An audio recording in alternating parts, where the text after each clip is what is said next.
Anne of Green Gables, Part 1 by Lucy Maud Montgomery. Chapter 1. Mrs. Rachel Lynde is surprised.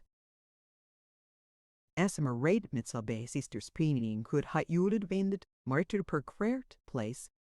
It was reputed to be an intricate headlong brook in its earlier course through those woods, with dark secrets of pool and cascade, but by the time it reached Lynde's Hallowed it was a quiet at welkeroken puikulot stream. For not even a perspectives in med as a picre braucapted the. There are plenty of people in Avonlea and out of it who can attend closely to their neighbor's business by dint of neglecting their own, but Mrs. Rachel Lynde was one of those capable creatures who can manage their own concerns and those of other folks into the bargain. She was a notable housewife.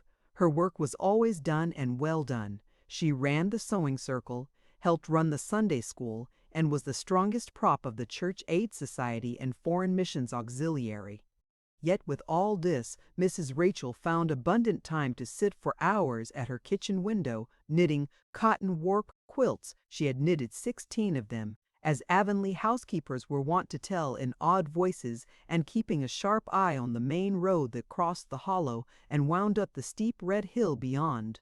Since Avonlea occupied a little triangular peninsula jutting out into the Gulf of St. Lawrence, with water on two sides of it, anybody who went out of it or into it had to pass over that hill road and so run the unseen gauntlet of Mrs. Rachel's all-seeing eye.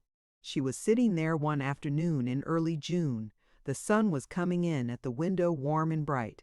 The orchard on the slope below the house was in a bridal flush of pinky-white bloom, hummed over by a myriad of bees. Thomas Lynde, a meek little man, whom Avonlea people called Rachel Lynde's husband, was sowing his late turnip seed on the hill field beyond the barn, and Matthew Cuthbert ought to have been sowing his on the big Red Brook field away, over by Green Gables. Mrs. Rachel knew that he ought, because she had heard him tell Peter Morrison the evening before in William J. Blair's store over at Carmody that he meant to sow his turnip seed the next afternoon. Peter had asked him, of course, for Matthew Cuthbert had never been known to volunteer information about anything in his whole life. And yet, here was Matthew Cuthbert, at 3:30 on the afternoon of a busy day, placidly driving over the hollow and up the hill. Moreover, he wore a white collar and his best suit of clothes, which was plain proof that he was going out of Avonlea, and he had the buggy and the sorrel mare, which betokened that he was going a considerable distance. Now, where was Matthew Cuthbert going, and why was he going there? Had it been any other man in Avonlea, Mrs. Rachel, deftly putting this and that together, might have given a pretty good guess as to both questions. But Matthew so rarely went from home that it must be something pressing and unusual which was taking him. He was the shyest man alive and hated to have to go among strangers, or to any place where he might have to talk. Matthew, dressed up with a white collar and driving in a buggy, was something that didn't happen often. Mrs. Rachel, ponder as she might, could make nothing of it, and her afternoon's enjoyment was spoiled. I'll just step over to Green Gables after tea and find out from Marilla where he's gone and why, the worthy woman finally concluded. He doesn't generally go to town this time of year, and he never visits.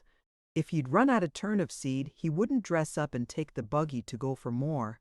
He wasn't driving fast enough to be going for a doctor. Yet something must have happened since last night to start him off. I'm clean puzzled, that's what, and I won't know a minute's peace of mind or conscience until I know what has taken Matthew Cuthbert out of Avonlea today. Accordingly, after tea, Mrs. Rachel set out. She had not far to go. The big, rambling, orchard-embowered house where the Cuthberts lived was a scant quarter of a mile up the road from Lynde's Hollow. To be sure, the long lane made it a good deal further.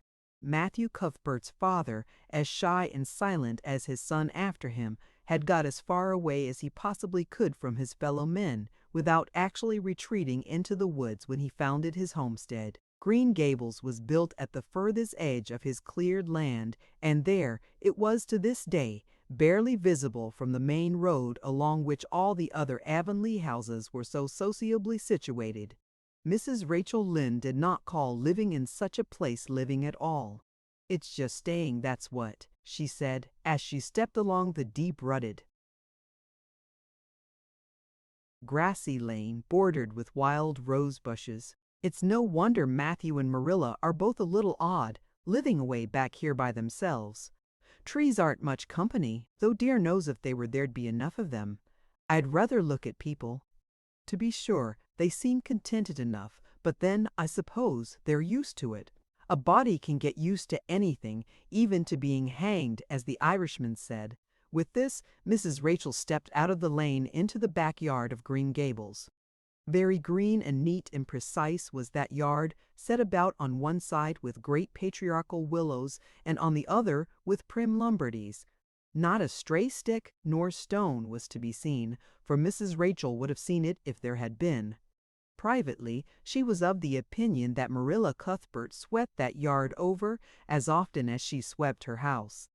One could have eaten a meal off the ground without over-brimming the proverbial peck of dirt. Mrs. Rachel rapped smartly at the kitchen door and stepped in when bidden to do so. The kitchen at Green Gables was a cheerful apartment, or would have been cheerful if it had not been so painfully clean as to give it something of the appearance of an unused parlor. Its windows looked east and west. Through the west one, looking out on the backyard, came a flood of mellow June sunlight. But the east one, whence you got a glimpse of the bloom-white cherry trees in the left orchard and nodding, slender birches down in the hollow by the brook, was greened over by a tangle of vines. Here sat Marilla Cuthbert, when she sat at all, always slightly distrustful of sunshine, which seemed to her too dancing and irresponsible a thing for a world which was meant to be taken seriously, and here she sat now, knitting, and the table behind her was laid for supper. Mrs. Rachel, before she had fairly closed the door, had taken a mental note of everything that was on that table. There were 3 plates laid, so that Marilla must be expecting someone home with Matthew to tea. But the dishes were everyday dishes, and there was only crab apple preserves and one kind of cake, so that the expected company could not be any particular company. Yet what of Matthew's white collar and the sorrel mare? Mrs. Rachel was getting fairly dizzy with this unusual mystery about quiet, unmysterious Green Gables. "Good evening, Rachel," Marilla said briskly. "This is a real fine evening, isn't it? Won't you sit down? How are all your folks?" Something that for lack of any other name might be called friendship existed and always had existed between Marilla Cuthbert and Mrs. Rachel, in spite of or perhaps because of their dissimilarity. Marilla was a tall, thin woman with angles and without curves. Her dark hair showed some gray streaks and was always twisted up in a hard little knot behind with 2 wire hairpins stuck aggressively through it. She looked like a woman of narrow experience and rigid conscience, which she was, but there was a saving. Something about her mouth, which, if it had been ever so slightly developed, might have been considered indicative of a sense of humor. "We're all pretty well," said Mrs. Rachel. "I was kind of afraid you weren't, though, when I saw Matthew starting off today. I thought maybe he was going to the doctor's." Marilla's lips twitched understandingly. She had expected Mrs. Rachel up. She had known that the sight of Matthew jaunting off so unaccountably would be too much for her neighbor's curiosity. "Oh, no, I'm quite well, although I had a bad headache yesterday," she said. "Matthew went to Bright River. We're getting a little boy from an orphan asylum in Nova Scotia, and he's coming on the train tonight." If Marilla had said that Matthew had gone to Bright River to meet a kangaroo from Australia, Mrs. Rachel could not have been more astonished. She was actually stricken dumb for 5 seconds. It was unsupposable that Marilla was making fun of her, but Mrs. Rachel was almost forced to suppose it. "Are you in earnest, Marilla?" she demanded when voice returned to her. Yes, of course, said Marilla, as if getting boys from orphan asylums in Nova Scotia were part of the usual spring work on any well-regulated Avonlea farm instead of being an unheard-of innovation. Mrs. Rachel felt that she had received a severe mental jolt. She thought in exclamation points. A boy, Marilla and Matthew Cuthbert of all people adopting a boy, from an orphan asylum. Well, the world was certainly turning upside down. She would be surprised at nothing after this. Nothing. What on earth put such a notion into your head? She demanded, disapprovingly. This had been done without her advice being asked, and must perforce be disapproved. Well, we've been thinking about it for some time, all winter in fact, returned Marilla. Mrs. Pivy, Alexander Spencer was up here one day before Christmas, and she said she was going to get a little girl from the asylum over in Hoppiton in the spring. Her cousin lives there, and Mrs. Spencer has visited her and knows all about it. So Matthew and I have talked it over off and on ever since. We thought we'd get a boy. Matthew is getting up in years, you know he's 60, and he isn't so spry as he once was. His heart troubles him a good deal. And you know how desperate hard it's got to be to get hired help. There's never anybody to be had but those stupid half-grown little French boys, and as soon as you do get one broke into your ways and taught something, he's up and off to the lobster, canneries, or the States. At first Matthew suggested getting a homeboy, but I said no flat to that. They may be all right. I'm not saying they're not, but no London street Arabs for me, I said. Give me a native born at least. There'll be a risk, no matter who we get. But I'll feel easier in my mind and sleep sounder at nights if we get a born Canadian. So in the end, we decided to ask Mrs. Spencer to pick us out one when she went over to get her little girl. We heard last week she was going, so we sent her word by Richard Spencer's folks at Carmody to bring us a smart, likely boy of about 10 or 11. We decided that would be the best, age old enough to be of some use in doing chores right off, and young enough to be trained up proper. We mean to give him a good home and schooling. We had a telegram from Mrs. Alexander Spencer today. The mailman brought it from the station saying they were coming on the 5:30 train tonight. So Matthew went to Bright River to meet him. Mrs. Spencer will drop him off there. Of course she goes on to White Sands Station herself. Mrs. Rachel prided herself on always speaking her mind. She proceeded to speak it now, having adjusted her mental attitude to this amazing piece of news. Well, Marilla, I'll just tell you plain that I think you're doing a mighty foolish thing. A risky thing, that's what. You don't know what you're getting. You're bringing a strange child into your house and home, and you don't know a single thing about him, nor what his disposition is like, nor what sort of parents he had, nor how he's likely to turn out. Why, it was only last week I read in the paper how a man and his wife up west of the island took a boy out of an orphan asylum, and he set fire to the house at night. Set it on purpose, Marilla, and nearly burnt them to a crisp in their beds. And I know another case where an adopted boy used to suck the eggs they couldn't break him of it. If you had asked my advice in the matter, which you didn't do, Marilla, I'd have said for mercy's sake not to think of such a thing. That's what. This job's comforting seemed neither to offend nor to alarm Marilla. She knitted steadily on. I don't deny there's something in what you say, Rachel. I've had some qualms myself, but Matthew was terrible set on it. I could see that, so I gave in. It's so seldom Matthew sets his mind on anything that, when he does, I always feel it's my duty to give in. And as for the risk, there's risk in pretty near everything a body does in this world. There's risks in people's having children of their own. If it comes to that, they don't always turn out well. And then Nova Scotia is right close to the island. It isn't as if we were getting him from England or the States. He can't be much different from ourselves. Well, I hope it will turn out all right, said Mrs. Rachel in a tone that plainly indicated her painful doubts.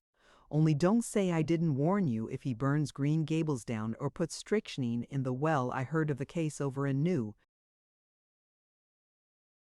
Brunswick, where an orphan asylum child did that, and the whole family died in fearful agonies. Only it was a girl in that instance. Well, we're not getting a girl, said Marilla, as if poisoning wells were a purely feminine accomplishment and not to be dreaded in the case of a boy. I'd never dream of taking a girl to bring up. I wonder at Mrs. Alexander Spencer for doing it, but there, she wouldn't shrink from adopting a whole orphan asylum if she took it into her head. Mrs. Rachel would have liked to stay until Matthew came home with his imported orphan, but reflecting that it would be a good 2 hours at least before his arrival, she concluded to go up the road to Robert Bell's and tell the news. It would certainly make a sensation second to none, and Mrs. Rachel dearly loved to make a sensation. So she took herself away, somewhat to Marilla's relief, for the latter felt her doubts and fears reviving under the influence of Mrs. Rachel's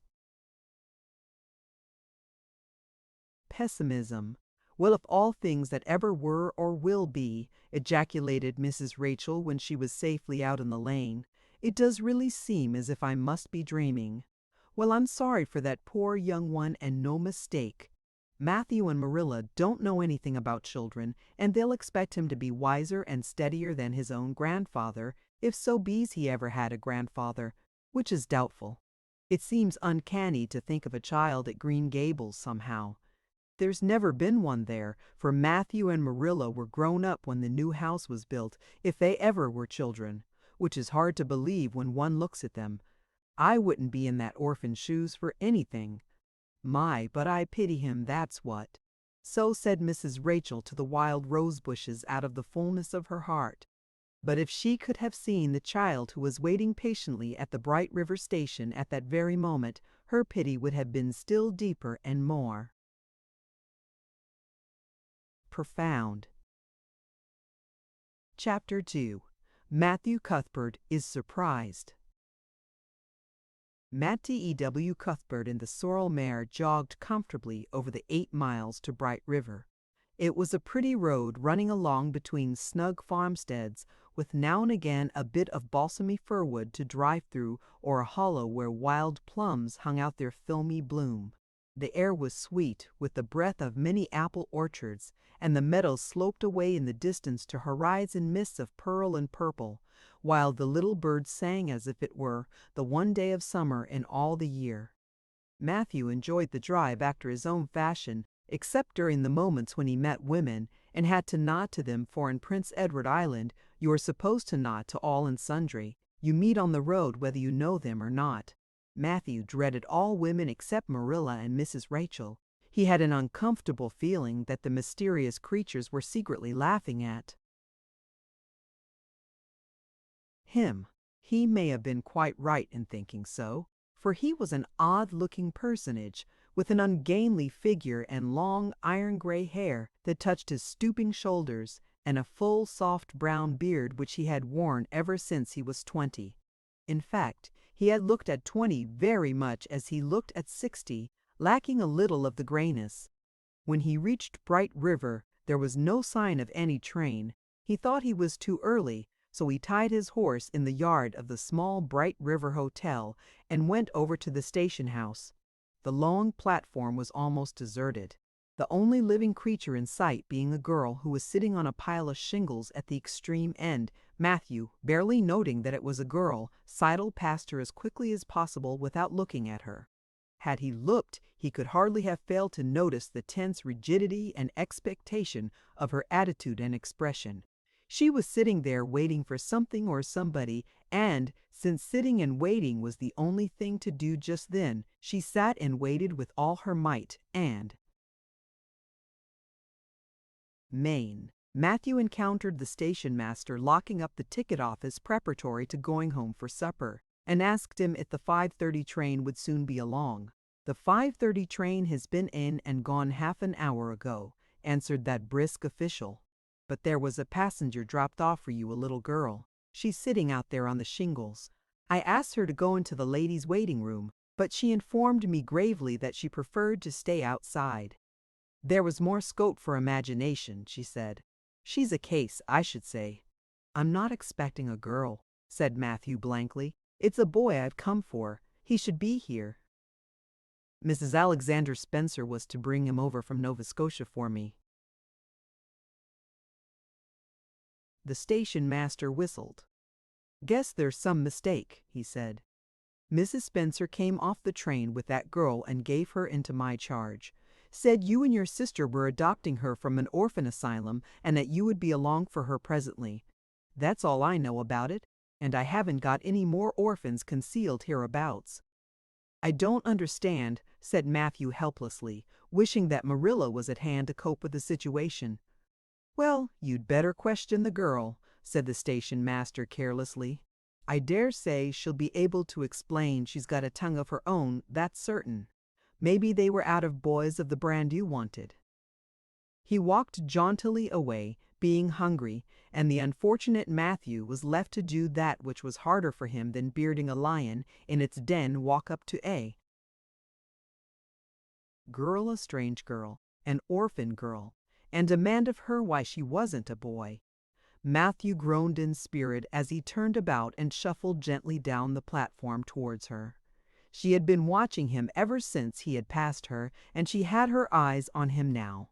Matthew was not looking at her, and would not have seen what she was really like if he had been, but an ordinary observer would have seen this. A child of about 11, garbed in a very short, very tight, very ugly dress of yellowish gray wincey. She wore a faded brown sailor hat, and beneath the hat, extending down her back, were 2 braids of very thick, decidedly red hair. Her face was small, white and thin, also much freckled.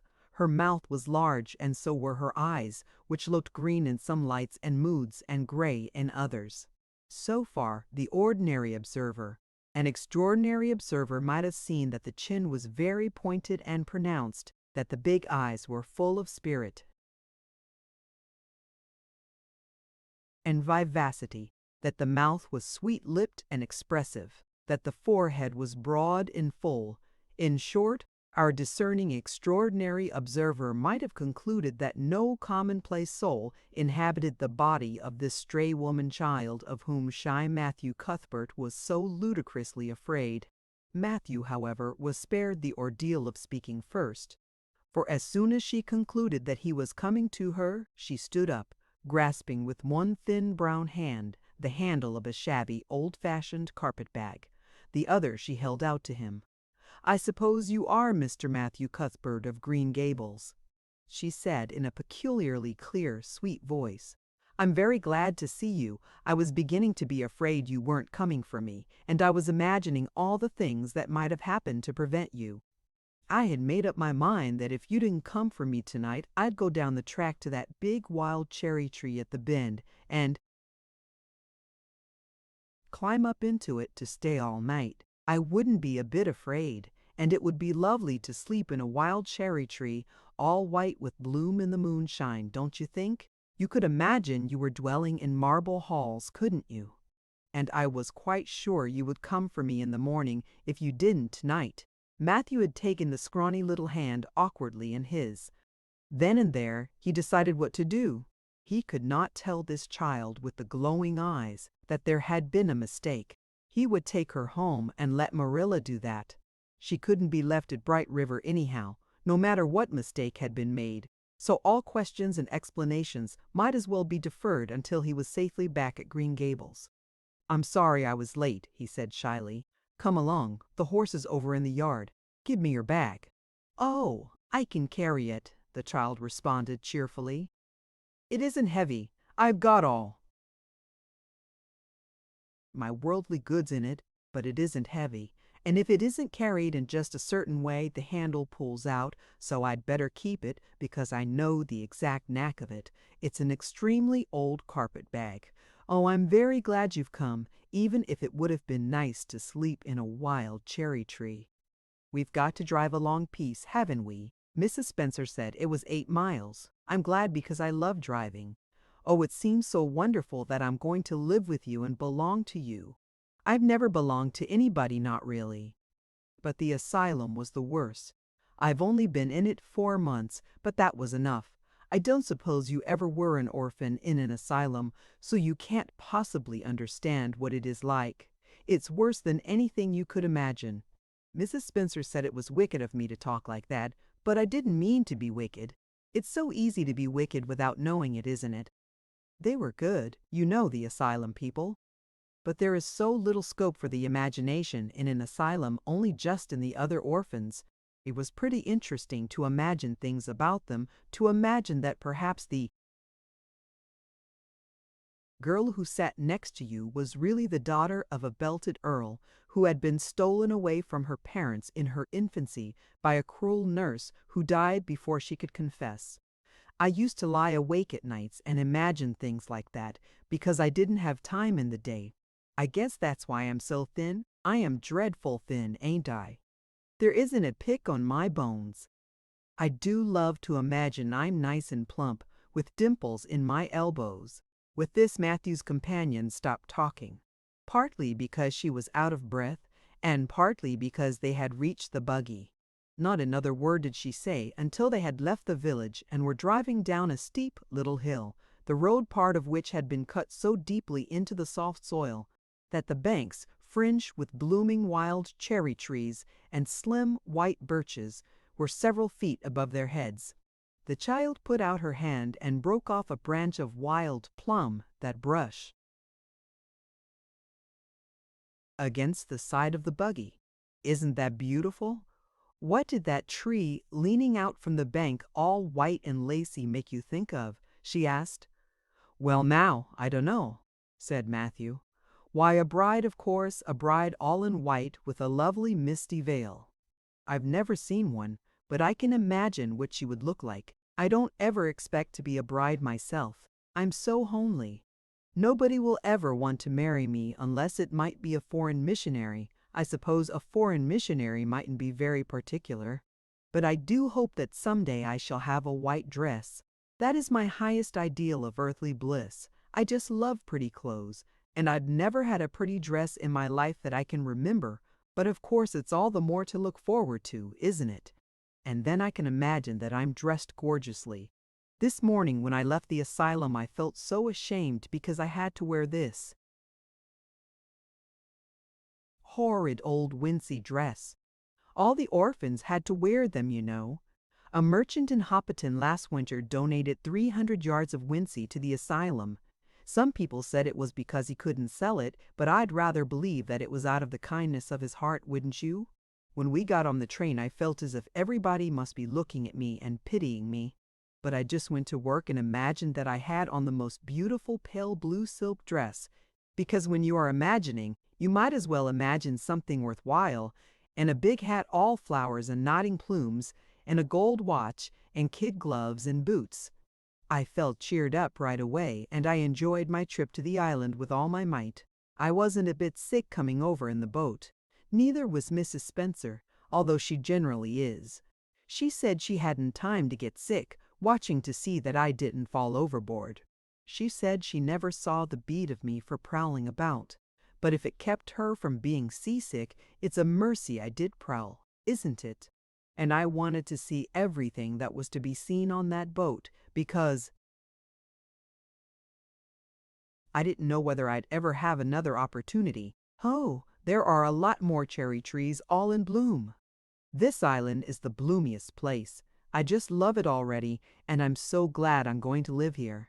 I've always heard that Prince Edward Island was the prettiest place in the world, and I used to imagine I was living here, but I never really expected I would. It's delightful when your imaginations come true, isn't it? But those red roads are so funny.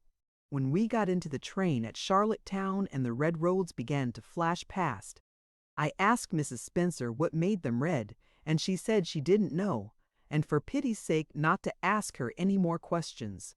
She said I must have asked her 1,000 already. I suppose I had too, but how are you going to find out about things if you don't ask questions? And what does make the roads red? Well, now, I don't know, said Matthew. Well, that is one of the things to find out sometime. Isn't it splendid to think of all the things there are to find out about? It just makes me feel glad to be alive. It's such an interesting world. It wouldn't be half so interesting if we knew all about everything, would it? There'd be no scope for imagination then, would there? But am I talking too much? People are always telling me I do. Would you rather I didn't talk? If you say so, I'll stop. I can stop when I make up my mind to it, although it's difficult. Matthew, much to his own surprise, was enjoying himself. Like most quiet folks, he liked talkative people when they were willing to do the talking themselves and did not expect him to keep up his end of it. But he had never expected to enjoy the society of a little girl. Women were bad enough in all conscience, but little girls were worse. He detested the way they had of sidling past him timidly, with sidewise glances, as if they expected him to gobble them up at a mouthful if they ventured to say a word. That was the Avonlea type of well-bred little girl. But this freckled witch was very different, and although he found it rather difficult for his slower intelligence to keep up with her brisk mental processes, he thought that he kind of liked her chatter. So he said as shyly as usual, "Oh, you can talk as much as you like. I don't mind." "Oh, I'm so glad. I know you and I are going to get along together fine." It's such a relief to talk when one wants to and not be told that children should be seen and not heard. I've had that said to me a million times if I have once, and people laugh at me because I use big words. But if you have big ideas, you have to use big words to express them. Haven't you? "Well now, that seems reasonable," said Matthew. "Mrs. Spencer said that my tongue must be hung in the middle, but it isn't. It's firmly fastened at one end. Mrs. Spencer said your place was named Green Gables. I asked her all about it, and she said there were trees all around it. I was gladder than ever. I just love trees. And there weren't any at all about the asylum, only a few poor, weeny-teeny things out in front, with little whitewashed cagey things about them. They just looked like orphans themselves. Those trees did. It used to make me want to cry to look at them. I used to say to them, 'Oh, you poor little things.' If you were out in a great big woods with other trees all around you, and little mosses and June bells growing over your roots, and a brook not far away, and birds singing in your branches, you could grow, couldn't you? But you can't where you are. I know just exactly how you feel, little trees. I felt sorry to leave them behind this morning. You do get so attached to things like that, don't you? Is there a brook anywhere near Green Gables? I forgot to ask Mrs. Spencer that. Well, now, yes, there's one right below the house. Fancy! It's always been one of my dreams to live near a brook. I never expected I would, though. Dreams don't often come true, do they? Wouldn't it be nice if they did? But just now I feel pretty nearly perfectly happy. I can't feel exactly perfectly happy because, well, what color would you call this?" She twitched one of her long glossy braids over her thin shoulder and held it up before Matthew's eyes. Matthew was not used to deciding on the tints of ladies' tresses, but in this case there couldn't be much doubt. "It's red, ain't it?" he said. The girl let the braid drop back with a sigh that seemed to come from her very toes and to exhale forth all the sorrows of the ages. "Yes, it's red," she said resignedly. "Now you see why I can't be perfectly happy. Nobody could who has red hair. I don't mind the other things so much, the freckles and the green eyes and my skinniness. I can imagine them away. I can. Imagine that I have a beautiful rose-leaf complexion and lovely starry violet eyes. But I cannot imagine that red hair away. I do my best. I think to myself, now my hair is a glorious black, black as the raven's wing. But all the time I know it is just plain red, and it breaks my heart. It will be my lifelong sorrow. I read of a girl once in a novel who had a lifelong sorrow, but it wasn't red hair. Her hair was pure gold rippling back from her alabaster brow. What is an alabaster brow? I never could find out. Can you tell me?" "Well now, I'm afraid I can't," said Matthew, who was getting a little dizzy. He felt as he had once felt in his rash youth, when another boy had enticed him on the merry-go-round at a picnic.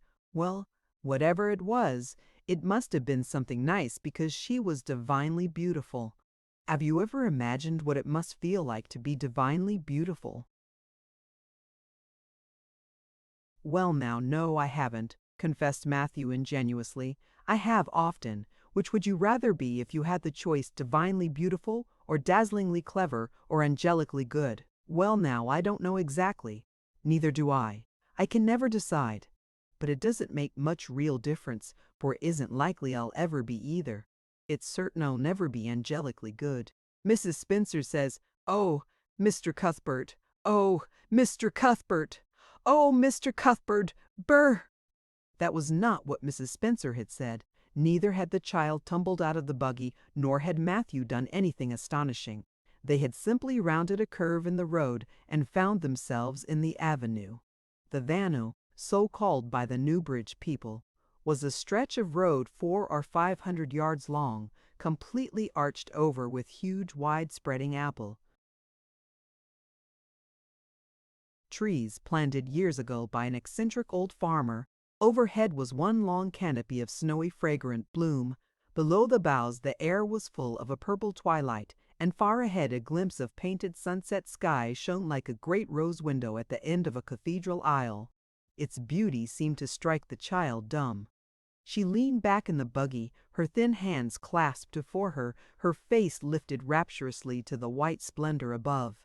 Even when they had passed out and were driving down the long slope to Newbridge, she never moved or spoke. Still with rapt face, she gazed afar into the sunset west, with eyes that saw visions trooping splendidly across that glowing background.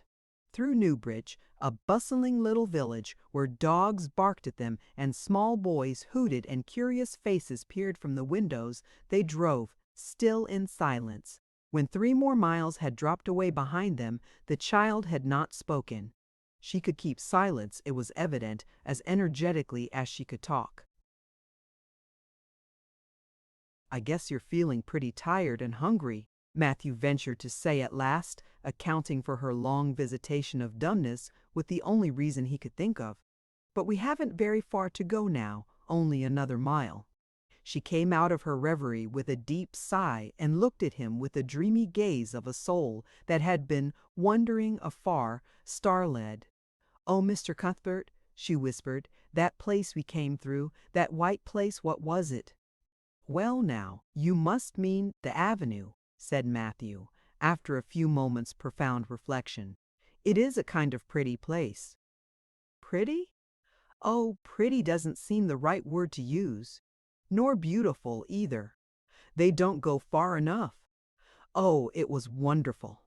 It's the first thing I ever saw that couldn't be improved upon by imagination. It just satisfied me." Here, she put one hand on her breast. It made a queer, funny ache, and yet it was a pleasant ache. "Did you ever have an ache like that, Mr. Cuthbert?" "Well now, I just can't recollect that I ever had. I have it lots of times whenever I see anything royally beautiful. But they shouldn't call that lovely place the Avenue. There is no meaning in a name like that. They should call it Let Me See the White Way of Delight. Isn't that a nice imaginative name? When I don't like the name of a place or a person, I always imagine a new one and always think of them so. There was a girl at the asylum whose name was Hepzibah Jenkins, but I always imagined her as Rosalia de Vere. Other people may call that place the Avenue, but I shall always call it the White Way of Delight. Have we really only another mile to go before we get home? I'm glad, and I'm sorry. I'm sorry because this drive has been so pleasant, and I'm always sorry when pleasant things end. Something still pleasanter may come after, but you can never be sure, and it's so often the case that it isn't pleasanter. That has been my experience anyhow. But I'm glad to think of getting home. You see, I've never had a real home since I can remember. It gives me that pleasant ache again just to think of coming to a really truly home. Oh, isn't that pretty? They had driven over the crest of a hill. Below them was a pond, looking almost like a river, so long and winding was it. A bridge spanned it midway, and from there to its lower end, where an amber-hued belt of sandhills shut it in from the dark blue gulf beyond. The water was a glory of many shifting hues, the most spiritual shadings of crocus and rose and ethereal green, with other elusive tintings for which no name has ever been found. Above the bridge, the pond ran up into fringing groves of fir and maple and lay all darkly translucent in their wavering shadows. Here and there, a wild plum leaned out from the bank like a white-clad girl tiptoeing to her own reflection from the marsh at the head of the dock. Pond came the clear, mournfully sweet chorus of the frogs. There was a little gray house peering around a white apple orchard on a slope beyond, and, although it was not yet quite dark, a light was shining from one of its windows. "That's Barry's Pond," said Matthew. "Oh, I don't like that name either. I shall call it, Let Me See the Lake of Shining Waters. Yes, that is the right name for it. I know because of the thrill. When I hit on a name that suits exactly, it gives me a thrill." "Do things ever give you a thrill?" Matthew ruminated. "Well now, yes. It always kind of gives me a thrill to see them ugly white grubs that spade up in the cucumber beds. I hate the look of them." "Oh, I don't think that can be exactly the same kind of a thrill. Do you think it can? There doesn't seem to be much connection between grubs and lakes of shining waters, does there? But why do other people call it Barry's Pond? I reckon because Mr. Barry lives up there in that house. Orchard Slope's the name of his place. If it wasn't for that big bush behind it, you could see Green Gables from here. But we have to go over the bridge and round by the road, so it's near half a mile further." "Has Mr. Barry any little girls?" "Well, not so very little either, about my size. He's got one about 11. Her name is Diana. Oh!" with a long indrawing of breath. "What a perfectly lovely name." "Well now, I don't know. There's something dreadful heathenish about it, seems to me. I'd rather Jane or Mary or some sensible name like that. But when Diana was born, there was a schoolmaster boarding there, and they gave him the naming of her, and he called her Diana." "I wish there had been a schoolmaster like that around when I was born then. Oh, here we are, at the bridge. I'm going to shut my eyes tight. I'm always afraid going over bridges. I can't help imagining that perhaps, just as we get to the middle, they'll crumble up like a jackknife and nip us." So I shut my eyes. But I always have to open them for all when I think we're getting near the middle, because you see, if the bridge did crumple up, I'd want to see it crumple. What a jolly rumble it makes. I always like the rumble part of it.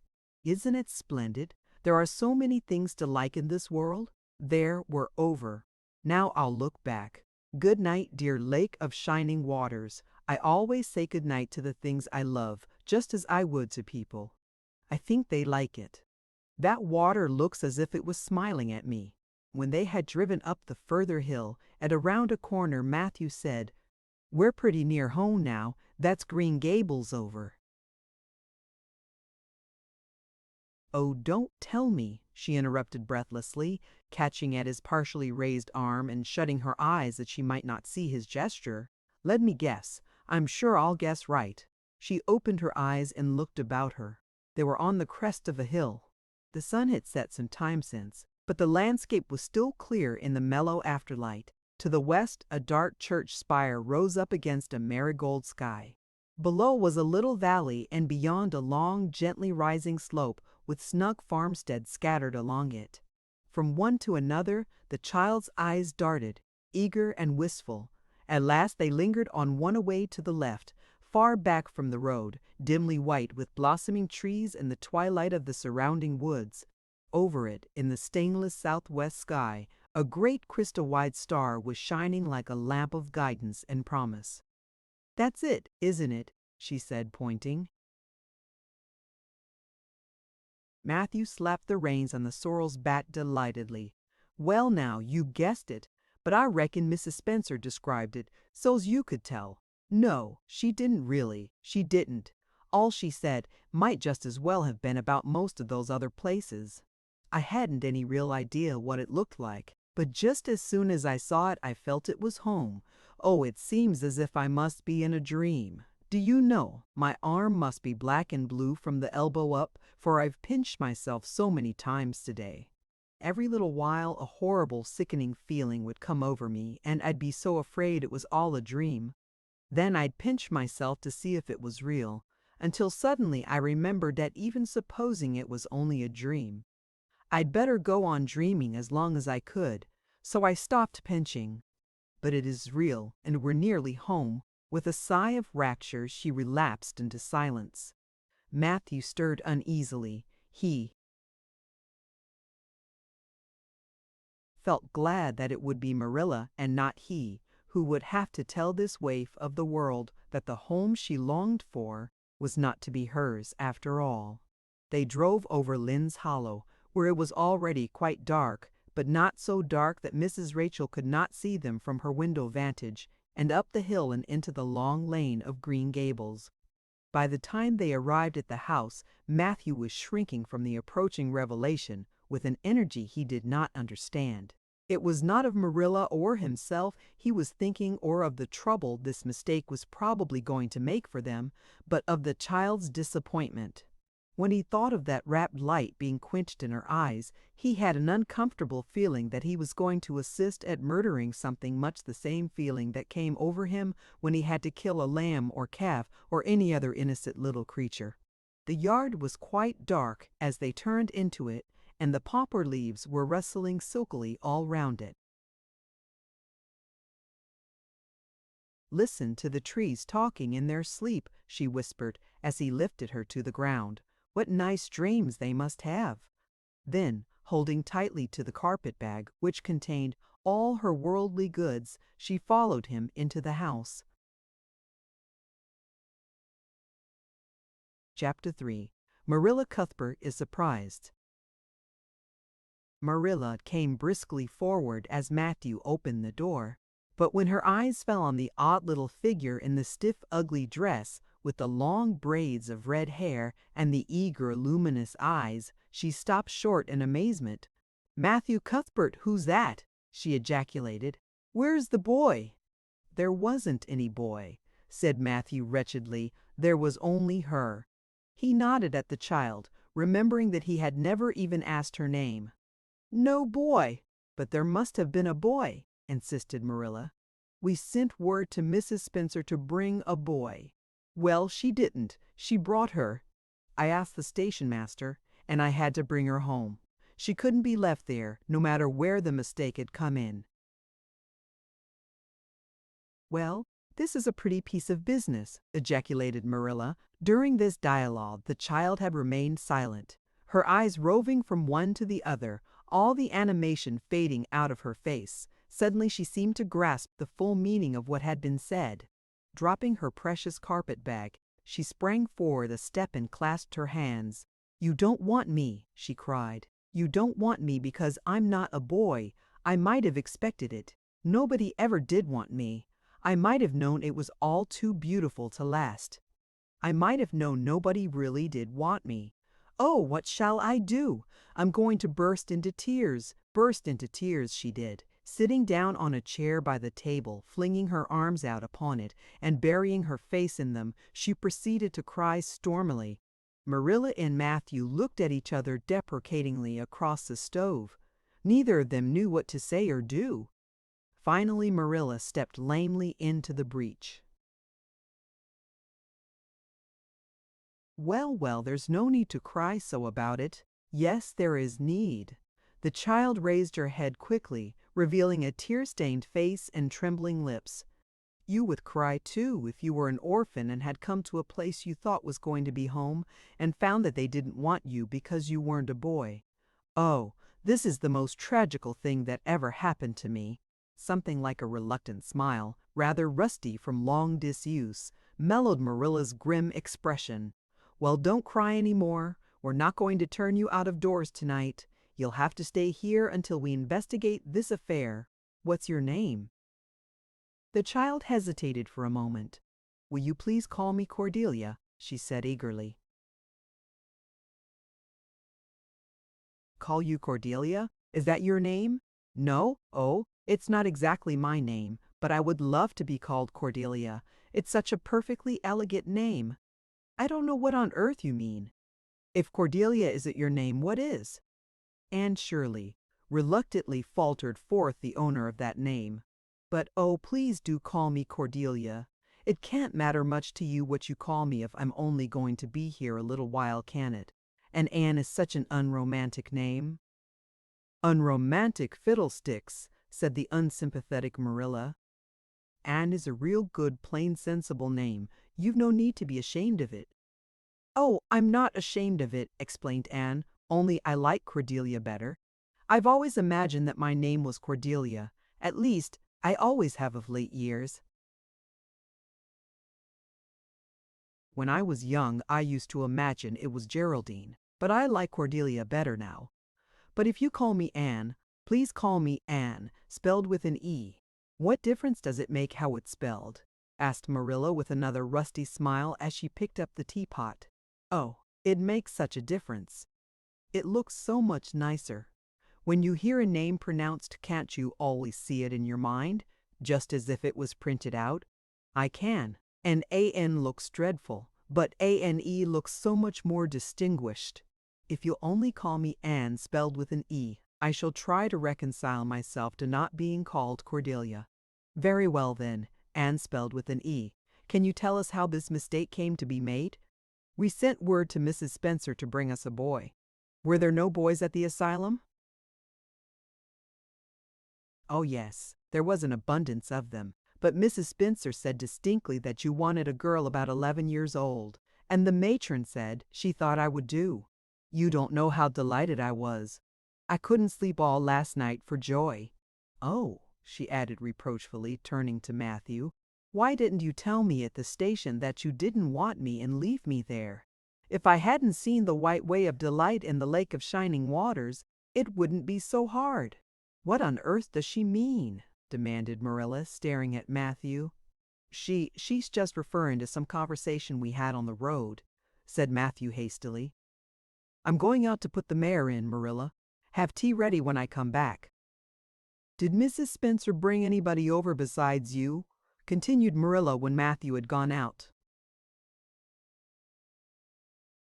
"She brought Lily Jones for herself. Lily is only 5 years old, and she is very beautiful and had nut brown hair. If I was very beautiful and had nut brown hair, would you keep me? No. We want a boy to help Matthew on the farm. A girl would be of no use to us. Take off your hat. I'll lay it and your bag on the hall table." Anne took off her hat meekly. Matthew came back presently and they sat down to supper, but Anne could not eat. In vain she nibbled at the bread and butter and pecked at the crab apple preserve out of the little scalloped glass dish by her plate. She did not really make any headway at all. "You're not eating anything," said Marilla sharply, eyeing her as if it were a serious shortcoming. Anne sighed. "I can't. I'm in the depths of despair." "Can you eat when you are in the depths of despair? I'd never been in the depths of despair, so I can't say," responded Marilla. "Weren't you? Well, did you ever try to imagine you were in the depths of despair?" "No, I didn't." "Then I don't think you can understand what it's like. It's a very uncomfortable feeling indeed. When you try to eat a lump, comes right up in your throat and you can't swallow anything, not even if it was a chocolate caramel. I had one chocolate caramel once 2 years ago, and it was simply delicious.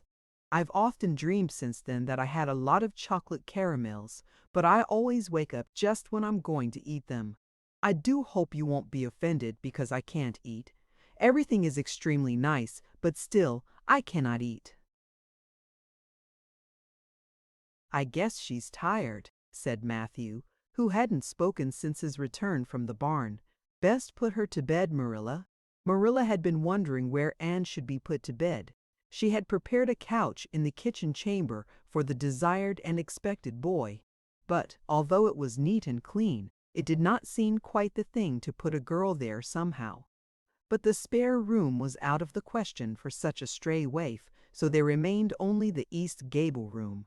Marilla lighted a candle and told Anne to follow her, which Anne spiritlessly did, taking her hat and carpet bag from the hall table as she passed. The hall was fearsomely clean. The little gable chamber in which she presently found herself seemed still cleaner. Marilla set the candle on a 3-legged, three-corner table and turned down the bedclothes. "I suppose you have a nightgown?" she questioned. Anne nodded. "Yes, I have two. The matron of the asylum made them for me. They're fearfully skimpy. There is never enough to go around in an asylum, so things are always skimpy, at least in a poor asylum like ours. I hate skimpy night dresses, but one can dream just as well in them as in lovely trailing ones. With frills around the neck, that's one consolation. Well, undress as quick as you can and go to bed. I'll come back in a few minutes for the candle. I daren't trust you to put it out yourself. You'd likely set the place on fire." When Marilla had gone, Anne looked around her wistfully. The whitewashed walls were so painfully bare and staring that she thought they must ache over their own bareness. The floor was bare, too, except for a round braided mat in the middle, such as Anne had never seen before. In one corner was the bed, a high, old-fashioned one with four dark, low-turned posts. In the other corner was the aforesaid three-corner table adorned with a fat red velvet pincushion, hard enough to turn the point of the most adventurous pin. Above it hung a little 6x8 mirror. Midway between table and bed was the window, with an icy white muslin frill over it, and opposite it was the washstand. The whole apartment was of a rigidity not to be described in words, but which sent a shiver to the very marrow of Anne's bones. With a sob she hastily discarded her garments, put on the skimpy nightgown, and sprang into bed, where she burrowed face downward into the pillow and pulled the clothes over her head. When Marilla came up for the light, various skimpy articles of raiment scattered most untidily over the floor, and a certain tempestuous appearance of the bed were the only indications of any presence save her own. She deliberately picked up Anne's clothes, placed them neatly on a prim yellow chair, and then, taking up the candle, went over to the bed. "Good night," she said, a little awkwardly, but not unkindly. Anne's white face and big eyes appeared over the bedclothes with a startling suddenness. "How can you call it a good night when you know it must be the very worst night I've ever had?" she said reproachfully. Then she dived down into invisibility again. Marilla went slowly down to the kitchen and proceeded to wash the supper dishes. Matthew was smoking, a sure sign of perturbation of mind. He seldom smoked, for Marilla set her face against it as a filthy habit, but at certain times and seasons he felt driven to it, and then Marilla winked at the practice, realizing that a mere man must have some vent for his emotions.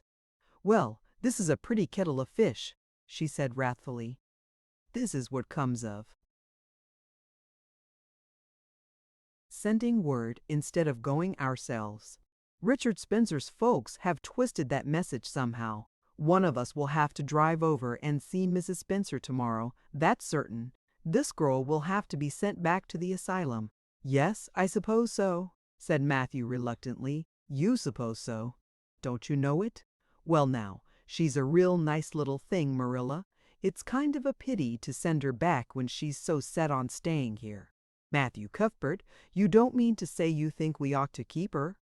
Marilla's astonishment could not have been greater if Matthew had expressed a predilection for standing on his head. "Well, now, no, I suppose not exactly," stammered Matthew, uncomfortably driven into a corner for his precise meaning. "I suppose we could hardly be expected to keep her." "I should say not. What good would she be to us?" "We might be some good to her," said Matthew suddenly and unexpectedly. "Matthew Cuthbert, I believe that child has bewitched you.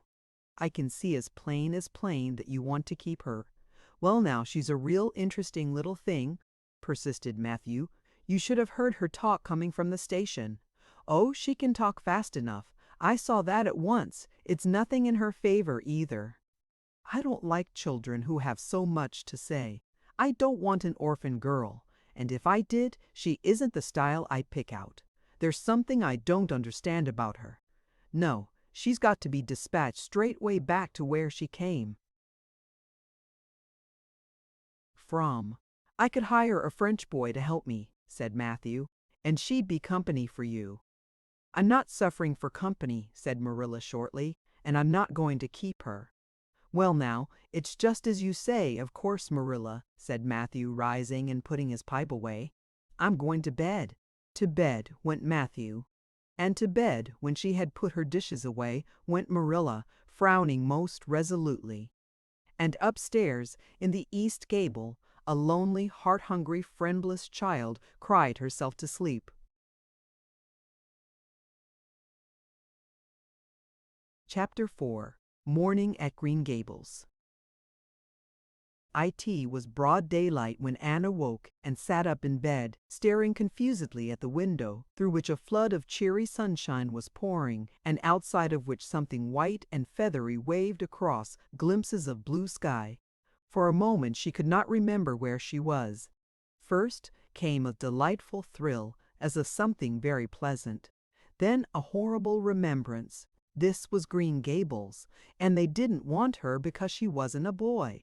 But it was morning, and yes, it was a cherry tree in full bloom outside of her window. With a bound she was out of bed and across the floor. She pushed up the sash. It went up stiffly and creakily as if it hadn't been opened for a long time, which was the case, and it stuck so tight that nothing was needed to hold it up. Anne dropped on her knees and gazed out into the June morning, her eyes glistening with delight. Oh, wasn't it beautiful? Wasn't it a lovely place? Suppose she wasn't really going to stay here. She would imagine she was. There was scope for imagination here. A huge cherry tree grew outside, so close that its boughs tapped against the house, and it was so thick set with blossoms that hardly a leaf was to be seen. On both sides of the house was a big orchard, one of apple trees and one of cherry trees, also showered over with blossoms, and their grass was all sprinkled with dandelions. In the garden below were lilac trees, purple with flowers, and their dizzily sweet fragrance drifted up to the window on the morning wind.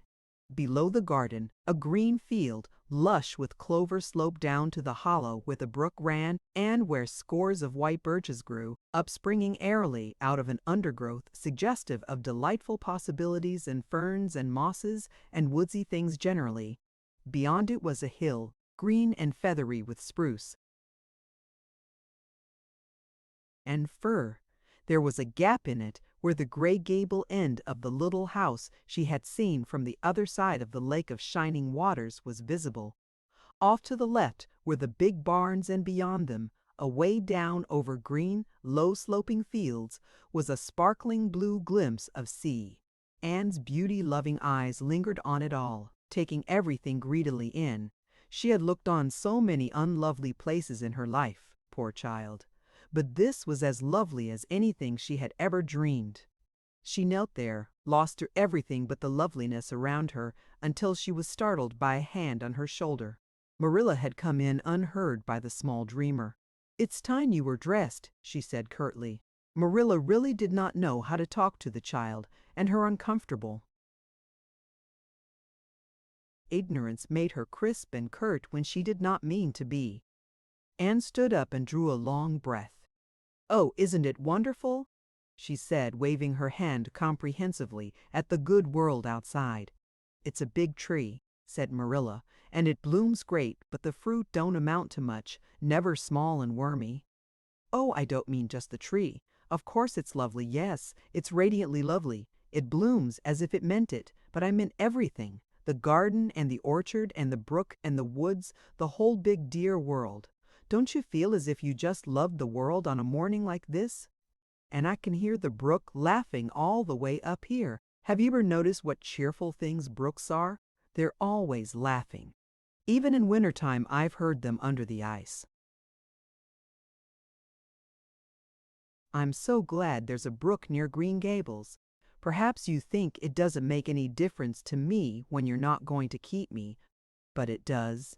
I shall always like to remember that there is a brook at Green Gables, even if I never see it again.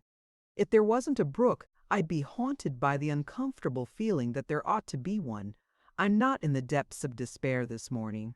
I never can be in the morning. Isn't it a splendid thing that there are mornings? but I feel very sad. I've just been imagining that it was really me you wanted after all, and that I was to stay here forever and ever. It was a great comfort while it lasted. But the worst of imagining things is that the time comes when you have to stop, and that hurts. You'd better get dressed and come downstairs and never mind your imaginings, said Marilla as soon as she could get a word in edgewise. Breakfast is waiting. Wash your face and comb your hair. Leave the window up and turn your bedclothes back over the foot of the bed. Be as smart as you can.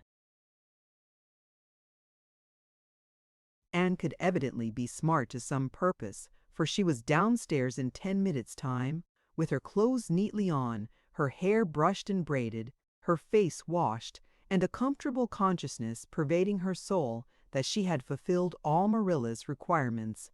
As a matter of fact, however, she had forgotten to turn back the bedclothes. "I'm pretty hungry this morning," she announced as she slipped into the chair Marilla placed for her. "The world doesn't seem such a howling wilderness as it did last night. I'm so glad it's a sunshiny morning. But I like rainy mornings real well, too. All sorts of mornings are interesting, don't you think? You don't know what's going to happen through the day, and there's so much scope for imagination. But I'm glad it's not rainy today, because it's easier to be cheerful and bear up under affliction on a sunshiny day. I feel that I have a good deal to bear up under. It's all very well to read about sorrows and imagine yourself living through them heroically, but it's not so nice when you really come to have them." "Is it? For pity's sake, hold your tongue," said Marilla. "You talk entirely too much for a little girl." Thereupon Anne held her tongue so obediently and thoroughly that her continued silence made Marilla rather nervous, as if in the presence of something not exactly natural. Matthew also held his tongue, but this was natural, so that the meal was a very silent one. As it progressed, Anne became more and more abstracted, eating mechanically, with her big eyes fixed unswervingly and unseeingly on the sky outside the window. This made Marilla more nervous than ever. She had an uncomfortable feeling that while this odd child's body might be there at the table, her spirit was far away in some remote airy cloudland, borne aloft on the wings of imagination. Who would want such a child about the place?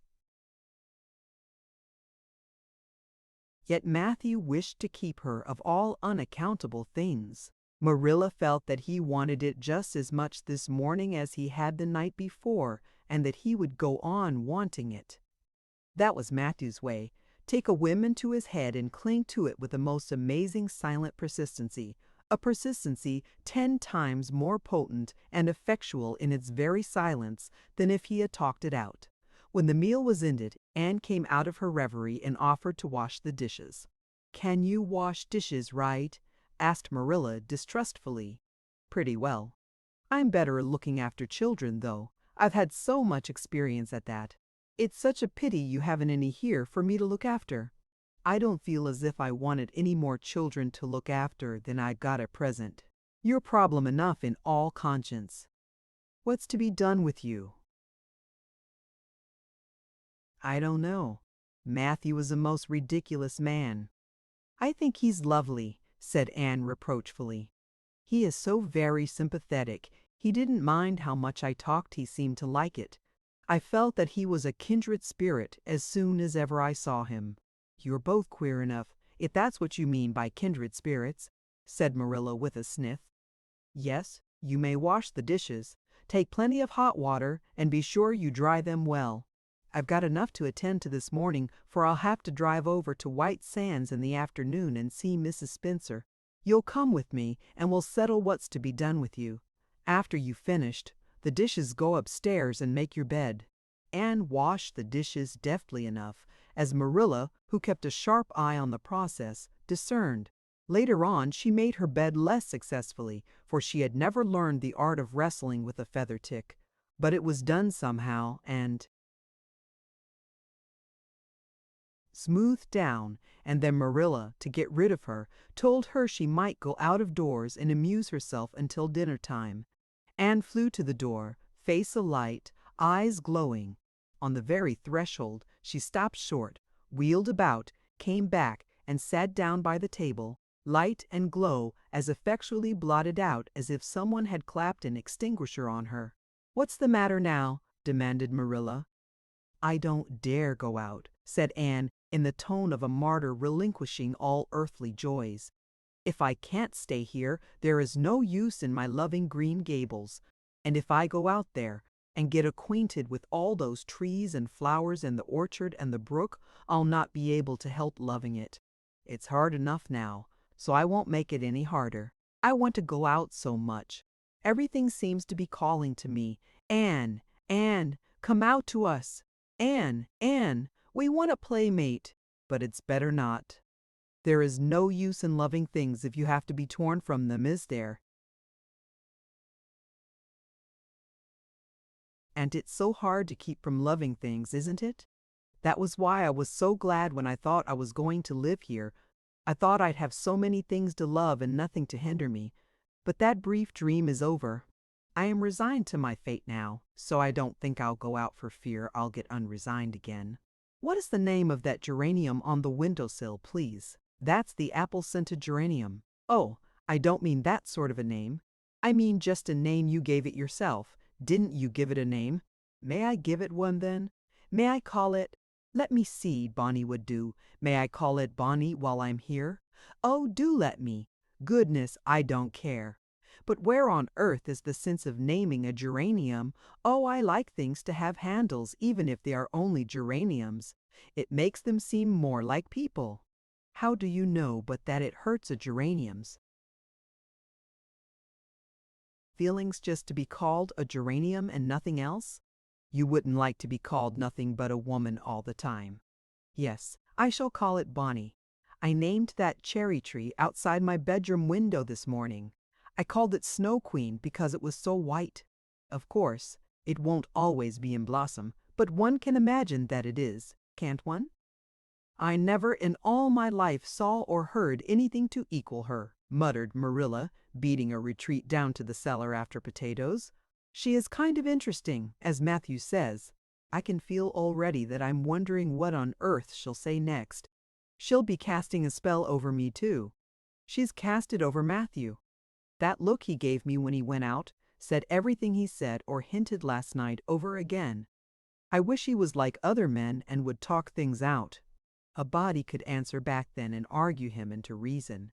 But what's to be done with a man who just looks?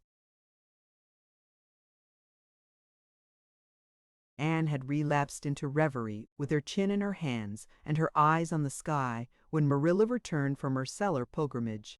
There Marilla left her until the early dinner was on the table. "I suppose I can have the mare and buggy this afternoon, Matthew," said Marilla. Matthew nodded and looked wistfully at Anne. Marilla intercepted the look and said grimly, "I'm going to drive over to White Sands and settle this thing. I'll take Anne with me and Mrs. Spencer will probably make arrangements to send her back to Nova Scotia at once. I'll set your tea out for you and I'll be home in time to milk the cows." Still, Matthew said nothing, and Marilla had a sense of having wasted words and breath. There is nothing more aggravating than a man who won't talk back unless it is a woman who won't. Matthew hitched the sorrel into the buggy in due time, and Marilla and Anne set off.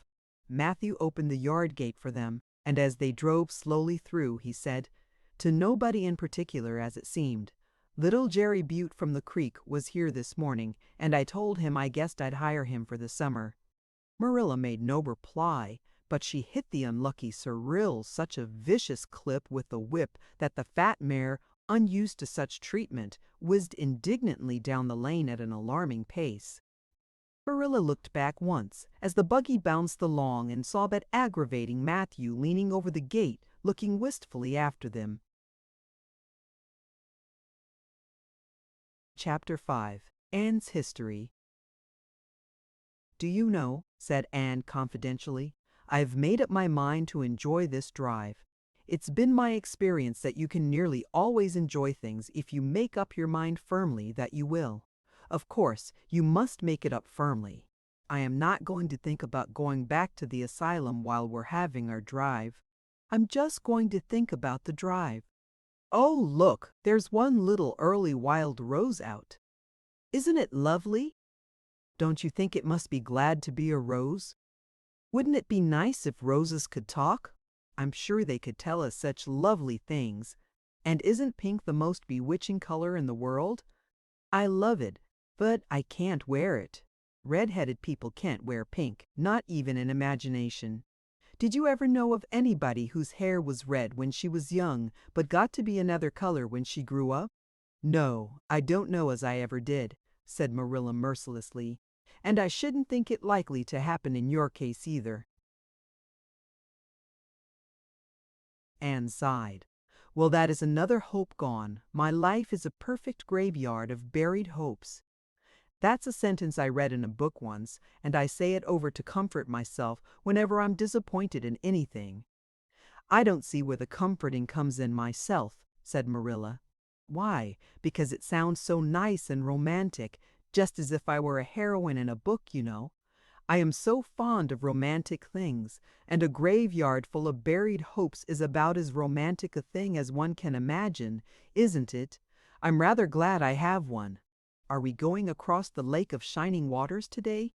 We're not going over Barry's Pond, if that's what you mean by your Lake of Shining Waters. We're going by the shore road. Shore road sounds nice, said Anne dreamily. Is it as nice as it sounds? Just. When you said shore road, I saw it in a picture in my mind as quick as that. And White Sands is a pretty name too, but I don't like it as well as Avonlea. Avonlea is a lovely name. It just sounds like music. How far is it to White Sands? It's 5 miles. And as you're evidently bent on talking, you might as well talk to some purpose by telling me what you know about yourself. Oh, what I know about myself isn't really worth telling, said Anne eagerly. If you'll only let me tell you what I imagine about myself, you'll think it ever so much more interesting. No, I don't want any of your imaginings. Just you stick to bald facts. Begin at the beginning. Where were you born? And how old are you? I was 11 last March, said Anne, resigning herself to bald facts with a little sigh, and I was born in Bolingbroke, Nova Scotia. My father's name was Walter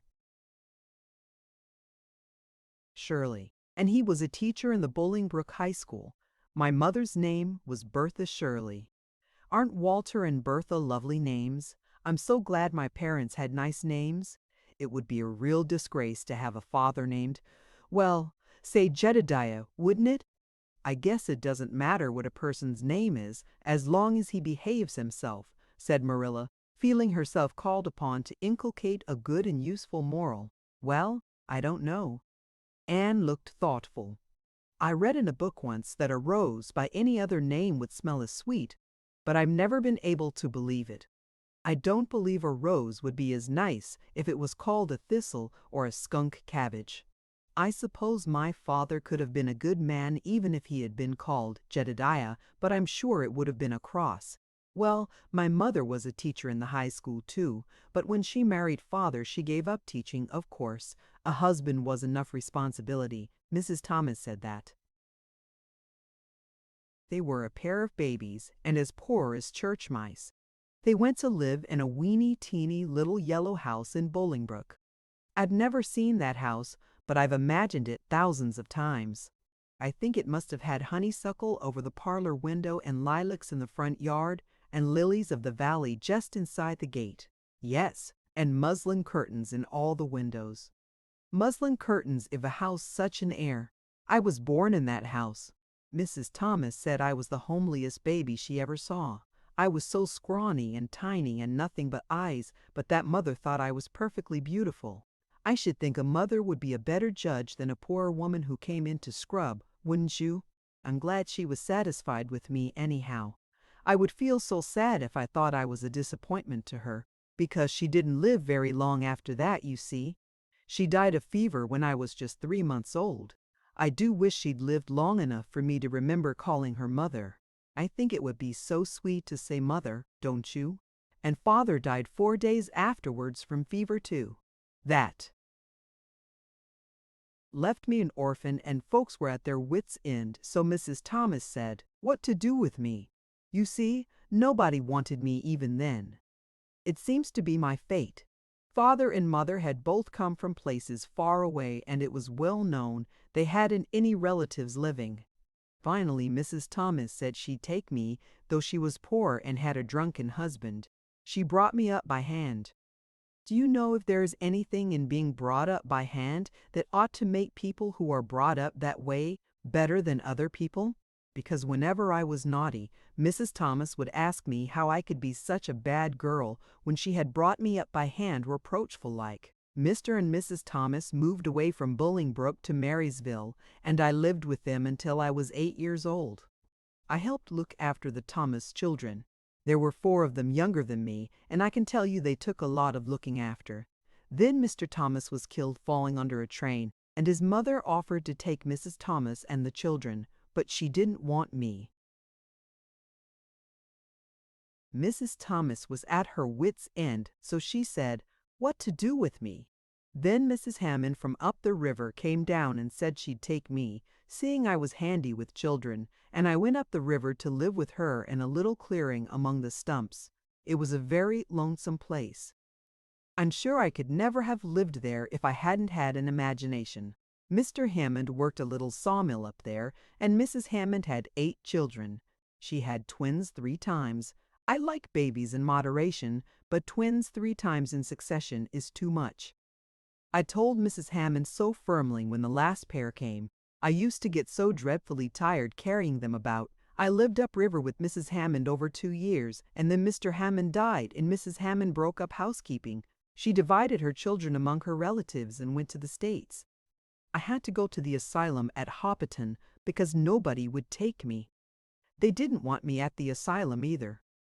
They said they were overcrowded, as it was. But they had to take me, and I was there. 4 months until Mrs. Spencer came. Anne finished up with another sigh, of relief this time. Evidently she did not like talking about her experiences in a world that had not wanted her. "Did you ever go to school?" demanded Marilla, turning the sorrel mare down the shore road. "Not a great deal. I went a little the last year I stayed with Mrs. Thomas. When I went upriver, we were so far from a school that I couldn't walk it in winter, and there was vacation in summer, so I could only go in the spring and fall. But of course I went while I was at the asylum. I can read pretty well, and I know ever so many pieces of poetry, off by heart, The Battle of Hohenlinden, and Edinburgh after Flodden, and Bingen on the Rhine, and lots of The Lady of the Lake, and most of The Seasons, by James Thomson. Don't you just love poetry that gives you a crinkly feeling up and down your back? There is a piece in the 5th. Reader, The Downfall of Poland, that is just full of thrills. Of course, I wasn't in the 5th, reader. I was only in the 4th. But the big girls used to lend me theirs to read. Were those women, Mrs. Thomas and Mrs. Hammond, good to you? Asked Marilla, looking at Anne out of the corner of her eye. Oh, faltered Anne. Her sensitive little face suddenly flushed scarlet, and embarrassment sat on her brow. Oh, they meant to be. I know they meant to be just as good and kind as possible. And when people mean to be good to you, you don't mind very much when they're not quite always. They had a good deal to worry them, you know. It's very trying to have a drunken husband, you see, and it must be very trying to have twins 3 times in succession, don't you think? But I feel sure they meant to be good to me. Marilla asked no more questions. Anne gave herself up to a silent rapture over. The shore rode, and Marilla guided the sorrel abstractedly while she pondered deeply. Pity was suddenly stirring in her heart for the child. What a starved, unloved life she had had, a life of drudgery and poverty and neglect. For Marilla was shrewd enough to read between the lines of Anne's history and divine the truth. No wonder she had been so delighted at the prospect of a real home. It was a pity she had to be sent back. What if she, Marilla, should indulge Matthew's unaccountable whim and let her stay? He was set on it, and the child seemed a nice, teachable little thing. She's got too much to say, thought Marilla, but she might be trained out of that. And there's nothing rude or slangy in what she does say. She's ladylike. It's likely her people were nice folks. The shore road was woodsy and wild and lonesome. On the right hand, scrub firs, their spirits quite unbroken by long years of tussle with the gulf winds, grew thickly. On the left were the steep red sandstone cliffs, so near the track in places that a mare of less steadiness than the sorrel might have tried the nerves of the people behind her. Down at the base of the cliffs were heaps of surf-worn rocks, or little sandy coves inlaid with pebbles, as with ocean jewels. Beyond lay the sea, shimmering and blue, and over it soared the gulls, their pinions flashing silvery in the sunlight. "Isn't the sea wonderful?" said Anne, rousing from a long, wide-eyed silence. "Once, when I lived in Marysville, Mr. Thomas hired an express wagon and took us all to spend the day at the shore 10 miles away. I enjoyed every moment of that day, even if I had to look after the children all the time. I lived it over in happy dreams for years. But this shore is nicer than the Marysville shore. Aren't those gulls splendid? Would you like to be a gull?" "I think I would, that is, if I couldn't be a human girl. Don't you think it would be nice to wake up at sunrise and swoop down over the water and away out over that lovely blue all day, and then at night to fly back to one's nest? Oh, I can just imagine myself doing it. What big house is that just ahead, please?" "That's the White Sands Hotel. Mr. Kirk runs it, but the season hasn't begun yet. There are heaps of Americans come there for the summer. They think this shore is just about right. I was afraid it might be Mrs. Spencer's place," said Anne mournfully. "I don't want to get there. Somehow, it will seem like the end of everything." Chapter 6. Marilla Makes Up Her Mind. Get there they did, however, in due season. Mrs. Spencer lived in a big yellow house at White Sands Cove, and she came to the door with surprise and welcome mingled on her benevolent face. "Dear, dear," she exclaimed, "you're the last folks I was looking for today, but I'm real glad to see you. You'll put your horse in, and how are you, Anne?" "I'm as well as can be expected, thank you," said Anne smilelessly. A blight seemed to have descended on her. "I suppose we'll stay a little while to rest the mare," said Marilla, "but I promised Matthew I'd be home early. The fact is, Mrs. Spencer, there's been a queer mistake somewhere, and I've come over to see where it is. We sent word, Matthew and I, for you to bring us a boy from the asylum. We told your brother Robert to tell you we wanted a boy 10 or 11 years old." "Marilla Cuthbert, you don't say so," said Mrs. Spencer in distress. "Why, Robert sent word down by his daughter Nancy, and she said you wanted a girl, didn't she, Flora Jane?" appealing to her daughter who had come out to the steps. "She certainly did, Miss Cuthbert," corroborated Flora Jane earnestly. "I'm dreadful sorry," said Mrs. Spencer. "It's too bad, but it certainly wasn't my fault, you see, Miss Cuthbert. I did the best I could, and I thought I was following your instructions. Nancy is a terrible flighty thing. I've often had to scold her well for her heedlessness." "It was our own fault," said Marilla resignedly. "We should have come to you ourselves and not left an important message to be passed along by word of mouth in that fashion. Anyhow, the mistake has been made, and the only thing to do now is to set it right. Can we send the child back to the asylum? I suppose they'll take her back, won't they?"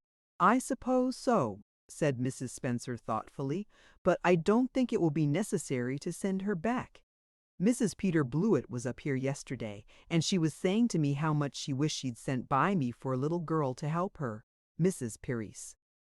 Peter has a large family, you know, and she finds it hard to get help. Anne will be the very girl for her. I call it positively providential." Marilla did not look as if she thought Providence had much to do with the matter. Here was an unexpectedly good chance to get this unwelcome orphan off her hands, and she did not even feel grateful for it. She knew Mrs. Peter Blewett only by sight, as a small, shrewish-faced woman without an ounce of superfluous flesh on her bones. But she had heard of her. A terrible worker and driver, Mrs. Peter was said to be, and discharged servant girls told fearsome tales of her temper and stinginess, and her family of pert quarrelsome children. Marilla felt a qualm of conscience at the thought of handing Anne over to her tender mercies. "Well, I'll go in and we'll talk the matter over," she said. "And if there isn't Mrs. Peter coming up the lane this blessed minute," exclaimed Mrs. Spencer, bustling her guests through the hall into the parlor, where a deadly chill struck on them, as if the air had been strained so long through dark green, closely drawn blinds that it had lost every particle of warmth it had ever possessed. "That is real lucky, for we can settle the matter right away. Take the armchair, Miss Cuthbert, and you sit here on the ottoman and don't wriggle. Let me take your hats. Flora Jane, go out and put the kettle on. Good afternoon, Mrs. Blewett. We were just saying how fortunate it was you happened along. Let me introduce you two ladies. Mrs. Blewett, Miss Cuthbert. Please excuse me for just a moment. I forgot to tell Flora Jane to take the buns out of the oven." Mrs. Spencer whisked away after pulling up the blinds. Anne, sitting mutely on the ottoman with her hands clasped tightly in her lap, stared at Mrs. Blewett as one fascinated. Was she to be given into the keeping of this sharp-faced, sharp-eyed woman?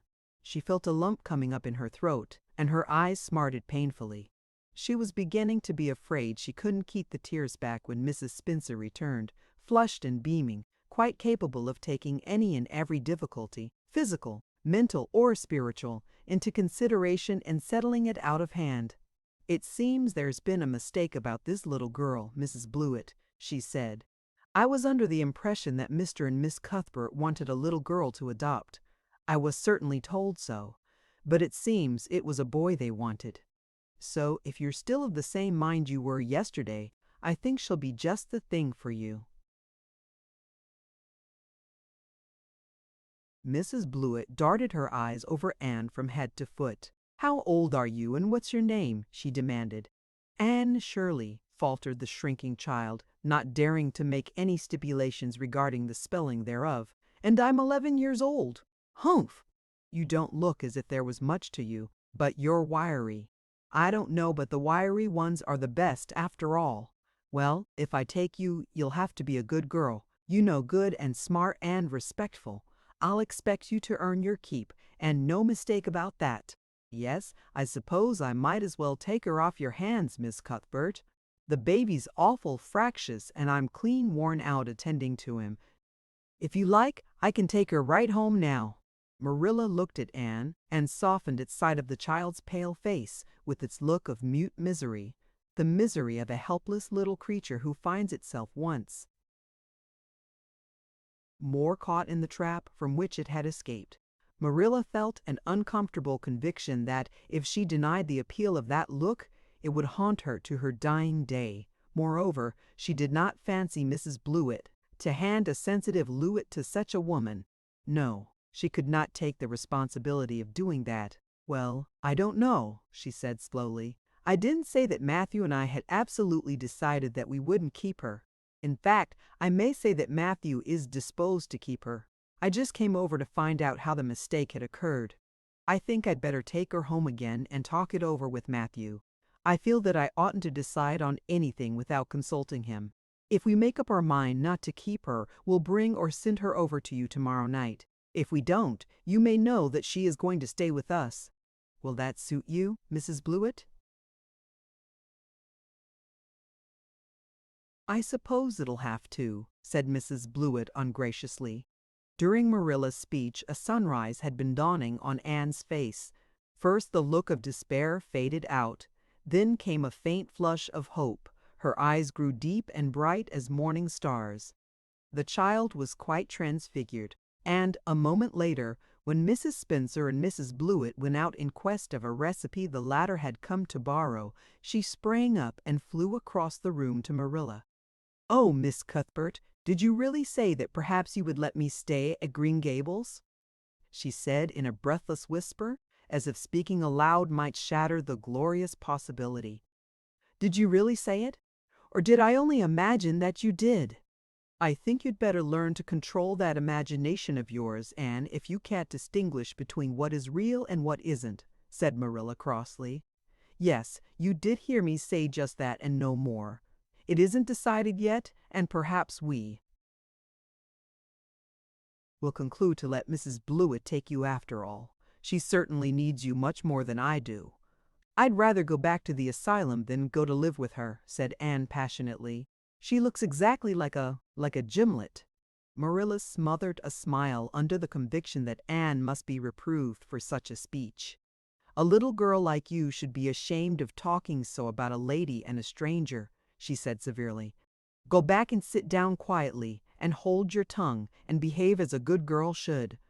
"I'll try to do and be anything you want me, if you only keep me," said Anne, returning meekly to her ottoman. When they arrived back at Green Gables that evening, Matthew met them in the lane. Marilla from afar had noted him prowling along it and guessed his motive. She was prepared for the relief she read in his face when he saw that she had at least brought Anne back with her. But she said nothing to him relative to the affair until they were both out in the yard behind the barn milking the cows. Then she briefly told him Anne's history and the result of the interview with Mrs. Spencer. "I wouldn't give a dog I like to that Blewett woman," said Matthew with unusual vim. "I don't fancy her style myself," admitted Marilla, "but it's that or keeping her ourselves, Matthew. And since you seem to want her, I suppose I'm willing or have to be. I've been thinking over the idea until I've got kind of used to it. It seems a sort of duty.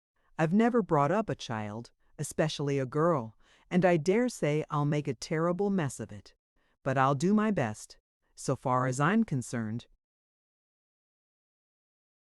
"Matthew, she may stay."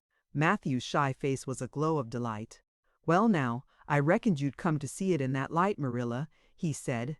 "She's such an interesting little thing." "It'd be more to the point if you could say she was a useful little thing," retorted Marilla.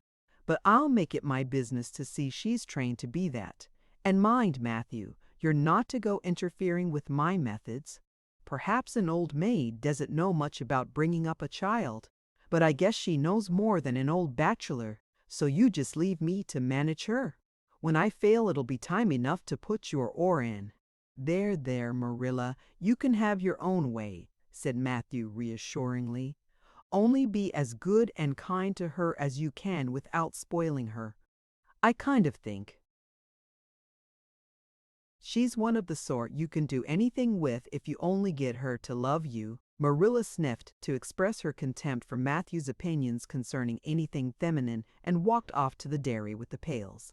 "I won't tell her tonight that she can stay," she reflected as she strained the milk into the creamers.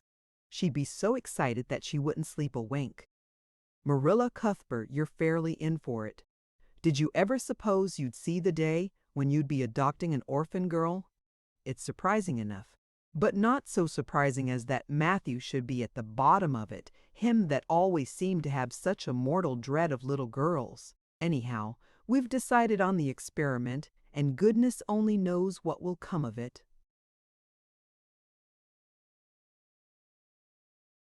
Chapter 7. Anne Says Her Prayers. When Marilla took Anne up to bed that night, she said stiffly, "Now, Anne, I noticed last night that you threw your clothes all about the floor when you took them off. That is a very untidy habit, and I can't allow it at all. As soon as you take off any article of clothing, fold it neatly and place it on the chair. I haven't any use at all for little girls who aren't neat. I was so harrowed up in my mind last night that I didn't think about my clothes at all," said Anne. "I'll fold them nicely tonight. They always made us do that at the asylum. Half the time, though, I'd forget. I'd be in such a hurry to get into bed nice and quiet and imagine things." "You'll have to remember a little better if you stay here," admonished Marilla. "There, that looks something like. Say your prayers now and get into bed." "I never say any prayers," announced Anne. Marilla looked horrified astonishment. "Why, Anne, what do you mean? Were you never taught to say your prayers?" "God always wants little girls to say their prayers." "Don't you know who God is, Anne?" "God is a spirit, infinite, eternal, and unchangeable in his being, wisdom, power, holiness, justice, goodness, and truth," responded Anne promptly and glibly. Marilla looked rather relieved. So you do know something then, thank goodness. You're not quite a heathen. Where did you learn that? Oh, at the Asylum Sunday School. They made us learn the whole catechism. I liked it pretty well. There's something splendid about some of the words. Infinite, eternal, and unchangeable. Isn't that grand? It has such a roll to it, just like a big organ playing. You couldn't quite call it poetry, I suppose, but it sounds a lot like it, doesn't it? We're not talking about poetry, Anne. We are talking about saying your prayers. Don't you know it's a terrible, wicked thing not to say your prayers every night? I'm afraid you are a very bad little girl. You'd find it easier to be bad than good if you had red hair, said Anne reproachfully. People who haven't red hair don't know what trouble is. Mrs. Thomas told me that God made my hair red on purpose, and I've never cared about him since. And anyhow, I'd always be too tired at night to bother saying prayers. People who have to look after twins can't be expected to say their prayers. Now, do you honestly think they can? Marilla decided that Anne's religious training must be begun at once, plainly. There was no time to be lost. You must say your prayers while you are under my roof, Anne. Why, of course, if you want me to, assented Anne cheerfully. I'd do anything to oblige you. But you'll have to tell me what to say for this once. After I get into bed, I'll imagine out a real nice prayer to say always. I believe that it will be quite interesting now that I come to think of it. You must kneel down, said Marilla in embarrassment. Anne knelt at Marilla's knee and looked up gravely. Why must people kneel down to pray? If I really wanted to pray, I'll tell you what I'd do. I'd go out into a great big field all alone or into the deep, deep woods, and I'd look up into the sky, up into that lovely blue sky that looks as if there was no end to its blueness, and then I'd just feel a prayer. Well, I'm ready. What am I to say? Marilla felt more embarrassed than ever. She had intended to teach Anne the childish classic, Now I Lay Me Down to Sleep. But she had, as I have told you, the glimmerings of a sense of humor which is simply another name for a sense of the fitness of things. And it suddenly occurred to her that that simple little prayer, sacred to white-robed childhood lisping at motherly knees, was entirely unsuited to this freckled witch of a girl who knew and cared nothing about God's love, since she had never had it translated to her through the medium of human love. You're old enough to pray for yourself, Anne, she said finally. Just thank God for your blessings and ask him humbly for the things you want. Well, I'll do my best, promised Anne, burying her face in Marilla's lap. Gracious Heavenly Father, that's the way the ministers say it in church, so I suppose it's all right in private prayer, isn't it? She interjected, lifting her head. For a moment. Gracious Heavenly Father, I thank Thee for the white way of delight and the lake of shining waters and Bonnie and the Snow Queen. I'm really extremely grateful for them, and that's all the blessings I can think of just now to thank Thee for. As for the things I want, they're so numerous that it would take a great deal of time to name them all, so I will only mention the two most important. Please let me stay at Green Gables, and please let me be good-looking when I grow up. I remain, yours respectfully, Anne Shirley. There, did I do all right? She asked eagerly, getting up. I could have made it much more flowery if I'd had a little more time to think it over. Poor Marilla was only preserved from complete collapse by remembering that it was not irreverence, but simply spiritual ignorance on the part of Anne that was responsible for this extraordinary petition. She tucked the child up in bed,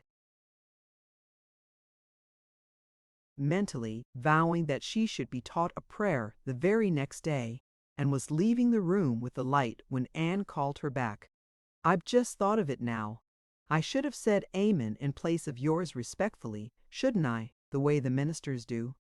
I've forgotten it, but I felt a prayer should be finished off in some way, so I put in the other. Do you suppose it will make any difference? I don't suppose it will, said Marilla. Go to sleep now like a good child. Good night. I can say good night tonight with a clear conscience," said Anne, cuddling luxuriously down among her pillows. Marilla retreated to the kitchen, set the candle firmly on the table, and glared at Matthew. "Matthew Cuthbert, it's about time somebody adopted that child and taught her something. She's next door to a perfect heathen. Will you believe that she never said a prayer in her life till tonight? I'll send to the manse tomorrow and borrow the Peep of the Day series. That's what I'll do. And she shall go to Sunday school just as soon as I can get some suitable clothes made for her. I foresee that I shall have my hands full.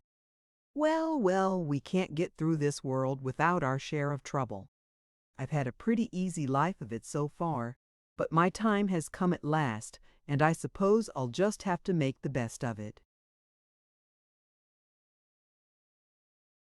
Chapter 8. Anne's bringing up is begun. For reasons best known to herself, Marilla did not tell Anne that she was to stay at Green Gables until the next afternoon. During the forenoon, she kept the child busy with various tasks and watched over her with a keen eye while she did them. By noon, she had concluded that Anne was smart and obedient, willing to work and quick to learn. Her most serious shortcoming seemed to be a tendency to fall into daydreams in the middle of a task and forget all about it until such time as she was sharply recalled to earth by a reprimand or a catastrophe. When Anne had finished washing the dinner dishes, she suddenly confronted Marilla with the air and expression of one desperately determined to learn the worst. Her thin little body trembled from head to foot, her face flushed, and her eyes dilated until they were almost black. She clasped her hands tightly and said in an imploring voice, "Oh, please, Miss Cuthbert, won't you tell me if you are going to send me away or not? I've tried to be patient all the morning, but I really feel that I cannot bear not knowing any longer. It's a dreadful feeling. Please tell me." "You haven't scalded the dishcloth in clean hot water as I told you to do," said Marilla immovably. "Just go and do it before you ask any more questions, Anne." Anne went and attended to the dishcloth. Then she returned to Marilla and fastened imploring eyes on the latter's face. "Well," said Marilla, unable to find any excuse for deferring her explanation longer, "I suppose I might as well tell you. Matthew and I have decided to keep you. That is, if you will try to be a good little girl and show yourself grateful." "Why, child, whatever is the matter?" "I'm crying," said Anne in a tone of bewilderment. "I can't think why. I'm glad as glad can be." "Oh, glad doesn't seem the right word at all. I was glad about the White Way and the cherry blossoms. But this, oh, it's something more than glad. I'm so happy. I'll try to be so good. It will be uphill work, I expect, for Mrs. Thomas often told me I was desperately wicked. However, I'll do my very best. But can you tell me why I'm crying?" "I suppose it's because you're all excited and worked up," said Marilla disapprovingly. "Sit down on that chair and try to calm yourself. I'm afraid you both cry and laugh far too easily. Yes, you can stay here and we will try to do right by you. You must go to school, but it's only a fortnight till vacation, so it isn't worthwhile for you to start before it opens again in September." "What am I to call you?" asked Anne. "Shall I always say Miss Cuthbert? Can I call you Aunt Marilla?" "No, you'll call me just plain Marilla. I'm not used to being called Miss Cuthbert, and it would make me nervous." "It sounds awfully disrespectful to just say Marilla," protested Anne. "I guess there'll be nothing disrespectful in it if you're careful to speak respectfully. Everybody, young and old, in Avonlea calls me Marilla, except the minister. He says Miss Cuthbert when he thinks of it." "I'd love to call you Aunt Marilla," said Anne wistfully. "I'd never had an aunt or any relation at all, not even a grandmother. It would make me feel as if I really belonged to you. Can't I call you Aunt Marilla?" "No, I'm not your aunt, and I don't believe in calling people names that don't belong to them. But we could imagine you were my aunt." "I couldn't," said Marilla grimly. "Do you never imagine things different from what they really are?" asked Anne wide-eyed. "No, Oh, Anne drew a long breath. Oh, Miss Marilla, how much you miss.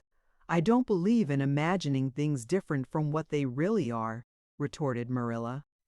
When the Lord puts us in certain circumstances, He doesn't mean for us to imagine them away.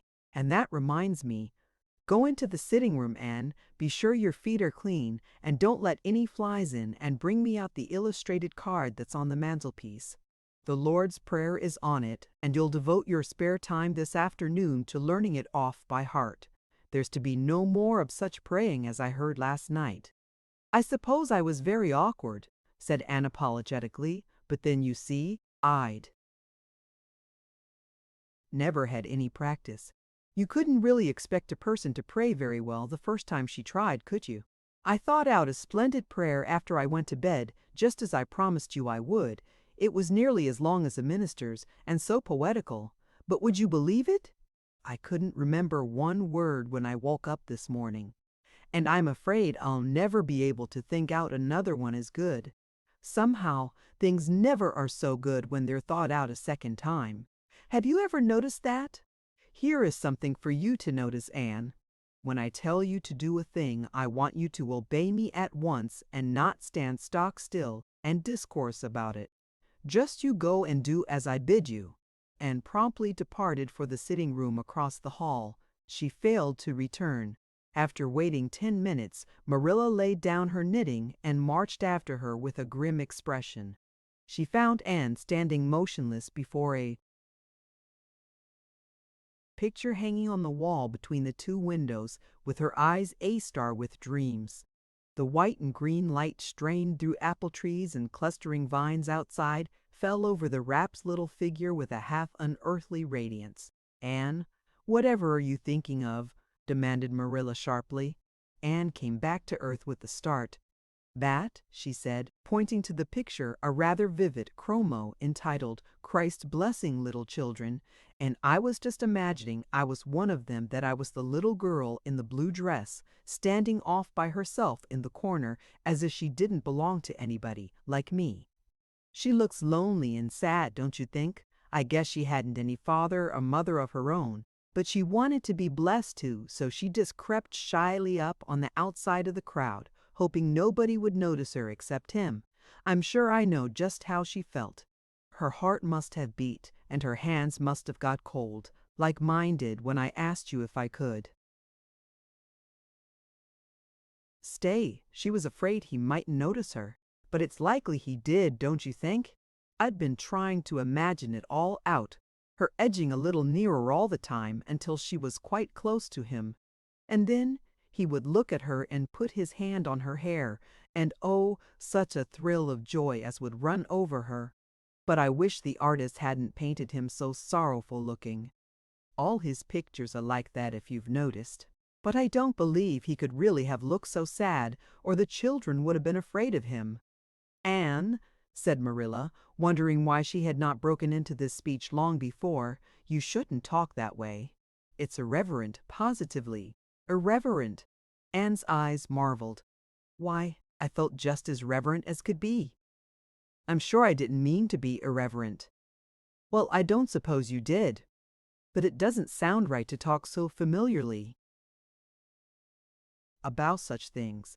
And another thing, Anne, when I send you after something, you're to bring it at once and not fall into mooning and imagining before pictures. Remember that. Take that card and come right to the kitchen. Now, sit down in the corner and learn that prayer off by heart. Anne set the card up against the jugful of apple blossoms she had brought in to decorate the dinner table.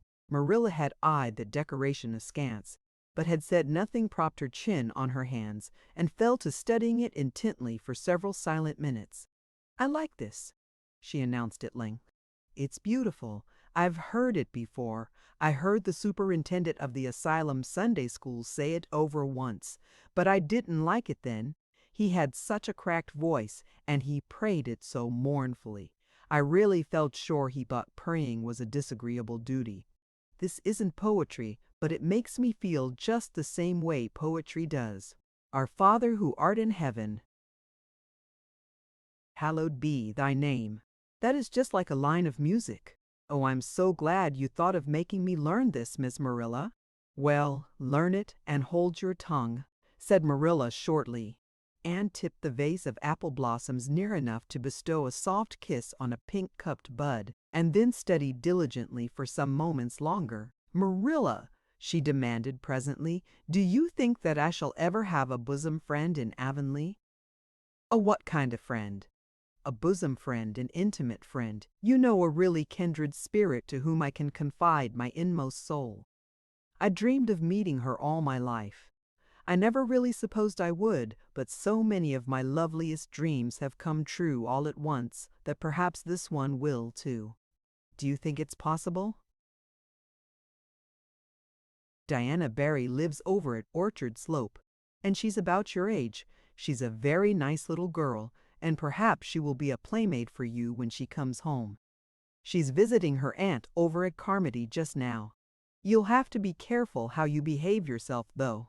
Mrs. Barry is a very particular woman. She won't let Diana play with any little girl who isn't nice and good." Anne looked at Marilla through the apple blossoms, her eyes aglow with interest. "What is Diana like? Her hair isn't red, is it?" "Oh, I hope not. It's bad enough to have red hair myself, but I positively couldn't endure it in a bosom friend. Diana is a very pretty little girl. She has black eyes and hair and rosy cheeks, and she is good and smart, which is better than being pretty." Marilla was as fond of morals as the Duchess in Wonderland, and was firmly convinced that one should be tacked on to every remark made to a child who was being brought up.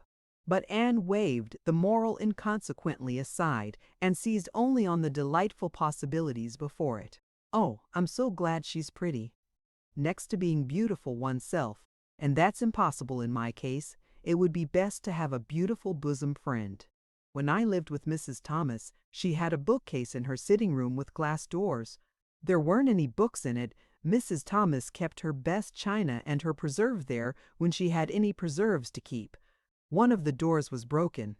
Mr. Thomas smashed it one night when he was slightly intoxicated.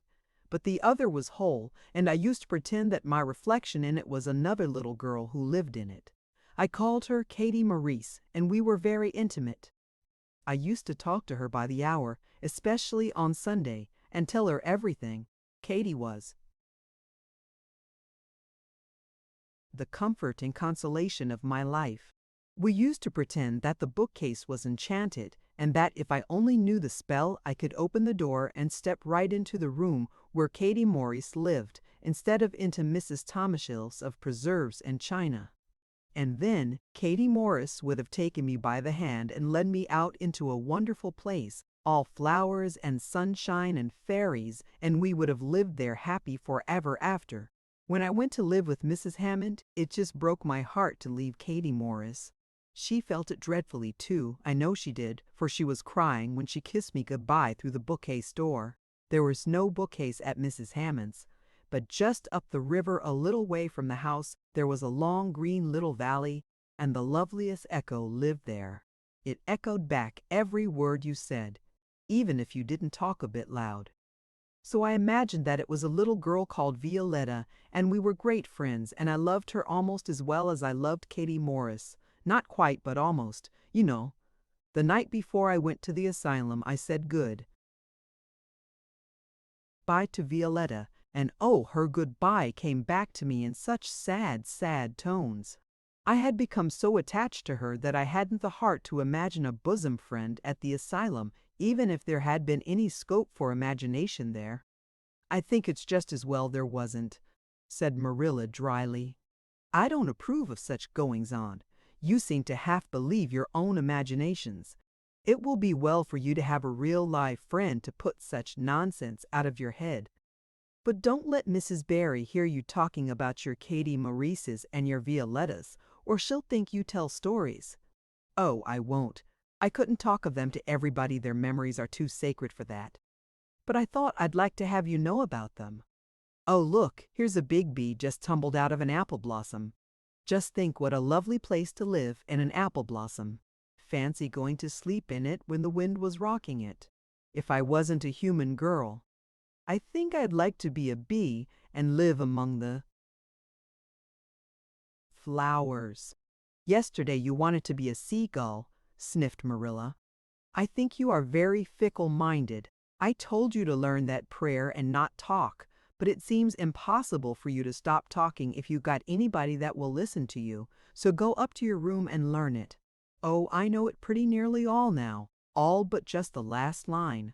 Well, never mind, do as I tell you. Go to your room and finish learning it well, and stay there until I call you down to help me get tea. Can I take the apple blossoms with me for company? Pleaded Anne. No, you don't want your room cluttered up with flowers. You should have left them on the tree in the first place. I did feel a little that way too, said Anne. I kind of felt I shouldn't shorten their lovely lives by picking them. I wouldn't want to be picked if I were an apple blossom, but the temptation was irresistible. What do you do when you meet with an irresistible temptation? Anne, did you hear me tell you to go to your room? Anne sighed, retreated to the east gable, and sat down in a chair by the window. There, I know this prayer. I learned that last sentence coming upstairs. Now, I'm going to imagine things into this room so that they'll always stay imagined. The floor is covered with a white velvet carpet with pink roses all over it, and there are pink silk curtains at the windows. The walls are hung with gold and silver brocade tapestry. The furniture is mahogany. I never saw any mahogany, but it does sound so luxurious. This is a couch all heaped with gorgeous silken cushions, pink and blue and crimson and gold, and I am reclining gracefully on it. I can see my reflection in that splendid big mirror hanging on the wall. I am tall and regal, clad in the gown of trailing white lace, with a pearl cross on my breast and pearls in my hair.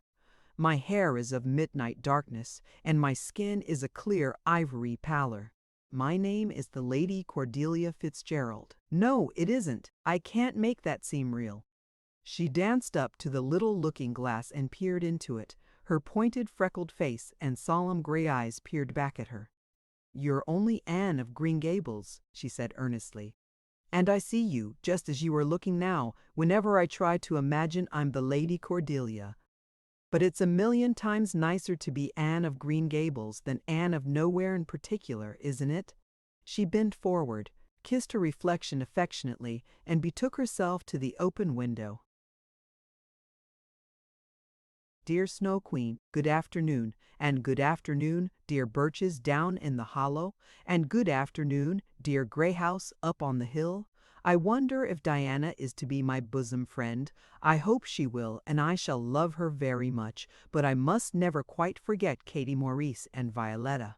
They would feel so hurt if I did, and I'd hate to hurt anybody's feelings, even a little bookcase girl's or a little echo girl's. I must be careful to remember them and send them a kiss every day. Anne blew a couple of airy kisses from her fingertips past the cherry blossoms, and then, with her chin in her hands, drifted luxuriously out on a sea of daydreams. Chapter 9. Mrs. Rachel Lynde is properly horrified. Anne and he had been a fortnight at Green Gables before Mrs. Lynde arrived to inspect her. Mrs. Rachel, to do her justice, was not to blame for this. A severe and unseasonable attack of grippe had confined that good lady to her house ever since the occasion of her last visit to Green Gables. Mrs. Rachel was not often sick and had a well-defined contempt for people who were. But grippe, she asserted, was like no other illness on earth and could only be interpreted as one of the special visitations of Providence. As soon as her doctor allowed her to put her foot out of doors, she hurried up to Green Gables, bursting with curiosity to see Matthew and Marilla's orphan, concerning whom all sorts of stories and suppositions had gone abroad in Avonlea. Anne had made good use of every waking moment of that fortnight. Already she was acquainted with every tree and shrub about the place. She had discovered that a lane opened out below the apple orchard and ran up through a belt of woodland, and she had explored it to its furthest end in all its delicious vagaries. Of broken bridge, for compies and wild cherry arch, corners thick with fern, and branching byways of maple and mountain ash. She had made friends with the spring down in the hollow, that wonderful deep, clear, icy cold spring. It was set about with smooth red sandstones and rimmed in by great palm-like clumps of water fern, and beyond it was a log bridge over the brook. That bridge led Anne's dancing feet up over a wooded hill beyond, where perpetual twilight reigned under the straight, thick-growing firs and spruces. The only flowers there were myriads of delicate June bells, those shyest and sweetest of woodland blooms, and a few pale, aerial star-flowers, like the spirits of last year's blossoms. Gossamers glimmered like threads of silver among the trees, and the fir boughs and tassels seemed to utter friendly speech. All these raptured voyages of exploration were made in the odd half-hours which she was allowed for play, and Anne talked Matthew and Marilla half-deaf over her discoveries. Not that Matthew complained, to be sure. He listened to it all with a wordless smile of enjoyment on his face. Marilla permitted the chatter until she found herself becoming too interested in it, whereupon she always promptly quenched Anne by a curt command to hold her tongue. Anne was out in the orchard when Mrs. Rachel came, wandering at her own sweet will through the lush, tremulous grasses splashed with ruddy evening sunshine, so that good lady had an excellent chance to talk her illness fully over, describing every ache and pulse beat with such evident enjoyment that Marilla thought even grippe must bring its compensations. When details were exhausted, Mrs. Rachel introduced the real reason of her call. "I've been hearing some surprising things about you and Matthew." "I don't suppose you are any more surprised than I am myself," said Marilla. "I'm getting over my surprise now. It was too bad there was such a mistake," said Mrs. Rachel sympathetically. "Couldn't you have sent her back?" "I suppose we could, but we decided not to. Matthew took a fancy to her, and I must say I like her myself, although I admit she has her faults. The house seems a different place already. She's a real bright little thing." Marilla said more than she had intended to say when she began, for she read disapproval in Mrs. Rachel's expression. "It's a great responsibility you've taken on yourself," said that lady gloomily, "especially when you've never had any experience with children. You don't know much about her or her real disposition, I suppose, and there's no guessing how a child like that will turn out. But I don't want to discourage you, I'm sure." "Marilla, I'm not feeling discouraged," was Marilla's dry response. "When I make up my mind to do a thing, it stays made up. I suppose you'd like to see Anne. I'll call her in." Anne came running in presently, her face sparkling with the delight of her orchard rovings, but, abashed at finding the delight herself in the unexpected presence of a stranger, she halted confusedly inside the door. She certainly was an odd-looking little creature in the short, tight, wincey dress she had worn from the asylum, below which her thin legs seemed ungracefully long. Her freckles were more numerous and obtrusive than ever. The wind had ruffled her hatless hair into over-brilliant disorder. It had never looked redder than at that moment. "Well, they didn't pick you for your looks, that's sure and certain," was Mrs. Rachel Lynde's emphatic comment. Mrs. Rachel was one of those delightful and popular people who pride themselves on speaking their mind without fear or favor. "She's terrible skinny and homely, Marilla. Come here, child, and let me have a look at you. Lawful heart, did anyone ever see such freckles and hair as red as carrots? Come here, child, I say." Anne came there, but not exactly as Mrs. Rachel expected. With one bound she crossed the kitchen floor and stood before Mrs. Rachel, her face scarlet with anger, her lips quivering, and her whole slender form trembling from head to foot. "I hate you," she cried in a choked voice, stamping her foot on the floor. "I hate you! I hate you! I hate you! I hate you!" a louder stamp with each assertion of hatred. "How dare you call me skinny and ugly? How dare you say I'm freckled and red-headed? You are a rude, impolite, unfeeling woman." "Anne!" exclaimed Marilla in consternation. But Anne continued to face Mrs. Rachel undauntedly, head up, eyes blazing, hands clenched, passionate indignation exhaling from her like an atmosphere. "How dare you say such things about me?" she repeated vehemently. "How would you like to have such things said about you? How would you like to be told that you are fat and clumsy, and probably hadn't a spark of imagination in you? I don't care if I do hurt your feelings by saying so. I hope I hurt them. You have hurt mine worse than they were ever hurt before, even by Mrs. Thomas's intoxicated husband. And I'll never forgive you for it. Never, never. Stamp. Stamp." "Did anybody ever see such a temper?" exclaimed the horrified Mrs. Rachel. "Anne, go to your room and stay there until I come up," said Marilla, recovering her powers of speech with difficulty. Anne, bursting into tears, rushed to the hall door, slammed it until the tins on the porch wall outside rattled in sympathy, and fled through the hall and up the stairs like a whirlwind. A subdued slam above told that the door of the east gable had been shut with equal vehemence. "Well, I don't envy you your job bringing that up, Marilla," said Mrs. Rachel with unspeakable solemnity. Marilla opened her lips to say she knew not what of apology or deprecation. What she did say was a surprise to herself then and ever afterwards. "You shouldn't have twitted her about her looks, Rachel. Marilla Cuthbert, you don't mean to say that you are upholding her in such a terrible display of temper as we've just seen?" demanded Mrs. Rachel indignantly. "No," said Marilla slowly. "I'm not trying to excuse her. She's been very naughty and I'll have to give her a talking to about it. But we must make allowances for her. She's never been taught what is right. And you were too hard on her, Rachel." Marilla could not help tacking on that last sentence, although she was again surprised at herself for doing it. Mrs. Rachel got up with an air of offended dignity. "Well, I see that I'll have to be very careful what I say after this, Marilla, since the fine feelings of orphans, brought from goodness knows where, have to be considered before anything else." "Oh no, I'm not vexed, don't worry yourself. I'm too sorry for you to leave any room for anger in my mind. You'll have your own troubles with that child.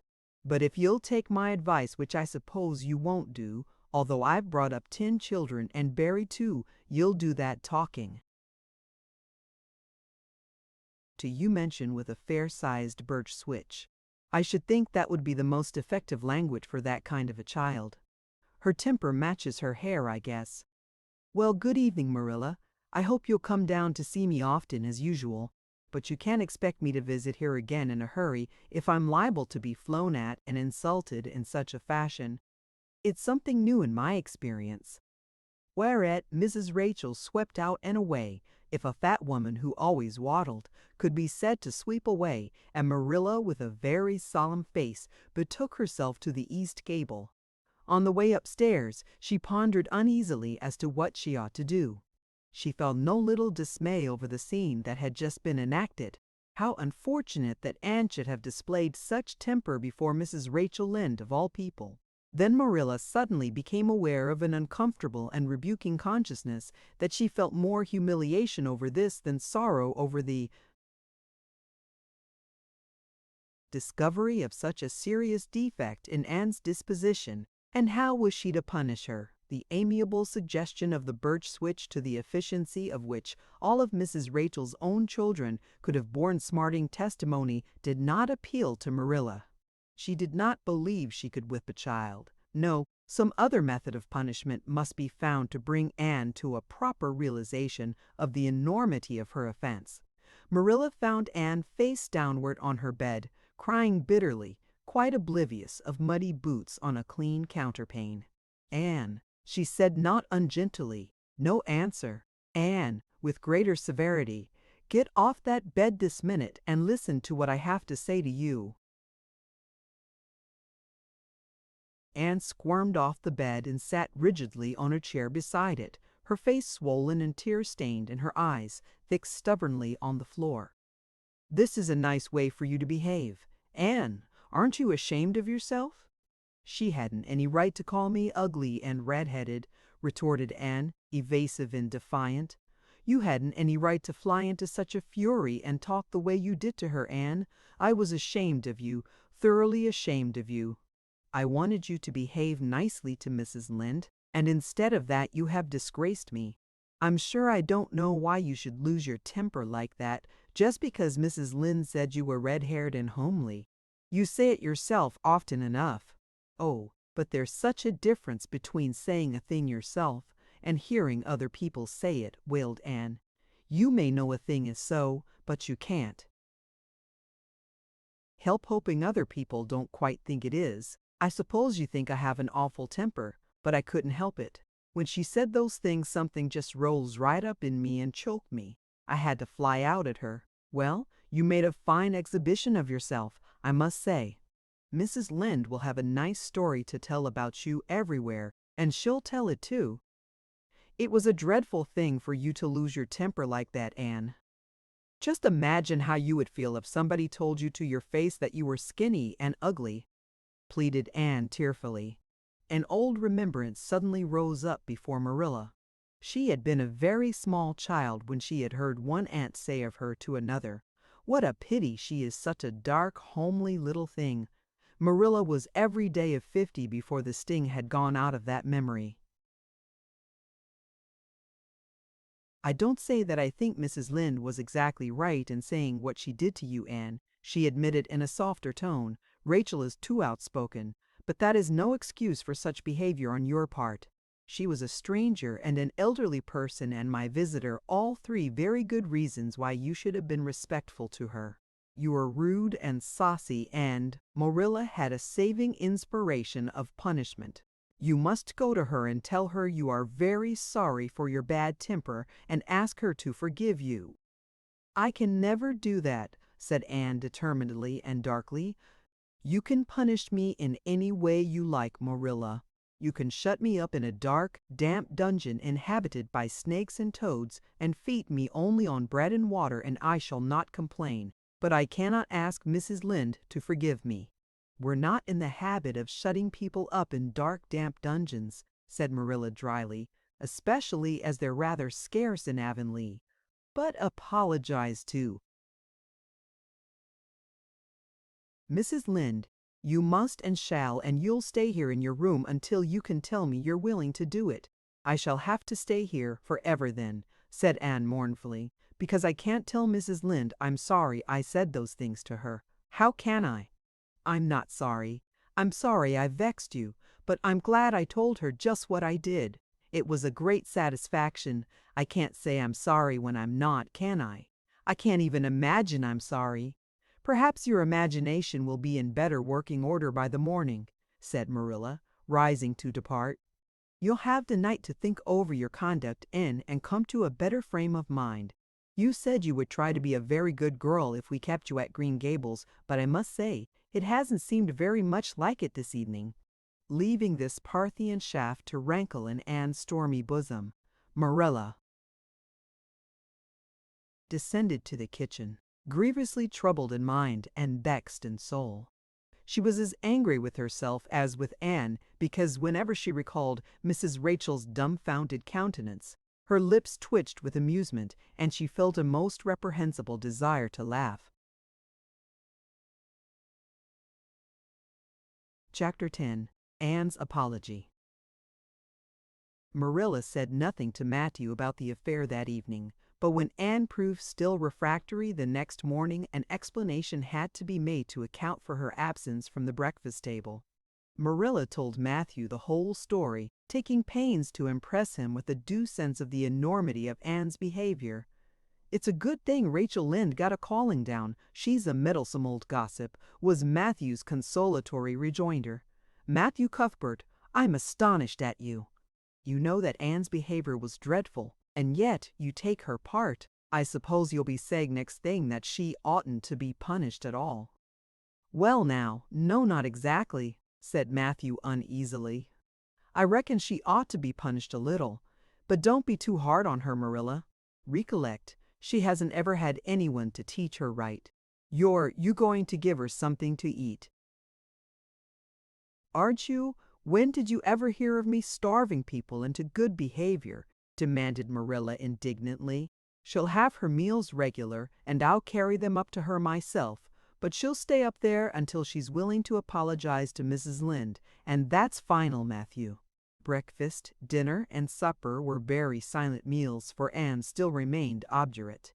After each meal, Marilla carried a well-filled tray to the east gable and brought it down later on, not noticeably depleted. Matthew eyed its last descent with a troubled eye. Had Anne eaten anything at all? When Marilla went out that evening to bring the cows from the back pasture, Matthew, who had been hanging about the barns and watching, slipped into the house with the air of a burglar and crept upstairs. As a general thing, Matthew gravitated between the kitchen and the little bedroom off the hall where he slept. Once in a while, he ventured uncomfortably into the parlor or sitting room when the minister came to tea, but he had never been upstairs in his own house since the spring he helped Marilla paper the spare bedroom, and that was 4 years ago. He tiptoed along the hall and stood for several minutes outside the door of the east gable before he summoned courage to tap on it with his fingers and then open the door to peep in. Anne was sitting on the yellow chair by the window, gazing mournfully out into the garden. Very small and unhappy she looked, and Matthew's heart smote him. He softly closed the door and tiptoed over to her. "Anne," he whispered, as if afraid of being overheard, "how are you making it, Anne?" Anne smiled wanly. "Pretty well. I imagine a good deal, and that helps to pass the time. Of course, it's rather lonesome, but then I may as well get used to that." Anne smiled again, bravely facing the long years of solitary imprisonment before her. Matthew recollected that he must say what he had come to say without loss of time, lest Marilla return prematurely. "Well now, Anne, don't you think you'd better do it and have it over with?" he whispered. "It'll have to be done sooner or later, you know, for Marilla's a dreadful determined woman. Dreadful determined, Anne. Do it right off, I say, and have it over." "Do you mean apologize to Mrs. Lynde?" "Yes, apologize, that's the very word," said Matthew eagerly. "Just smooth it over, so to speak. That's what I was trying to get at." "I suppose I could do it to oblige you," said Anne thoughtfully. "It would be true enough to say I am sorry, because I am sorry now. I wasn't a bit sorry last night. I was mad clear through, and I stayed mad all night. I know I did, because I woke up 3 times and I was just furious every time. But this morning it was over. I wasn't in the temper anymore, and it left a dreadful sort of goneness, too. I felt so ashamed of myself, but I just couldn't think of going and telling Mrs. Lynde so. It would be so humiliating. I made up my mind. I'd stay shut up here forever rather than do that, but still I'd do anything for you if you really want me to. Well now, of course I do. It's terrible lonesome downstairs without you. Just go and smooth things over, that's a good girl." "Very well," said Anne resignedly. "I'll tell Marilla as soon as she comes in. I've repented." That's right, Anne, but don't tell Marilla I said anything about it. She might think I was putting my oar in, and I promised not to do that." "Wild horses won't drag the secret from me," promised Anne solemnly. "How would wild horses drag a secret from a person anyhow?" But Matthew was gone, scared at his own success. He fled hastily to the remotest corner of the horse pasture, lest Marilla should suspect what he had been up to. Marilla herself, upon her return to the house, was agreeably surprised to hear a plaintive voice calling Marilla over the banisters. "Well," she said, going into the hall, "I'm sorry I lost my temper and said rude things, and I'm willing to go and tell Mrs. Lynde so." Very well. Marilla's crispness gave no sign of her relief. She had been wondering what under the canopy she should do if Anne did not give in. "I'll take you down after milking." Accordingly, after milking, behold Marilla and Anne walking down the lane, the former erect and triumphant, the latter drooping and dejected. But halfway down, Anne's dejection vanished as if by enchantment. She lifted her head and stepped lightly along, her eyes fixed on the sunset sky and an air of subdued exhilaration about her. Marilla beheld the change disapprovingly. This was no meek penitent, such as it behooved her to take into the presence of the offended Mrs. Lynde. "What are you thinking of, Anne?" she asked sharply. "I'm imagining out what I must say to Mrs. Lynde," answered Anne dreamily. This was satisfactory, or should have been so, but Marilla could not rid herself of the notion that something in her scheme of punishment was going askew. Anne had no business to look so rapt and radiant. Rapt and radiant Anne continued until they were in the very presence of Mrs. Lynde, who was sitting knitting by her kitchen window. Then the radiance vanished. Mournful penitence appeared on every feature. Before a word was spoken, Anne suddenly went down on her knees before the astonished Mrs. Rachel and held out her hands beseechingly. "Oh, Mrs. Lynde, I am so extremely sorry," she said with a quiver in her voice. "I could never express all my sorrow. No, not if I used up a whole dictionary. You must just imagine it. I behaved terribly to you, and I've disgraced the dear friends, Matthew and Marilla, who have let me stay at Green Gables. Although I'm not a boy, I'm a dreadfully wicked and ungrateful girl, and I deserve to be punished and cast out by respectable people forever. It was very wicked of me to fly into a temper because you told me the truth. It was the truth. Every word you said was true. My hair is red, and I'm freckled and skinny and ugly. What I said to you was true too, but I shouldn't have said it. Oh, Mrs. Lynde, please, please forgive me. If you refuse, it will be a lifelong sorrow on a poor little orphan girl, would you, even if she had a dreadful temper? Oh, I am sure you wouldn't. Please say you forgive me, Mrs. Lynde." Anne clasped her hands together, bowed her head, and waited for the word of judgment. There was no mistaking her sincerity. It breathed in every tone of her voice. Both Marilla and Mrs. Lynde recognized its unmistakable ring. But the former understood in dismay that Anne was actually enjoying her valley of humiliation, was reveling in the thoroughness of her abasement. Where was that wholesome punishment upon which she, Marilla, had plumed herself? Anne had turned it into a species of positive pleasure. Good Mrs. Lynde, not being overburdened with perception, did not see this. She only perceived that Anne had made a very thorough apology, and all resentment vanished from her kindly, if somewhat officious, heart. "There, there, get up, child," she said heartily. "Of course I forgive you. I guess I was a little too hard on you anyway. But I'm such an outspoken person. You just mustn't mind me, that's what. It can't be denied your hair is terrible red, but I knew a girl once went to school with her, in fact, whose hair was every mite as red as yours when she was young, but when she grew up it darkened to a real handsome auburn. I wouldn't be a mite surprised if yours did too. Not a mite." "Oh, Mrs. Lynde," Anne drew a long breath as she rose to her feet.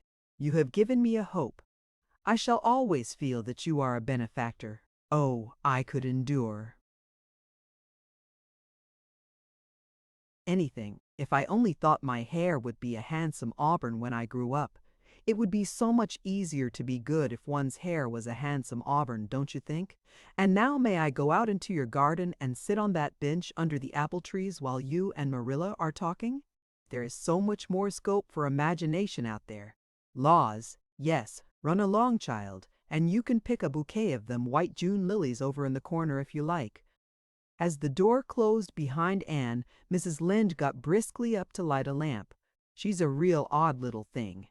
Take this chair, Marilla. It's easier than the one you've got. I just keep that for the hired boy to sit on. Yes, she certainly is an odd child, but there is something kind of taking about her after all. I don't feel so surprised at you and Matthew keeping her as I did, nor so sorry for you either. She may turn out all right. Of course, she has a queer way of expressing herself. Little too well, too kind of forcible, you know. But she'll likely get over that now that she's come to live among civilized folks. And then, her temper's pretty quick, I guess, but there's one comfort. A child that has a quick temper, just blaze up and cool down, ain't never likely to be sly or deceitful. Preserve me from a sly child, that's what." On the whole, Marilla, I kind of like her." When Marilla went home, Anne came out of the fragrant twilight of the orchard with a sheaf of white narcissi in her hands. "I apologized pretty well, didn't I?" she said proudly as they went down the lane. "I thought since I had to do it, I might as well do it thoroughly." "You did it thoroughly, all right enough," was Marilla's comment. Marilla was dismayed at finding herself inclined to laugh over the recollection. She had also an uneasy feeling that she ought to scold Anne for apologizing so well. But then that was ridiculous. She compromised with her conscience by saying severely, "I hope you won't have occasion to make many more such apologies. I hope you'll try to control your temper now, Anne." "That wouldn't be so hard if people wouldn't twit me about my looks," said Anne with a sigh. "I don't get cross about other things, but I'm so tired of being twitted about my hair, and it just makes me boil right over. Do you suppose my hair will really be a handsome auburn when I grow up? You shouldn't think so much about your looks, Anne. I'm afraid you are a very vain little girl." "How can I be vain when I know I'm homely?" protested Anne. "I love pretty things, and I hate to look in the glass and see something that isn't pretty. It makes me feel so sorrowful, just as I feel when I look at any ugly thing. I pity it because it isn't beautiful." "Handsome is as handsome does," quoted Marilla. "I've had that said to me before, but I have my doubts about it," remarked skeptical Anne, sniffing at her narcissi. "Oh, aren't these flowers sweet? It was lovely of Mrs. Lynde to give them to me. I have no hard feelings against Mrs. Lynde now." "It gives you a lovely, comfortable feeling to apologize and be forgiven, doesn't it? Aren't the stars bright tonight? If you could live in a star, which one would you pick?" "I'd like that lovely, clear, big one away over there above that dark hill." "And do hold your tongue," said Marilla, thoroughly worn out trying to follow the gyrations of Anne's thoughts. Anne said no more until they turned into their own lane. A little gypsy wind came down it to meet them, laden with the spicy perfume of young dew-wet ferns. Far up in the shadows a cheerful light gleamed out through the trees from the kitchen at Green Gables. Anne suddenly came close to Marilla and slipped her hand into the older woman's hard palm. "It's lovely to be going home and know it's home," she said. "I love Green Gables already, and I never loved any place before. No place ever seemed like home. Oh, Marilla, I'm so happy. I could pray right now and not find it a bit hard." Something warm and pleasant welled up in Marilla's heart at touch of that thin little hand in her own, a throb of the maternity she had missed, perhaps. Its very unaccustomedness and sweetness disturbed her. She hastened to restore her sensations to their normal calm by inculcating a moral. "If you'll be a good girl, you'll always be happy, Anne, and you should never find it hard to say your prayers." "Saying one's prayers isn't exactly the same thing as praying," said Anne meditatively. "But I'm going to imagine that I'm the wind that is blowing up there in those treetops. When I get tired of the trees, I'll imagine I'm gently waving down here in the ferns, and then I'll fly over to Mrs. Lynde's garden and set the flowers dancing, and then I'll go with one great swoop over the clover field, and then I'll blow over the lake of shining waters and ripple it all up into little sparkling waves. Oh, there's so much scope for imagination in a wind. So I'll not talk any more just now, Marilla." "Thanks be to goodness for that," breathed Marilla in devout relief. Chapter 11. Anne's Impressions of Sunday School. "Well, how do you like them?" said Marilla. Anne was standing in the gable room, looking solemnly at 3 new dresses spread out on the bed. One was of snuffy-colored gingham which Marilla had been tempted to buy from a peddler the preceding summer because it looked so serviceable. One was of black and white checkered sateen, which she had picked up at a bargain counter in the winter, and one was a stiff print of an ugly blue shade which she had purchased that week at a Carmody store. She had made them up herself, and they were all made alike, plain skirts fold tightly to plain waists, with sleeves as plain as waist and skirt and tight as sleeves could be. "I'll imagine that I like them," said Anne soberly. "I don't want you to imagine it," said Marilla, offended. "Oh, I can see you don't." "Like the dresses. What is the matter with them? Aren't they neat and clean and new?" "Yes, then why don't you like them?" They're not pretty," said Anne reluctantly. "Pretty?" Marilla sniffed. "I didn't trouble my head about getting pretty dresses for you." "I don't believe in pampering vanity, Anne. I'll tell you that right off. Those dresses are good, sensible, serviceable dresses without any frills or furbelows about them, and they're all you'll get this summer. The brown gingham and the blue print will do you for school when you begin to go. The sateen is for church and Sunday school. I'll expect you to keep them neat and clean and not to tear them. I should think you'd be grateful to get most anything after those skimpy, wincey things you've been wearing." "Oh, I am grateful," protested Anne. "But I'd be ever so much gratefuler if you'd made just one of them with puff sleeves. Puff sleeves are so fashionable now." "It would give me such a thrill, Marilla, just to wear a dress with puffed sleeves." "Well, you'll have to do without your thrill. I hadn't any material to waste on puffed sleeves. I think they are ridiculous-looking things anyhow. I prefer the plain, sensible ones." "But I'd rather look ridiculous when everybody else does than plain and sensible all by myself," persisted Anne mournfully. "Trust you for that. Well, hang those dresses carefully up in your closet, and then sit down and learn the Sunday school lesson. I got a quarterly from Mr. Bell for you, and you'll go to Sunday school tomorrow," said Marilla, disappearing downstairs in high dudgeon. Anne clasped her hands and looked at the dresses. "I did hope there would be a white one with puffed sleeves," she whispered disconsolately. "I prayed for one, but I didn't much expect it on that account. I didn't suppose God would have time to bother about a little orphan girl's dress. I knew I'd just have to depend on Marilla for it. Well, fortunately I can imagine that one of them is of snow-white muslin with lovely lace frills and 3 puff sleeves."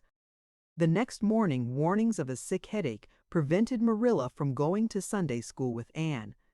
"You'll have to go down and call for Mrs. Lynde, Anne," she said. "She'll see that you get into the right class. Now, mind you, behave yourself properly. Stay to preaching afterwards and ask Mrs. Lynde to show you our pew. Here's a cent for collection. Don't stare at people and don't fidget. I shall expect you to tell me the text when you come home."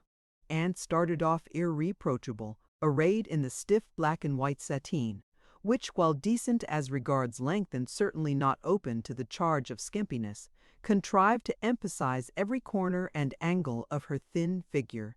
Her hat was a little, flat, glossy New Sailor, the extreme plainness of which had likewise much disappointed Anne, who had permitted herself secret visions of ribbon and flowers. The latter, however, were supplied before Anne reached the main road, for being confronted halfway down the lane with a golden frenzy of wind, stirred buttercups, and a glory of wild roses, Anne promptly and liberally garlanded her hat with a heavy wreath of them. Whatever other people might have thought of the result, it satisfied Anne, and she tripped gaily down the road, holding her ruddy head with its decoration of pink and yellow very proudly. When she had reached Mrs. Lynde's house, she found that lady gone. Nothing daunted, Anne proceeded onward to the church alone. In the porch, she found a crowd of little girls, all more or less gaily attired in whites and blues and pinks, and all staring with curious eyes at this stranger in their midst, with her extraordinary head adornment. Avonlea, little girls had already heard queer stories about Anne. Mrs. Lynde said she had an awful temper. Jerry Boot, the hired boy at Green Gables, said she talked all the time to herself or to the trees and flowers like a crazy girl. They looked at her and whispered to each other behind their quarter lies.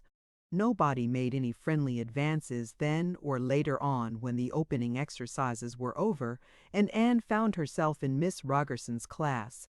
Miss Rogerson was a middle-aged lady who had taught a Sunday school class for 20 years. Her method of teaching was to ask the printed questions from the quarterly and look sternly over its edge at the particular little girl she thought ought to answer the question. She looked very often at Anne, and Anne, thanks to Marilla's drilling, answered promptly. But it may be questioned if she understood very much about either question or answer. She did not think she liked Miss Rogerson, and she felt very miserable. Every other little girl in the class had puffed sleeves. Anne felt that life was really not worth living without puffed sleeves. "Well, how did you like Sunday school?" Marilla wanted to know when Anne came home. Her wreath having faded, Anne had discarded it in the lane, so Marilla was spared the knowledge of that for a time. "I didn't like it a bit. It was horrid." "Anne Shirley," said Marilla rebukingly. Anne sat down on the rocker with a long sigh, kissed one of Bonny's leaves, and waved her hand to a blossoming fuchsia. "They might have been lonesome while I was away," she explained. "And now about the Sunday school. I behaved well, just as you told me. Mrs. Lynde was gone, but I went right on myself. I went into the church with a lot of other little girls, and I sat in the corner of a pew by the window while the opening exercises went on. Mr. Bell made an awfully long prayer. I would have been dreadfully tired before he got through if I hadn't been sitting by that window. But it looked right out on the lake of shining waters, so I just gazed at that and imagined all sorts of splendid things. You shouldn't have done anything of the sort. You should have listened to Mr. Bell." "But he wasn't talking to me," protested Anne. "He was talking to God, and he didn't seem to be very much interested in it either. I think he thought God was too far off, though." There was a long row of white birches hanging over the lake, and the sunshine fell down through them, way, way down, deep into the water. Oh, Marilla, it was like a beautiful dream. It gave me a thrill, and I just said, "Thank you for it, God," 2 or 3 times. "Not out loud, I hope," said Marilla anxiously. "Oh, no, just under my breath. Well, Mr. Bell did get through at last, and they told me to go into the classroom with Miss Rogerson's class. There were 9 other girls in it. They all had puffed sleeves. I tried to imagine mine were puffed, too, but I couldn't. Why couldn't I? It was as easy as could be to imagine they were puffed when I was alone in the East Gable, but it was awfully hard there among the others who had really truly puffs." "You shouldn't have been thinking about your sleeves in Sunday school. You should have been attending to the lesson. I hope you knew it." "Oh, yes, and I answered a lot of questions. Miss Rogerson asked ever so many. I don't think it was fair for her to do all the asking. There were lots I wanted to ask her, but I didn't like to because I didn't think she was a kindred spirit. Then all the other little girls recited a paraphrase. She asked me if I knew any. I told her I didn't, but I could recite 'The Dog at His Master's Grave' if she liked. That's in the Third Royal Reader. It isn't a really truly religious piece of poetry, but it's so sad and melancholy that it might as well be. She said it wouldn't do, and she told me to learn the 19th paraphrase for next Sunday. I read it over in church afterwards, and it's splendid. There are 2 lines in particular that just thrill me. 'Quick as the slaughtered squadrons fell in Midian's evil day.'" I don't know what squadrons means, nor Midian either, but it sounds so tragical. I can hardly wait until next Sunday to recite it. I'll practice it all the week. After Sunday school, I asked Miss Rogerson because Mrs. Lynde was too far away to show me your pew. I sat just as still as I could, and the text was Revelations, 3rd chapter, 2nd and 3rd verses. It was a very long text. If I was a minister, I'd pick the short, snappy ones. The sermon was awfully long, too. I suppose the minister had to match it to the text. I didn't think he was a bit interesting. The trouble with him seems to be that he hasn't enough imagination. I didn't listen to him very much. I just let my thoughts run, and I thought of the most surprising things.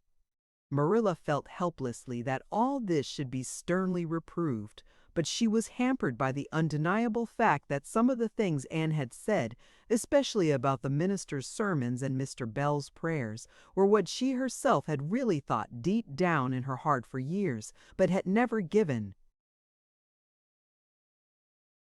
expression to. It almost seemed to her that those secret, unuttered critical thoughts had suddenly taken visible and accusing shape and form in the person of this outspoken morsel of neglected humanity.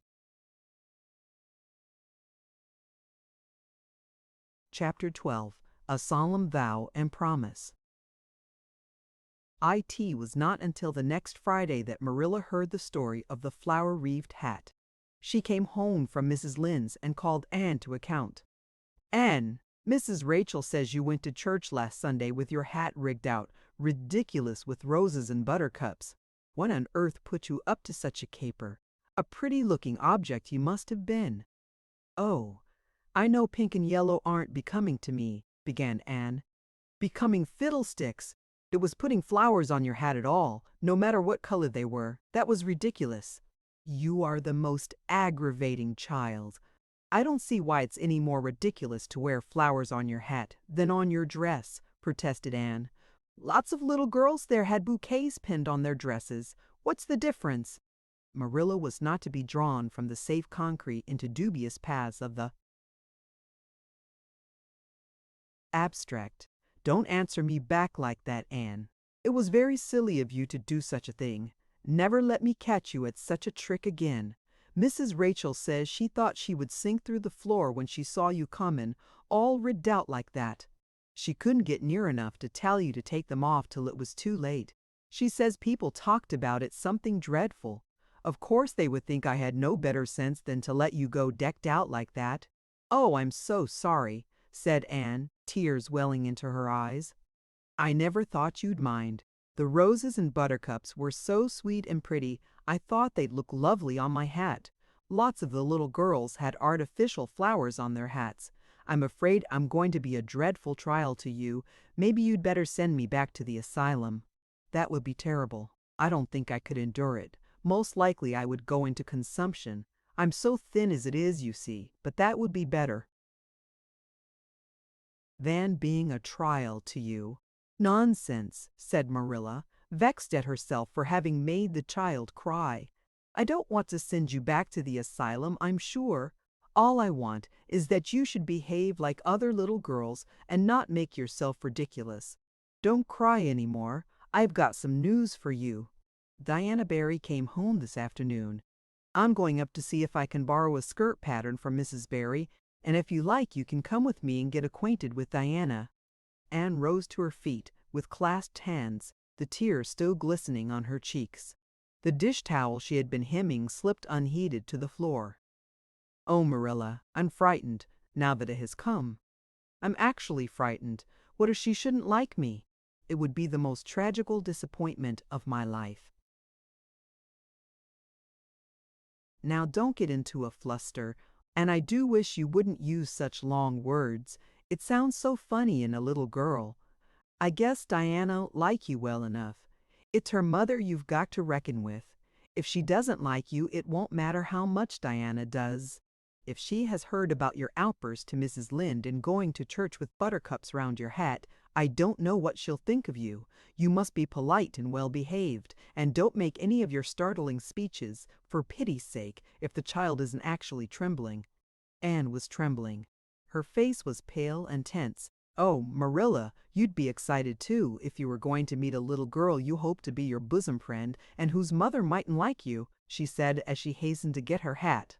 They went over to Orchard Slope by the short cut across the brook and up the Fairy Hill Grove. Mrs. Barry came to the kitchen door in answer to Marilla's knock. She was a tall, black-eyed, black-haired woman with a very resolute mouth. She had the reputation of being very strict with her children. "How do you do, Marilla?" she said cordially. "Come in, and this is the little girl you have adopted, I suppose?" "Yes, this is Anne Shirley," said Marilla. Spelled with an E, gasped Anne, who, tremulous and excited as she was determined there should be no misunderstanding on that important point. Mrs. Barry, not hearing or not comprehending, merely shook hands and said kindly, "How are you?"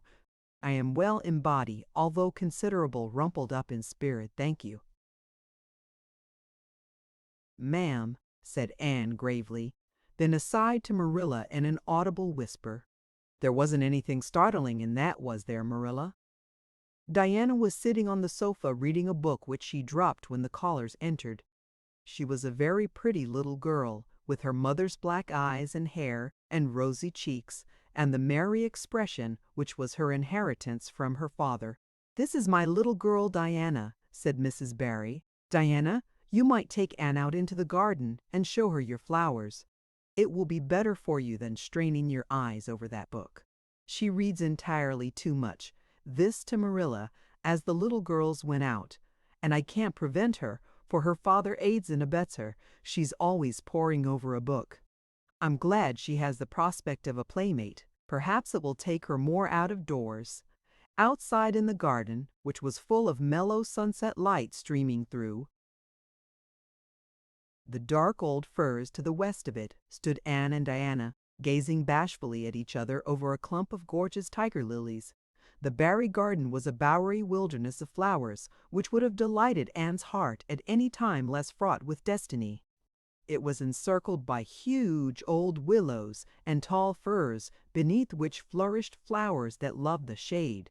Prime, right-angled paths, neatly bordered with clamshells, intersected it like moist-ridden raiders. Wenny's questioned crimson peonies, white, fragrant narcissi and thorny sweet Scotch roses, pink and blue and white columbines, and lilac-tinted bouncing bets, clumps of southern wood and ribbon grass, and mint, purple Adam and Eve, daffodils and masses of sweet clover, white with stellicord right, farage print freckadus, veritably wrestled. "Oh, Diana," said Anne at last, clasping her hands and speaking almost in a whisper. "Oh, do you think you can like me a little enough to be my bosom friend?" Diana laughed. Diana always laughed before she spoke. "Why, I guess so," she said frankly. "I'm awfully glad you've come to live at Green Gables. It will be jolly to have somebody to play with. There isn't any other girl who lives near enough to play with, and I've no sisters big enough. Will you swear to be my friend forever and ever?" demanded Anne eagerly. Diana looked shocked. "Why, it's dreadfully wicked to swear," she said rebukingly. "Oh, no, not my kind of swearing. There are two kinds, you know." "I never heard of but one kind," said Diana doubtfully. "There really is another. Oh, it isn't wicked at all. It isn't wicked at all. It just means vowing and promising solemnly." "Well, I don't mind doing that," agreed Diana, relieved. "How do you do it?" "We must join hands so," said Anne gravely. "It ought to be over running water. We'll just imagine this path is running water. I'll repeat the oath first. I solemnly swear to be faithful to my bosom friend, Diana Barry, as long as the sun and moon shall endure. Now you say it and put my name in." Diana repeated the oath with a laugh fore and aft. Then she said, "You're a queer girl, Anne. I heard before that you were queer, but I believe I'm going to like you real well." When Marilla and Anne went home, Diana went with them as far as the log bridge. The two little girls walked with their arms about each other. At the brook they parted with many promises to spend the next afternoon together. "Well, did you find Diana a kindred spirit?" asked Marilla as they went up through the garden of Green Gables. "Oh, yes," sighed Anne, blissfully unconscious of any sarcasm on Marilla's part. "Oh, Marilla, I'm the happiest girl on Prince Edward Island this very moment. I assure you I'll say my prayers with a right good will tonight. Diana and I are going to build a playhouse in Mr. William Bell's birch grove tomorrow. Can I have those broken pieces of china that are out in the woodshed? Diana's birthday is in February and mine is in March. Don't you think that is a very strange coincidence? Diana is going to lend me a book to read. She says it's perfectly splendid and tremendously exciting. She's going to show me a place back in the woods where rice lilies grow. Don't you think Diana has got very soulful eyes? I wish I had soulful eyes. Diana is going to teach me to sing a song called Nellie in the Hazel Dell. She's going to give me a picture to put up in my room. It's a perfectly beautiful picture. She says, a lovely lady in a pale blue silk dress. A sewing machine agent gave it to her. I wish I had something to give Diana. I'm an inch taller than Diana, but she is ever so much fatter. She says she'd like to be thin because it's so much more graceful. But I'm afraid she only said it to soothe my feelings. We're going to the shore Sunday to gather shells. We have agreed to call the spring down by the log bridge the Dryad's Bubble. Isn't that a perfectly elegant name? I read a story once about a spring called that. A dryad is sort of a grown-up fairy, I think. Well, all I hope is you won't talk Diana to death, said Marilla. But remember this, and all your planning, Anne, you're not going to play all the time, nor most of it. You'll have your work to do, and it'll have to be done first. Anne's cup of happiness was full, and Matthew caused it to overflow. He had just got home from a trip to the store at Carmody, and he sheepishly produced a small parcel from his pocket and handed it to Anne with a deprecatory look at Marilla. I heard you say you liked chocolate sweeties, so I got you some, he said. Humph, sniffed Marilla. It'll ruin her teeth and stomach. There, child, don't look so dismal. You can eat those. Since Matthew has gone and got them, he better brought you peppermints. They're wholesomer. Don't sicken yourself eating all them at once now. Oh, no, indeed, I won't, said Anne eagerly. I'll just eat one tonight, Marilla. And I can give Diana half of them, can't I? The other half will taste twice as sweet to me if I give some to her. It's delightful to think I have something to give her. I will say it for the child, said Marilla when Anne had gone to her gable. She isn't stingy. I'm glad, for of all faults I detest stinginess in a child. Dear me, it's only 3 weeks since she came, and it seems as if she'd been here always. I can't imagine the place without her. Now, don't be looking. I told you so, Matthew. That's bad enough in a woman, but it isn't to be endured in a man. I'm perfectly willing to own up that I'm glad I consented to keep the child and that I'm getting fond of her, but don't you rub it in, Matthew Cuthbert. Chapter 13. The Delights of Anticipation. It's time Anne was in to do her sewing, said Marilla, glancing at the clock and then out into the yellow August afternoon where everything drowsed in the heat. She stayed playing with Diana more than half an hour more, and I gave her leave to. And now she's perched out there on the woodpile talking to Matthew, 19 to the dozen, when she knows perfectly well she ought to be at her work. And of course he's listening to her like a perfect ninny. I never saw such an infatuated man. The more she talks and the odder the things she says, the more he's delighted, evidently. Anne Shirley, you come right in here this minute, do you hear me? A series of staccato taps on the west window brought Anne flying in from the yard, eyes shining, cheeks faintly flushed with pink, unbraided hair streaming behind her in a torrent of brightness. "Oh, Marilla," she exclaimed breathlessly, "there's going to be a Sunday school picnic week in Mr. Harmon Andrews's field, right near the Lake of Shining Waters, and Mrs. Superintendent Bell and Mrs. Rachel Lynde are going to make ice cream. Think of it. Marilla ice cream. And oh, Marilla, can I go to it? Just look at the clock, if you please, Anne. What time did I tell you to come in? 2 o'clock, but isn't it splendid about the picnic, Marilla? Please, can I go? Oh, I've never been to a picnic. I've dreamed of picnics, but I've never— Yes, I told you to come at 2 o'clock, and it's 2:45. I'd like to know why you didn't obey me, Anne. Why, I meant to, Marilla, as much as could be. But you have no idea how fascinating Idlewild is. And then, of course, I had to tell Matthew about the picnic. Matthew is such a sympathetic listener. Please, can I go? You'll have to learn to resist the fascination of idle, whatever you call it. When I tell you to come in at a certain time, I mean that time and not half an hour later. And you needn't stop to discourse with sympathetic listeners on your way either. As for the picnic, of course you can go. You're a Sunday school scholar, and it's not likely I'd refuse to let you go when all the other little girls are going. But, faltered Anne, Diana says that everybody must take a basket of things to eat.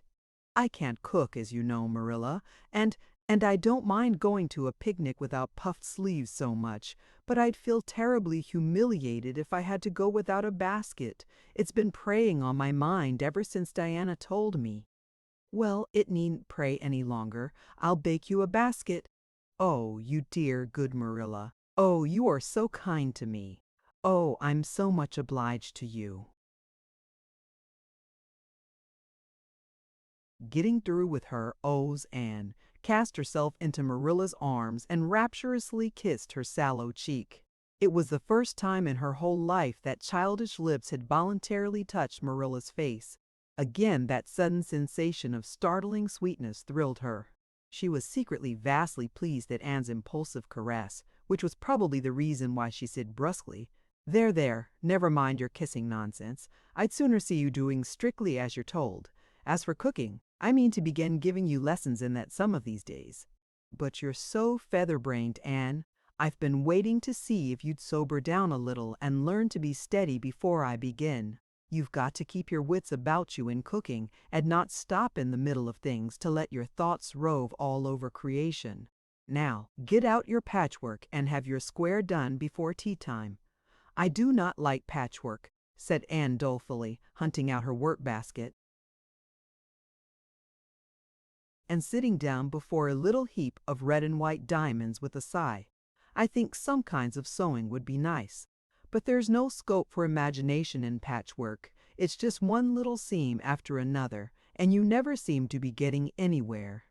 But of course, I'd rather be Anne of Green Gables sewing patchwork than Anne of any other place, with nothing to do but play.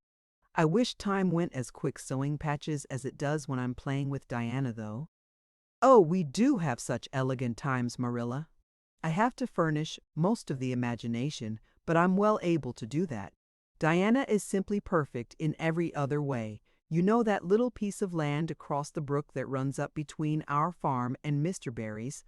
It belongs to Mr. William Bell, and right in the corner there is a little ring of white birch trees. The most romantic spot, Marilla. Diana and I have our playhouse there. We call it Idlewild. Isn't that a poetical name? I assure you it took me some time to think it out. I stayed awake nearly a whole night before I invented it. Then, just as I was dropping off to sleep, it came like an inspiration. Diana was enraptured when she heard it. We have got our house fixed up elegantly. You must come and see it, Marilla, won't you? We have great big stones, all covered with moss for seats and boards from tree to tree for shelves. And we have all our dishes on them. Of course they're all broken, but it's the easiest thing in the world to imagine that they are whole. There's a piece of a plate with a spray of red and yellow ivy on it that is especially beautiful. We keep it in the parlor, and we have the fairy glass there too. The fairy glass is as lovely as a dream. Diana found it out in the woods behind their chicken house. It's all full of rainbows, just little young rainbows that haven't grown big yet, and Diana's mother told her it was broken off a hanging lamp they once had.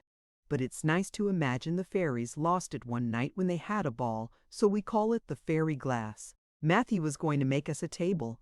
Oh, we have named that little round pool over in Mr. Barry's field, Willowmere. I got that name out of the book Diana lent me.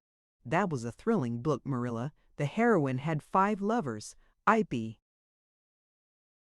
satisfied with one, wouldn't you? She was very handsome, and she went through great tribulations. She could faint as easy as anything. I'd love to be able to faint, wouldn't you, Marilla? It's so romantic. But I'm really very healthy for all I'm so thin. I believe I'm getting fatter, though. Don't you think I am? I look at my elbows every morning when I get up to see if any dimples are coming. Diana is having a new dress made with elbow sleeves. She is going to wear it to the picnic. Oh, I do hope it will be fine next Wednesday. I don't feel that I could endure the disappointment if anything happened to prevent me from getting to the picnic. I suppose I'd live through it, but I'm certain it would be a lifelong sorrow. It wouldn't matter if I got to 100 picnics in after years. They wouldn't make up for missing this one. They're going to have boats on the Lake of Shining Waters and ice cream, as I told you. I have never tasted ice cream. Diana tried to explain what it was like, but I guess ice cream is one of those things that are beyond imagination. Anne, you have talked even on for 10 minutes by the clock, said Marilla. Now, just for curiosity's sake, see if you can hold your tongue for the same length of time. Anne held her tongue as desired, but for the rest of the week she talked picnic and thought picnic and dreamed picnic. On Saturday it rained and she worked herself up into such a frantic state lest it should keep on raining until and over Wednesday, that Marilla made her sew an extra patchwork square by way of steadying her nerves. On Sunday, Anne confided to Marilla on the way home from church that she grew actually cold all over with excitement when the minister announced the picnic from the pulpit. Such a thrill as went up and down my back, Marilla. I don't think I'd ever really believed until then that there was honestly going to be a picnic. I couldn't help fearing I'd only imagined it. But when a minister says a thing in the pulpit, you just have to believe it. You set your heart too much on things, Anne, said Marilla with a sigh. I'm afraid there'll be a great many disappointments in store for you through life. Oh, Marilla, looking forward to things is half the pleasure of them, exclaimed Anne. You mayn't get the things themselves, but nothing can prevent you from having the fun of looking forward to them. Mrs. Lynde says, "Blessed are they who expect nothing, for they shall not be disappointed." But I think it would be worse to expect nothing than to be disappointed. Marilla wore her amethyst brooch to church that day as usual. Marilla always wore her amethyst brooch to church. She would have thought it rather sacrilegious to leave it off as bad as forgetting her Bible or her collection dime. That amethyst brooch was Marilla's most treasured possession. A seafaring uncle had given it to her mother, who in turn had bequeathed it to Marilla. It was an old-fashioned oval, containing a braid of her mother's hair, surrounded by a border of very fine amethysts. Marilla knew too little about precious stones to realize how fine the amethysts actually were, but she thought them very beautiful and was always pleasantly conscious of their violet shimmer at her throat above her good brown satin dress, even although she could not see it. Anne had been smitten with delighted admiration when she first saw that brooch. "Oh, Marilla, it's a perfectly elegant brooch. I don't know how you can pay attention to the sermon or the prayers when you have it on. I couldn't, I know. I think amethysts are just sweet. They are what I used to think diamonds were like. Long ago, before I had ever seen a diamond, I read about them, and I tried to imagine what they would be like. I thought they would be lovely, glimmering purple stones. When I saw a real diamond in a lady's ring one day, I was so disappointed I cried. Of course it was very lovely, but it wasn't my idea of a diamond. Will you let me hold the brooch for 1 minute, Marilla? Do you think amethysts can be the souls of good violets?" Chapter 14. Anne's Confession. Oh, in the Monday evening before the picnic, Marilla came down from her room with a troubled face. "Anne," she said to that small personage who was shelling peas by the spotless table and singing, Nellie of the Hazel Dell, with a vigor and expression that did credit to Diana's teaching, "did you see anything of my amethyst brooch? I thought I stuck it in my pincushion when I came home from church yesterday evening, but I can't find it anywhere." I saw it this afternoon when you were away at the Aid Society," said Anne a little slowly. "I was passing your door when I saw it on the cushion, so I went in to look at it."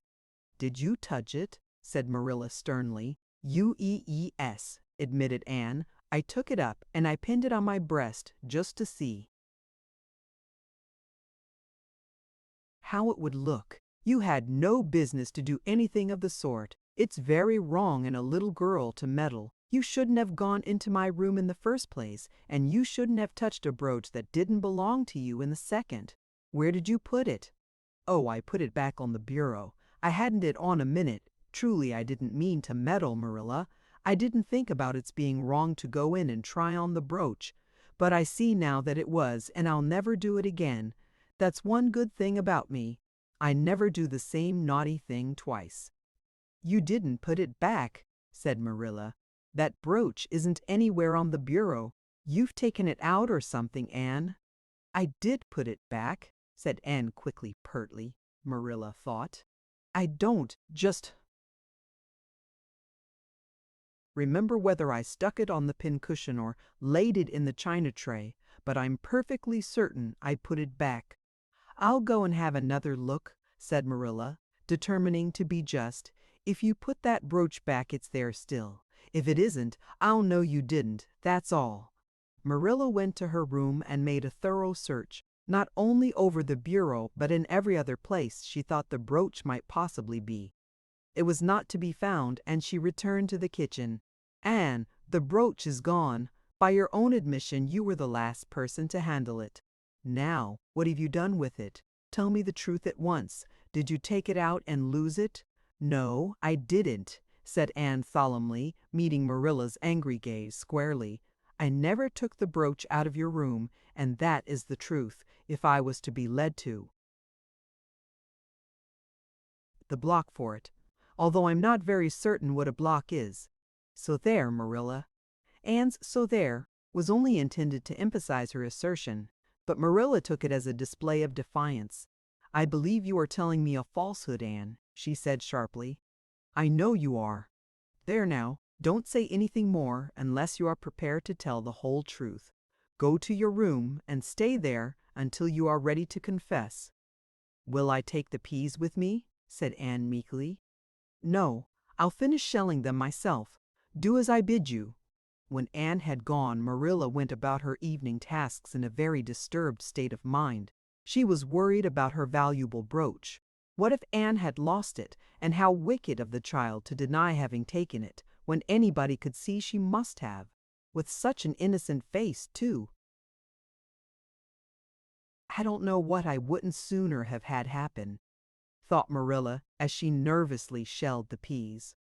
"Of course, I don't suppose she meant to steal it or anything like that.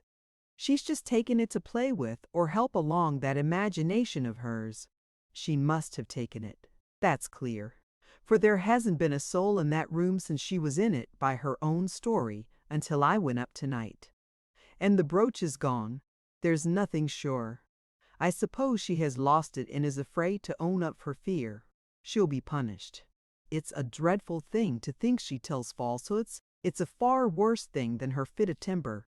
It's a fearful responsibility to have a child in your house you can't trust. Slyness and untruthfulness, that's what she has displayed. I declare I feel worse about that than about the brooch. If she'd only have told the truth about it, I wouldn't mind so much." Marilla went to her room at intervals all through the evening and searched for the brooch without finding it. A bedtime visit to the east gable produced no result. Anne persisted in denying that she knew anything about the brooch, but Marilla was only the more firmly convinced that she did. She told Matthew the story the next morning. Matthew was confounded and puzzled. He could not so quickly lose faith in Anne, but he had to admit that circumstances were against her. "You're sure it hasn't fell down behind the bureau?" was the only suggestion he could offer. "I've moved the bureau and I've taken out the drawers and I've looked in every crack and cranny," was Marilla's positive answer. "The brooch is gone and that child has taken it and lied about it. That's the plain ugly truth, Matthew Cuthbert, and we might as well look it in the face." "Well now, what are you going to do about it?" Matthew asked forlornly, feeling secretly thankful that Marilla and not he had to deal with the situation. He felt no desire to put his oar in this time. "She'll stay in her room until she confesses," said Marilla grimly, remembering the success of this method in the former case. Then we'll see. Perhaps we'll be able to find the brooch if she'll only tell where she took it. But in any case, she'll have to be severely punished, Matthew." "Well now, you'll have to punish her," said Matthew, reaching for his hat. "I've nothing to do with it, remember? You warned me off yourself." Marilla felt deserted by everyone. She could not even go to Mrs. Lynde for advice. She went up to the east gable with a very serious face and left it with a face more serious still. Anne steadfastly refused to confess. She persisted in asserting that she had not taken the brooch. The child had evidently been crying, and Marilla felt a pang of pity which she sternly repressed. By night she was, as she expressed it, beat out. "You'll stay in this room until you confess, Anne. You can make up your mind to that," she said firmly. "But the picnic is tomorrow, Marilla," cried Anne. "You won't keep me from going to that, will you? You'll just let me out for the afternoon, won't you? You'll just let me out for the afternoon, won't you? Then I'll stay here as long as you like afterwards cheerfully. But I must go to the picnic." "You'll not go to picnics nor anywhere else until you've confessed, Anne." "Oh, Marilla," gasped Anne. But Marilla had gone out and shut the door. Wednesday morning dawned as bright and fair as if expressly made to order for. The picnic. Birds sang around Green Gables. The Madonna lilies in the garden sent out whiffs of perfume that entered in on viewless winds at every door and window and wandered through halls and rooms like spirits of benediction. The birches in the hollow waved joyful hands as if watching for Anne's usual morning greeting from the east gable. But Anne was not at her window. When Marilla took her breakfast up to her, she found the child sitting primly on her bed, pale and resolute, with tight-shut lips and gleaming eyes. "Marilla, I'm ready to confess." "Ah!" Marilla laid down her tray. Once again her method had succeeded, but her success was very bitter to her. "Let me hear what you have to say then, Anne." "I took the amethyst brooch," said Anne, as if repeating a lesson she had learned. "I took it just as you said. I didn't mean to take it when I went in. But it did look so beautiful, Marilla, when I pinned it on my breast, that I was overcome by an irresistible temptation. I imagined how perfectly thrilling it would be to take it to Idlewild and play. I was the Lady Cordelia Fitzgerald. It would be so much easier to imagine I was the Lady Cordelia if I had a real amethyst brooch on. Diana and I make necklaces of roseberries. But what are roseberries compared to amethysts? So I took the brooch. I thought I could put it back before you came home. I went all the way around by the road to lengthen out the time. When I was going over the bridge across the lake of shining waters, I took the brooch off to have another look at it. Oh, how it did shine in the sunlight. And then, when I was leaning over the bridge, it just slipped through my fingers so and went down, down, down, all purply sparkling, and sank forevermore beneath the lake of shining waters. And that's the best I can do at confessing, Marilla." Marilla felt hot anger surge up into her heart again. This child had taken and lost her treasured amethyst brooch and now sat there calmly reciting the details thereof without the least apparent compunction or repentance. "Anne, this is terrible," she said, trying to speak calmly. "You are the very wickedest girl I ever heard of." "Yes, I suppose I am," agreed Anne tranquilly, "and I know I'll have to be punished. It'll be your duty to punish me, Marilla. Won't you please get it over right off, because I'd like to go to the picnic with nothing on my mind." "Picnic, indeed. You'll go to no picnic today, Anne Shirley. That shall be your punishment. And it isn't half severe enough either for what you've done." "Not go to the picnic." Anne sprang to her feet and clutched Marilla's hand. "But you promised me I might." "Oh, Marilla, I must go to the picnic. That was why I confessed. Punish me any way you like but that. Oh, Marilla, please, please let me go to the picnic. Think of the ice cream. For anything you know, I may never have a chance to taste ice cream again."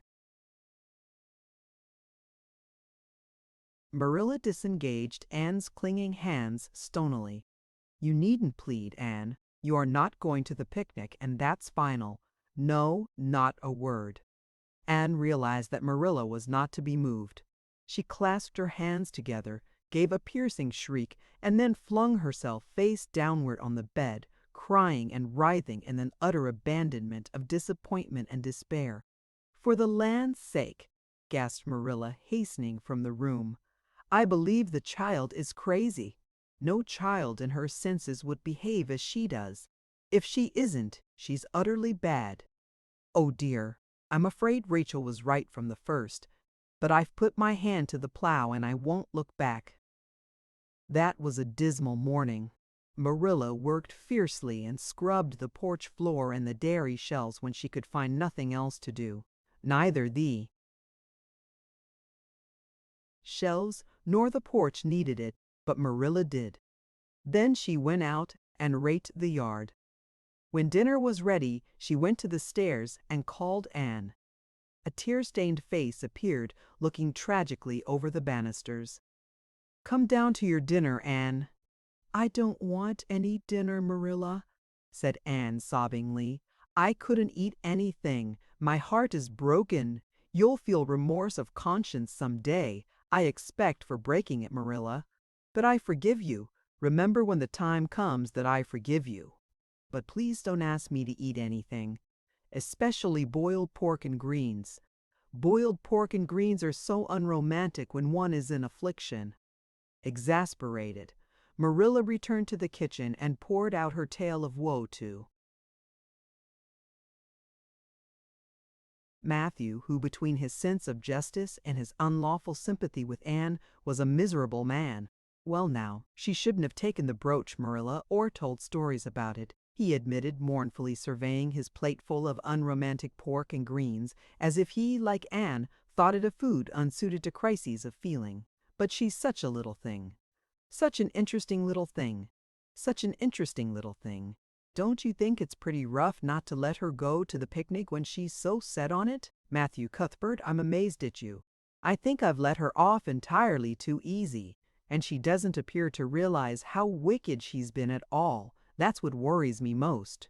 If she'd really felt sorry, it wouldn't be so bad. And you don't seem to realize it neither. You're making excuses for her all the time to yourself. I can see that. Well now, she's such a little thing," feebly reiterated Matthew. "And there should be allowances made, Marilla. You know she's never had any bringing up."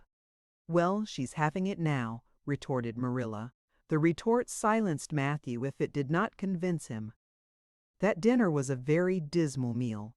The only cheerful thing about it was Jerry Butte, the hired boy, and Marilla resented his cheerfulness as a personal insult. When her dishes were washed and her bread sponge set and her hens fed, Marilla remembered that she had noticed a small rent in her best black lace shawl when she had taken it off on Monday afternoon on returning from the Ladies' Aid. She would go and mend it. The shawl was in a box in her trunk. As Marilla lifted it out, the sunlight, falling through the vines that clustered thickly about the window, struck upon something caught in the shawl, something that glittered and sparkled in facets of violet light. Marilla snatched at it with a gasp. It was the amethyst brooch, hanging to a thread of the lace by its catch. "Dear life and heart," said Marilla blankly, "what does this mean? Here's my brooch safe and sound that I thought was at the bottom of Barry's pond. Whatever did that girl mean by saying she took it and lost it? I declare I believe Green Gables is bewitched. I remember now that when I took off my shawl Monday afternoon, I laid it on the bureau for a minute. I suppose the brooch got caught in it somehow. Well, Marilla betook herself to the east gable, brooch in hand. Anne had cried herself out and was sitting dejectedly by the window. "Anne Shirley," said Marilla solemnly, "I've just found my brooch hanging to my black lace shawl. Now I want to know what that rigmarole you told me this morning meant." "Why, you said you'd keep me here until I confessed," returned Anne wearily. "And so I decided to confess because I was bound to get to the picnic. I thought out a confession last night after I went to bed and made it as interesting as I could. And I said it over and over so that I wouldn't forget it." But you wouldn't let me go to the picnic after all, so all my trouble was wasted." Marilla had to laugh in spite of herself. But her conscience pricked her. "Anne, you do beat all, but I was wrong, I see that now. I shouldn't have doubted your word when I'd never known you to tell a story. Of course, it wasn't right for you to confess to a thing you hadn't done. It was very wrong to do so. But I drove you to it.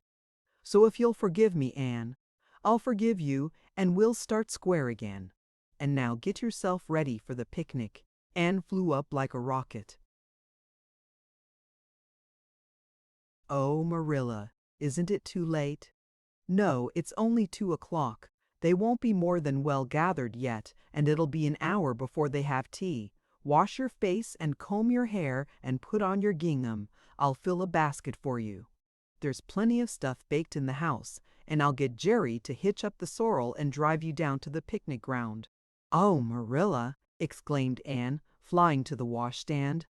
"5 minutes ago I was so miserable I was wishing I'd never been born, and now I wouldn't change places with an angel." That night, a thoroughly happy, completely tired out, Anne returned to Green Gables in a state of beatification impossible to describe. "Oh, Marilla, I've had a perfectly scrumptious time." Scrumptious is a new word. I learned today. I heard Mary Alice Bell use it. Isn't it very expressive? Everything was lovely. We had a splendid tea, and then Mr. Harmon Andrews took us all for a row on the Lake of Shining Waters, 6 of us at a time, and Jane Andrews nearly fell overboard. She was leaning out to pick water lilies, and if Mr. Andrews hadn't caught her by her sash, just in the nick of time she'd fallen in and probably been drowned. I wish it had been me. It would have been such a romantic experience to have been nearly drowned. It would be such a thrilling tale to tell. And we had the ice cream. Words fail me to describe that ice cream. Marilla, I assure you it was sublime. That evening Marilla told the whole story to Matthew over her stocking basket. "I'm willing to own up that I made a mistake," she concluded candidly, "but I've learned a lesson. I have to laugh when I think of Anne's confession, although I suppose I shouldn't, for it really was a falsehood, but it doesn't seem as bad as the other would have been, somehow, and anyhow I'm responsible for it. That child is hard to understand in some respects, but I believe she'll turn out all right yet.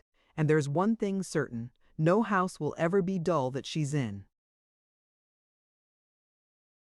Chapter 15. A Tempest in the School Teapot. "What a splendid day," said Anne, drawing a long breath. "Isn't it good just to be alive on a day like this? I pity the people who aren't born yet for missing it. They may have good days, of course, but they can never have this one. And it's splendider still to have such a lovely way to go to school by, isn't it? It's a lot nicer than going round by the road.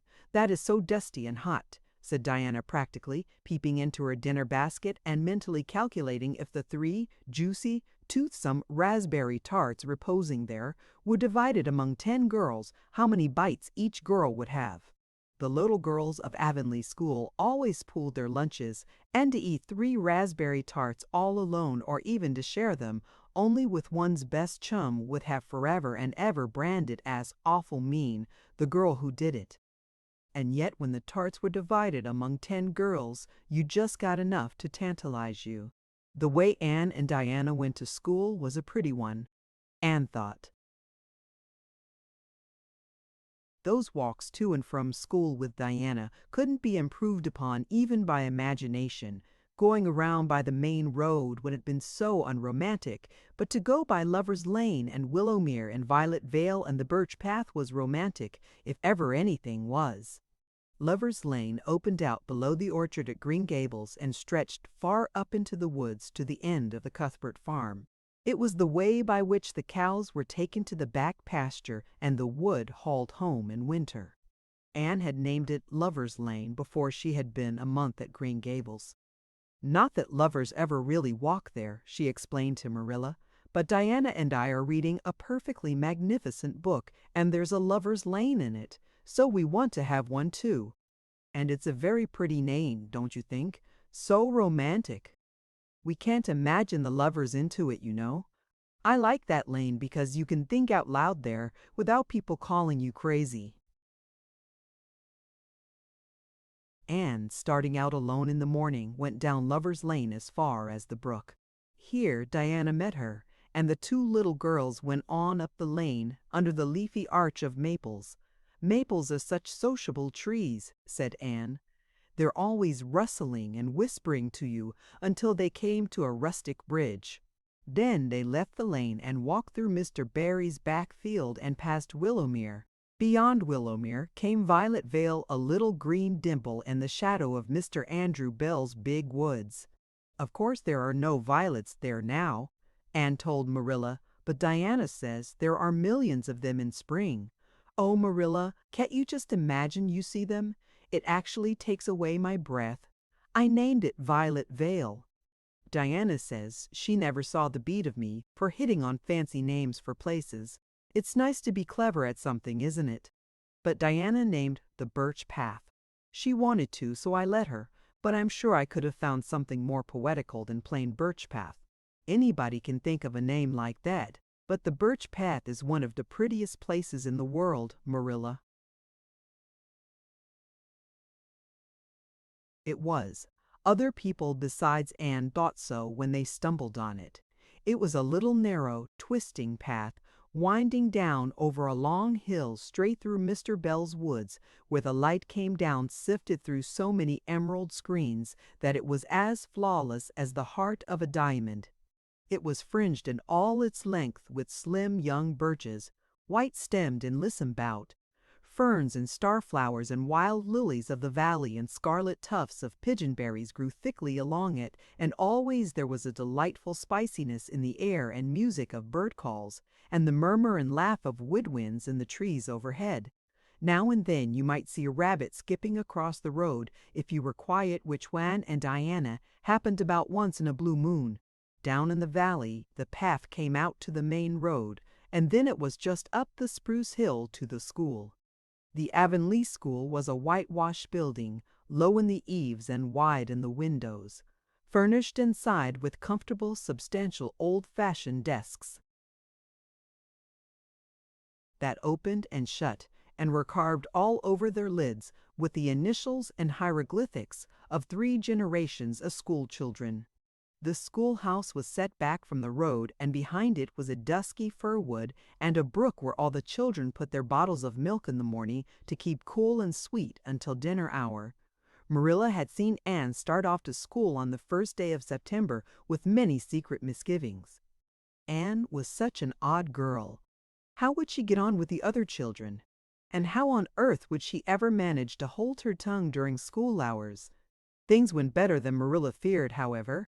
Anne came home that evening in high spirits.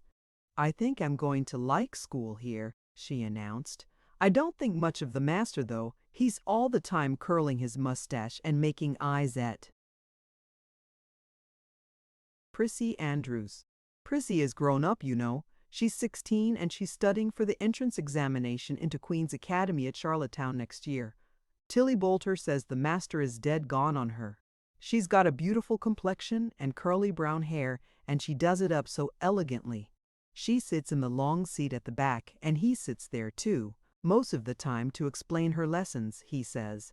But Ruby Gillis says she saw him writing something on her slate, and when Prissy read it, she blushed as red as a beet and giggled, and Ruby Gillis says she doesn't believe it had anything to do with the lesson. Anne Shirley, don't let me hear you talking about your teacher in that way again, said Marilla sharply. You don't go to school to criticize the master. I guess he can teach you something, and it's your business to learn. And I want you to understand right off that you are not to come home telling tales about him. That is something I won't encourage. I hope you were a good girl." "Indeed I was," said Anne comfortably. "It wasn't so hard as you might imagine either. I sat with Diana. Our seat is right by the window, and we can look down to the lake of shining waters. There are a lot of nice girls in school, and we had scrumptious fun playing at dinner time. It's so nice to have a lot of little girls to play with. but of course I like Diana best and always will. I adore Diana. I'm dreadfully far behind the others. They're all in the fifth book and I'm only in the fourth. I feel that it's kind of a disgrace. But there's not one of them has such an imagination as I have, and I soon found that out. We had reading and geography and Canadian history and dictation today. Mr. Phillips said my spelling was disgraceful, and he held up my slate so that everybody could see it, all marked over. I felt so mortified, Marilla. He might have been politer to a stranger, I think. Ruby Gillis gave me an apple, and Sophia Sloane lent me a lovely pink card with, "May I see you home?" on it. I'm to give it back to her tomorrow. And Tilly Boulter let me wear her bead ring all the afternoon. Can I have some of those? Pearl beads off the old pincushion in the garret to make myself a ring, and oh, Marilla, Jane Andrews told me that Minnie Macpherson told her that she heard Prissy Andrews tell Sarah Gillis that I had a very pretty nose. Marilla, that is the first compliment I've ever had in my life, and you can't imagine what a strange feeling it gave me. Marilla, have I really a pretty nose? I know you'll tell me the truth. Your nose is well enough, said Marilla shortly. Secretly, she thought Anne's nose was a remarkable pretty one, but she had no intention of telling her so. That was 3 weeks ago, and all had gone smoothly so far. And now, this crisp September morning, Anne and Diana were tripping blithely down the birch path, 2 of the happiest little girls in Avonlea. "I guess Gilbert Blythe will be in school today," said Diana. "He's been visiting his cousins over in New Brunswick all summer, and he only came home Saturday night. He's a fly handsome, Anne, and he teases the girls something terrible. He just torments our lives out." Diana's voice indicated that she rather liked having her life tormented out than not. "Gilbert Blythe?" said Anne. "Isn't his name that's written up on the porch wall with Julia bells and a big 'Take Notice' over them?"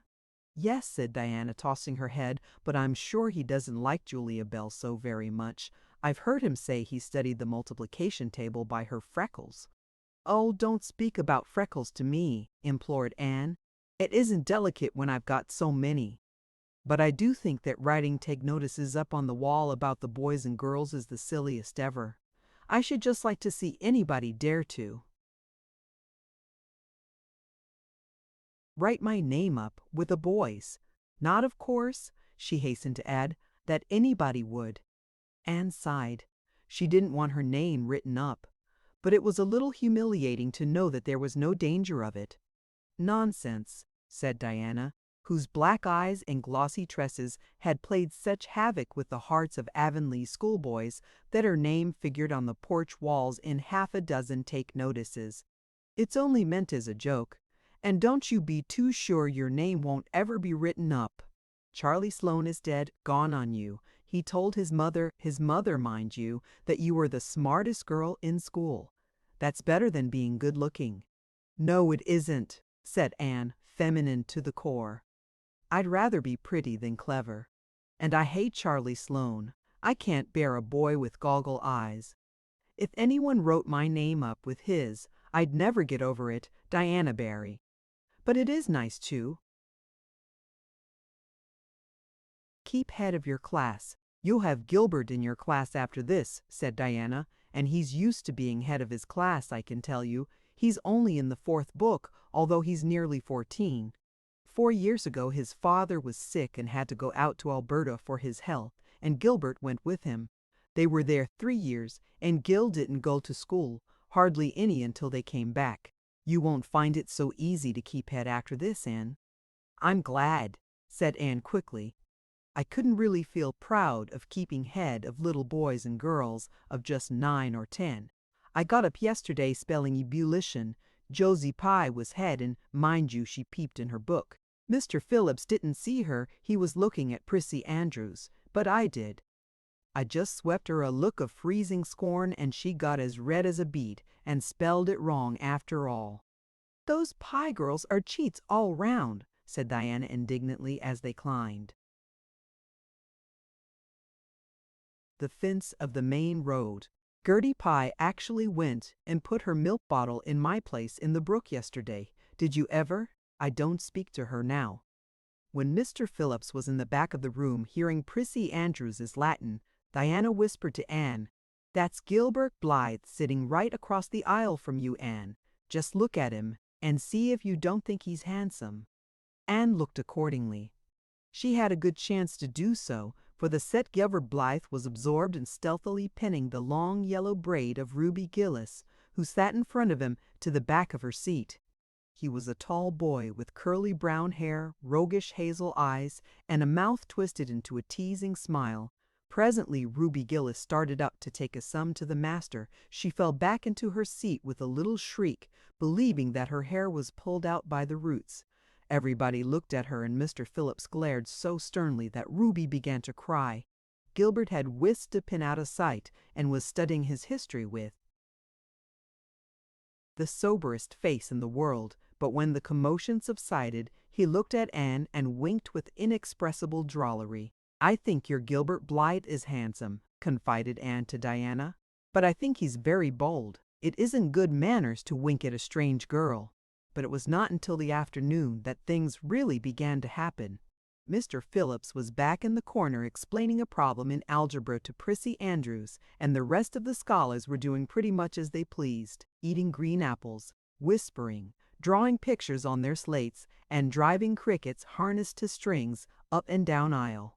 Gilbert Blythe was trying to make Anne Shirley look at him and failing utterly, because Anne was at that moment totally oblivious, not only to the very existence of Gilbert Blythe, but of every other scholar in Avonlea school itself. With her chin propped on her hands and her eyes fixed on the blue glimpse of the lake of shining waters that the west window afforded, she was far away in a gorgeous dreamland, hearing and seeing nothing save her own wonderful visions. Gilbert Blythe wasn't used to putting himself out to make a girl look at him and meeting with failure. She should look at him, that red-haired Shirley girl with the little pointed chin and the big eyes that weren't like the eyes of any other girl in Avonlea school. Gilbert reached across the aisle, picked up the end of Anne's long red braid, held it out at arm's length, and said in a piercing whisper, "Carrots! Carrots!" Then Anne looked at him with a vengeance. She did more than look. She sprang to her feet, her bright fancies fallen into cureless ruin.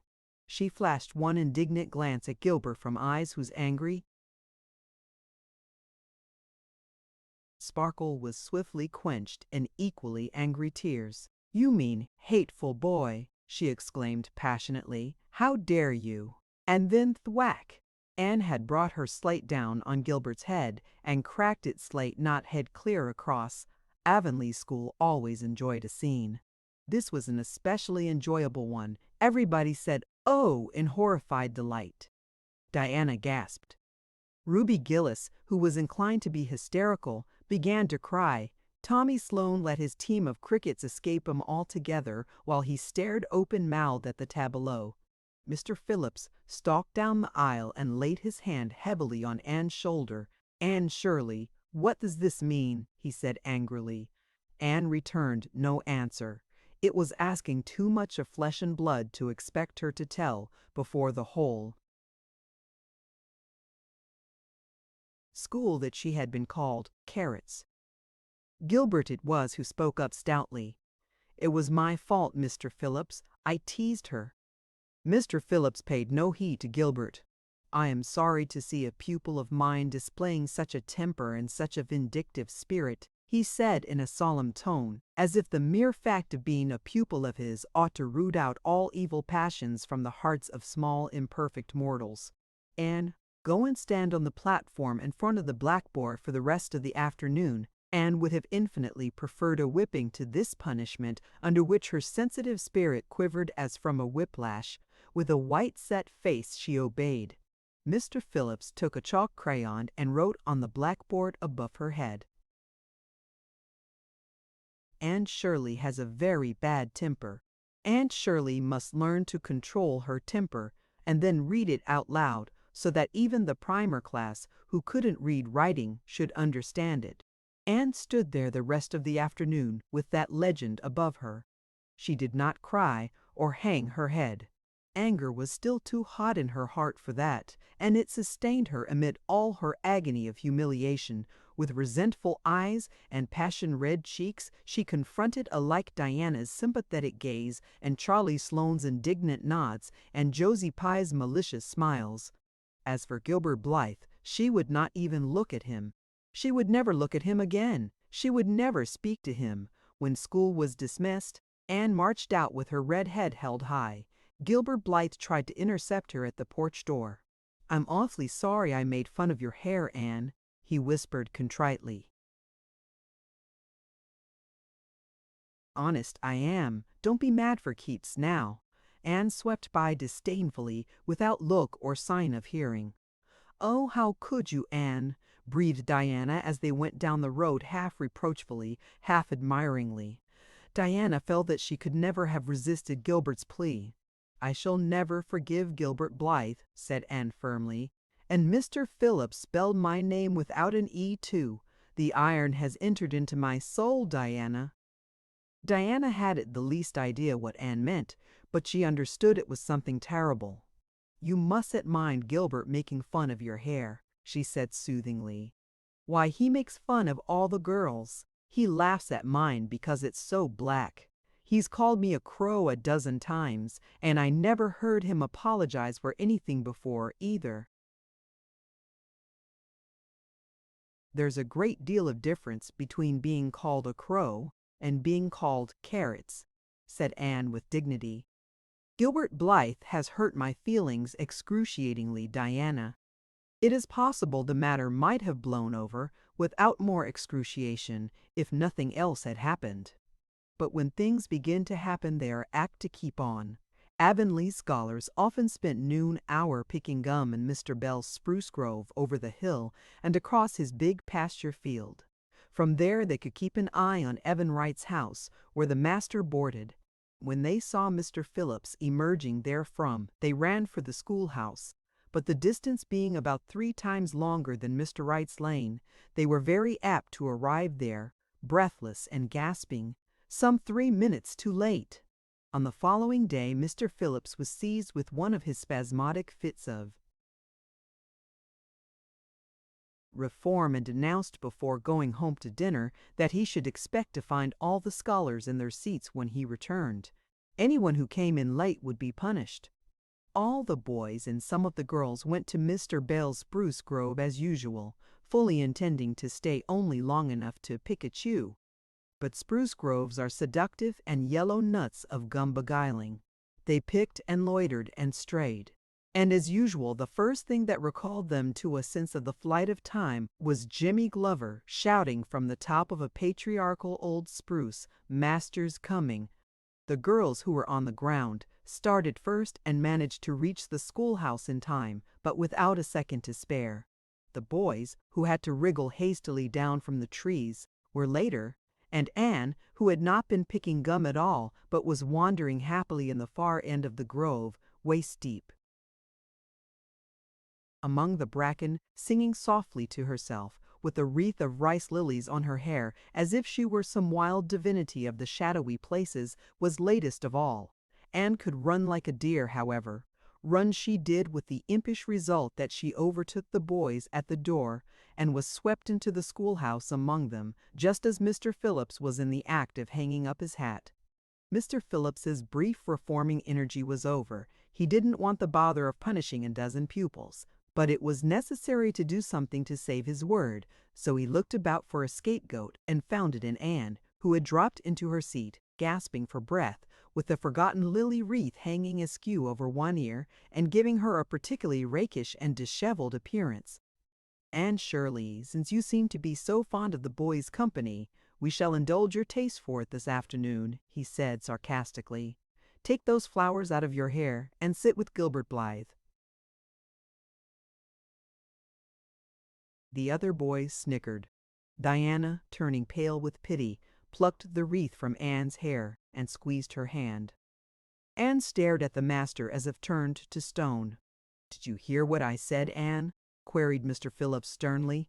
"Yes, sir." said Anne slowly, "but I didn't suppose you really meant it." "I assure you I did," still with the sarcastic inflection which all the children, and Anne especially, hated. It flicked on the raw. "Obey me at once." For a moment Anne looked as if she meant to disobey. Then, realizing that there was no help for it, she rose haughtily, stepped across the aisle, sat down beside Gilbert Blythe, and buried her face in her arms on the desk. Ruby Gillis, who got a glimpse of it as it went down, told the others going home from school that she'd actually never seen anything like it. It was so white with awful little red spots in it. To Anne, this was as the end of all things. It was bad enough to be singled out for punishment from among a dozen equally guilty ones. It was worse still to be sent to sit with a boy, but that boy should be Gilbert Blythe was heaping insult on injury to a degree utterly unbearable. Anne felt that she could not bear it, and it would be of no use to try. Her whole being seethed with shame and anger and humiliation. At first the other scholars looked and whispered and giggled and nudged. But as Anne never lifted her head, and as Gilbert worked fractions as if his whole soul was absorbed in them and them only, they soon returned to their own tasks, and Anne was forgotten. When Mr. Phillips called the history class out, Anne should have gone. But Anne did not move, and Mr. Phillips, who had been writing some verses to Priscilla before he called the class, was thinking about an obstinate rhyme still and never missed her. Once, when nobody was looking, Gilbert took from his desk a little pink candy heart with a gold motto on it, "You are sweet," and slipped it under the curve of Anne's arm. Whereupon Anne arose, took the pink heart gingerly between the tips of her fingers, dropped it on the floor, ground it to powder beneath her heel, and resumed her position without deigning to bestow a glance on Gilbert. When school went out, Anne marched to her desk, ostentatiously took out everything therein, books and writing tablet, pen and ink, testament and arithmetic, and piled them neatly on her cracked slate. "What are you taking all those things home for, Anne?" Diana wanted to know as soon as they were out on the road. She had not dared to ask the question before. "I am not coming back to school any more," said Anne. Diana gasped and stared at Anne to see if she meant it. "Will Marilla let you stay home?" she asked. "She'll have to," said Anne. "I'll never go to school to that man again." "Oh, Anne!" Diana looked as if she were ready to cry. "I do think you're mean. What shall I do? Mr. Phillips will make me sit with that horrid Gertie Pye. I know he will because she is sitting alone. Do come back, Anne." "I'd do almost anything in the world for you, Diana," said Anne sadly. "I'd let myself be torn limb from limb if it would do you any good.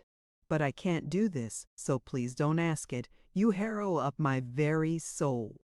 "Just think of all the fun you will miss," mourned Diana. "We are going to build the loveliest new house down by the brook, and we'll be playing ball next week, and you've never played ball, Aunts. It's tremendously exciting. And we're going to learn a new song. Jane Andrews is practicing it up now, and Alice Andrews is going to bring a new Pansy book next week, and we're all going to read it out loud. Chapter about Down by the Brook. And you know you are so fond of reading out loud, Anne." Nothing moved Anne in the least. Her mind was made up. She would not go to school to Mr. Phillips again. She told Marilla so when she got home. "Nonsense," said Marilla. "It isn't nonsense at all," said Anne, gazing at Marilla with solemn, reproachful eyes. "Don't you understand, Marilla, what solemn, reproachful eyes? Don't you understand, Marilla? I've been insulted."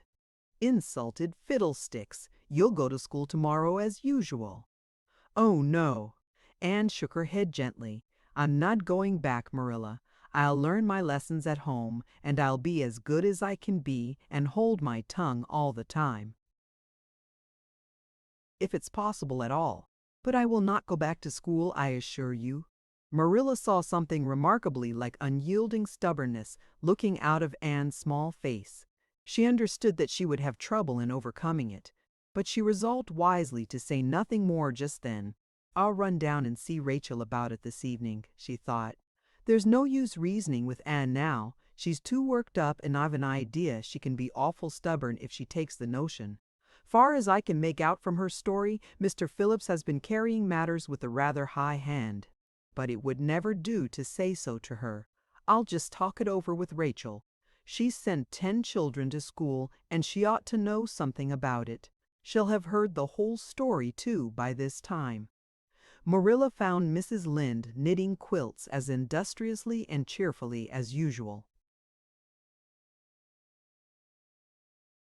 "I suppose you know what I've come about," she said, a little shamefacedly. Mrs. Rachel nodded. "About Anne's fuss in school, I reckon," she said. "Tilly Boulter was in on her way home from school and told me about it." "I don't know what to do with her," said Marilla. "She declares she won't go back to school. I never saw a child so worked up. I've been expecting trouble ever since she started to school. I knew things were going too smooth to last. She's so high-strung." "What would you advise, Rachel?" "Well, since you've asked my advice, Marilla," said Mrs. Lynde amiably. Mrs. Lynde dearly loved to be asked for advice. "I just humor her a little at first. That's what I do. It's my belief that Mr. Phillips was in the wrong. Of course, it doesn't do to say so to the children, you know. And of course he did right to punish her yesterday for giving way to temper. But today it was different. The others who were late should have been punished as well as Anne, that's what. And I don't believe in making the girls sit with the boys for punishment. It isn't modest." Tilly Boulter was real indignant. She took Anne's part right through and said all the scholars did too. "Anne seems real popular among them somehow. I never thought she'd take with them so well." "Then you really think I'd better let her stay home?" said Marilla in amazement. "Yes. That is, I wouldn't say school to her again until she said it herself. Depend upon it, Marilla, she'll cool off in a week or so and be ready enough to go back of her own accord, that's what, while if you were to make her go back right off, dear knows what freak or tantrum she'd take next and make more trouble than ever. The less fuss made the better, in my opinion. She won't miss much by not going to school, as far as that goes. Mr. Phillips isn't any good at all as a teacher. The order he keeps is scandalous, that's what, and he neglects the young fry and puts all his time on those big scholars he's getting ready for Queen's. He'd never have got the school for another year if his uncle hadn't been a trustee. The trustee, for he just leads the other two around by the nose, that's what. I declare, I don't know what education in this island is coming to." Mrs. Rachel shook her head, as much as to say if she were only at the head of the educational system of the province, things would be much better managed. Marilla took Mrs. Rachel's advice, and not another word was said to Anne about going back to school. She learned her lessons at home, did her chores, and played with Diana in the chilly purple autumn twilights. But when she met Gilbert Blythe on the road or encountered him in Sunday school, she passed him by with an icy contempt that was no whit thawed by his evident desire to appease her. Even Diana's efforts as a peacemaker were of no avail. Anne had evidently made up her mind to hate Gilbert Blythe to the end of life. As much as she hated Gilbert, however, did she love Diana, with all the love of her passionate little heart, equally intense in its likes and dislikes. One evening, Marilla, coming in from the orchard with a basket of apples, found Anne sitting along by the east window in the twilight, crying bitterly. "Whatever's the matter now, Anne?" she asked. "It's about Diana," sobbed Anne luxuriously. "I love Diana so, Marilla. I cannot ever live without her. But I know very well when we grow up that Diana will get married and go away and leave me, and oh, what shall I do? I hate her husband. I just hate him furiously. I've been imagining it all out, the wedding and everything, Diana dressed in snowy garments, with a veil, and looking as beautiful and regal as a queen. And me the bridesmaid, with a lovely dress too, and puffed sleeves, but with a breaking heart hid beneath my smiling face. And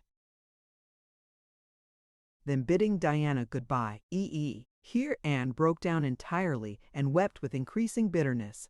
Marilla turned quickly away to hide her twitching face, but it was no use. She collapsed on the nearest chair and burst into such a hearty and unusual peal of laughter that Matthew, crossing the yard outside, halted in amazement. When had he heard Marilla laugh like that before? "Well, Anne Shirley," said Marilla as soon as she could speak, "if you must borrow trouble, for pity's sake borrow it handier home. I should think you had an imagination, sure enough."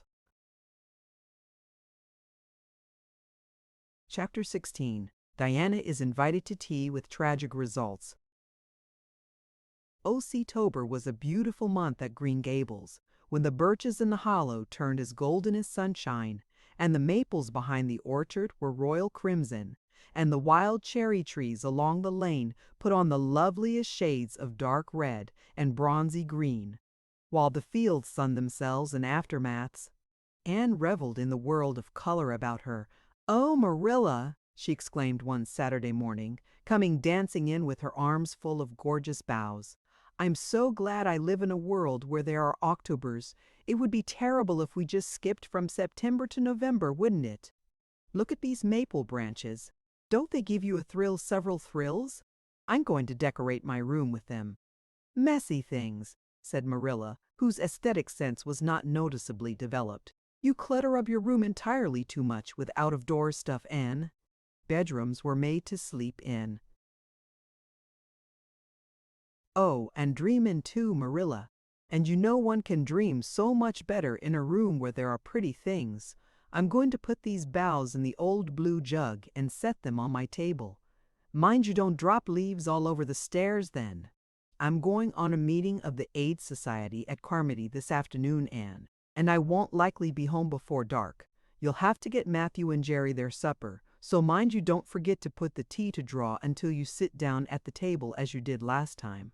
"It was dreadful of me to forget," said Anne apologetically, "but that was the afternoon I was trying to think of a name for Violet Vale, and it crowded other things out. Matthew was so good, he never scolded a bit. He put the tea down himself and said we could wait a while as well as not. And I told him a lovely fairy story while we were waiting, so he didn't find the time long at all. It was a beautiful fairy story, Marilla. I forgot the end of it, so I made up an end for it myself, and Matthew said he couldn't tell where the join came in." "Matthew would think it all right, Anne, if you took a notion to get up and have dinner in the middle of the night. But you keep your wits about you this time, and I don't really know if I'm doing right. It may make you more addlepated than ever, but you can ask Diana to come over and spend the afternoon with you and have tea here." "Oh, Marilla," Anne clasped her hands, "how perfectly lovely. You are able to imagine things after all, or else you'd never have understood how I've longed for that very thing. It will seem so nice and grown-uppish. No fear of my forgetting to put the tea to draw when I have company. Oh, Marilla, can I use the rosebud spray tea set?" "No, indeed." "The rosebud tea set. Well, what next? You know I never use that. Except for the minister or the aides. You'll put down the old brown tea set, but you can open the little yellow crock of cherry preserves. It's time it was being used anyhow. I believe it's beginning to work, and you can cut some fruitcake and have some of the cookies and snaps." "I can just imagine myself sitting down at the head of the table and pouring out the tea," said Anne, shutting her eyes ecstatically, "and asking Diana if she takes sugar. I know she doesn't, but of course I'll ask her just as if I didn't know." And then pressing her to take another piece of fruitcake and another helping of preserves. "Oh, Marilla, it's a wonderful sensation just to think of it. Can I take her into the spare room to lay off her hat when she comes, and then into the parlor to sit?" "No, the sitting room will do for you and your company, but there's a bottle half full of raspberry cordial that was left over from the church social the other night. It's on the second shelf of the sitting room closet, and you and Diana can have it if you like, and a cookie to eat with it along in the afternoon, for I dare say Matthew'll be late coming in to tea since he's hauling potatoes to the vessel." Anne flew down to the hollow, past the Dryad's Bubble and up the spruce path to Orchard Slope, to ask Diana to tea. As a result, just after Marilla had driven off to Carmody, Diana came over, dressed in her second-best dress and looking exactly as it is proper to look when asked out to tea. At other times she was wont to run into the kitchen without knocking, but now she knocked primly at the front door.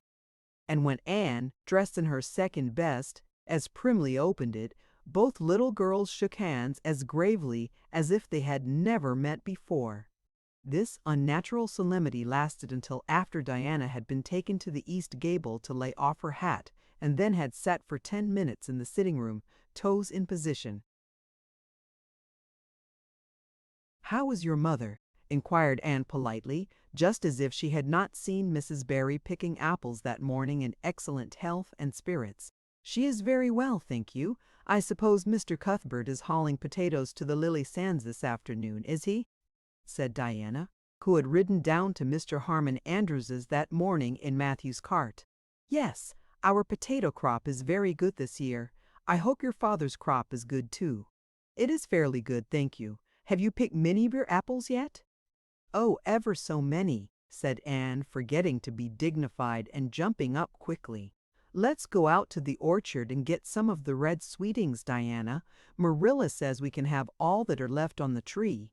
Marilla is a very generous woman.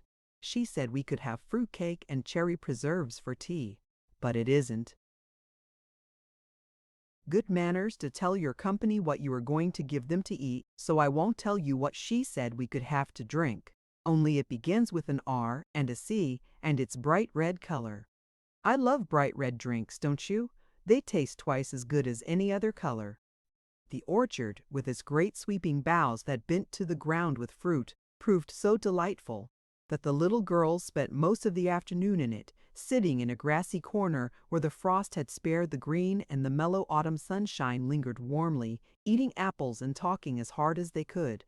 Diana had much to tell Anne of what went on in school. She had to sit with Gertie Pye, and she hated it.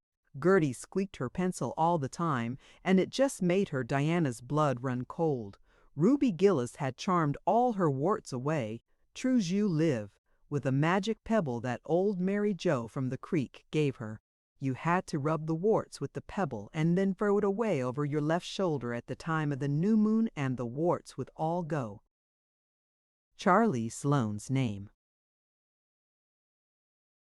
was written up with M. Whites on the porch wall, and M. White. "M. White, my bot, Cam. She jumped up hurriedly and said, "Suppose they go in and have some raspberry cordial."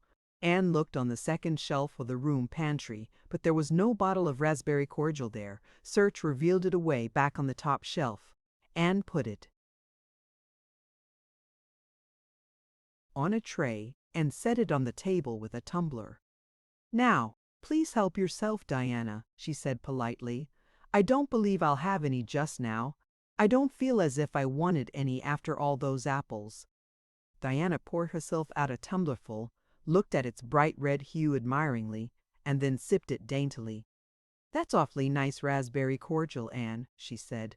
"I didn't know raspberry cordial was so nice. I'm real glad you like it. Take as much as you want. I'm going to run out and stir the fire up. There are so many responsibilities on a person's mind when they're keeping house, isn't there?" When Anne came back from the kitchen, Diana was drinking her second glassful of cordial, and, being entreated thereto by Anne, she offered no particular objection to the drinking of a third. The tumblerfuls were generous ones, and the raspberry cordial was certainly very nice. "The nicest I ever drank," said Diana. "It's ever so much nicer than Mrs. Lynde's, although she brags of hers so much. It doesn't taste a bit like hers." "I should think Marilla's raspberry cordial would probably be much nicer than Mrs. Lynde's," said Anne loyally. "Marilla is a famous cook. She is trying to teach me to cook, but I assure you, Diana, it is uphill work. There's so little scope for imagination in cookery. You just have to go by rules. The last time I made a cake, I forgot to put the flour in. I was thinking the loveliest story about you and me, Diana. I thought you were desperately ill with smallpox and everybody deserted you. But I went boldly to your bedside and nursed you back to life. And then I took the smallpox and died, and I was buried under those poplar trees in the graveyard, and you planted a rose bush by my grave and watered it with your tears. And you never, never forgot the friend of your youth who sacrificed her life for you. Oh, it was such a pathetic tale, Diana. The tears just rained down over my cheeks while I mixed the cake, but I forgot the flour and the cake was a dismal failure. Flour is so essential to cakes, you know. Marilla was very cross, and I don't wonder. I'm a great trial to her. She was terribly mortified about the pudding sauce last week. We had a plum pudding for dinner on Tuesday, and there was half the pudding and a pitcherful of sauce left over. Marilla said there was enough for another dinner and told me to set it on the pantry shelf and cover it. I meant to cover it just as much as could be, Diana, but when I carried it in I was imagining I was a nun. Of course I'm a Protestant, but I imagined I was a Catholic, taking the veil to bury a broken heart in cloistered seclusion, and I forgot all about covering the pudding sauce. I thought of it next morning and ran to the pantry. Diana, fancy if you can, my extreme horror at finding a mouse drowned in that pudding sauce. I lifted the mouse out with a spoon and threw it out in the yard, and then I washed the spoon in free waters. Marilla was out milking, and I fully intended to ask her when she came in if I'd give the sauce to the pigs.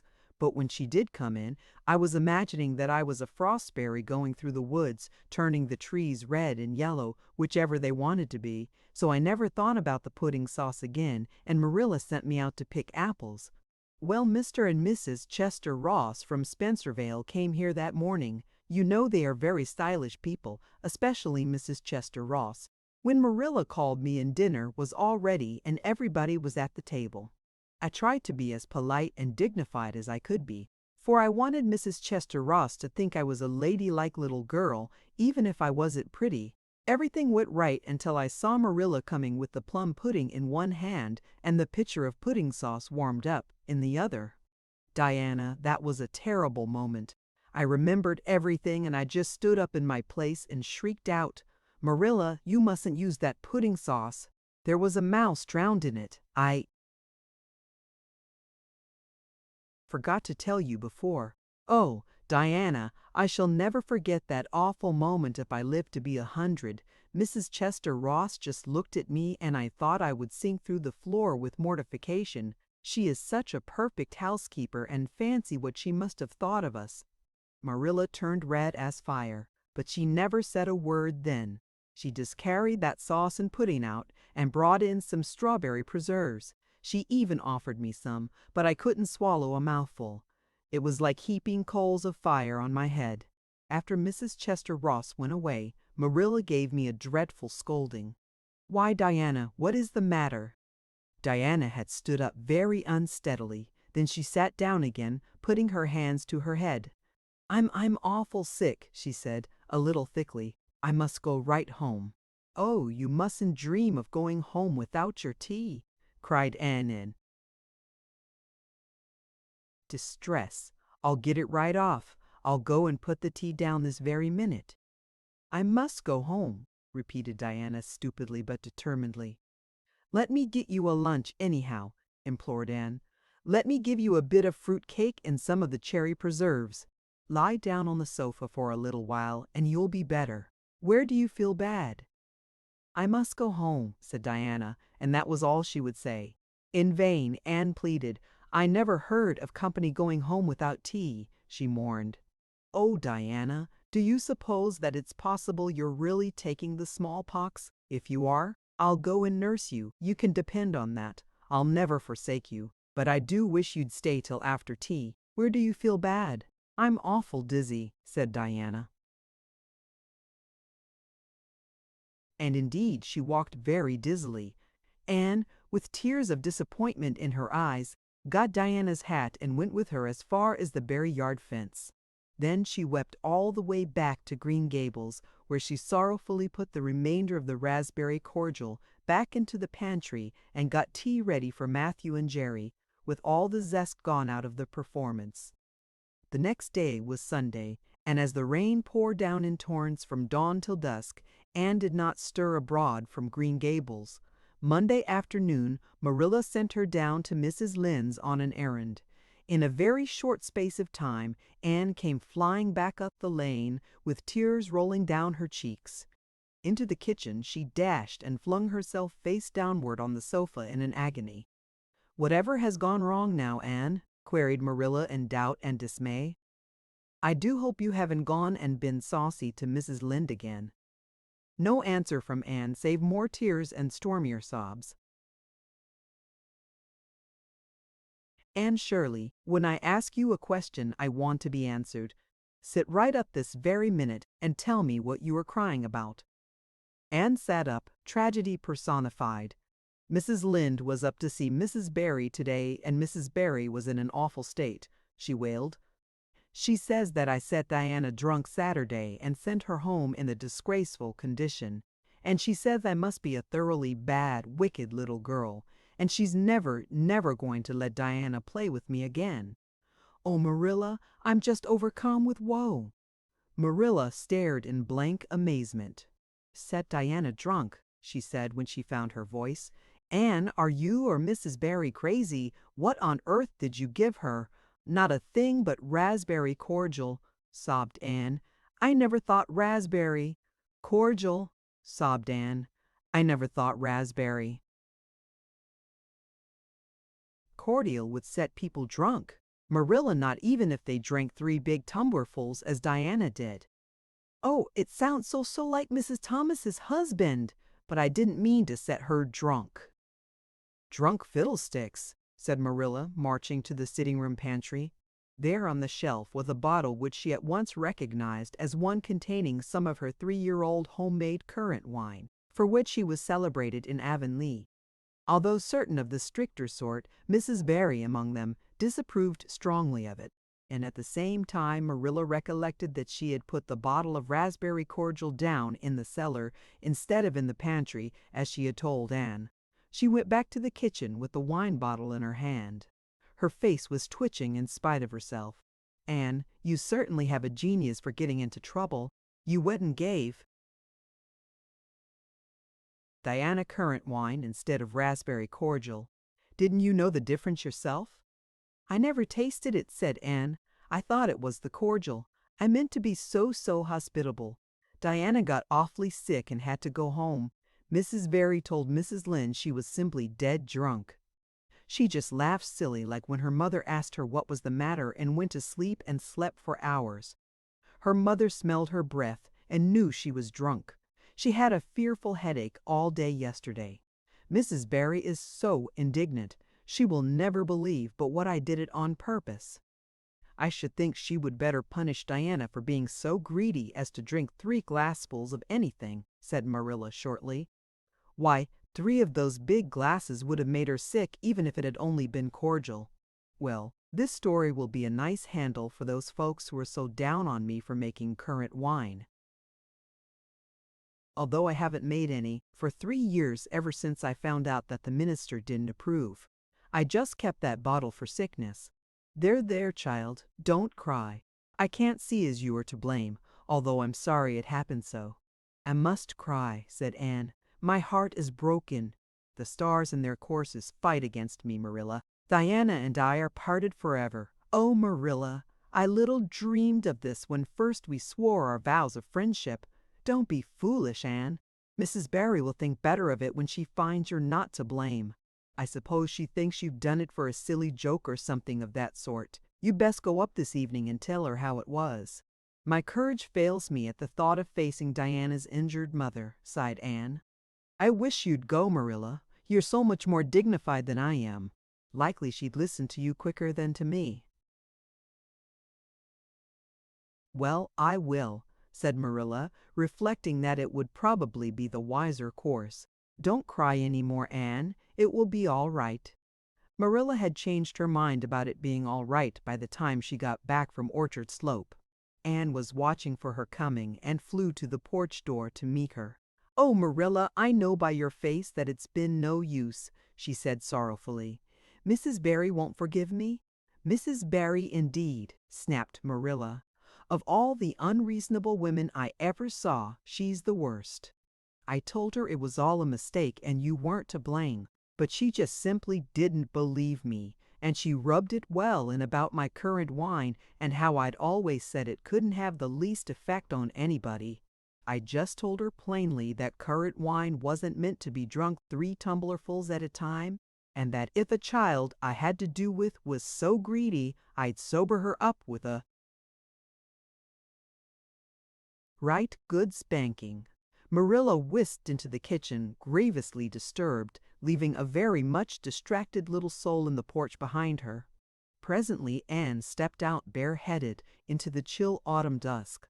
Very determinedly and steadily she took her way down through the sere clover field, over the log bridge, and up through the spruce grove, lighted by a pale little moon hanging low over the western woods. Mrs. Barry, coming to the door in answer to a timid knock, found a white-lipped, eager-eyed suppliant on the doorstep. Her face hardened. Mrs. Barry was a woman of strong prejudices and dislikes, and her anger was of the cold, sullen sort which is always hardest to overcome. To do her justice, she really believed Anne had made Diana drunk out of sheer malice prepense, and she was honestly anxious to preserve her little daughter from the contamination of further intimacy with such a child. "What do you want?" she said stiffly. Anne clasped her hands. "Oh, Mrs. Barry, please forgive me. I did not mean to intoxicate Diana. How could I? Just imagine if you were a poor little orphan girl that kind people had adopted, and you had just one bosom friend in all the world. Do you think you would intoxicate her on purpose? I thought it was only raspberry cordial. I was firmly convinced it was raspberry cordial. Oh, please don't say that you won't let Diana play with me anymore. If you do, you will cover my life with a dark cloud of woe." This speech, which would have softened good Mrs. Lynde's heart in a twinkling, had no effect on Mrs. Barry except to irritate her still more. She was suspicious of Anne's big words and dramatic gestures, and imagined that the child was making fun of her, so she said coldly and cruelly, "I don't think you are a fit little girl for Diana to associate with. You'd better go home and behave yourself." Anne's lips quivered. "Won't you let me see Diana just once to say farewell?" she implored. "Diana has gone over to Carmody with her father," said Mrs. Barry, going in and shutting the door. Anne went back to Green Gables calm with despair. "My last hope is gone," she told Marilla. "I went up and saw Mrs. Barry myself, and she treated me very insultingly. Marilla, I do not think she is a well-bred woman. There is nothing more to do except to pray, and I haven't much hope that that'll do much good because, Marilla, I do not believe that God himself can do very much with such an obstinate person as Mrs. Barry." "Anne, you shouldn't say such things," rebuked Marilla, striving to overcome that unholy tendency to laughter which she was dismayed to find growing upon her. And indeed, when she told the whole story to Matthew that night, she did laugh heartily over Anne's tribulations. But when she slipped into the east gable before going to bed, and found that Anne had cried herself to sleep, an unaccustomed softness crept into her face. "Poor little soul," she murmured, lifting a loose curl of hair from the child's tear-stained face. Then she bent down and kissed the flushed cheek on the pillow. Chapter 17. A New Interest in Life. The next afternoon, Anne, bending over her patchwork at the kitchen window, happened to glance out and beheld Diana down by the Dryad's bubble, beckoning mysteriously. In a trice, Anne was out of the house and flying down to the hollow, astonishment and hope struggling in her expressive eyes. But the hope faded when she saw Diana's dejected countenance. "Your mother hasn't relented," she gasped. Diana shook her head mournfully. "No, and oh, Anne, she says I'm never to play with you again. I've cried and cried, and I told her it wasn't your fault, but it wasn't any use. I had ever such a time coaxing her to let me come down and say goodbye to you. She said I was only to stay 10 minutes, and she's timing me by the clock. 10 minutes isn't very long to say an eternal farewell in, said Anne tearfully. Oh, Diana, will you promise faithfully never to forget me, the friend of your youth, no matter what dearer friends may caress thee? Indeed I will, sobbed Diana, and I'll never have another bosom friend I don't want to have. I couldn't love anybody as I love you. Oh, Diana, cried Anne, clasping her hands, do you love me? Why, of course I do. Didn't you know that? No. Anne drew a long breath. I thought you liked me, of course, but I never hoped you loved me. Why, Diana, I didn't think anybody could love me. Nobody ever has loved me since I can remember. Oh, this is wonderful. It's a ray of light which will forever shine on the darkness of a path severed from thee, Diana. Oh, just say it once again. I love you devotedly, Anne, said Diana stanchly, and I always will, you may. Be sure of that. And I will always love thee, Diana, said Anne solemnly extending her hand. In the years to come, thy memory will shine like a star over my lonely life, as that last story we read together says. Diana, wilt thou give me a lock of thy jet-black tresses in parting to treasure forevermore? Have you got anything to cut it with? Queried Diana, wiping away the tears which Anne's affecting accents had caused to flow afresh and returning to practicalities. Yes, I've got my patchwork scissors in my apron pocket, fortunately, said Anne. She solemnly clipped one of Diana's curls. Fare thee well, my beloved friend. Henceforth we must be as strangers, though living side by side, but my heart will ever be faithful to thee. Anne stood and watched Diana out of sight, mournfully waving her hand to the latter whenever she turned to look back. Then she returned to the house, not a little consoled for the time being by this romantic parting. It is all over, she informed Marilla. I shall never have another friend. I'm really worse off than ever before, for I haven't. Katie Maurice and Violetta now. And even if I had it, wouldn't be the same.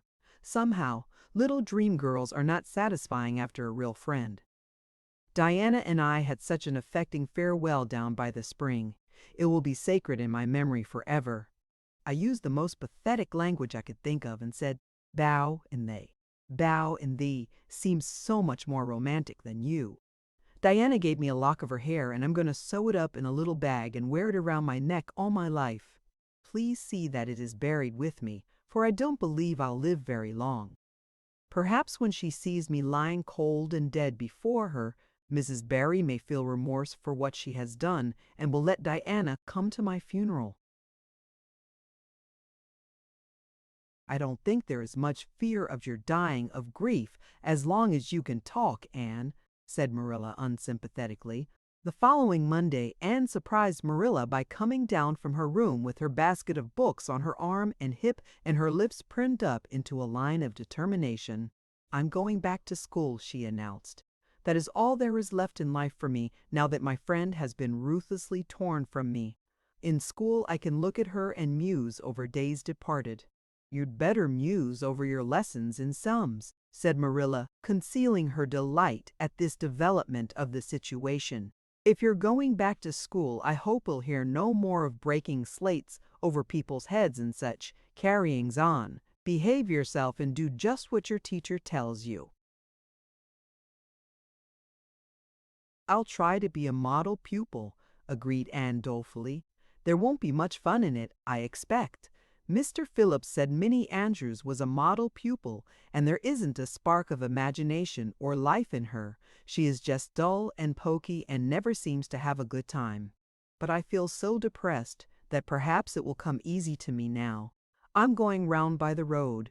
I couldn't bear to go by the birch path all alone. I should weep bitter tears if I did. Anne was welcomed back to school with open arms. Her imagination had been sorely missed in games, her voice in the singing, and her dramatic ability in the perusal aloud of books at dinner hour. Ruby Gillis smuggled 3 blue plums over to her during Testament reading. Ella Mae McPherson gave her an enormous yellow pansy cut from the covers of a floral catalog, a species of desk decoration much prized in Avonlea school. Sophia Sloane offered to teach her a perfectly elegant new pattern of knit lace, so nice for trimming aprons. Katie Bolter gave her a perfume bottle to keep slate water in, and Julia Bell copied carefully on a piece of pale pink paper, scalloped on the edges, the following effusion. To Anne, and when twilight drops her curtain down and pins it with a star, remember that you have a friend, though she may wander far. It's so nice to be appreciated, sighed Anne rapturously to Marilla that night.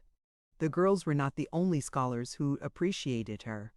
When Anne went to her seat after dinner hour, she had been told by Mr. Phillips to sit with the model Minnie Andrews. She found on her desk a big, luscious strawberry apple. Anne caught it up, all ready to take a bite, when she remembered that the only place in Avonlea where strawberry apples grew was in the old Blythe orchard on the other side of the Lake of Shining Waters. Anne dropped the apple as if it were a red-hot coal and ostentatiously wiped her fingers on her handkerchief. The apple lay untouched on her desk until the next morning, when little Timothy Andrews, who swept the school and kindled a fire, annexed it as one of his perquisites. Charlie Sloane's slate pencil, gorgeously bedizened with striped red and yellow paper, costing 2 cents where ordinary pencils cost only 1, which he sent up to her after dinner hour, met with a more favorable reception. Anne was graciously pleased to accept it and rewarded the donor with a smile which exalted that infatuated youth straightway into the 7th heaven of delight, and caused him to make such fearful errors in his dictation that Mr. Phillips kept him in after school to rewrite it. But as the Caesar's pageant shorn of Brutus's bust did but of Rome's best son remind her more, so the marked absence of any tribute or recognition from Diana Barry, who was sitting with Gertie Pye, embittered Anne's little triumph. Diana might just have smiled at me once, I think, she mourned to Marilla that night. But the next morning a note most fearfully and wonderfully twisted and folded, and a small parcel were passed across to Anne. Dear Anne, ran the former, Mother says I'm not to play with you or talk to you even in school. It isn't my fault, and don't be cross at me, because I love you as much as ever. I miss you awfully to tell all my secrets to, and I don't like Gertie Pye one bit. I made you one of the new bookmarkers out of red tissue paper. They are awfully fashionable now, and only 3 girls in school know how to make them. When you look at it, remember, your true friend, Diana Barry. Anne read the note, kissed the bookmark, and dispatched a prompt reply back to the other side of the school. My own darling Diana, of course I am not cross at you because you have to obey your mother. Our spirits can commune. I shall keep your lovely present forever. Minnie Andrews is a very nice little girl, although she has no imagination. But after having been Diana's bosom friend, I cannot be Minnie's. Please excuse mistakes because my spelling isn't very good yet, although much improved. Yours until death us do part, Anne or Cordelia Shirley. P.S. I shall sleep with your letter under my pillow tonight. A or C.S. Marilla pessimistically expected more trouble, since Anne had again begun to go to school, but none developed. Perhaps Anne caught something of the model spirit from Minnie Andrews. At least she got on very well with Mr. Phillips thenceforth. She flung herself into her studies heart and soul, determined not to be outdone in any class by Gilbert Blythe. The rivalry between them was soon apparent. It was entirely good-natured on Gilbert's side, but it is much to be feared that the same thing cannot be said of Anne, who had certainly an unpraiseworthy tenacity for holding grudges. She was as intense in her hatreds as in her loves. She would not stoop to admit that she meant to rival Gilbert in schoolwork, because that would have been to acknowledge his existence, which Anne persistently ignored, but the rivalry was there and honors fluctuated between them. Now Gilbert was head of the spelling class. Now Anne, with a toss of her long red braids, spelled him down. One morning Gilbert had all his sums done correctly and had his name written on the blackboard, on the roll of honor. The next morning, Anne, having wrestled wildly with decimals the entire evening before, would be first. One awful day, they were ties, and their names were written up together. It was almost as bad as a take notice, and Anne's mortification was as evident as Gilbert's satisfaction. When the written examinations at the end of each month were held, the suspense was terrible. The first month Gilbert came out 3 marks ahead. The second, Anne beat him by 5. But her triumph was marred by the fact that Gilbert congratulated her heartily before the whole school. It would have been ever so much sweeter to her if he had felt the sting of his defeat. Mr. Phillips might not be a very good teacher, but a pupil so inflexibly determined on learning as Anne was could hardly escape making progress under any kind of teacher. By the end of the term, Anne and Gilbert were both promoted into the 5th class and allowed to begin studying the elements of the branches by which Latin, geometry, French, and algebra were meant. In geometry, Anne met her Waterloo. "It's perfectly awful stuff, Marilla," she groaned. "I'm sure I'll never be able to make head or tail of it. There is no scope for imagination in it at all. Mr. Phillips says I'm the worst dunce he ever saw at it, and some of the others are so smart at it." "It is extremely mortifying, Marilla. Even Diana gets along better than I do, but I don't mind being beaten by Diana, even although we meet as strangers. Now I still love her with an inextinguishable love. It makes me very sad at times to think about her. But really, Marilla, one can't stay sad very long in such an interesting world, can one?" Chapter 18. Anne to the Rescue.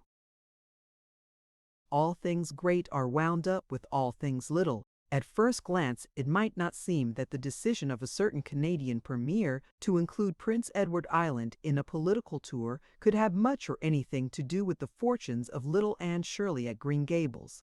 But it had. It was in January the premier came to address his loyal supporters and such of his non-supporters as chose to be present at the monster mass meeting held in Charlottetown. Most of the Avonlea people were on Premier's side of politics.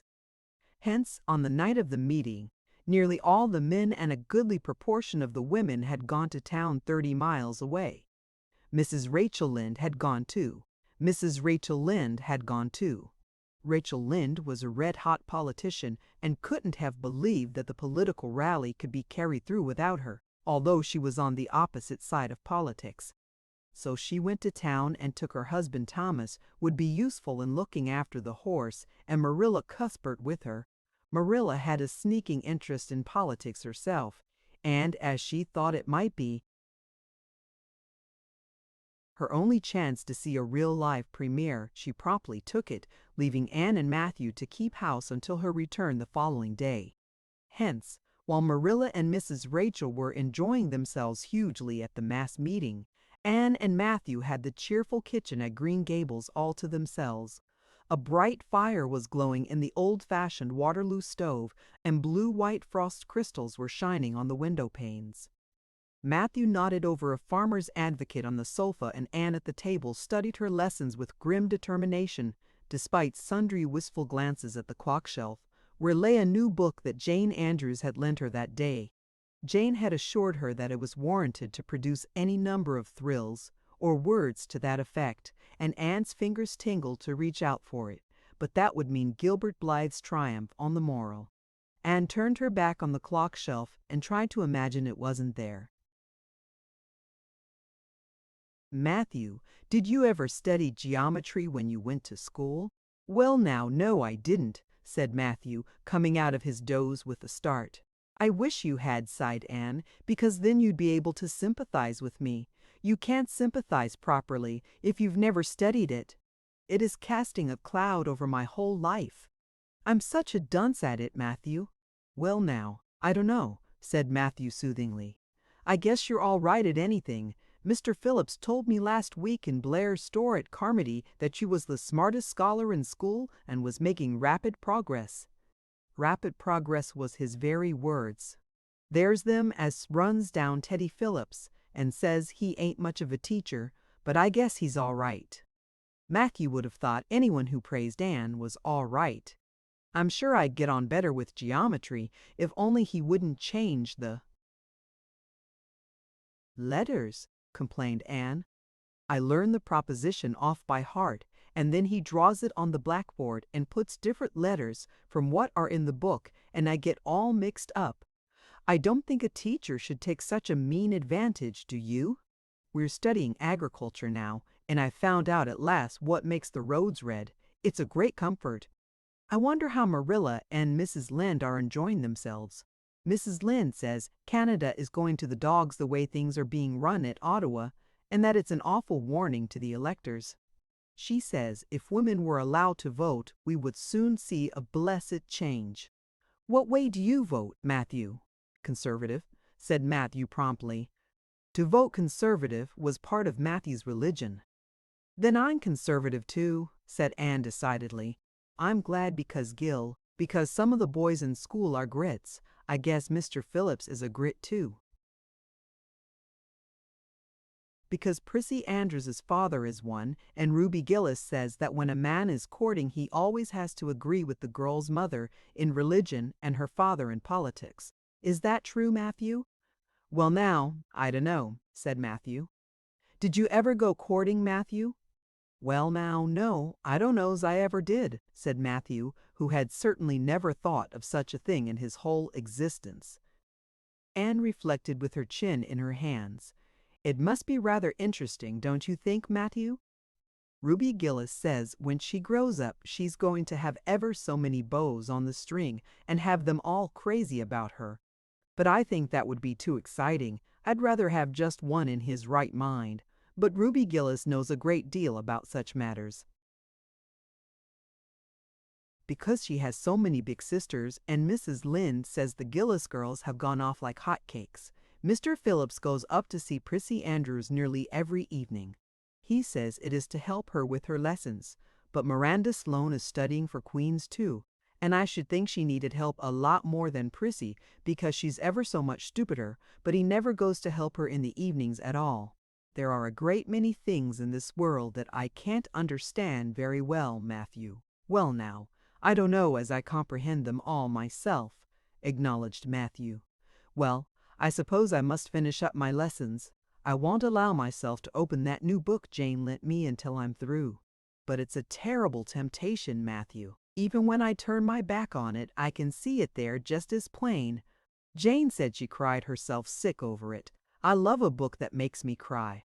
But I think I'll carry that book into the sitting room and lock it in the jam closet and give you the key. And you must not give it to me, Matthew, until my lessons are done. Not even if I implore you on my bended knees. It's all very well to say resist temptation, but it's ever so much easier to resist it if you can't get the key. And then shall I run down the cellar and get some russets, Matthew? Wouldn't you like some russets? Well now, I don't know, but what I would, said Matthew, who never ate russets but knew Anne's weakness for them. Just as Anne emerged triumphantly from the cellar with her plate full of russets came the sound of flying footsteps on the icy boardwalk outside, and the next moment the kitchen door was flung open, and in rushed Diana Barry, white-faced and breathless, with a shawl wrapped hastily around her head. Anne promptly let go of her candle and plate in her surprise, and plate, candle, and apples crashed together down the cellar ladder and were found at the bottom, embedded in Melted Grease the next day by Marilla, who gathered them up and thanked mercy the house hadn't been set on fire. Whatever is the matter, Diana? Cried Anne. Has your mother relented at last? Oh, Anne, do come quick, implored Diana nervously. Minnie May is awful sick. She's got croup. Young Mary Joe says, and father and mother are away to town, and there's nobody to go for the doctor. Minnie May is awful bad, and young Mary Joe doesn't know what to do. And oh, Anne, I'm so scared. Matthew, without a word, reached out for cap and coat, slipped past Diana and away into the darkness of the yard. He's gone to harness the sorrel mare to go to Carmody for the doctor, said Anne, who was hurrying on hood and jacket. I know it as well as if he'd said so. Matthew and I are such kindred spirits, I can read his thoughts without words at all. I don't believe he'll find the doctor at Carmody, sobbed Diana. I know that Dr. Blair went to town, and I guess Dr. Spencer would go too. Young Mary Jo never saw anybody with croup, and Mrs. Lynde is away. Oh, Anne, don't cry, Di, said Anne cheerily. I know exactly what to do for croup. You forget that Mrs. Hammond had twins 3 times. When you look after 3 pairs of twins, you naturally get a lot of experience. They all had croup regularly. Just wait till I get the Ipecac bottle. You mayn't have any at your house. Come on now. The 2 little girls hastened out, hand in hand, and hurried through Lover's Lane and across the crusted field beyond, for the snow was too deep to go by the shorter woodway. Anne, although sincerely sorry for Minnie May, was far from being insensible to the romance of the situation and to the sweetness of once more sharing that romance with a kindred spirit. The night was clear and frosty, all ebony of shadow and silver of snowy slope. Big stars were shining over the silent fields. Here and there the dark, pointed firs stood up with snow powdering their branches, and the wind whistling through them. Anne thought it was truly delightful to go skimming through all this mystery and loveliness with your bosom friend who had been so long estranged. Minnie May, aged 3, was really very sick. She lay on the kitchen sofa feverish and restless, while her hoarse breathing could be heard all over the house. Young Mary Jo, a buxom, broad-faced French girl from the Creek, whom Mrs. Barry had engaged to stay with the children during her absence, was helpless and bewildered, quite incapable of thinking what to do, or doing it if she thought of it. Anne went to work with skill and promptness. Minnie May has croup all right. She's pretty bad, but I've seen them worse. First, we must have lots of hot water. I declare, Diana, there isn't more than a cupful in the kettle. There, I filled it up, and, Mary Jo, you may put some wood in the stove. I don't want to hurt your feelings, but it seems to me you might have thought of this before if you'd any imagination. Now, I'll undress Minnie May and put her to bed, and you try to find some soft flannel cloths, Diana. I'm going to give her a dose of Ipecac first of all. Minnie May did not take kindly to the Ipecac, but Anne had not brought up 3 pairs of twins for nothing. Down that Ipecac went, not only once, but many times during the long, anxious night when the 2 little girls worked patiently over the suffering Minnie May, and young Mary Jo, honestly anxious to do all she could, kept up a roaring fire and heated more water than would have been needed for a hospital of croupy babies. It was 3 o'clock when Matthew came with a doctor, for he had been obliged to go all the way to Spencervale for one. But the pressing need for assistance was past. Minnie May was much better and was sleeping soundly. I was awfully near giving up in despair, explained Anne. She got worse and worse until she was sicker than ever the Hammond twins were, even the last pair. I actually thought she was going to choke to death. I gave her every drop of Ipecac in that bottle, and when the last dose went down, I said to myself not to Diana or young Mary Jo, because I didn't want to worry them any more than they were worried, but I had to say it to myself just to relieve my feelings. This is the last lingering hope, and I fear 'tis a vain one. But in about 3 minutes, she coughed up the phlegm and began to get better right away.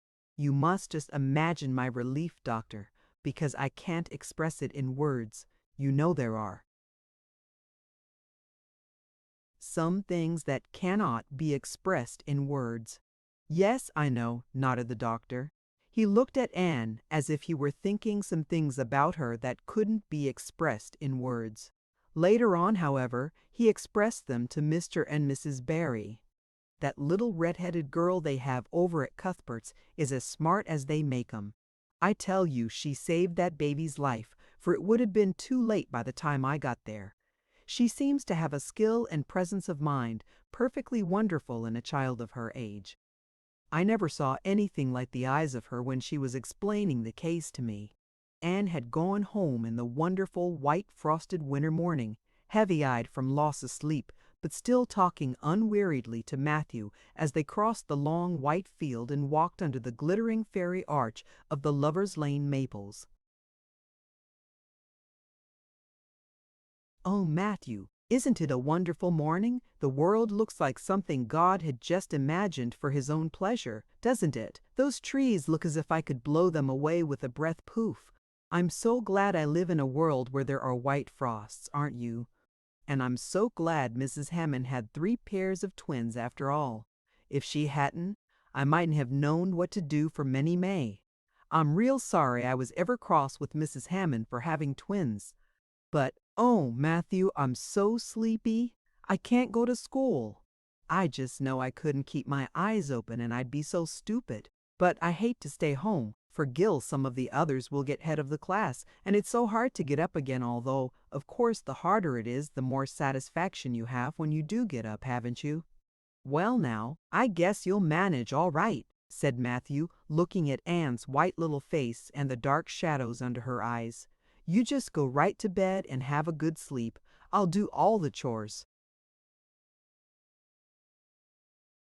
Anne accordingly went to bed and slept so long and soundly that it was well on in the white and rosy winter afternoon when she awoke and descended to the kitchen, where Marilla, who had arrived home in the meantime, was sitting knitting. "Oh, did you see the premier?" exclaimed Anne at once. "What did he look like, Marilla?" "Well, he never got to be premier on account of his looks," said Marilla. "Such a nose as that man had! But he can speak. I was proud of being a conservative. Rachel Lynde, of course, being a liberal, had no use for him. Your dinner is in the oven, Anne, and you can get yourself some blue plum preserve out of the pantry. I guess you're hungry. Matthew has been telling me about last night. I must say it was fortunate you knew what to do. I wouldn't have had any idea myself, for I never saw a case of croup. There now, never mind talking till you've had your dinner. I can tell by the look of you that you're just full up with speeches, but they'll keep." Marilla had something to tell Anne, but she did not tell it just then, for she knew if she did Anne's consequent excitement would lift her clear out of the region of such material matters as appetite or dinner. Not until Anne had finished her saucer of blue plums did Marilla say, "Mrs. Barry was here this afternoon, Anne. She wanted to see you, but I wouldn't wake you up. She says you saved Minnie May's life, and she is very sorry she acted as she did in that affair of the currant wine. She says she knows now you didn't mean to set Diana drunk, and she hopes you'll forgive her and be good friends with Diana again. You're to go over this evening if you like, for Diana can't stir outside the door on account of a bad cold she caught last night. Now, Anne Shirley, for pity's sake, don't fly up into the air." The warning seemed not unnecessary, so uplifted and aerial was Anne's expression and attitude as she sprang to her feet, her face irradiated with the flame of her spirit. "Oh, Marilla, can I go right now without washing my dishes? I'll wash them when I come back, but I cannot tie myself down to anything so unromantic as dishwashing at this thrilling moment." "Yes, yes, run along," said Marilla indulgently. "Anne Shirley, are you crazy? Come back this instant and put something on you. I might as well call to the wind. She's gone without a cap or wrap. Look at her tearing through the orchard with her hair streaming. It'll be a mercy if she doesn't catch her death of cold." Anne came dancing home in the purple winter twilight across the snowy places. Afar in the southwest was the great shimmering, pearl-like sparkle of an evening star in a sky that was pale golden and ethereal rose over gleaming white spaces and dark glens of spruce. The tinkles of sleigh bells among the snowy hills came like elfin chimes through the frosty air, but their music was not sweeter than the song in Anne's heart and on her lips. "You see before you a perfectly happy person, Marilla," she announced. "I'm perfectly happy, yes, in spite of my red hair. Just at present I have a soul above red hair. Mrs. Barry kissed me and cried and said she was so sorry and she could never repay me. I felt fearfully embarrassed, Marilla, but I just said as politely as I could, I have no hard feelings for you, Mrs. Barry. I assure you once for all that I did not mean to intoxicate Diana, and henceforth I shall cover the past with the mantle of oblivion. That was a pretty dignified way of speaking, wasn't it, Marilla? I felt that I was heaping coals of fire on Mrs. Barry's head. And Diana and I had a lovely afternoon. Diana showed me a new fancy crochet stitch her aunt over at Carmody taught her. Not a soul in Avonlea knows it but us, and we pledged a solemn vow never to reveal it to anyone else. Diana gave me a beautiful card with a wreath of roses on it and a verse of poetry. If you love me as I love you, nothing but death can part us two. And that is true, Marilla. We're going to ask Mr. Phillips to let us sit together in school again, and Gertie Pye can go with Minnie Andrews. We had an elegant tea. Mrs. Barry had the very best china set out, Marilla, just as if I was real company. I can't tell you what a thrill it gave me. Nobody ever used their very best china on my account before. And we had fruit cake and pound cake and donuts and 2 kinds of preserves, Marilla. And Mrs. Barry asked me if I took tea and said, Pa, why don't you pass the biscuits to Anne? It must be lovely to be grown up, Marilla, when just being treated as if you were is so nice. I don't know about that, said Marilla with a brief sigh.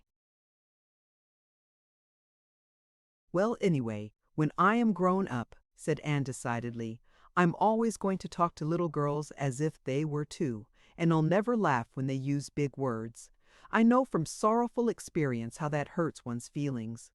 After tea, Diana and I made taffy. The taffy wasn't very good, I suppose because neither Diana nor I had ever made any before. Diana left me to stir it while she buttered the plates, and I forgot and let it burn. And then when we set it out on the platform to cool, the cat walked over one plate, and that had to be thrown away. But the making of it was splendid fun. Then when I came home, Mrs. Barry asked me to come over as often as I could, and Diana stood at the window and threw kisses to me all the way down to Lover's Lane. I assure you, Marilla, that I feel like praying tonight, and I'm going to think out a special brand new prayer in honor of the occasion. Chapter 19. A Concert, a Catastrophe, and a Confession. Marilla, can I go over to see Diana just for a minute? Asked Anne, running breathlessly down from the east gable one February evening. I don't see what you want to be traipsing about after dark for, said Marilla shortly. You and Diana walked home from school together and then stood down there in the snow for half an hour more, your tongues going the whole blessed time, clickety-clack. So I don't think you're very badly off to see her again. But she wants to see me, pleaded Anne. She has something very important to tell me. How do you know she has? Because she just signaled to me from her window. We have arranged a way to signal with our candles and cardboard. We set the candle on the windowsill and make flashes by passing the cardboard back and forth. So many flashes mean a certain thing. It was my idea, Marilla. I'll warrant you it was, said Marilla emphatically, and the next thing you'll be setting fire to the curtains with your signaling nonsense. Oh, we're very careful, Marilla, and it's so interesting. 2 flashes mean, are you there? 3 mean, yes, and 4, no. 5 mean, come over as soon as possible, because I have something important to reveal. Diana has just signaled 5 flashes, and I'm really suffering to know what it is. Well, you needn't suffer any longer, said Marilla sarcastically. You can go, but you're to be back here in just 10 minutes. Remember that.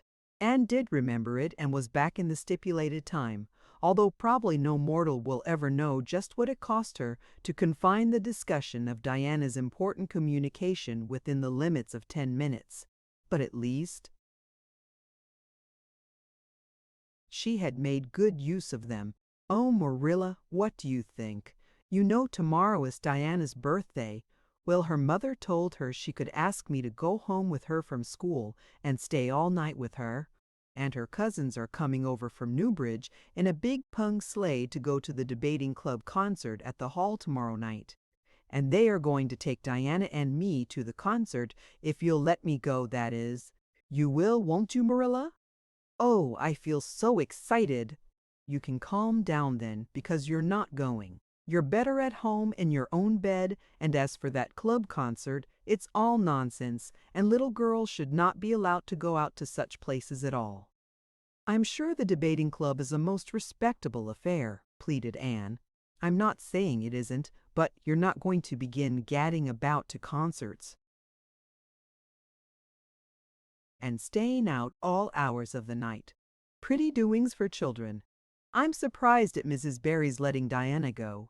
But it's such a very special occasion, mourned Anne on the verge of tears. Diana has only one birthday in a year. It isn't as if birthdays were common things, Marilla. Prissy Anders is going to recite, "Curfew must not ring tonight." That is such a good moral piece, Marilla. I'm sure it would do me lots of good to hear it. And the choir are going to sing 4 lovely, pathetic songs that are pretty near as good as hymns. And oh, Marilla, the minister is going to take part. Yes, indeed, he is. He's going to give an address. That will be just about the same thing as a sermon. Please, mayn't I go, Marilla? You heard what I said, Anne, didn't you? Take off your boots now and go to bed. It's past 8. There's just one more thing, Marilla, said Anne, with the air of producing the last shot in her locker. Mrs. Barry told Diana that we might sleep in the spare room bed. Think of the honor of your little Anne being put in the spare room bed. It's an honor you'll have to get along without. Go to bed, Anne, and don't let me hear another word out of you.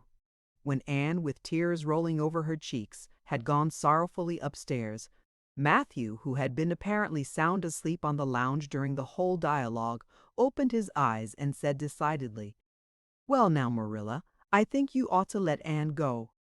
"I don't then," retorted Marilla. "Who's bringing this child up, Matthew, you or me?" "Well now, you," admitted Matthew.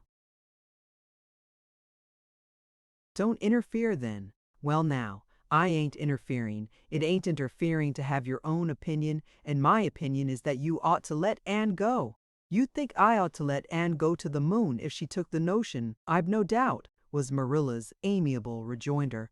"I might have let her spend the night with Diana, if that was all. But I don't approve of this concert plan. She'd go there and catch cold like as not, and have her head filled up with nonsense and excitement. It would unsettle her for a week. I understand that child's disposition and what's good for it better than you, Matthew. I think you ought to let Anne go," repeated Matthew firmly. Argument was not his strong point, but holding fast to his opinion certainly was. Marilla gave a gasp of helplessness and took refuge in silence. The next morning, when Anne was washing the breakfast dishes in the pantry, Matthew paused on his way out to the barn to say to Marilla again, "I think you ought to let Anne go, Marilla." For a moment, Marilla looked things not lawful to be uttered. Then she yielded to the inevitable and said tartly, "Very well, she can go, since nothing else'll please you." Anne flew out of the pantry, dripping dishcloth in hand. "Oh, Marilla, Marilla, say those blessed words again. I guess once is enough to say them. This is Matthew's doings, and I wash my hands of it. If you catch pneumonia sleeping in a strange bed or coming out of that hot hall in the middle of the night, don't blame me, blame Matthew. Anne Shirley, you're dripping greasy water all over the floor. I never saw such a careless child." "Oh, I know I'm a great trial to you, Marilla," said Anne repentantly. "I make so many mistakes. But then just think of all the mistakes I don't make, although I might. I'll get some sand and scrub up the spots before I go to school." "Oh, Marilla, my heart was just set on going to that concert. I never was to a concert in my life, and when the other girls talk about them in school, I feel so out of it. You didn't know just how I felt about it, but you see, Matthew did." Matthew understands me, and it's so nice to be understood, Marilla." Anne was too excited to do herself justice as to lessons that morning in school. Gilbert Blythe spelled her down in class and left her clear out of sight in mental arithmetic. Anne's consequent humiliation was less than it might have been, however, in view of the concert and a spare room bed. She and Diana talked so constantly about it all day that with a stricter teacher than Mr. Phillips Dyer, disgrace must inevitably have been their portion. Anne felt that she could not have borne it if she had not been going to the concert, for nothing else was discussed that day in school. The Avonlea Debating Club, which met fortnightly all winter, had had several smaller free entertainments, but this was to be a big affair, admission 10 cents, in aid of the library. The Avonlea young people had been practicing for weeks, and all the scholars were especially interested in it, by reason of older brothers and sisters who were going to take part. Everybody in school over 9 years of age expected to go, except Carrie Sloane, whose father shared Marilla's opinions about small girls going out to night concerts. Carrie Sloane cried into her grammar all the afternoon and felt that life was not worth living. For Anne, the real excitement began with the dismissal of school and increased therefrom in crescendo until it reached to a crash of positive ecstasy in the concert itself. They had a perfectly elegant tea, and then came the delicious occupation of dressing in Diana's little room upstairs. Diana did Anne's front hair in the new pompadour style, and Anne tied Diana's bows with the especial knack she possessed, and they experimented with at least half a dozen different ways of arranging their back hair. At last they were ready, cheeks scarlet and eyes glowing with excitement. True, Anne could not help a little pang when she contrasted her plain black tam and shapeless, tight-sleeved, homemade gray cloth coat with Diana's jaunty fur cap and smart little jacket, but she remembered in time that she had an imagination, and could use it. Then Diana's cousins, the Murrays from Newbridge, came. They all crowded into the big pung sleigh, among straw and furry robes. Anne reveled in the drive to the hall, slipping along over the satin-smooth roads, with the snow crisping under the runners. There was a magnificent sunset, and the snowy hills and deep blue water of the St. Lawrence Gulf seemed to rim in the splendor like a huge bowl of pearl and sapphire brimmed with wine and fire. Tinkles of sleigh bells and distant laughter that seemed like the mirth of wood elves came from every quarter. "Oh, Diana," breathed Anne, squeezing Diana's mittened hand under the fur robe. "Isn't it all like a beautiful dream? Do I really look the same as usual?" "I feel so different that it seems to me it must show in my looks." "You look awfully nice," said Diana, who, having just received a compliment from one of her cousins, felt that she ought to pass it on. "You've got the loveliest color." The program that night was a series of thrills for at least one listener in the audience, and, as Anne assured Diana, every succeeding thrill was thrillier than the last. With a native the limy ladder, this dark without one rate of light. Raid Anne shivered in the luxurious and spiffed house psycho sack of farrowed with a gentle dejaning with east, and Anne would digly a pillow the catched in an the afted munders will come a fucking teen pie come on that's skinnier prides. Only one number on the program failed to interest her. When Gilbert Blythe recited Bingen on the Rhine, Anne picked up Rhoda Murray's library book and read it until he finished, when she sat rigidly stiff and motionless, while Diana clapped her hands until they tingled. It was 11 when they got home, sated with dissipation, but with the exceeding sweet pleasure of talking it all over still to come.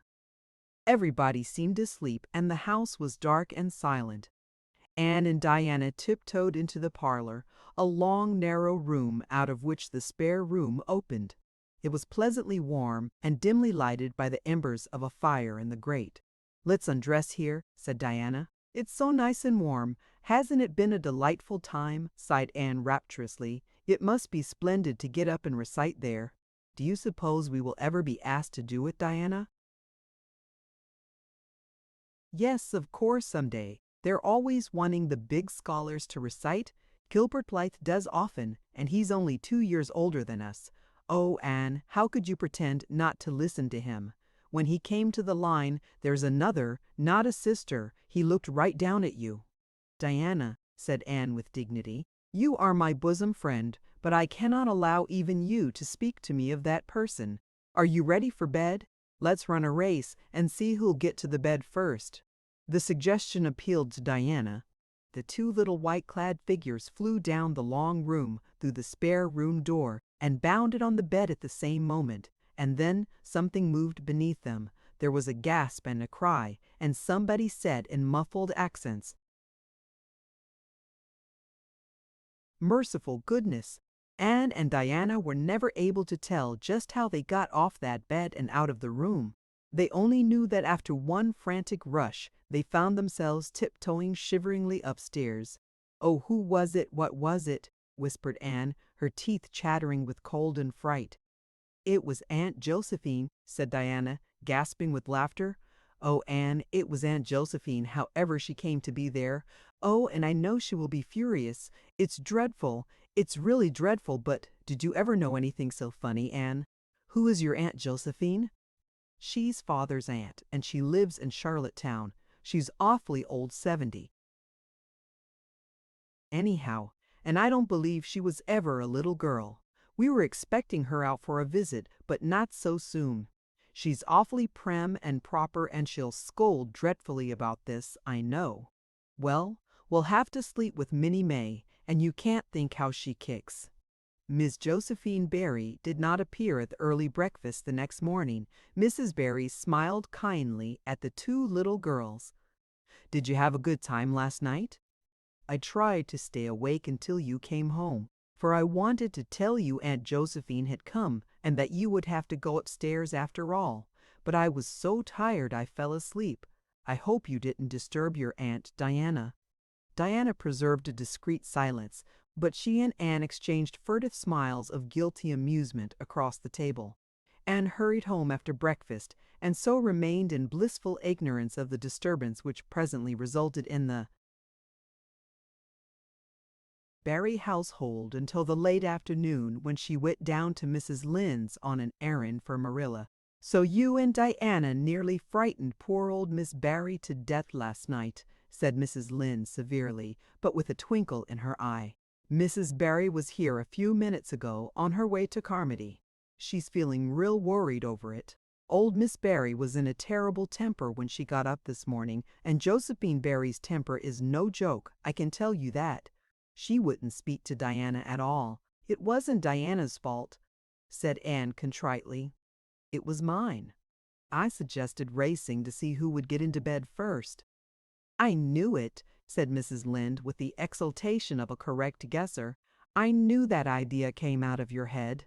"Well, it's made a nice lot of trouble, that's what. Old Miss Barry came out to stay for a month, but she declares she won't stay another day and is going right back to town tomorrow, Sunday and all, as it is."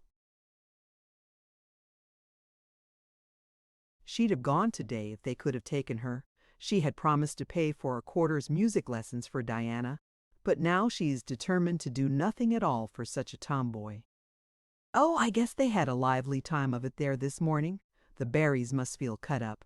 Old Miss Barry is rich, and they'd like to keep on the good side of her. Of course, Mrs. Barry didn't say just that to me, but I'm a pretty good judge of human nature, that's what." "I'm such an unlucky girl," mourned Anne. "I'm always getting into scrapes myself and getting my best friends people I'd shed my heart's blood for into them too. Can you tell me why it is so, Mrs. Lynde?" "It's because you're too heedless and impulsive, child, that's what. You never stop to think whatever comes into your head to say, or do you say or do it without a moment's reflection." "Oh, but that's the best of it," protested Anne. "Something just flashes into your mind. So exciting, and you must out with it. If you stop to think it over, you spoil it all. Haven't you never felt that yourself, Mrs. Lynde?" No, Mrs. Lynde had not. She shook her head sagely. "You must learn to think a little, Anne, that's what. The proverb you need to go by is, 'Look before you leap,' especially into spare room beds. Mrs. Lynde laughed comfortably over her mild joke, but Anne remained pensive. She saw nothing to laugh at in the situation, which to her eyes appeared very serious. When she left Mrs. Lynde's, she took her way across the crusted fields to Orchard Slope. Diana met her at the kitchen door. "Your Aunt Josephine was very cross about it, wasn't she?" whispered Anne. "Yes," answered Diana, stifling a giggle with an apprehensive glance over her shoulder at the closed sitting-room door. She was fairly dancing with rage. Anne. Oh, how she scolded. She said I was the worst-behaved girl she ever saw, and that my parents ought to be ashamed of the way they had brought me up. She says she won't stay, and I'm sure I don't care. But Father and Mother do. Why didn't you tell them it was my fault?" demanded Anne. "It's likely I'd do such a thing, isn't it?" said Diana with just scorn. "I'm no telltale Anne Shirley, and anyhow I was just as much to blame as you." "Well, I'm going in to tell her myself," said Anne resolutely. Diana stared. "Anne Shirley, you'd never! Why, she'll eat you alive!" "Don't frighten me any more than I am frightened," implored Anne. "I'd rather walk up to a cannon's mouth." "But I've got to do it, Diana. It was my fault, and I've got to confess. I've had practice in confessing, fortunately." "Well, she's in the room," said Diana. "You can go in if you want to. I wouldn't dare. And I don't believe you'll do a bit of good." With this encouragement, Anne bearded the lion in its den, that is to say, walked resolutely up to the sitting-room door and knocked faintly. A sharp "come in" followed. Miss Josephine Barry, thin, prim, and rigid, was knitting fiercely by the fire, her wrath quite unappeased, and her eyes snapping through her gold-rimmed glasses. She wheeled around in her chair, expecting to see Diana, and beheld a white-faced girl whose great eyes were brimmed up with a mixture of desperate courage and shrinking terror. "Who are you?" demanded Miss Josephine Barry without ceremony. "I'm Anne of Green Gables," said the small visitor tremulously, clasping her hands with her characteristic gesture. "And I've come to confess, if you please." "Confess what?" "That it was all my fault about jumping into bed on you last night. I suggested it." "Diana would never have thought of such a thing, I am sure." "Diana is a very ladylike girl, Miss Barry, so you must see how unjust it is to blame her." "Oh, I must, hey? I rather think Diana did her share of the jumping at least. Such carryings on in a respectable house." "But we were only in fun," persisted Anne. "I think you ought to forgive us, Miss Barry, now that we've apologized. And anyhow, please forgive Diana and let her have her music lessons." "Diana's heart is set on her music lessons, Miss Barry, and I know too well what it is to set your heart on a thing and not get it. If you must be cross with anyone, be cross with me. I've been so used in my early days to having people cross at me that I can endure it much better than Diana can." Much of the snap had gone out of the old lady's eyes by this time and was replaced by a twinkle of amused interest. But she still said severely, "I don't think it is any excuse for you that you were only in fun. Little girls never indulged in that kind of fun when I was young. You don't know what it is to be awakened out of a sound sleep after a long and arduous journey by two great girls coming bounce down on you." "I don't know, but I can imagine," said Anne eagerly. "I'm sure it must have been very disturbing. But then, there is our side of it too. Have you any imagination, Miss Barry? If you have, just put yourself in our place. We didn't know there was anybody in that bed, and you nearly scared us to death. It was simply awful the way we felt, and then we couldn't sleep in the spare room after." "Being promised. I suppose you are used to sleeping in spare rooms, but just imagine what you would feel like if you were a little orphan girl who had never had such an honor." All the snap had gone by this time. Miss Barry actually laughed a sound which caused Diana, waiting in speechless anxiety in the kitchen outside, to give a great gasp of relief. I'm afraid my imagination is a little rusty. It's so long since I used it, she said. I dare say your claim to sympathy is just as strong as mine. It all depends on the way we look at it. Sit down here and tell me about yourself. I am very sorry I can't, said Anne firmly. I would like to because you seem like an interesting lady and you might even be a kindred spirit, although you don't look very much like it. But it is my duty to go home to Miss Marilla Cuthbert. Miss Marilla Cuthbert is a very kind lady who has taken me to bring up properly. She is doing her best, but it is very discouraging work. You must not blame her because I jumped on the bed. But before I go, I do wish you would tell me if you will forgive Diana and stay just as long as you meant to in Avonlea. I think perhaps I will if you will come over and talk to me occasionally, said Miss Barry. That evening Miss Barry gave Diana a silver bangle bracelet and told the senior members of the household that she had unpacked her valise. I've made up my mind to stay simply for the sake of getting better acquainted with that Anne girl, she said frankly. She amuses me, and at my time of life, an amusing person is a rarity. Marilla's only comment when she heard the story was, "I told you so." This was for Matthew's benefit. Miss Barry stayed her month out and over. She was a more agreeable guest than usual, for Anne kept her in good humor. They became firm friends. When Miss Barry went away, she said, "Remember, you Anne girl, when you come to town, you're to visit me, and I'll put you in my very spare room bed to sleep." Miss Barry was a kindred spirit after all, Anne confided to Marilla. You wouldn't think so to look at her, but she is. You don't find it right out at first, as in Matthew's case, but after a while you come to see it. Kindred spirits are not so scarce as I used to think. It's splendid to find out there are so many of them in the world. Chapter 20. A Good Imagination Gone Wrong. Spring had come once more to Green Gables, the beautiful, capricious, reluctant Canadian spring, lingering along through April and May in a succession of sweet, fresh, chilly days, with pink sunsets and miracles of resurrection and growth. The maples in Lover's Lane were red-budded, and little curly ferns pushed up around the Dryad's bubble.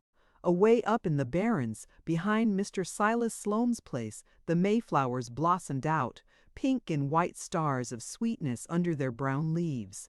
All the schoolgirls and boys had one golden afternoon gathering them, coming home in the clear echoing twilight with arms and baskets full of flowery spoil. "I'm so sorry for people who live in lands where there are no mayflowers," said Anne. "Diana says perhaps they have something better, but there couldn't be anything better than mayflowers, could there, Marilla? And Diana says if they don't know what they are like, they don't miss them. But I think that is the saddest thing of all. I think it would be tragic, Marilla, not to know what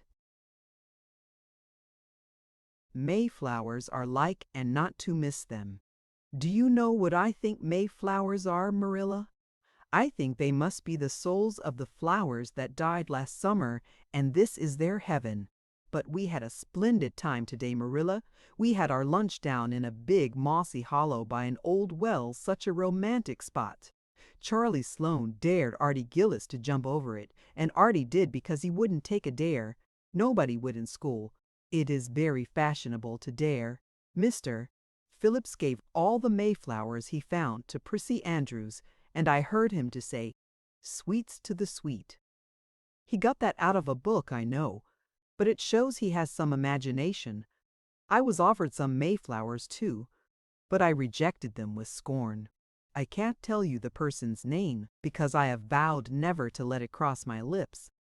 We made wreaths of the mayflowers and put them on our hats, and when the time came to go home, we marched in procession down the road, 2 by 2 with our bouquets and wreaths, singing 'My Home on the Hill.' Oh, it was so thrilling, Marilla. All Mr. Silas Sloane's folks rushed out to see us, and everybody we met on the road stopped and stared after us. We made a real sensation. Not much wonder. Such silly doings, was Marilla's response. After the Mayflowers came the violets, and Violet Vale was empurpled with them. Anne walked through it on her way to school with reverent steps and worshipping eyes, as if she trod on holy ground. Somehow, she told Diana, when I'm going through here, I don't really care whether anybody gets ahead of me in class or not. But when I'm up in school, it's all different and I care as much as ever.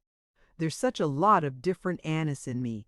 I sometimes think that is why I'm such a troublesome person. If I was just the one Anne, it would be ever so much more comfortable, but then it wouldn't be half so interesting.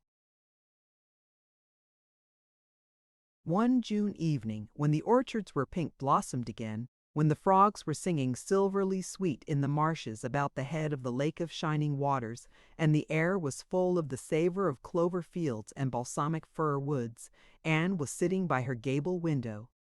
She had been studying her lessons, but it had grown too dark to see the book, so she had fallen into wide-eyed reverie, looking out past the boughs of the Snow Queen, once more bestarred with its tufts of blossom. In all essential respects, the little gable chamber was unchanged.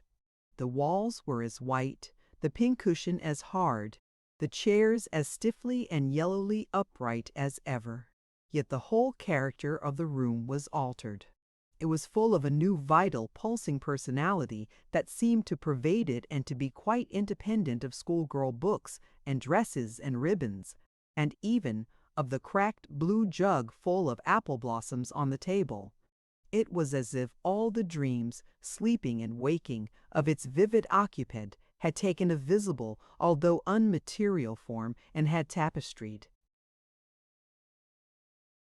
the bare room with splendid filmy tissues of rainbow and moonshine. Presently Marilla came briskly in with some of Anne's freshly ironed school aprons. She hung them over a chair and sat down with a short sigh. She had had one of her headaches that afternoon, and although the pain had gone, she felt weak and tuckered out, as she expressed it. Anne looked at her with eyes limpid with sympathy. "I do truly wish I could have had the headache in your place, Marilla. I would have endured it joyfully for your sake." "I guess you did your part in attending to the work and letting me rest," said Marilla. "You seem to have got on fairly well and made fewer mistakes than usual. Of course it wasn't exactly necessary to starch Matthew's handkerchiefs, and most people when they put a pie in the oven to warm up for dinner take it out and eat it when it gets hot instead of leaving it to be burned to a crisp, but that doesn't seem to be your way, evidently." Headaches always left Marilla somewhat sarcastic. "Oh, I'm so sorry," said Anne penitently. "I never thought about that pie from the moment I put it in the oven till now, although I felt instinctively that there was something missing on the dinner table. I was firmly resolved when you left me in charge this morning not to imagine anything, but keep my thoughts on facts. I did pretty well until I put the pie in, and then an irresistible temptation came to me to imagine I was an enchanted princess shut up in a lonely tower, with a handsome knight riding to my rescue on a coal-black steed. So that is how I came to forget the pie. I didn't know I starched the handkerchiefs. All the time I was ironing, I was trying to think of a name for a new island. Diana and I have discovered up the brook. It's the most ravishing spot, Marilla. There are 2 maple trees on it, and the brook flows right around it. At last it struck me that it would be splendid to call it Victoria Island, because we found it on the Queen's birthday. Both Diana and I are very loyal. But I'm sorry about that pie and the handkerchiefs. I wanted to be extra good today because it's an anniversary. Do you remember what happened this day last year, Marilla?" "No, I can't think of anything special." "Oh, Marilla, it was the day I came to Green Gables. I shall never forget it. It was the turning point in my life. Of course, it wouldn't seem so important to you. I've been here for a year and I've been so happy. Of course, I've had my troubles, but one can live down troubles. Are you sorry you kept me, Marilla?" "No, I can't say I'm sorry," said Marilla, who sometimes wondered how she could have lived before Anne came to Green Gables. "No, not exactly sorry. If you've finished your lessons, Anne, I want you to run over and ask Mrs. Barry if she'll lend me Diana's apron pattern. "Oh, it's too dark," cried Anne. "Too dark? Why, it's only twilight. And goodness knows you've gone over often enough after dark." "I'll go over early in the morning," said Anne eagerly. "I'll get up at sunrise and go over, Marilla." "What has got into your head now, Anne Shirley? I want that pattern to cut out your new apron this evening. Go at once and be smart too." "I'll have to go around by the road then," said Anne, taking up her hat reluctantly. "Go by the road and waste half an hour. I'd like to catch you." "Go by the road and waste half an hour? I'd like to catch you." "I can't go through the haunted wood, Marilla," cried Anne desperately. Marilla stared. "The haunted wood? Are you crazy? What under the canopy is the haunted wood?" "The spruce wood over the brook," said Anne in a whisper. "Fiddlesticks! There is no such thing as a haunted wood anywhere." "Who has been telling you such stuff?" "Nobody," confessed Anne. "Diana and I just imagined the wood was haunted. All the places around here are so commonplace. We just got this up for our own amusement. We began it in April. A haunted wood is so very romantic, Marilla. We chose the spruce grove because it's so gloomy. Oh, we have imagined the most harrowing things. There's a white lady walks along the brook just about this time of the night and wrings her hands and utters wailing cries. She appears when there is to be a death in the family, and the ghost of a little murdered child haunts the corner up by Idlewild. It creeps up behind you and lays its cold fingers on your hand so. Oh, Marilla, it gives me a shudder to think of it.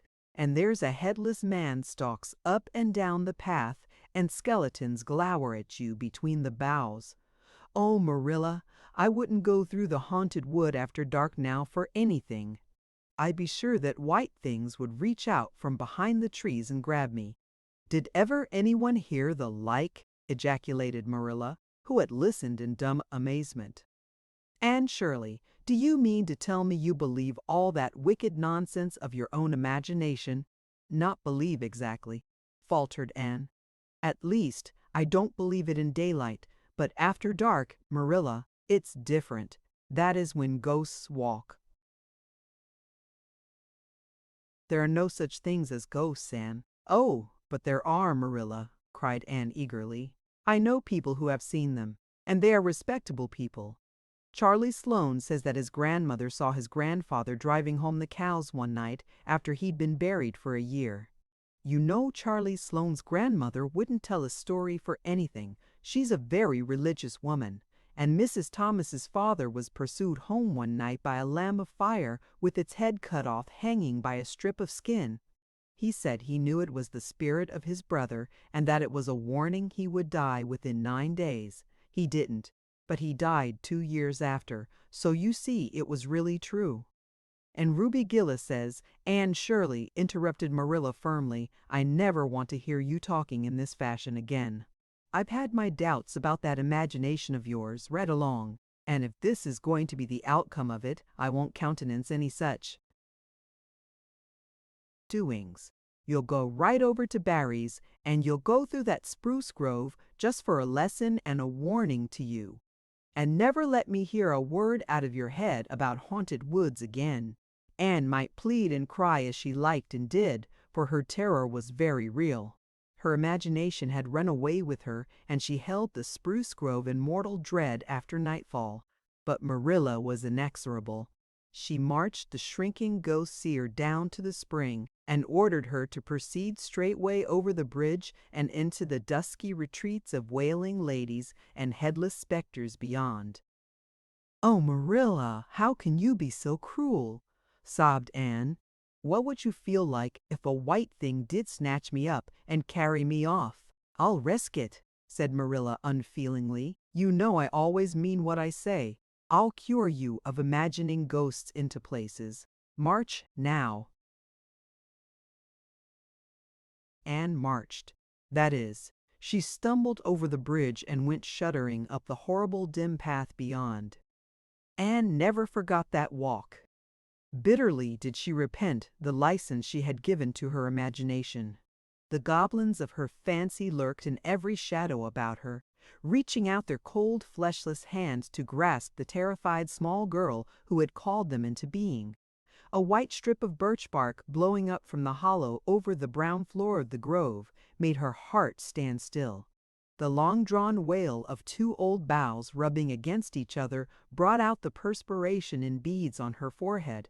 The swoop of bats in the darkness over her was as the wings of unearthly creatures. When she reached Mr. William Bell's field, she fled across it as if pursued by an army of white things, and arrived at the Berry kitchen door so out of breath that she could hardly gasp out her request for the apron pattern. Diana was away, so that she had no excuse to linger. The dreadful return journey had to be faced. Anne went back over it with shut eyes, preferring to take the risk of dashing her brains out among the boughs to that of seeing a white thing. When she finally stumbled over the log bridge, she drew one long shivering breath of relief. "Well, so nothing caught you," said Marilla unsympathetically. "Oh, Marilla," chattered Anne, "I'll be contented with commonplace places after this." Chapter 21. A New Departure in Flavorings. Dear me, there is nothing but meetings and partings in this world, as Mrs. Lynde says, remarked Anne plaintively, putting her slate and books down on the kitchen table on the last day of June and wiping her red eyes with a very damp handkerchief. "Wasn't it fortunate, Marilla, that I took an extra handkerchief to school today? I had a presentiment that it would be needed. I never thought you were so fond of Mr. Phillips that you'd require 2 handkerchiefs to dry your tears just because he was going away," said Marilla. "I don't think I was crying because I was really so very fond of him," reflected Anne. "I just cried because all the others did. It was Ruby Gillis started it. Ruby Gillis has always declared she hated Mr. Phillips, but just as soon as he got up to make his farewell speech, she burst into tears. Then all the girls began to cry, one after the other. I tried to hold out, Marilla. I tried to remember the time Mr. Phillips made me sit with Gil with a boy, and the time he spelled my name without an E on the blackboard, and how he said I was the worst dunce he ever saw at geometry and laughed at my spelling, and all the times he had been so horrid and sarcastic. But somehow I couldn't, Marilla, and I just had to cry too. Jane Andrews has been talking for a month about how glad she'd be when Mr. Phillips went away, and she declared she'd never shed a tear. Well, she was worse than any of us, and had to borrow a handkerchief from her brother. Of course the boys didn't cry because she hadn't brought one of her own, not expecting to need it. Oh, Marilla, it was heart-rending. Mr. Phillips made such a beautiful farewell speech beginning, "The time has come for us to part." It was very affecting, and he had tears in his eyes too, Marilla. Oh, I felt dreadfully sorry and remorseful for all the times I talked in school and drawn pictures of him on my slate and made fun of him in Prissy. I can tell you I wished I'd been a model pupil like Minnie Andrews. She hadn't anything on her conscience. The girls cried all the way home from school. Carrie Sloane kept saying every few minutes, "The time has come for us to part," and that would start us off again whenever we were in any danger of cheering up. I do feel dreadfully sad, Marilla, but one can't feel quite in the depths of despair with 2 months' vacation before them, can they, Marilla? And besides, we met the new minister and his wife coming from the station. For all I was feeling so bad about Mr. Phillips going away, I couldn't help taking a little interest in a new minister, could I? His wife is very pretty, not exactly regally lovely. Of course it wouldn't do, I suppose, for a minister to have a regally lovely wife, because it might set a bad example. Mrs. Lynde says the minister's wife over at Newbridge sets a very bad example because she dresses so fashionably. Our new minister's wife was dressed in blue muslin with lovely puffed sleeves and a hat trimmed with roses. Jane Andrews said she thought puffed sleeves were too worldly for a minister's wife, but I didn't make any such uncharitable remark, Marilla, because I know what it is to long for puffed sleeves. Besides, she's only been a minister's wife for a little while, so one should make allowances, shouldn't they? They're going to board with Mrs. Lynde until the manse is ready. If Marilla, in going down to Mrs. Lynde's that evening, was actuated by any motive save her avowed one of returning the quilting frames she had borrowed the preceding winter, it was an amiable weakness shared by most of the Avonlea people. Many a thing Mrs. Lynde had lent, sometimes never expecting to see it again, came home that night in charge of the borrowers thereof. A new minister, and moreover a minister with a wife, was a lawful object of curiosity in a quiet little country settlement where sensations were few and far between. Old Mr. Bentley, the minister whom Anne had found lacking in imagination, had been pastor of Avonlea for 18 years. He was a widower when he came, and a widower he remained, despite the fact that gossip regularly married him to this, that, or the other one, every year of his sojourn. In the preceding February, he had resigned his charge and departed amid the regrets of his people, most of whom had the affection born of long intercourse for their good old minister, in spite of his shortcomings as an orator. Since then, the Avonlea church had enjoyed a variety of religious dissipation in listening to the many and various candidates and supplies who came Sunday after Sunday to preach on trial. These stood or fell by the judgment of the fathers and mothers in Israel, but a certain small red-haired girl who sat meekly in the corner of the old Cuthbert pew also had her opinions about them and discussed the same in full with Matthew, Marilla always declining from principle to criticize ministers in any shape or form. "I don't think Mr. Smith would have done, Matthew," was Anne's final summing up. "Mrs. Lynde says his delivery was so poor, but I think his worst fault was just like Mr. Bentley's. He had no imagination, and Mr. Terry had too much. He let it run away with him, just as I did mine in the matter of the haunted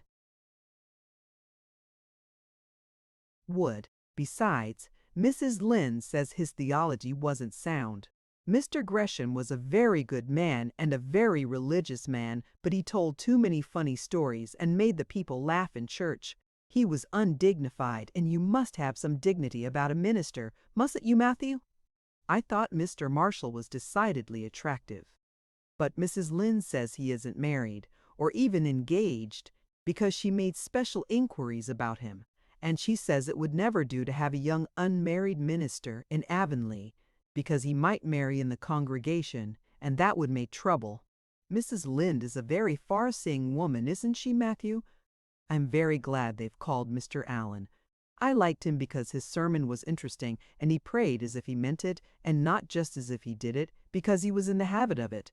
Mrs. Lynde says he isn't perfect, but she says she supposes we couldn't expect a perfect minister for $750 a year, and anyhow his theology is sound because she questioned him thoroughly on all the points of doctrine, and she knows his wife's people, and they are most respectable, and the women are all good housekeepers. Mrs. Lynde says that sound doctrine in the man and good housekeeping in the woman make an ideal combination for a minister's family. The new minister and his wife were a young, pleasant-faced couple still on their honeymoon, and full of all good and beautiful enthusiasms for their chosen life work. Avonlea opened its heart to them from the start. Old and young, like the frank, cheerful young man with his high ideals, and the bright, gentle little lady who assumed the mistress-ship of the manse. With Mrs. Allen, Anne fell promptly and wholeheartedly in love. She had discovered another kindred spirit, Mrs. Maury. "Allen is perfectly lovely," she announced one Sunday afternoon.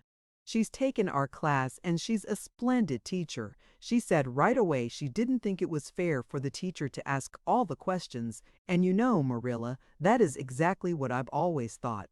She said we could ask her any question we liked. And I asked ever so many. I'm good at asking questions, Marilla." "I believe you," was Marilla's emphatic comment. Nobody else asked any except Ruby Gillis, and she asked if there was to be a Sunday school picnic this summer. I didn't think that was a very proper question to ask, because it hadn't any connection with the lesson. The lesson was about Daniel in the lion's den. But Mrs. Allen just smiled and said she thought there would be. Mrs. Allen has a lovely smile. She has such exquisite dimples in her cheeks. I wish I had dimples in my cheeks, Marilla. I'm not half so skinny as I was when I came here, but I have no dimples yet. If I had, perhaps I could influence people for good. Mrs. Allen said we ought always to try to influence other people for good. She talked so nice about everything. I never knew before that religion was such a cheerful thing. I always thought it was kind of melancholy.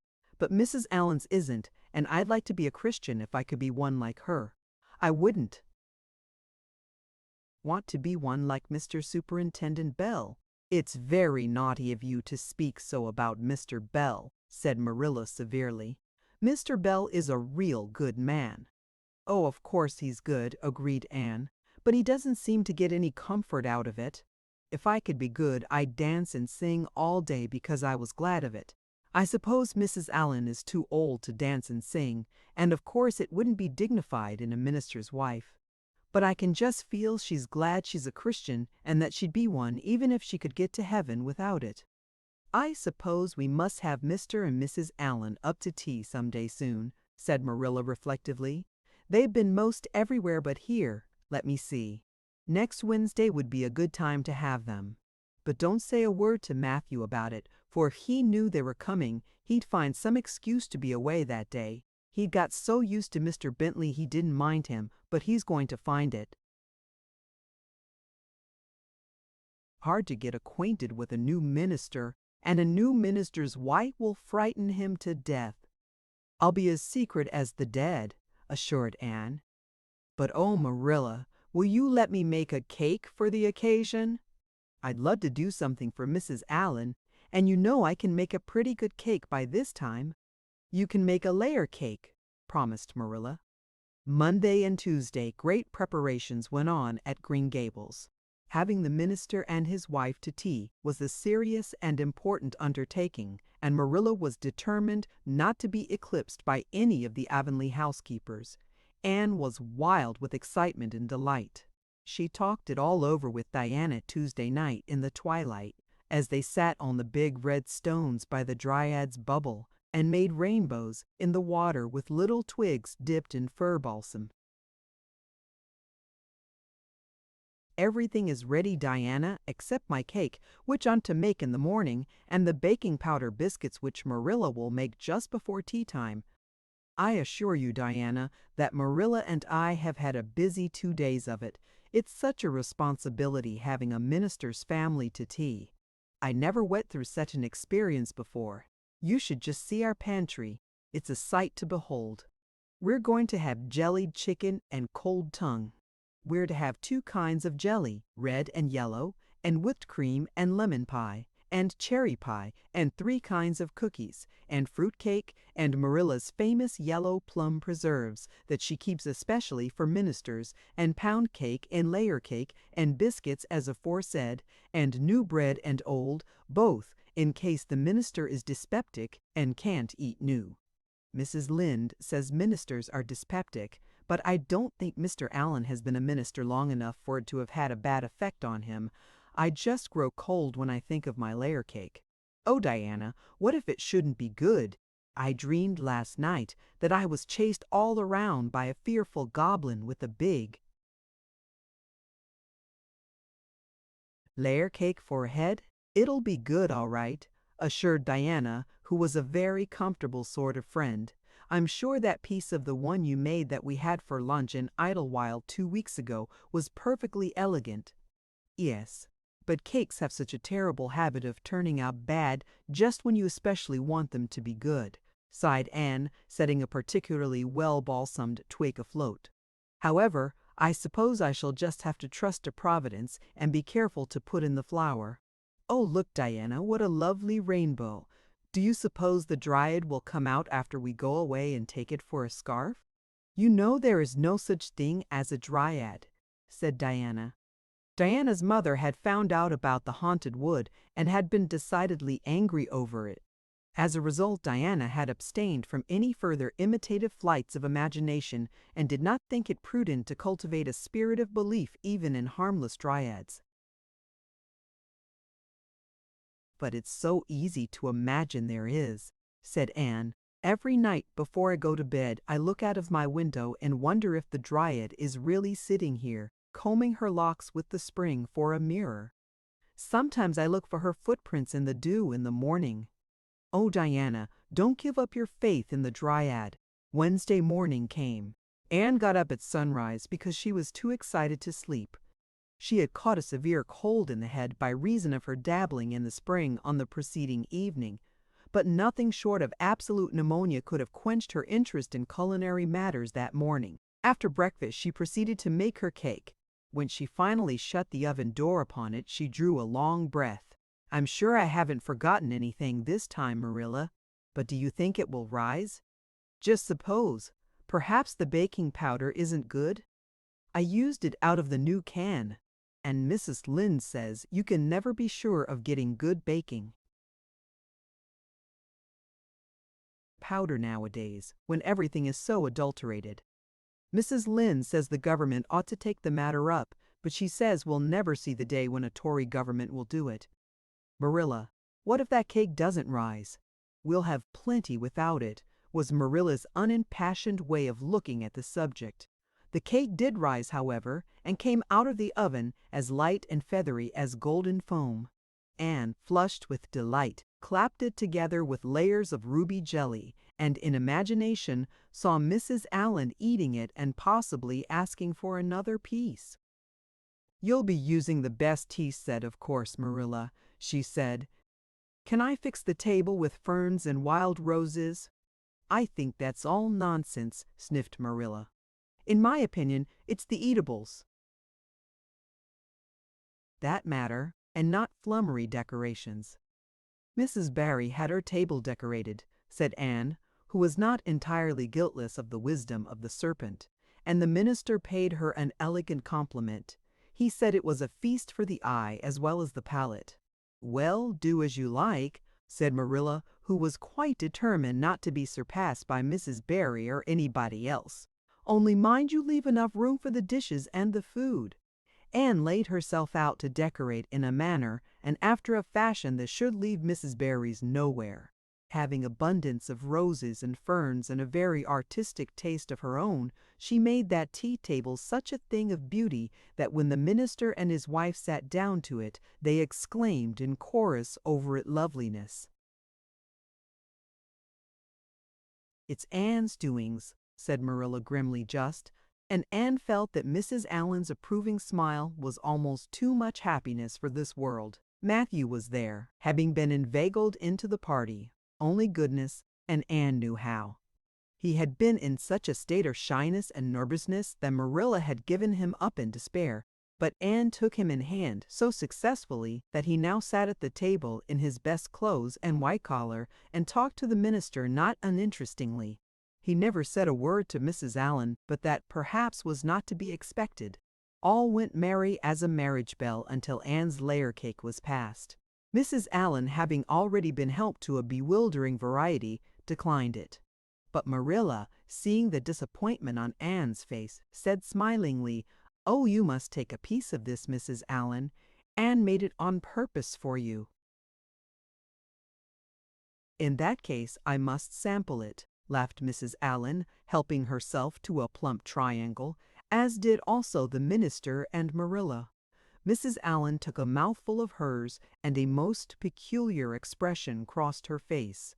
Not a word did she say, however, but steadily ate away at it. Marilla saw the expression and hastened to taste the cake. "Anne Shirley," she exclaimed, "what on earth did you put into that cake?" "Nothing but what the recipe said, Marilla," cried Anne with a look of anguish. "Oh, isn't it all right?" "All right. It's simply horrible." "Mr. Allen, don't try to eat it, and taste it yourself. What flavoring did you use?" "Vanilla," said Anne, her face scarlet with mortification after tasting the cake. "Only vanilla." "Oh, Marilla, it must have been the baking powder. I had my suspicions of that baking powder fiddlesticks. Go and bring me the bottle of vanilla you used." Anne fled to the pantry and returned with a small bottle partially filled with a brown liquid and labeled yellowly, "Best Vanilla." Marilla took it, uncorked it, smelled it.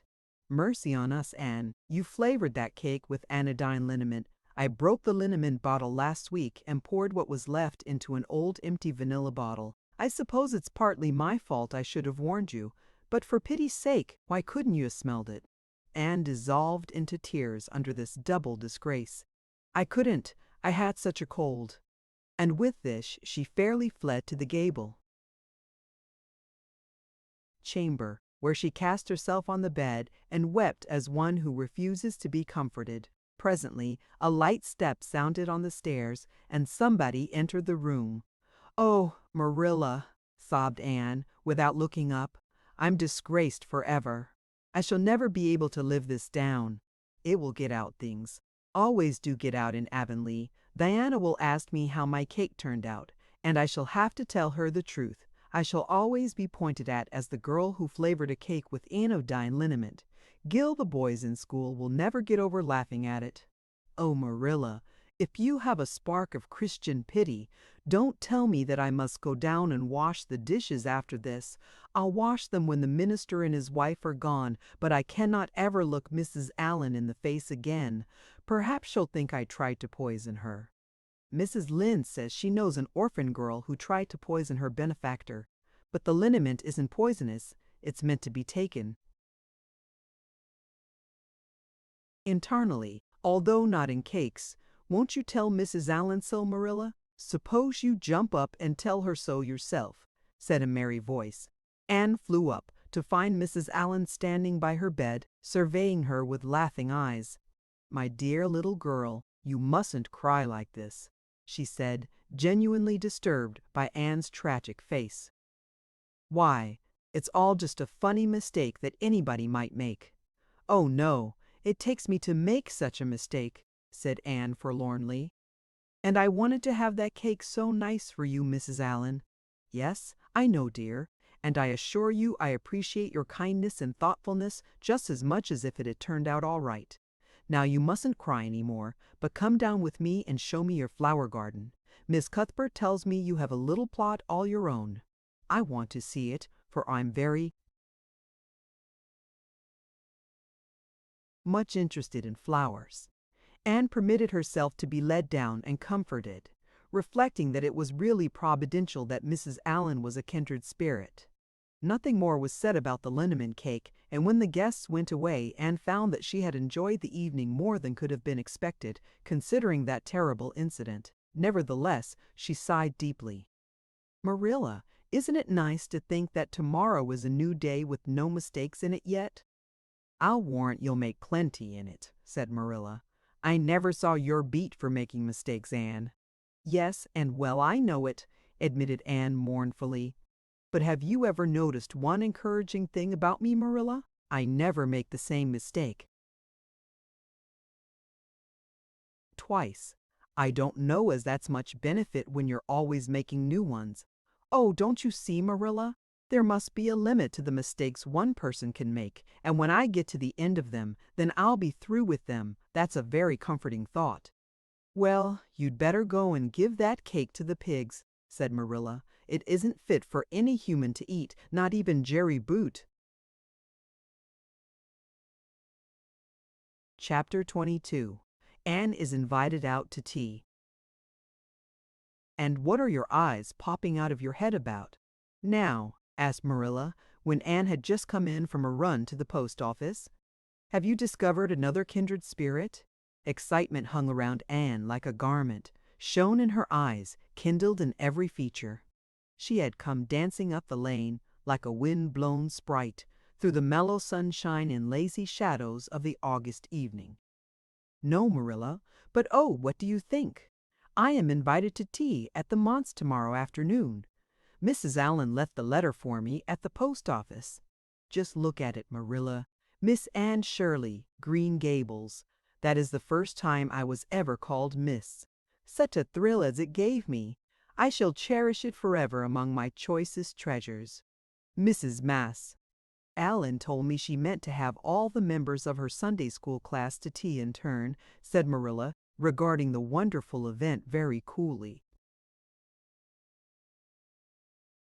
"You needn't get in such a fever over it. Do learn to take things calmly, child. For Anne to take things calmly would have been to change her nature. All spirit and fire and dew, as she was, the pleasures and pains of life came to her with trebled intensity.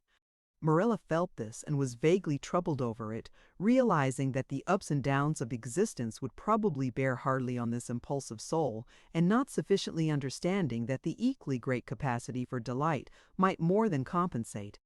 Therefore Marilla conceived it to be her duty to drill Anne into a tranquil uniformity of disposition as impossible and alien to her as to a dancing sunbeam in one of the brook's shallows.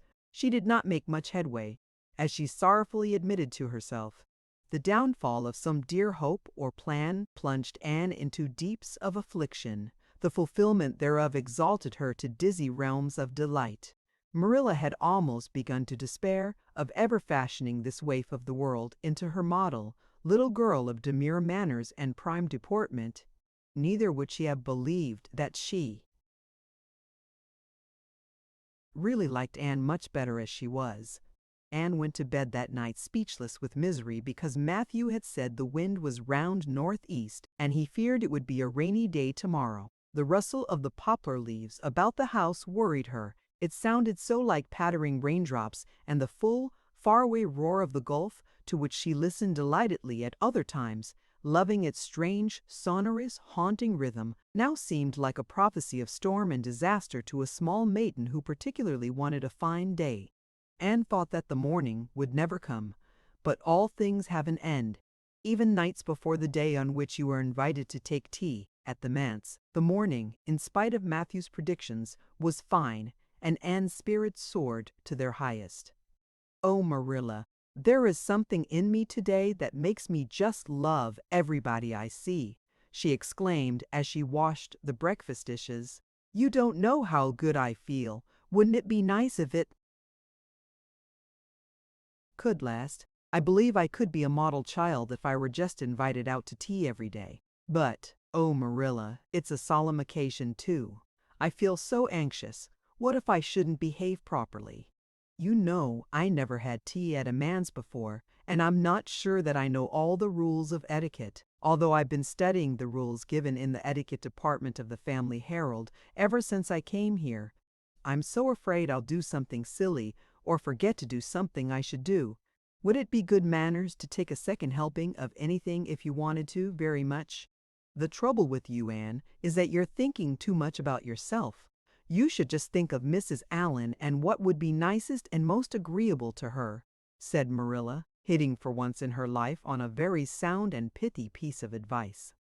Anne instantly realized this. "You are right, Marilla. I'll try not to think about myself at all." Anne evidently got through her visit without any serious breach of etiquette, for she came home through the twilight under a great, high-sprung sky gloried over with trails of saffron and rosy cloud, in a beatified state of mind, and told Marilla all about it happily, sitting on the big red sandstone slab at the kitchen door with her tired curly head in Marilla's gingham lap. A cool wind was blowing down over the long harvest fields from the rims of fiery western hills and whistling through the poplars. One clear star hung over the orchard, and the fireflies were flitting over in Lover's Lane, in and out among the ferns and rustling boughs. Anne watched them as she talked, and somehow felt that wind and stars and fireflies were all tangled up together into something unutterably sweet and enchanting. "Oh, Marilla, I've had a most fascinating time. I feel that I have not lived in vain, and I shall always feel like that, even if I should never be invited to tea at a manse again. When I got there, Mrs. Allan met me at the door. She was dressed in the sweetest dress of pale pink organdy, with dozens of frills and elbow sleeves, and she looked just like a seraph. I really think I'd like to be a minister's wife when I grow up, Marilla. A minister mightn't mind my red hair because he wouldn't be thinking of such worldly things.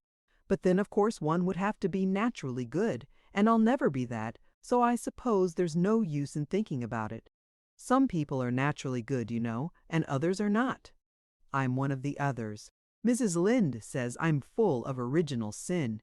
No matter how hard I try to be good, I can never make such a success of it as those who are naturally good. It's a good deal like geometry, I expect. But don't you think that trying so hard ought to count for something? Mrs. Allen is one of the naturally good people. I love her passionately.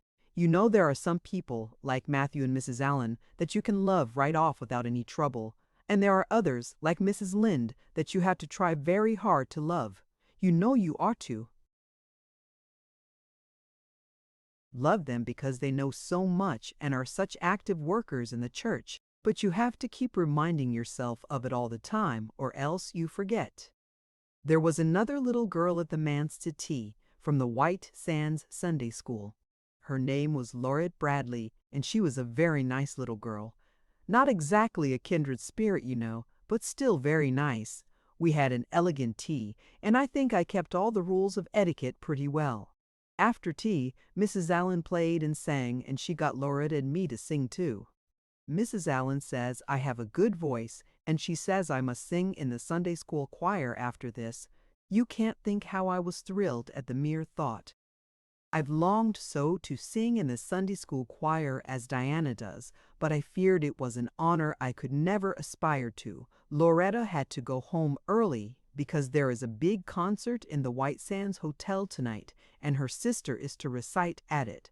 Loretta says that the Americans at the hotel give a concert every fortnight in aid of the Charlottetown Hospital, and they ask lots of the White Sands people to recite. Loretta said she expected to be asked herself someday. I just gazed at her in awe. After she had gone, Mrs. Allen and I had a heart-to-heart talk. I told her everything about Mrs. Thomas and the twins and Katie Maurice and Violetta and coming to Green Gables and my troubles over geometry, and would you believe it, Marilla? Mrs. Allen told me she was a dunce at geometry too. You don't know how that encouraged me. Mrs. Lynde came to the manse just before I left, and what do you think, Marilla? The trustees have hired a new teacher, and it's a lady. Her name is Miss Muriel Stacy. Isn't that a romantic name? Mrs. Lynde says they've never had a female teacher in Avonlea before, and she thinks it is a dangerous innovation. But I think it will be splendid to have a lady teacher, and I really don't see how I'm going to live through the 2 weeks before school begins. I'm so impatient to see her. Chapter 23. Anne comes to grief in an affair of honor. Anne and he had to live through more than 2 weeks, as it happened. Almost a month having elapsed since the liniment cake episode, it was high time for her to get into fresh trouble of some sort. Little mistakes, such as absent-mindedly emptying a pan of skim milk into a basket of yarn balls in the pantry instead of into the pig's bucket, and walking clean over the edge of the log bridge into the brook while wrapped in imaginative reverie, not really being worth counting. A week after the tea at the manse, Diana Barry gave a party. Small and select, Anne assured Marilla. Just the girls in our class. They had a very good time, and nothing untoward happened until after tea, when they found themselves in the Barry garden, a little tired of all their games and ripe for any enticing form of mischief which might present itself. This presently took the form of daring. Daring was the fashionable amusement among the Avonlea small fry just then. It had begun among the boys, but soon spread to the girls, and all the silly things that were done in Avonlea that summer, because the doers thereof were dared to do them, would fill a book by themselves. First of all, Carrie Sloane dared Ruby Gillis to climb to a certain point in the huge old willow tree before the front door, which Ruby Gillis, albeit in mortal dread of the fat green caterpillars with which said tree was infested, and with the fear of her mother before her eyes if she should tear her new muslin dress, nimbly did, to the discomfiture of the aforesaid Carrie Sloane. Then Josie Pye dared Jane Andrews to hop on her left leg around the garden without stopping once or putting her right foot to the ground, which Jane Andrews gamely tried to do, but gave out at the third corner and had to confess herself defeated. Josie's triumph being rather more pronounced than good taste permitted, Anne Shirley dared her to walk along the top of the board fence which bounded the garden to the east. Now, to walk board fences requires more skill and steadiness of head and heel than one might suppose who has never tried it. But Josie Pye, if deficient in some qualities that make for popularity, had at least a natural and inborn gift, duly cultivated, for walking board fences. Josie walked the Barry fence with an airy unconcern which seemed to imply that a little thing like that wasn't worth a dare. Reluctant admiration greeted her exploit, for most of the other girls could appreciate it, having suffered many things themselves in their efforts to walk fences. Josie descended from her perch, flushed with victory, and darted a defiant glance at Anne. Anne tossed her red braids. "I don't think it's such a very wonderful thing to walk a little low board fence," she said. "I knew a girl in Marysville who could walk the ridgepole of a roof." "I don't believe it," said Josie flatly. "I don't believe anybody could walk a ridgepole. You couldn't, anyhow." "Couldn't I?" cried Anne rashly. "Then I dare you to do it," said Josie defiantly. "I dare you to do it," said Josie defiantly. "I dare you to climb up there and walk the ridgepole of Mr. Barry's kitchen roof." Anne turned pale, but there was queerly only one thing to be done. She walked toward the house, where a ladder was leaning against the kitchen roof. All the fifth-class girls said, "Oh!" partly in excitement, partly in dismay. "Don't you do it, Anne," entreated Diana. "You'll fall off and be killed." "Never mind, Josie Pye. It isn't fair to dare anybody to do anything so dangerous." "I must do it. My honor is at stake," said Anne solemnly. "I shall walk that ridgepole, Diana, or perish in the attempt.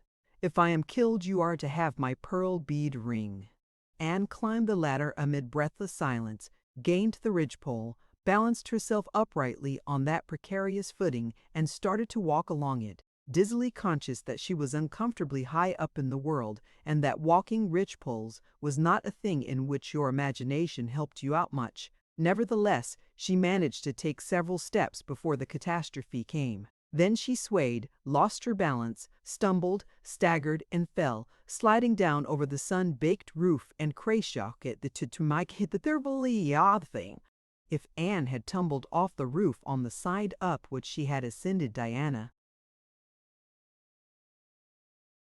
would probably have fallen heir to the pearl bead ring then and there.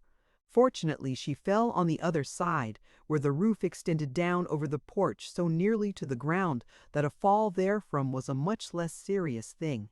Nevertheless, when Diana and the other girls had rushed frantically around the house except Ruby Gillis, who remained as if rooted to the ground and went into hysterics, they found Anne lying all white and limp among the wreck and ruin of the Virginia creeper.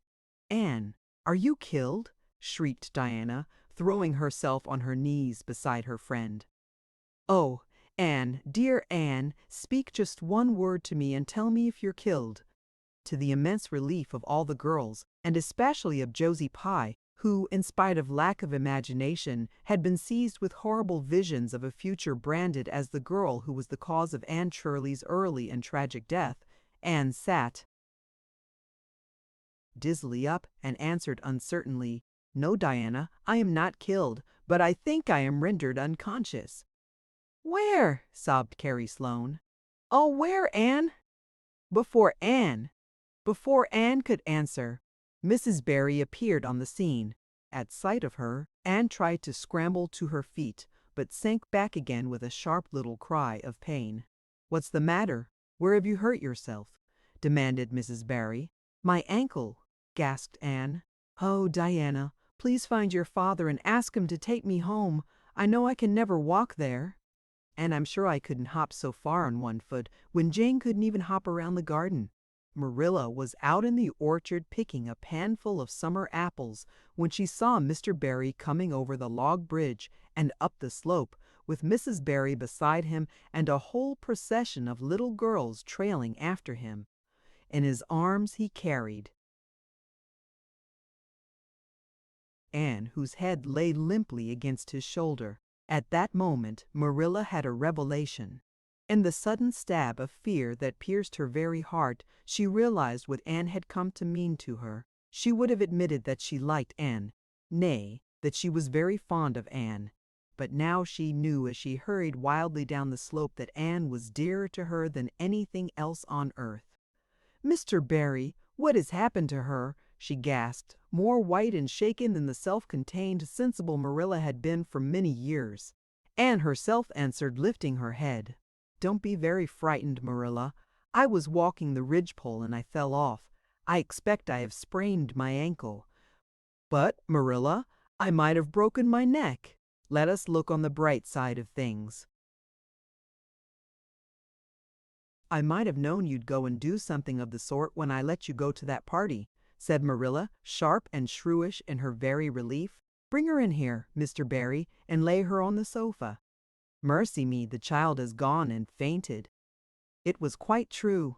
Overcome by the pain of her injury, Anne had one more of her wishes granted to her. She had fainted dead away. Matthew, hastily summoned from the harvest field, was straightway dispatched for the doctor, who in due time came, to discover that the injury was more serious than they had supposed. Anne's ankle was broken. That night, when Marilla went up to the east gable, where a white-faced girl was lying, a plaintive voice greeted her from the bed. "Aren't you very sorry for me, Marilla?" "It was your own fault," said Marilla, twitching down the blind and lighting a lamp. "And that is just why you should be sorry for me," said Anne, "because the thought that it is all my own fault is what makes it so hard. If I could blame it on anybody, I would feel so much better. But what would you have done, Marilla, if you had been dared to walk a ridgepole? I'd have stayed on good firm ground and let them dare away." "Such absurdity," said Marilla. Anne sighed. "But you have such strength of mind, Marilla." "I haven't. I just felt that I couldn't bear Josie Pye's scorn. She would have crowed over me all my life. And I think I had been punished so much that you needn't be very cross with me." "Marilla, it's not a bit nice to faint after all. And the doctor hurt me dreadfully when he was setting my ankle. I won't be able to go around for 6 or 7 weeks, and I'll miss the new lady teacher. She won't be new anymore by the time I'm able to go to school. And Gil, everybody will get ahead of me in class. Oh, I am an afflicted mortal. But I'll try to bear it all bravely if only you won't be cross with me, Marilla." "There, I'm not cross," said Marilla. "You're an unlucky child, there's no doubt about that. But as you say, you'll have the suffering of it. Here now, try and eat some supper." "Isn't it fortunate I've got such an imagination?" said Anne. "It will help me through splendidly, I expect. What do people who haven't any imagination do when they break their bones, do you suppose, Marilla?" Anne had good reason to bless her imagination many a time, and oft during the tedious 7 weeks that followed, but she was not solely dependent on it. She had many visitors, and not a day passed without one or more of the schoolgirls dropping in to bring her flowers and books and tell her all the happenings in the juvenile world of Avonlea. "Everybody has been so good and kind, Marilla," sighed Anne happily, on the day when she could first limp across the floor. "It isn't very pleasant to be laid up. But there is a bright side to it, Marilla. You find out how many friends you have. Why, even Superintendent Bell came to see me, and he's really a very fine man. Not a kindred spirit, of course, but still I like him, and I'm awfully sorry I ever criticized his prayers. I believe now he really does mean them, only he has got into the habit of saying them as if he didn't. He could get over that if he'd take a little trouble. I gave him a good broad hint. I told him how hard I tried to make my own little private prayers interesting. He told me all about the time he broke his ankle when he was a boy. It does seem so strange to think of Superintendent Bell ever being a boy. Even my imagination has its limits, for I can't imagine Nat. When I try to imagine him as a boy, I see him with gray whiskers and spectacles, just as he looks in Sunday school, only small. Now, it's so easy to imagine Mrs. Allan as a little girl. Mrs. Allen has been to see me 14 times. Isn't that something to be proud of, Marilla? When a minister's wife has so many claims on her time. She is such a cheerful person to have visit you too. She never tells you it's your own fault and she hopes you'll be a better girl on account of it. Mrs. Allen. Linda always told me that when she came to see me, and she said it in a kind of way that made me feel she might hope I'd be a better girl, but didn't really believe I would. Even Josie Pye came to see me. I received her as politely as I could, because I think she was sorry she dared me to walk a ridgepole. If I had been killed, she would have had to carry a dark burden of remorse all her life. Diana has been a faithful friend. She's been over every day to cheer my lonely pillow. But oh, I shall be so glad when I can go to school, for I've heard such exciting things about the new teacher. The girls all think she is perfectly sweet. Diana says she has the loveliest fair curly hair and such fascinating eyes. She dresses beautifully, and her sleeve puffs are bigger than anybody else's in Avonlea. Every other Friday afternoon she has recitations, and everybody has to say a piece or take part in a dialogue. Oh, it's just glorious to think of it. Josie Pye says she hates it. But that is just because Josie has so little imagination. Diana and Ruby Gillis and Jane Andrews are preparing a dialogue called A Morning Visit for next Friday. And the Friday afternoons, they don't have recitations. Miss Stacy takes them all to the woods for a field day, and they study ferns and flowers and birds. And they have physical culture exercises every morning and evening. Mrs. Lynde says she never heard of such goings-on, and it all comes of having a lady teacher. But I think it must be splendid, and I believe I shall find that Miss Stacy is a kindred spirit. There's one thing plain to be seen, Anne, said Marilla, and that is that your fall off the berry roof hasn't injured your tongue at all. Chapter 24. Miss Stacy and her pupils get up a concert. It was October again when Anne was ready to go back to school, a glorious October, all red and gold, with mellow mornings when the valleys were filled with delicate mists, as if the spirit of autumn had poured them in for the sun to drain amethyst, pearl, silver, rose, and smoke blue. The dews were so heavy that the fields glistened like cloth of silver, and there were such heaps of rustling leaves in the hollows of many-stemmed woods to run crisply through. The birch path was a canopy of yellow, and the ferns were sere and brown all along it. There was a tang in the very air that inspired the hearts of small maidens tripping, unlike snails, swiftly and willingly to school, and it was jolly to be back again at the little brown desk beside Diana, with Ruby Gillis nodding across the aisle, and Carrie Sloane sending up notes, and Julia Bell passing a chew of gum down from the back seat. Anne drew a long breath of happiness as she sharpened her pencil and arranged her picture cards in her desk. Life was certainly very interesting. In the new teacher she found another true and helpful friend. Miss Stacy was a bright, sympathetic young woman with the happy gift of winning and holding the affections of her pupils and bringing out the best that was in them mentally and morally. Anne expanded like a flower under this wholesome influence and carried home to the admiring Matthew and the critical Marilla glowing accounts of schoolwork and aims. I love Miss Stacy with my whole heart, Marilla. She is so ladylike and she has such a sweet voice. When she pronounces my name, I feel instinctively that she's spelling it with an E. We had recitations this afternoon. I just wish you could have been there to hear me recite Mary, Queen of Scots. I just put my whole soul into it. Ruby Gillis told me coming home that the way I said the line, "Now for my father's arm," she said, "my woman's heart farewell," just made her blood run cold. Well now, you might recite it for me some of these days out in the barn, suggested Matthew. Of course I will, said Anne meditatively, but I won't be able to do it so well, I know. It won't be so exciting as it is when you have a whole schoolful before you hanging breathlessly on your words. I know I won't be able to make your blood run cold. Mrs. Lynde says it made her blood run cold to see the boys climbing to the very tops of those big trees on Bell's Hill after Crow's Nest last Friday, said Marilla. I wonder at Miss Stacy for encouraging it. But we wanted a crow's nest for nature study, explained Anne. That was on our field afternoon. Field afternoons are splendid, Marilla, and Miss Stacy explains everything so beautifully. We have to write compositions on our field afternoons, and I write the best ones. It's very vain of you to say so then. You'd better let your teacher say it. But she did say it, Marilla, and indeed I'm not vain about it. How can I be when I'm such a dunce at geometry? Although I'm really beginning to see through it a little too. Miss Stacy makes it so clear. Still, I'll never be good at it, and I assure you it is a humbling reflection.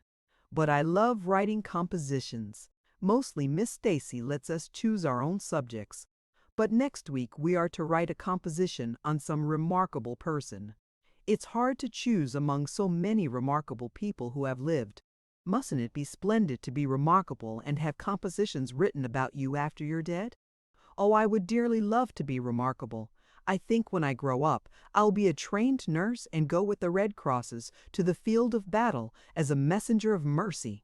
That is, if I don't go out as a foreign missionary. That would be very romantic, but one would have to be very good to be a missionary, and that would be a stumbling block.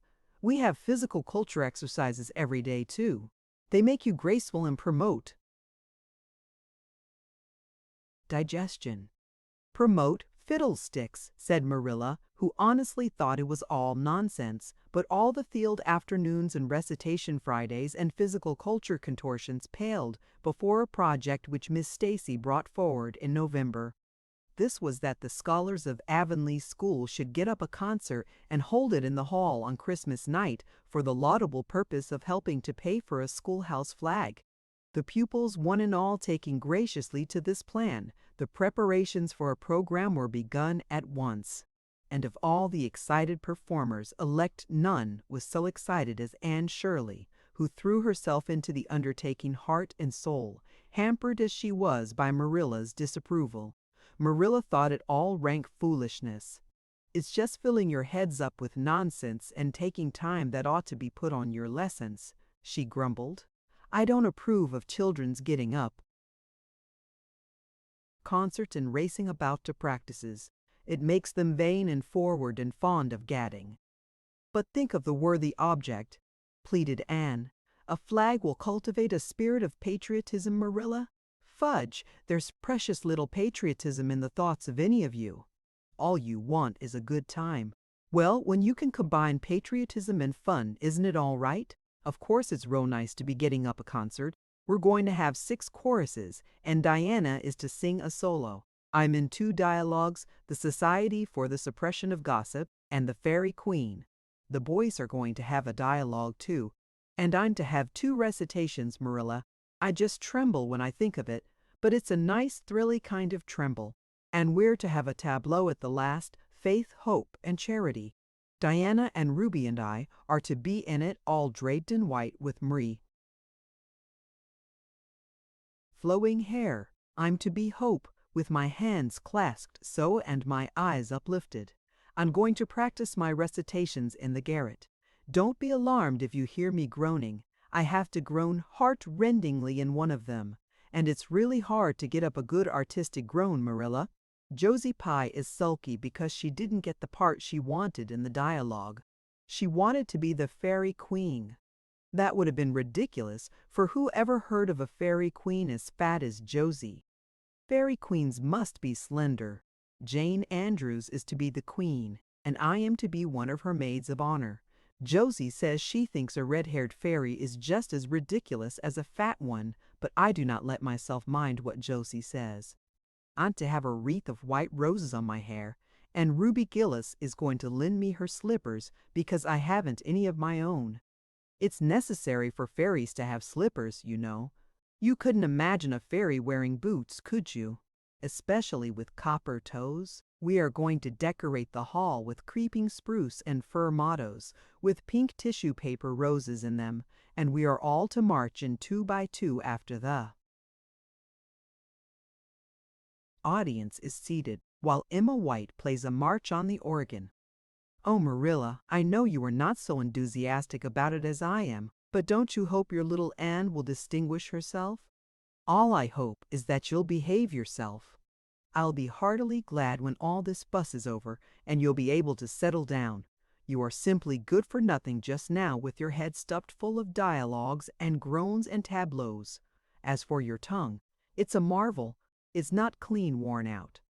Anne sighed and betook herself to the backyard, over which a young new moon was shining through the leafless poplar boughs from an apple-green western sky, and where Matthew was splitting wood. Anne perched herself on a block and talked the concert over with him, sure of an appreciative and sympathetic listener in this instance at least. Well now, I reckon it's going to be a pretty good concert, and I expect you'll do your part fine, he said, smiling down into her eager, vivacious little face. Anne smiled back at him. Those two were the best of friends, and Matthew thanked his stars many a time and oft that he had nothing to do with bringing her up. That was Marilla's exclusive duty. If it had been his, he would have been worried over frequent conflicts between inclination and said duty. As it was, he was free to spoil Anne, Marilla's phrasing, as much as he liked. But he was not such a bad arrangement after all. A little appreciation sometimes does quite as much good as all the conscientious bringing up in the world. Chapter 25. Matthew insists on puff sleeves. Matt E.W. was having a bad 10 minutes of it. He had come into the kitchen in the twilight of a cold gray December evening and had sat down in the woodbox corner to take off his heavy boots, unconscious of the fact that Anne and a bevy of her schoolmates were having a practice of the Fairy Queen in the sitting room. Presently they came trooping through the hall and out into the kitchen, laughing and chattering gaily. They did not see Matthew, who shrank bashfully back into the shadows beyond the woodbox with a boot in one hand and a boot-jack in the other, and he watched them shyly for the aforesaid 10 minutes as they put on caps and jackets and talked about the dialogue and the concert. Anne stood among them, bright-eyed and animated as they. But Matthew suddenly became conscious that there was something about her different from her mates, and what worried Matthew was that the difference impressed him as being something that should not exist. Anne had a brighter face, and bigger, starrier eyes, and more delicate features than the other, even shy. Unobservant Matthew had learned to take note of these things, but the difference that disturbed him did not consist in any of these respects. Then, in what did it consist? Matthew was haunted by this question long after the girls had gone arm in arm down the long, hard, frozen lane, and Anne had betaken herself to her books. He could not refer it to Marilla, who, he felt, would be quite sure to sniff scornfully, and remark that the only difference she saw between Anne and the other girls was that they sometimes kept their tongues quiet, while Anne never did. This, Matthew felt, would be no great help. He had recourse to his pipe that evening to help him study it out, much to Marilla's disgust. After 2 hours of smoking and hard reflection, Matthew arrived at a solution of his problem. Anne was not dressed like the other girls. The more Matthew thought about the matter, the more he was convinced that Anne never had been dressed like the other girls, never since she had come to Green Gables. Marilla kept her clothed in plain, dark dresses, all made after the same unvarying pattern. If Matthew knew there was such a thing as fashion in dress, it was as much as he did, but he was quite sure that Anne's sleeves did not look at all like the sleeves the other girls wore. He recalled the cluster of little girls he had seen around her that evening, all gay in waists of red and blue and pink and white, and he wondered why Marilla always kept her so plainly and soberly gowned. Of course it must be all right. Marilla knew best, and Marilla was bringing her up. Probably some wise, inscrutable motive was to be served thereby, but surely it would do no harm to let the child have one pretty dress, something like Diana Barry always wore. Matthew decided that he would give her one. That surely could not be objected to as an unwarranted putting in of his oar. Christmas was only a fortnight off. A nice new dress would be the very thing for a present. Matthew, with a sigh of satisfaction, put away his pipe and went to bed, while Marilla opened all the doors and aired the house. The very next evening, Matthew betook himself to Carmody to buy the dress, determined to get the worst over and have done with it. It would be, he felt assured, no trifling ordeal. There were some things Matthew could buy and prove himself no mean bargainer, but he knew he would be at the mercy of shopkeepers when it came to buying a girl's dress. After much cogitation, Matthew resolved to go to Samuel Lawson's store instead of William Blair's. To be sure, the Cuthberts always had gone to William Blair's. It was almost as much a matter of conscience with them as to attend the Presbyterian church and vote Conservative. But William Blair's 2 daughters frequently waited on customers there, and Matthew held them in absolute dread. He could contrive to deal with them when he knew exactly what he wanted and could point it out. But in such a matter as this, requiring explanation and consultation, Matthew felt that he must be sure of a man behind the counter, so he would go to Lawson's, where Samuel or his son would wait on him. Alas! Matthew did not know that Samuel, in the recent expansion of his business, had set up a lady clerk also. She was a niece of his wife's, and a very dashing young person indeed, with a huge drooping pompadour, big rolling brown eyes, and a most extensive and bewildering smile. She was dressed with exceeding smartness, and wore several bangle bracelets that glittered and rattled and tinkled with every movement of her hands. Matthew was covered with confusion at finding her there at all, and those bangles completely wrecked his wits at one fell swoop. "What can I do for you this evening, Mr. Cuthbert?" Miss Lucilla Harris inquired, briskly and ingratiatingly, tapping the counter with both hands. "Have you any garden rakes?" stammered Matthew. Miss Harris looked somewhat surprised, as well she might, to hear a man inquiring for garden rakes in the middle of December. "I believe we have 1 or 2 left over," she said, "but they're upstairs in the lumber room. I'll go and see." During her absence, Matthew collected his scattered senses for another effort. When Miss Harris returned with the rake and cheerfully inquired, "Anything else tonight, Mr. Cuthbert?" Matthew took his courage in both hands and replied, "Well now, since you suggested, I might as well take that as look at buy some hayseed." Miss Harris had heard Matthew Cuthbert called odd. She now concluded that he was entirely crazy. "We only keep hayseed in the spring," she explained loftily. "We've none on hand just now?" "Oh, certainly, just as you say," stammered unhappy Matthew, seizing the rake and making for the door. At the threshold, he recollected that he had not paid for it, and he turned miserably back. While Miss Harris was counting out his change, he rallied his powers for a final, desperate attempt. "Well now, if it isn't too much trouble, I might as well. That is, I'd like to look at some sugar." "White or brown?" queried Miss Harris patiently. "Oh well now, brown," said Matthew feebly. "There's a barrel of it over there," said Miss Harris, shaking her bangles at it. "It's the only kind we have." I'll take 20 pounds of it," said Matthew with beads of perspiration standing on his forehead. Matthew had driven halfway home before he was his own man again. It had been a gruesome experience, but it served him right, he thought, for committing the heresy of going to a strange store. When he reached home, he hid the rake in the tool house, but the sugar he carried into Marilla. "Brown sugar!" exclaimed Marilla. "Whatever possessed you to get so much? You know I never use it except for the hired man's porridge or black fruit cake. Jerry's gone and I've made my cake long ago. It's not good sugar either. It's coarse and dark. William Blair doesn't usually keep sugar like that."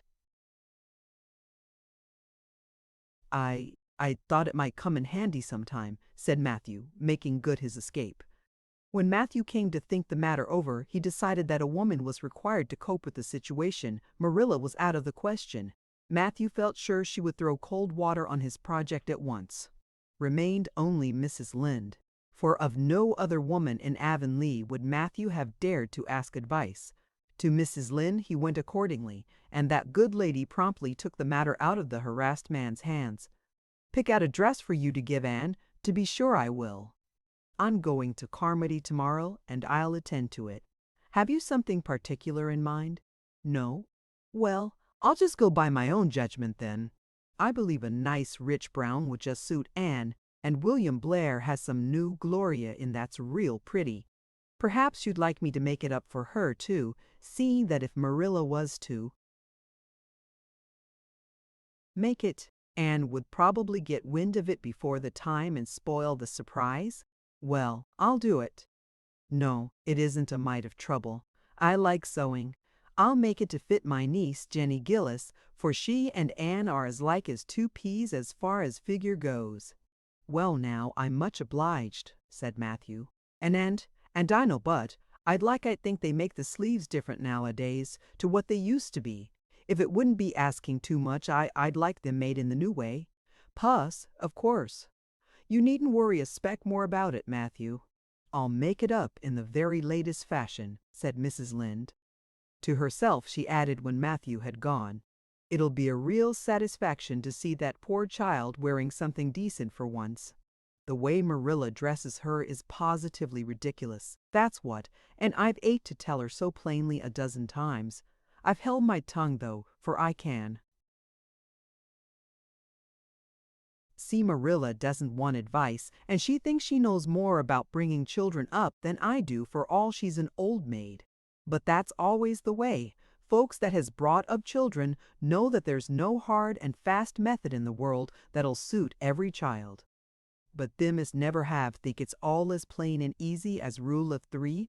Just set your three terms down so fashion, and the sum'll work out correct. But flesh and blood don't come under the head of arithmetic, and that's where Marilla Cuthbert makes her mistake. I suppose she's trying to cultivate a spirit of humility in Anne by dressing her as she does, but it's more likely to cultivate envy and discontent. I'm sure the child must feel the difference between her clothes and the other girls. But to think of Matthew taking notice of it, that man is waking up after being asleep for over 60 years.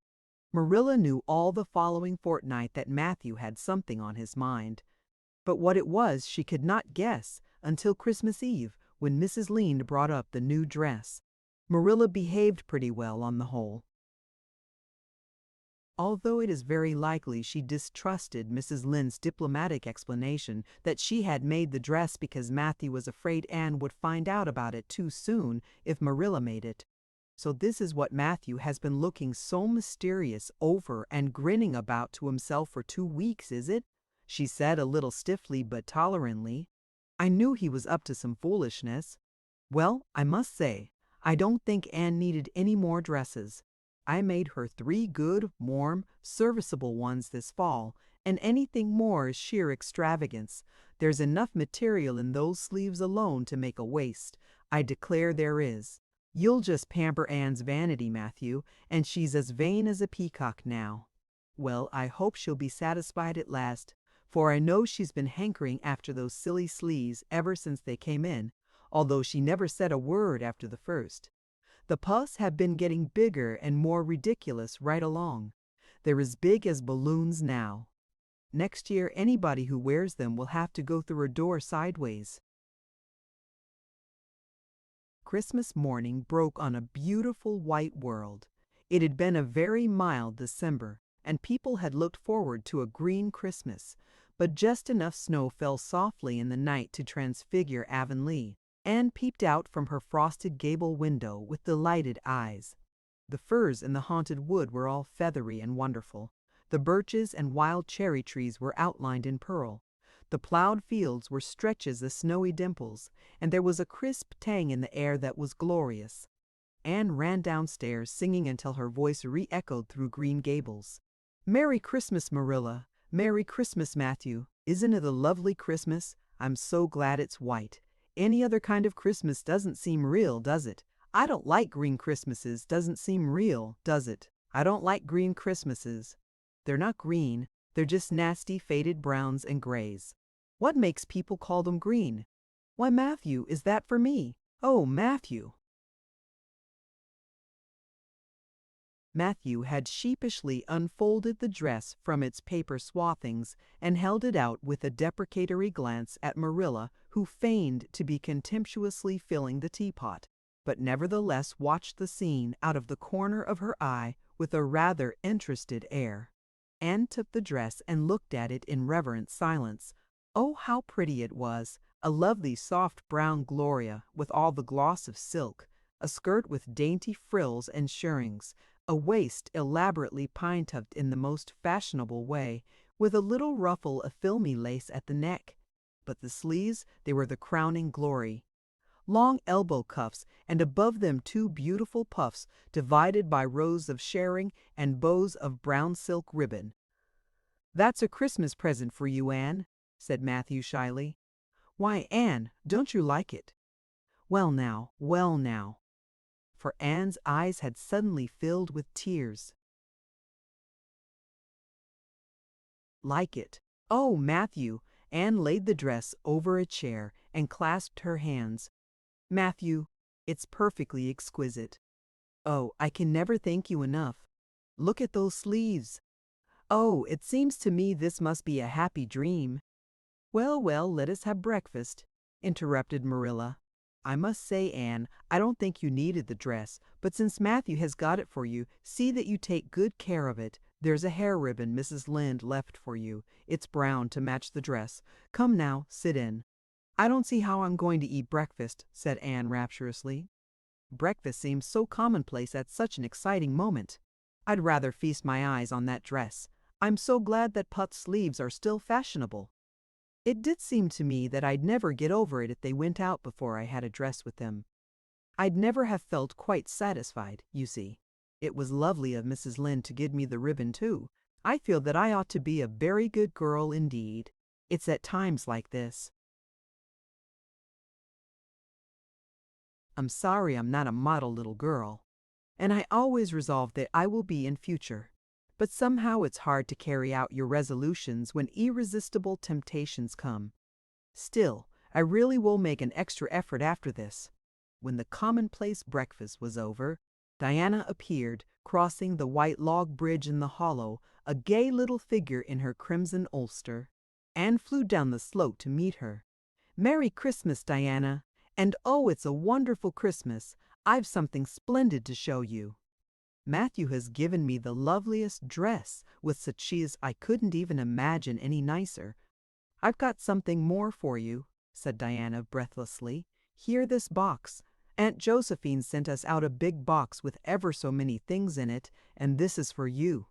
I'd have brought it over last night, but it didn't come until after dark, and I never feel very comfortable coming through the haunted wood in the dark." Now, Anne opened the box and peeped in. First a card with "For the Anne girl and Merry Christmas" written on it, and then a pair of the daintiest little kid slippers with beaded toes and satin bows and glistening buckles. "Oh," said Anne, "Diana, this is too much. I must be dreaming." "I call it providential," said Diana. "You won't have to borrow Ruby's slippers now, and that's a blessing, for they're 2 sizes too big for you, and it would be awful to hear a fairy shuffling. Josie Pye would be delighted. Mind you, Rob Wright went home with Gertie Pye from the practice night before last. Did you ever hear anything equal to that?"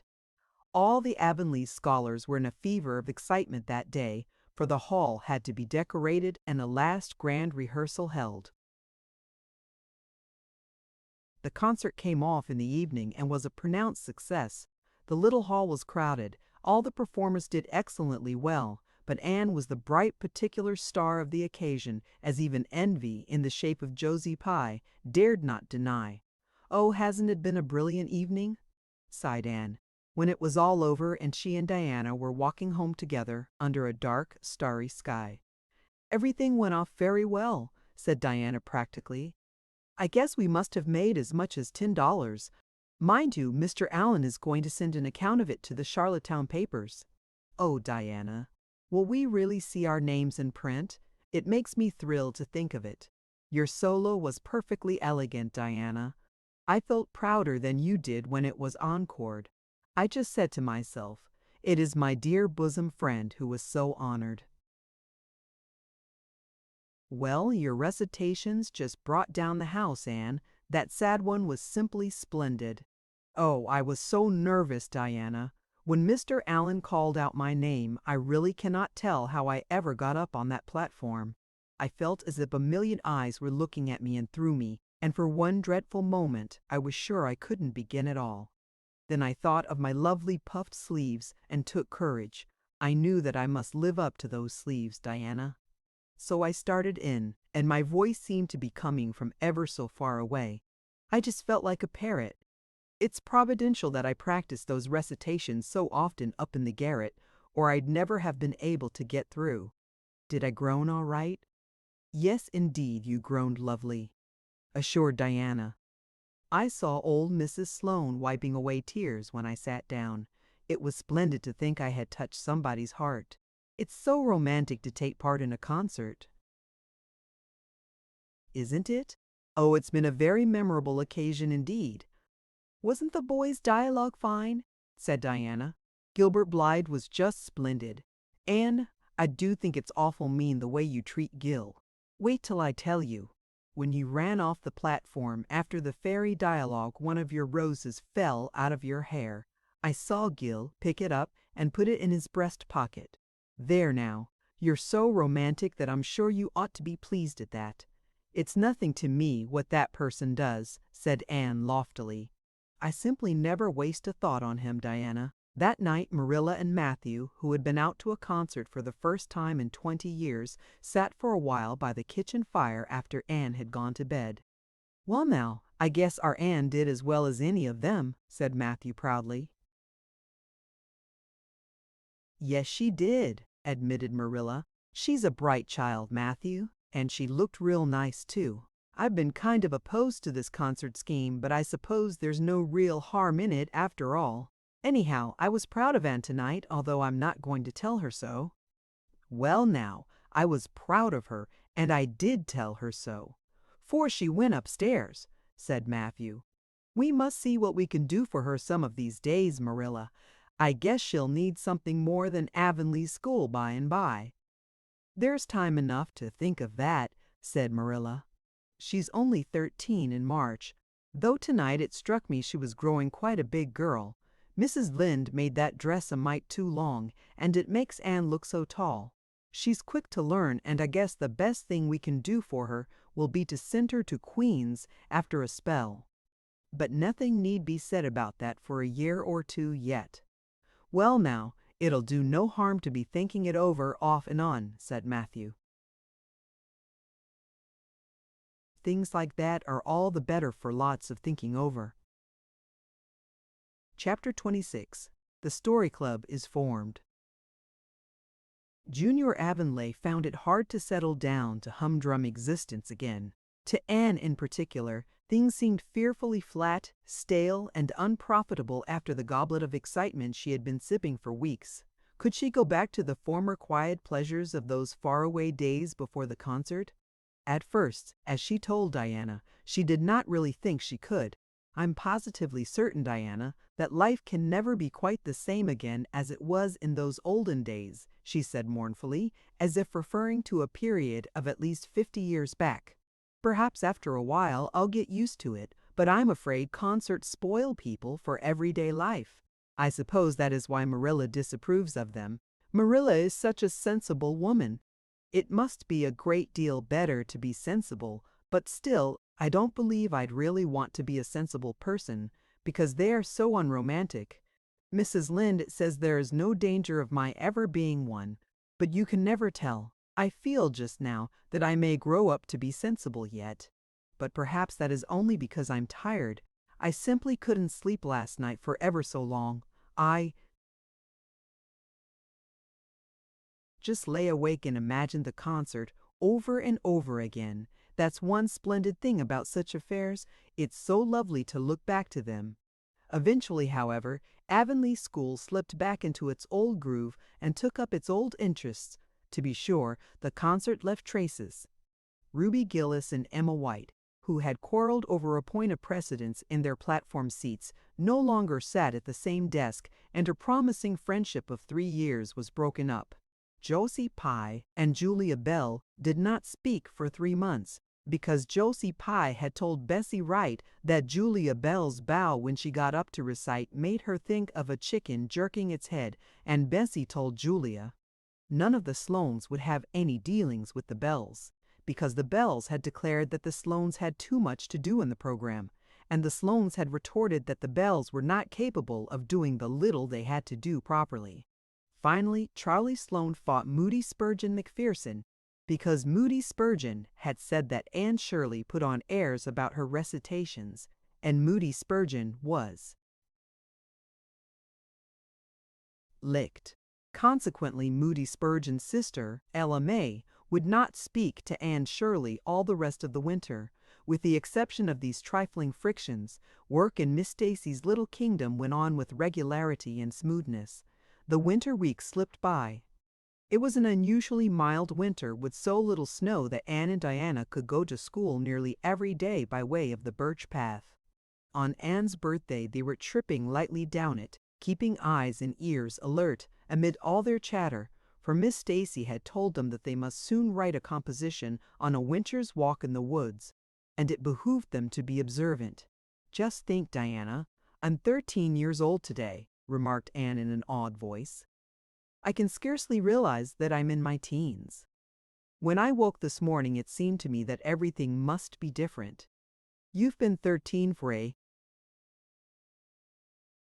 month, so I suppose it doesn't seem such a novelty to you as it does to me. It makes life seem so much more interesting. In 2 more years, I'll be really grown up. It's a great comfort to think that I'll be able to use big words then without being laughed at." "Ruby Gillis says she means to have a beau as soon as she's 15, said Diana. "Ruby Gillis thinks of nothing but beaus," said Anne disdainfully. "She's actually delighted when anyone writes her name up in a take notice for all she pretends to be so mad. But I'm afraid that is an uncharitable speech. Mrs. Allen says we should never make uncharitable speeches, but they do slip out so often before you think, don't they? I simply can't talk about Josie Pye without making an uncharitable speech, so I never mention her at all. You may have noticed that. I'm trying to be as much like Mrs. Allen as I possibly can, for I think she's perfect. Mr. Allen thinks so too. Mrs. Lynde says he just worships the ground. She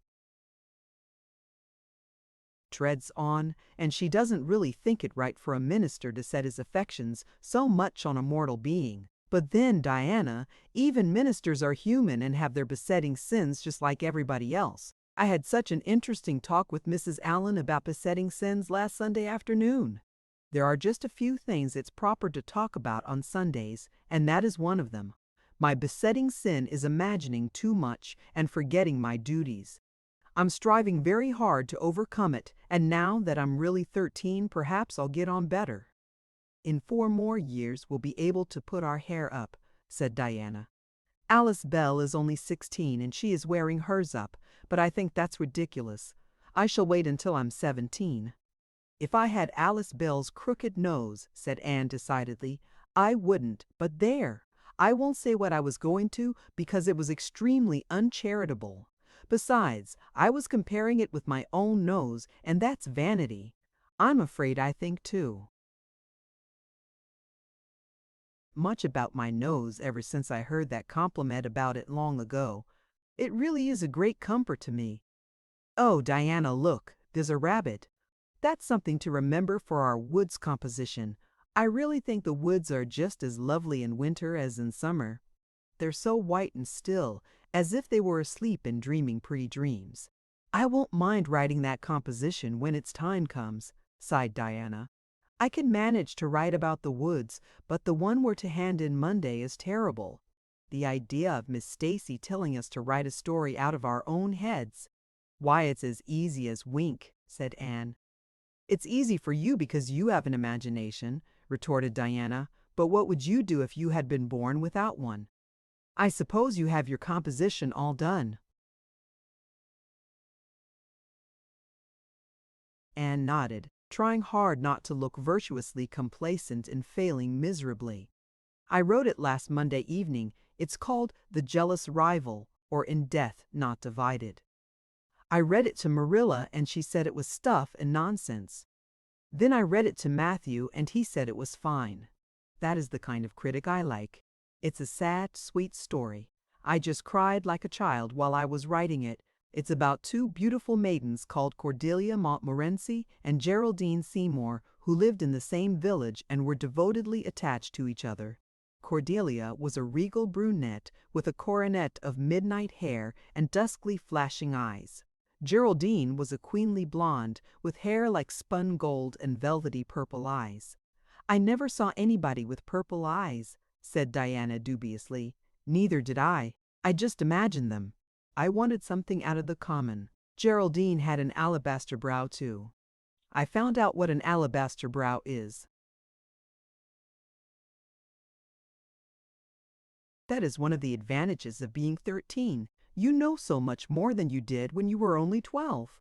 Well, what became of Cordelia and Geraldine? Asked Diana, who was beginning to feel rather interested in their fate. They grew in beauty side by side until they were 16. Then Bertram de Vere came to their native village and fell in love with the fair Geraldine. He saved her life when her horse ran away with her in a carriage and she fainted in his arms, and he carried her home 3 miles, because, you understand, the carriage was all smashed up. I found it rather hard to imagine the proposal because I had no experience to go by. I asked Ruby Gillis if she knew anything about how men proposed, because I thought she'd likely be an authority on the subject, having so many sisters married. Ruby told me she was hid in the hall pantry when Malcolm Andres proposed to her sister Susan. She said Malcolm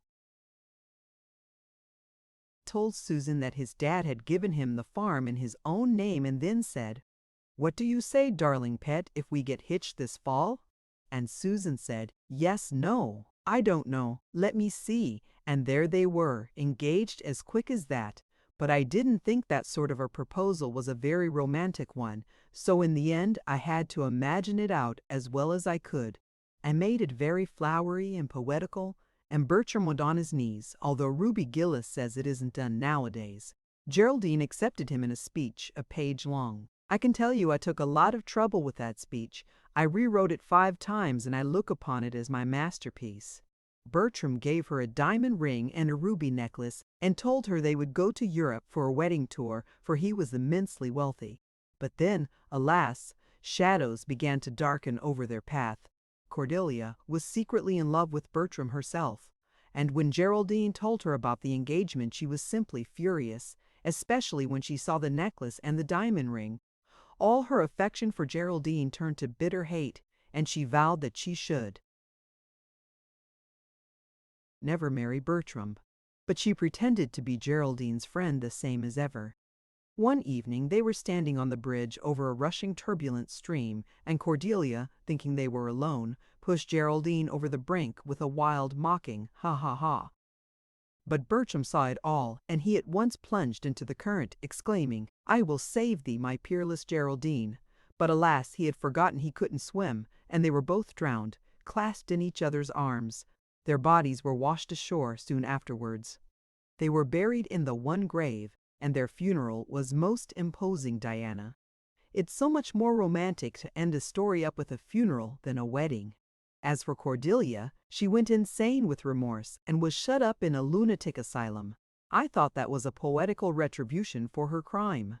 "How perfectly lovely," sighed Diana, who belonged to Matthew's school of critics. "I don't see how you can make up such thrilling things out of your own head, Anne. I wish my imagination was as good as yours." "It would be if you'd only cultivate it," said Anne cheeringly. "I've just thought of a plan, Diana.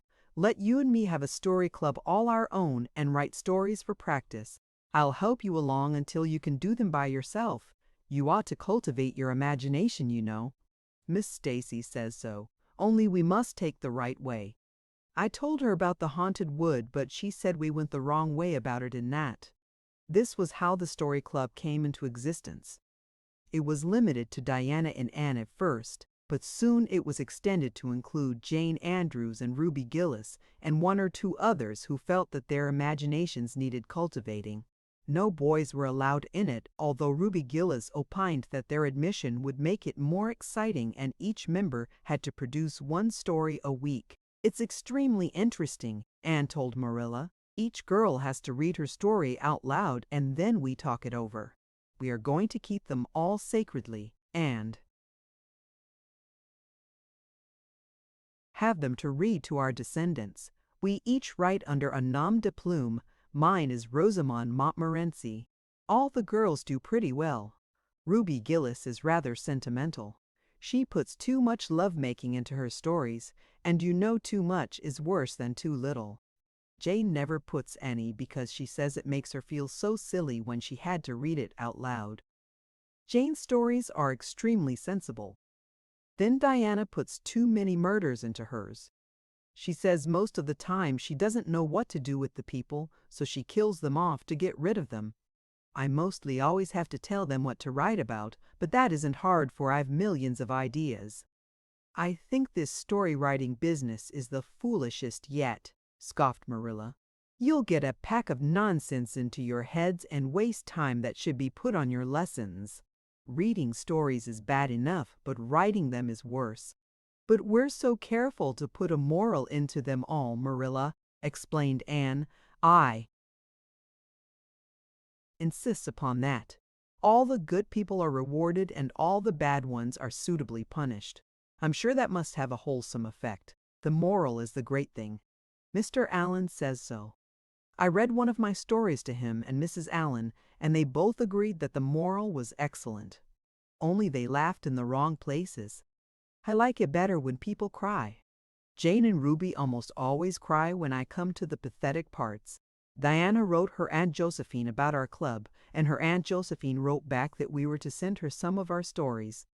So we copied out 4 of our very best and sent them. Miss Josephine Barry wrote back that she had never read anything so amusing in her life. That kind of puzzled us because the stories were all very pathetic and almost everybody died. But I'm glad Miss Barry liked them. It shows our club is doing some good in the world. Mrs. Allen says that ought to be our object in everything. I do really try to make it my object, but I forget so often when I'm having fun. I hope I shall be a little like Mrs. Allen when I grow up. Do you think there is any prospect of it?" "Marilla? I shouldn't say there was a great deal," was Marilla's encouraging answer. "I'm sure Mrs. Allen was never such a silly, forgetful little girl as you are." "No, but she wasn't always so good as she is now either," said Anne seriously. "She told me so herself, that is. She said she was a dreadful mischief when she was a girl and was always getting into scrapes. I felt so encouraged when I heard that. Is it very wicked of me, Marilla, to feel encouraged when I hear that other people have been bad and mischievous? Mrs. Lynde says it is. Mrs. Lynde says she always feels shocked when she hears of anyone ever having been naughty, no matter how small they were. Mrs. Lynde says she once heard a minister confess that when he was a boy he stole a strawberry tart out of his aunt's pantry, and she never had any respect for that minister again. Now, I wouldn't have felt that way. I'd have thought that it was real noble of him to confess it, and I'd have thought what Anne encouraging thing it would be for small boys nowadays, who do naughty things and are sorry for them to know that perhaps they may grow up to be ministers in spite of it. That's how I'd feel, Marilla." "The way I feel at present, Anne," said Marilla, "is that it's high time you had those dishes washed. You've taken half an hour longer than you should with all your chattering. Learn to work first and talk afterwards." Chapter 27, Vanity and Vexation of Spirit. Marilla, walking home one late April evening from an aid meeting, realized that the winter was over and gone with the thrill of delight that spring never fails to bring to the oldest and saddest, as well as to the youngest and merriest. Marilla was not given to subjective analysis of her thoughts and feelings. She probably imagined that she was thinking about the aids and their missionary box and the new carpet for the vestry room. But under these reflections was a harmonious consciousness of red fields smoking into pale purply mists in the declining sun, of long sharp-pointed fir shadows falling over the meadow beyond the brook, of still, crimson-budded maples around a mirror-like wood-pool, of the wakening in the world and a stir of hidden pulses under the gray sod.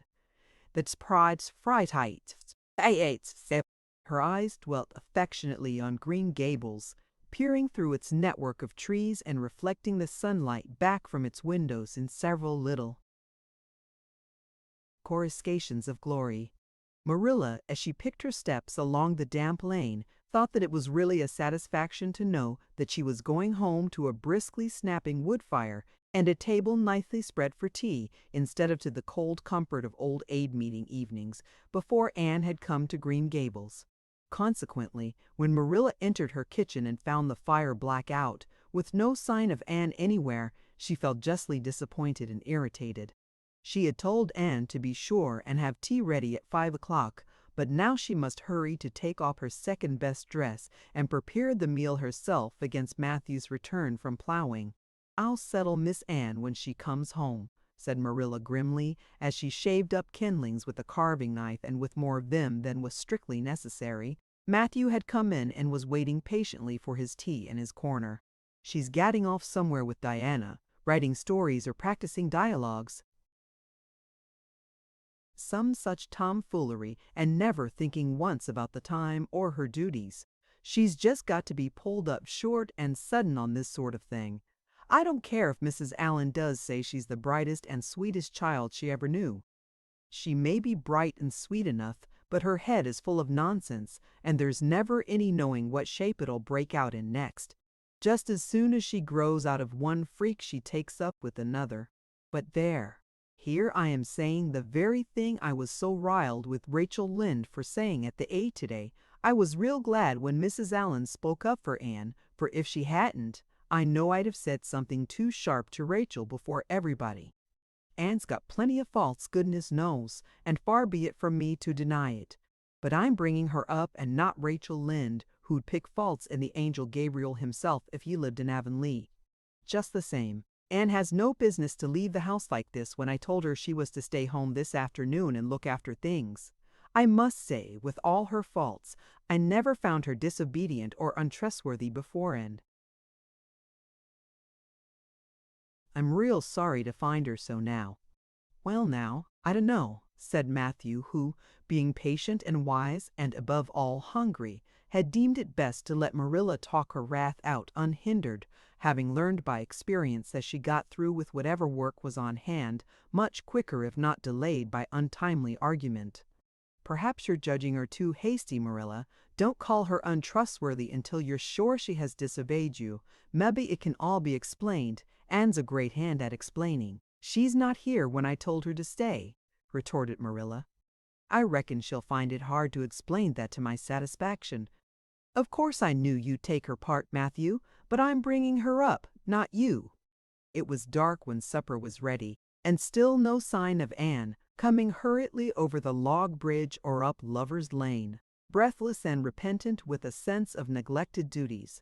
Marilla washed and put away the dishes grimly. Then, wanting a candle to light her way down the cellar, she went up to the east gable for the one that generally stood on Anne's table. Lighting it, she turned around to see Anne herself lying on the bed, face downward among the pillows. "Mercy on us," said astonished Marilla. "Have you been asleep, Anne?" "No," was the muffled reply. "Are you sick, then?" demanded Marilla anxiously, going over to the bed. Anne cowered deeper into her pillows, as if desirous of hiding herself forever from mortal eyes. "No, but please, Marilla, go away and don't look at me. I'm in the depths of despair, and I don't care who gets head in class or writes the best composition or sings in the Sunday school choir anymore. Little things like that are of no importance now, because I don't suppose I'll ever be able to go anywhere again. My career is closed. Please, Marilla, go away and don't look at me." Did anyone ever hear the like? The mystified Marilla wanted to know. Anne Shirley. Whatever is the matter with you? What have you done? Get right up this minute and tell me. This minute, I say. There now, what is it? Anne had slid to the floor in despairing obedience. Look at my hair, Marilla, she whispered. Accordingly, Marilla lifted her candle and looked scrutinizingly at Anne's hair, flowing in heavy masses down her back. It certainly had a very strange appearance. Anne Shirley, what have you done to your hair? Why, it's green. Green, it might be called, if it were any earthly color. A queer, dull, bronzy green, with streaks here and there of the original red to heighten the ghastly effect. Never in all her life had Marilla seen anything so grotesque as Anne's hair at that moment. Yes, it's green, moaned Anne. I thought nothing could be as bad as red hair, but now I know it's 10 times worse to have green hair. Oh, Marilla, you little know how utterly wretched I am. I little know how you got into this fix, but I mean to find out, said Marilla. Come right down to the kitchen, it's too cold up here, and tell me just what you've done. I've been expecting something queer for some time. You haven't got into any scrape for over 2 months, and I was sure another one was due. Now then, what did you do to your hair? I dyed it. Dyed it? Dyed your hair, Anne Shirley? Didn't you know it was a wicked thing to do? Yes, I knew it was a little wicked, admitted Anne, but I thought it was worth while to be a little wicked to get rid of red hair. I counted the cost, Marilla. Besides, I meant to be extra good in other ways to make up for it. Well, said Marilla sarcastically, if I decided it was worth while to dye my hair, I'd have dyed it a decent color at least. I wouldn't have dyed it green. But I didn't mean to dye it green, Marilla, protested Anne dejectedly. If I was wicked, I meant to be wicked to some purpose. He said it would turn my hair a beautiful raven black. He positively assured me that it would. How could I doubt his word, Marilla? I know what it feels like to have your word doubted. And Mrs. Allan says we should never suspect anyone of not telling us the truth unless we have proof that they're not. I have proof now. Green hair is proof enough for anybody. But I hadn't then, and I believed every word he said implicitly. Who said? Who are you talking about? The peddler that was here this afternoon. I bought the dye from him. Anne Shirley, how often have I told you never to let one of those Italians in the house? I don't believe in encouraging them to come around at all. Oh, I didn't let him in the house.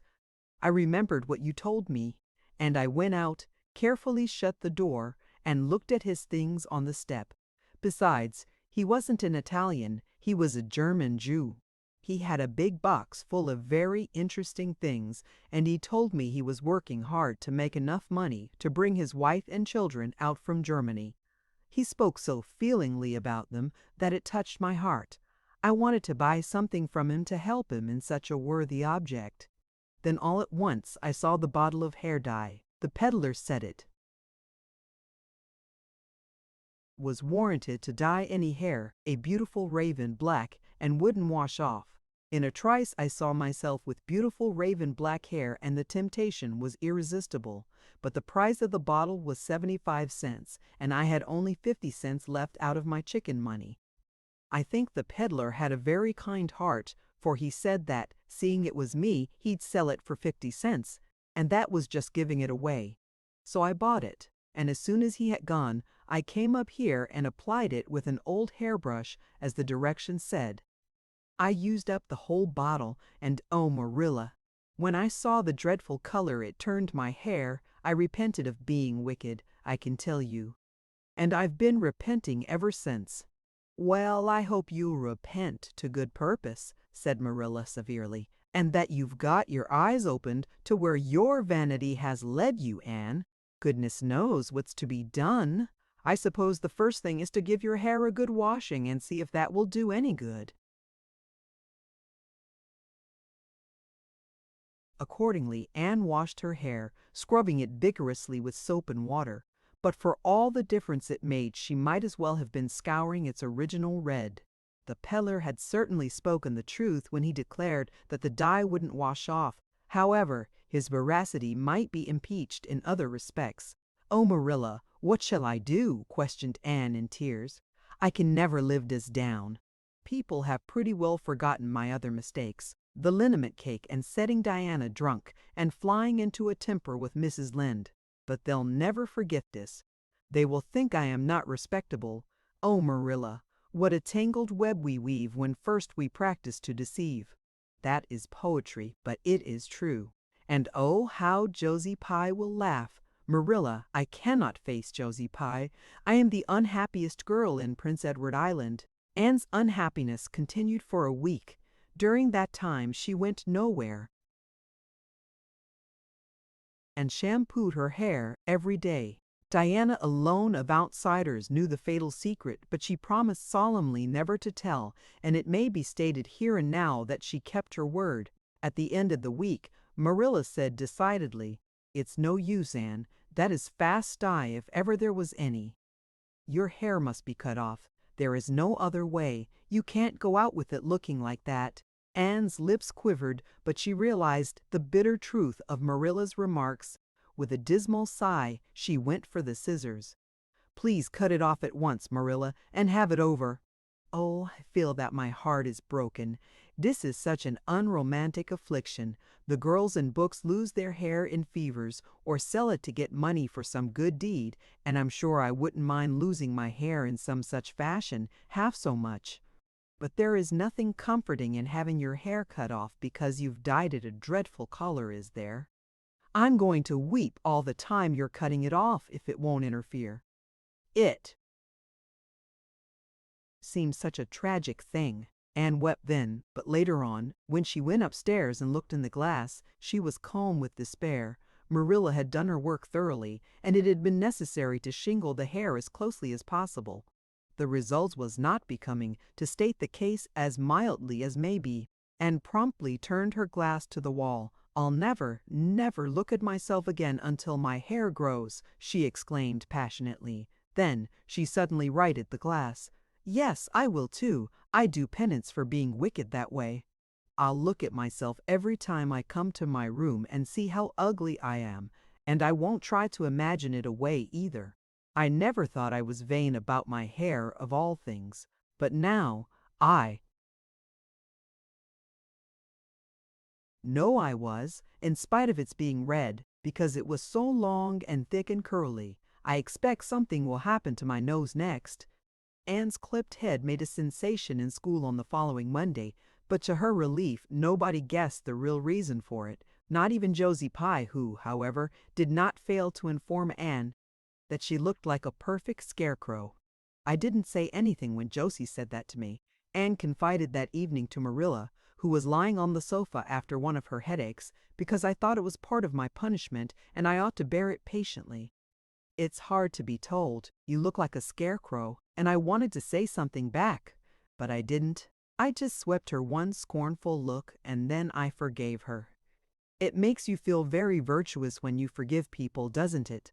I mean to devote all my energies to being good after this, and I shall never try to be beautiful again. Of course it's better to be good. I know it is, but it's sometimes so hard to believe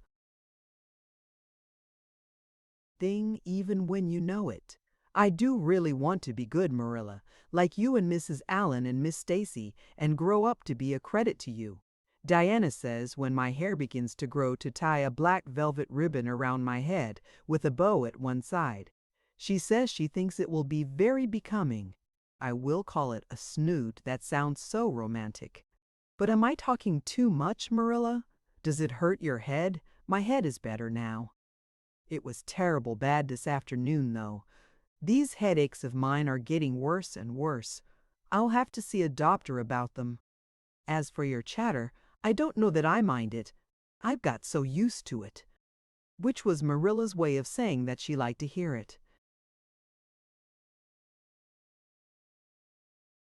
Chapter 28. An Unfortunate Lily Maid. "Of course you must be Elaine, Anne," said Diana. "I could never have the courage to float down there." "Nor I," said Ruby Gillis with a shiver.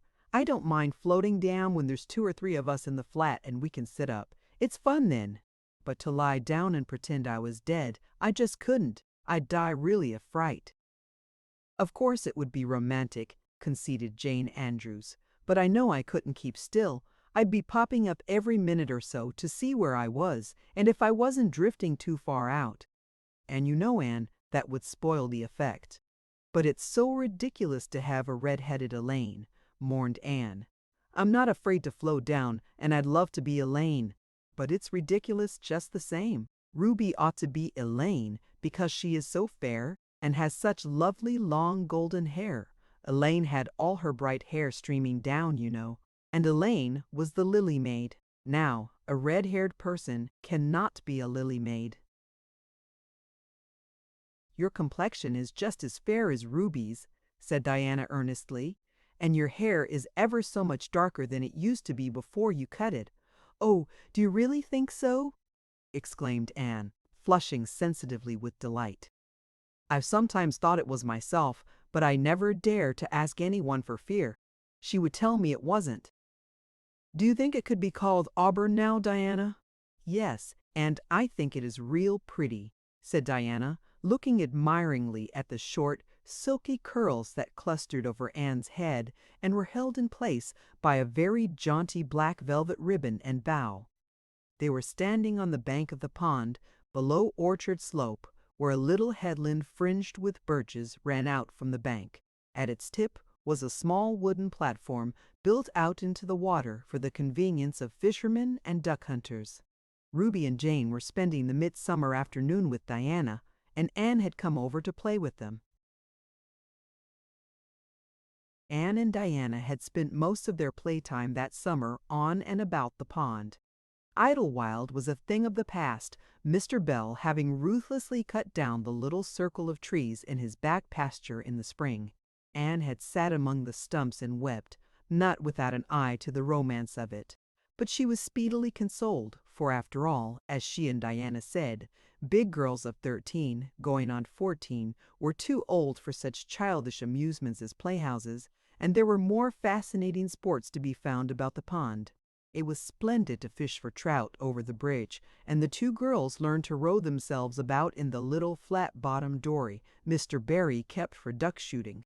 It was Anne's idea that they dramatize Elaine. They had studied Tennyson's poem in school the preceding winter, the superintendent of education having prescribed it in the English course for the Prince Edward Island schools. They had analyzed and parsed it and torn it to pieces in general, until it was a wonder there was any meaning at all left in it for them, but at least the fair Lily Maid and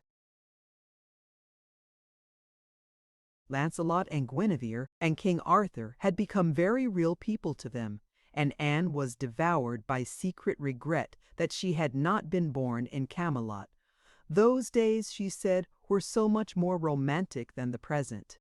Anne's plan was hailed with enthusiasm. The girls had discovered that if the flat were pushed off from the landing place, it would drift down with the current under the bridge and finally strand itself on another headland, lower down which ran out at a curve in the pond. They had often gone down like this, and nothing could be more convenient for playing Elaine.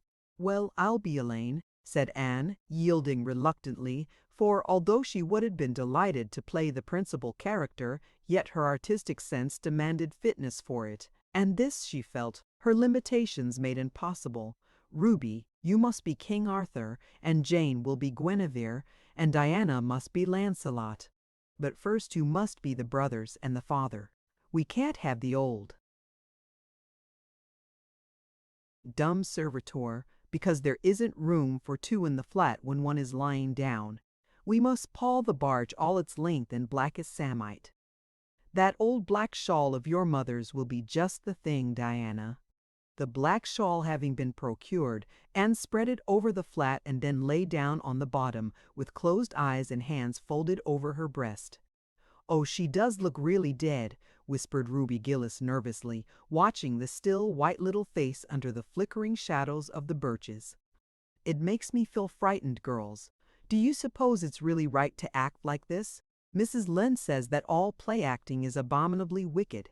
"Ruby, you shouldn't talk about Mrs. Lynde," said Anne severely. It spoils the effect because this is hundreds of years before Mrs. Lynde was born. Jane, you arrange this. It's silly for Elaine to be talking when she's dead." Jane rose to the occasion. Cloth of gold for coverlet there was none, but an old piano scarf of yellow Japanese crepe was an excellent substitute. A white lily was not obtainable just then, but the effect of a tall blue iris placed in one of Anne's folded hands was all that could be desired. "Now she's all ready," said Jane. "We must kiss her quiet brows and, Diana, you say, 'Sister, farewell forever.' And Ruby, you say, 'Farewell, sweet sister,' both of you, as sorrowfully as you possibly can. Anne, for goodness sake, smile a little. You know Elaine lay as though she smiled. That's better. Now push the flat off." The flat was accordingly pushed off, scraping roughly over an old embedded stake in the process. Diana and Jane and Ruby only waited long enough to see it caught in the current and headed for the bridge before scampering up through the woods, across the road, and down to the lower headland where, as Lancelot and Guinevere and the king, they were to be in readiness to receive the Lily Maid. For a few minutes Anne, drifting slowly down, enjoyed the romance of her situation to the full. Then something happened, not at all romantic. The flat began to leak. In a very few moments it was necessary for Elaine to scramble to her feet, pick up her cloth of gold coverlet and pall of blackest samite, and gaze blankly at a big crack in the bottom of her barge through which the water was literally pouring. That sharp stake at the landing had torn off the strip of batting nailed on the flat. Anne did not know this, but it did not take her long to realize that she was in a dangerous plight. At this rate, the flat would fill and sink long before it could drift to the lower headland. Where were the oars? Left behind at the landing. Anne gave one gasping little scream which nobody ever heard. She was white to the lips, but she did not lose her self-possession. There was one chance, just one. "I was horribly frightened," she told Mrs. Allen the next day, and it seemed like years, while the flat was drifting down to the bridge and the water rising in it every moment. "I prayed, Mrs. Allen, most earnestly, but I didn't shut my eyes to pray, for I knew the only way God could save me was to let the flat float close enough to one of the bridge piles for me to climb up on it. You know the piles are just old tree trunks, and there are lots of knots and old branch stubs on them. It was proper to pray. But I had to do my part by watching out, and right well I knew it. I just said, 'Dear God, please take the flat close to a pile and I'll do the rest,' over and over again. Under such circumstances you don't think much about making a flowery prayer. But mine was answered, for the flat bumped right into a pile for a minute and I flung the scarf and the shawl over my shoulder and scrambled up on a big providential stub. And there I was, Mrs. Allen, clinging to that slippery old pile with no way of getting up or down. It was a very unromantic position, but I didn't think about that at the time. You don't think much about romance when you have just escaped from a watery grave. I said a grateful prayer at once, and then I gave all my attention to holding on tight, for I knew I should probably have to depend on human aid to get back to dry land. The flat drifted under the bridge and then promptly sank in midstream. Ruby, Jane, and Diana, already awaiting it on the lower headland, saw it disappear before their very eyes, and had not a doubt but that Anne had gone down with it. For a moment they stood still, white as sheets, frozen with horror at the tragedy. Then, shrieking at the tops of their voices, they started on a frantic run up through the woods, never pausing as they crossed the main road to glance the way of the bridge. Anne, clinging desperately to her precarious foothold, saw their flying forms and heard their shrieks. Help would soon come, but meanwhile her position was a very uncomfortable one. The minutes passed by, each seeming an hour to the unfortunate Lily Maid.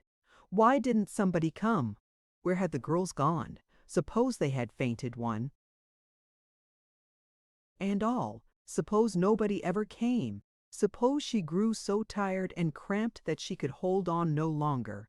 Anne looked at the wicked green depths below her, wavering with long, oily shadows, and shivered. Her imagination began to suggest all manner of gruesome possibilities to her. Then, just as she thought she really could not endure the ache in her arms and wrists another moment, Gilbert Blythe came rowing under the bridge in Harmon Andrews's dory. Gilbert glanced up and, much to his amazement, beheld a little white, scornful face looking down upon him with big, frightened but also scornful gray eyes. "Anne Shirley, how on earth did you get there?" he exclaimed. Without waiting for an answer, he pulled close to the pile and extended his hand. There was no help for it. Anne, clinging to Gilbert Blythe's hand, scrambled down into the dory, where she sat, drabbled and furious, in the stern with her arms full of dripping shawl and wet crap. It was certainly extremely difficult to be dignified under the circumstances. "What has happened, Anne?" asked Gilbert, taking up his oars. "We were playing Elaine," explained Anne frigidly, without even looking at her rescuer, "and I had to drift down to Camelot in the barge. I mean the flat. The flat began to leak and I climbed out on the pile. The girls went for help. Will you be kind enough to row me to the landing?" Gilbert obligingly rowed to the landing, and Anne, disdaining assistance, sprang nimbly on shore. "I'm very much obliged to you," she said haughtily as she turned away. But Gilbert had also sprung from the boat and now laid a detaining hand on her arm. "Anne," he said hurriedly, "look here. Can't we be good friends? I'm awfully sorry I made fun of your hair that time. I didn't mean to vex you and I only meant it for a joke. Besides, it's so long ago. I think your hair is awfully pretty now. Honest, I do. Let's be friends." For a moment Anne hesitated. She had an odd, newly awakened consciousness under all her outraged dignity that the half-shy, half-eager expression in Gilbert's hazel eyes was something that was very good to see. Her heart gave a quick, queer little beat. But the bitterness of her old grievance promptly stiffened up her wavering determination. That scene of 2 years before flashed back into her recollection as vividly as if it had taken place yesterday. Gilbert had called her carrots and had brought about her disgrace before the whole school. Her resentment, which to other and older people might be as laughable as its cause, was in no white allayed and softened by time seemingly. She hated Gilbert Blythe. She would never forgive him. "No," she said coldly, "I shall never be friends with you, Gilbert Blythe, and I don't want to be." "All right." Gilbert sprang into his skiff with an angry color in his cheeks. "I'll never ask you to be friends again, Anne Shirley, and I don't care either." He pulled away with swift, defiant strokes, and Anne went up the steep, ferny little path under the maples. She held her head very high, but she was conscious of an odd feeling of regret. She almost wished she had answered Gilbert differently. Of course, he had insulted her terribly, but still, altogether Anne rather thought it would be a relief to sit down and have a good cry. She was really quite unstrung, for the reaction from her fright and cramped clinging was making itself felt. Halfway up the path, she met Jane and Diana, rushing back to the pond in a state narrowly removed from positive frenzy. They had found nobody at Orchard Slope, both Mr. and Mrs. Barry being away. Here Ruby Gillis had succumbed to hysterics and was left to recover from them as best she might, while Jane and Diana flew through the haunted wood and across the brook to Green Gables. There they had found nobody either, for Marilla had gone to Carmody and Matthew was making hay in the back field. "Oh, Anne," gasped Diana, fairly falling on the former's neck and weeping with relief and delight. "Oh, Anne, we thought you were drowned and we felt like murderers because we had made you be Elaine. And Ruby is in hysterics. Oh, Anne, how did you escape?" "I climbed up on one of the piles," explained Anne wearily, "and Gilbert Blythe came along in Mr. Andrews's dory and brought me to land." "Oh, Anne, how splendid of him. Why, it's so romantic," said Jane, finding breath enough for utterance at last. "Of course you'll speak to him after this." "Of course I won't," flashed Anne with a momentary return of her old spirit. "And I don't want ever to hear the word romantic again, Jane Andrews. I'm awfully sorry you were so frightened, girls. It is all my fault.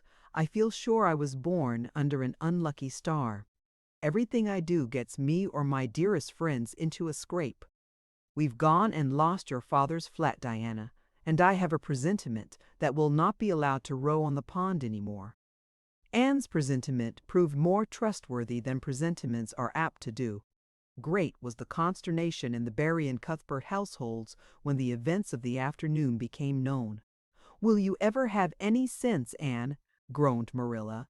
"Oh, yes, I think I will, Marilla," returned Anne optimistically.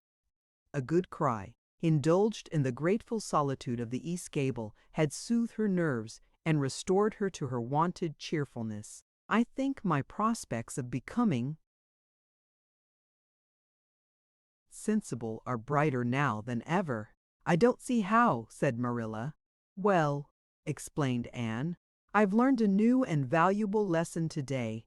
Ever since I came to Green Gables, I've been making mistakes, and each mistake has helped to cure me of some great shortcoming. The affair of the amethyst brooch cured me of meddling with things that didn't belong to me. The haunted wood mistake cured me of letting my imagination run away with me. The liniment cake mistake cured me of carelessness in cooking. Dyeing my hair cured me of vanity. I never think about my hair and nose now, at least, very seldom.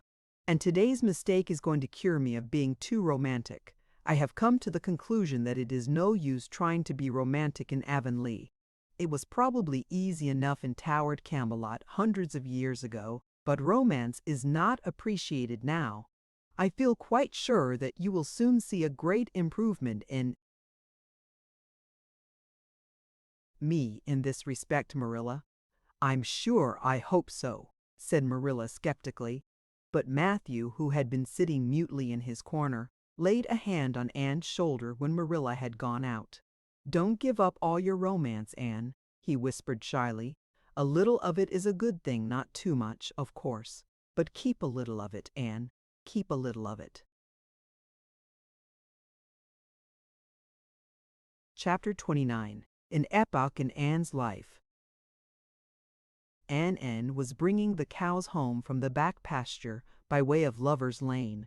It was a September evening, and all the gaps and clearings in the woods were brimmed up with Ruby's sunset light. Here and there the lane was splashed with it, but for the most part it was already quite shadowy beneath the maples, and the spaces under the firs were filled with a clear violet dusk-like airy wine. The winds were out in their tops, and there is no sweeter music on earth than that which the wind makes in the fir trees at evening. The cows swung placidly down the lane, and Anne followed them dreamily, repeating aloud the battle canto from Marmion which had also been part of their English course the preceding winter and which Miss Stacy had made them learn off by heart, and exulting in its rushing lines and the clash of spears in its imagery. When she came to the lines, "The stubborn spearsmen still made good their dark impenetrable wood," she stopped in ecstasy to shut her eyes that she might the better fancy herself one of that heroic ring. When she opened them again it was to behold Diana coming through the gate that led into the berry field, and looking so important that Anne instantly divined there was news to be told. But betray too eager curiosity she would not. "Isn't this evening just like a purple dream, Diana? It makes me so glad to be alive. In the mornings I always think the mornings are best, but when evening comes I think it's lovelier still." "It's a very fine evening," said Diana. "But oh, I have such news, Anne. Guess. You can have 3 guesses. Charlotte Gillis is going to be married in the church after all, and Mrs. Allan wants us to decorate it," cried Anne. "No, Charlotte's beau won't agree to that, because nobody ever has been married in the church yet, and he thinks it would seem too much like a funeral. It's too mean, because it would be such fun. Guess again. Jane's mother is going to let her have a birthday party." Diana shook her head, her black eyes dancing with merriment. "I can't think what it can be," said Anne in despair, "unless it's that Moody Spurgeon McPherson saw you home from prayer meeting last night. Did he?" "I should think not," exclaimed Diana indignantly. I wouldn't be likely to boast of it if he did, the horrid creature. I knew you couldn't guess it. Mother had a letter from Aunt Josephine today, and Aunt Josephine wants you and me to go to town next Tuesday and stop with her for the exhibition. There." "Oh, Diana," whispered Anne, finding it necessary to lean up against a maple tree for support. "Do you really mean it?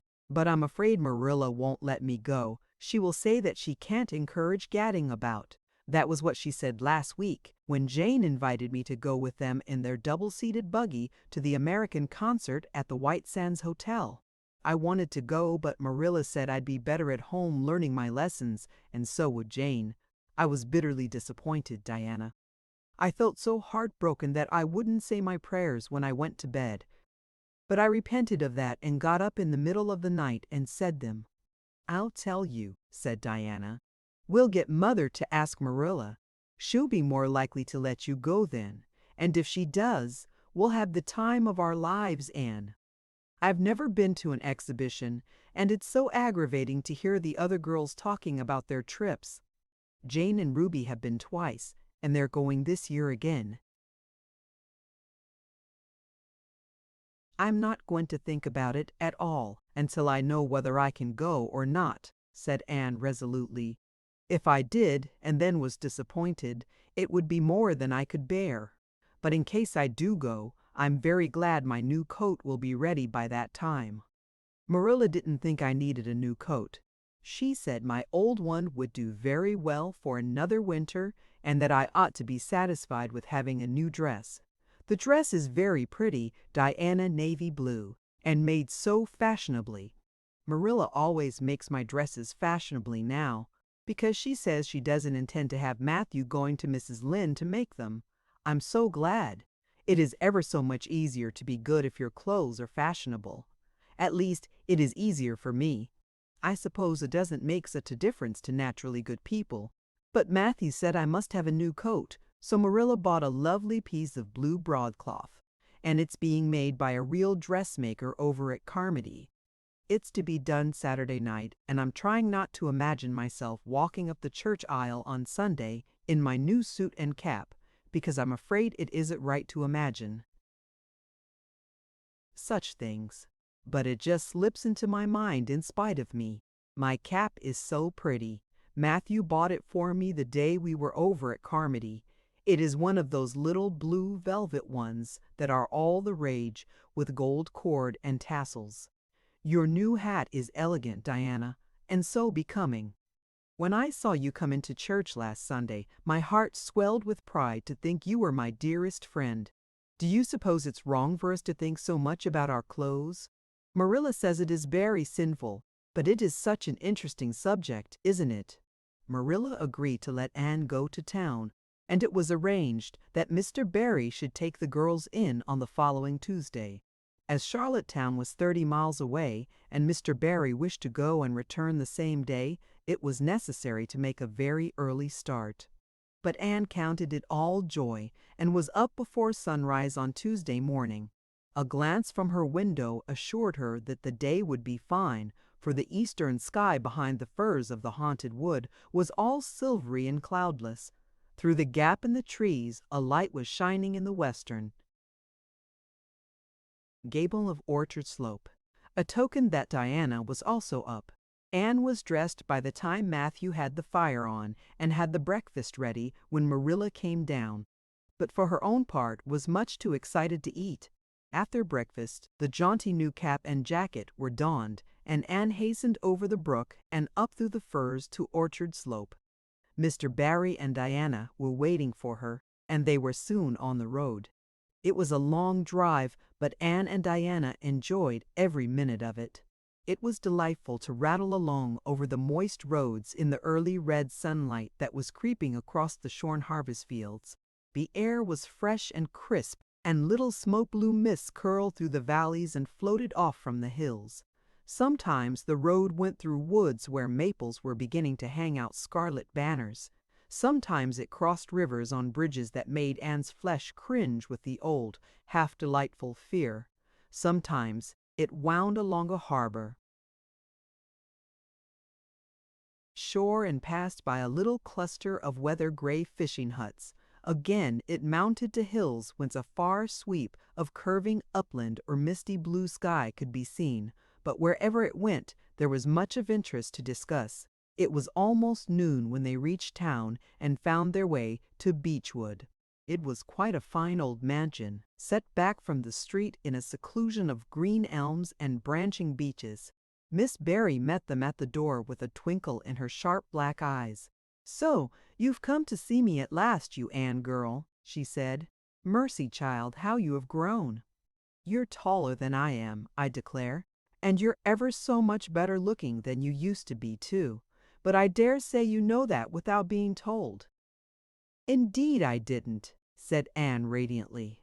"I know I'm not so freckled as I used to be, so I've much to be thankful for, but I really hadn't dared to hope there was any other improvement.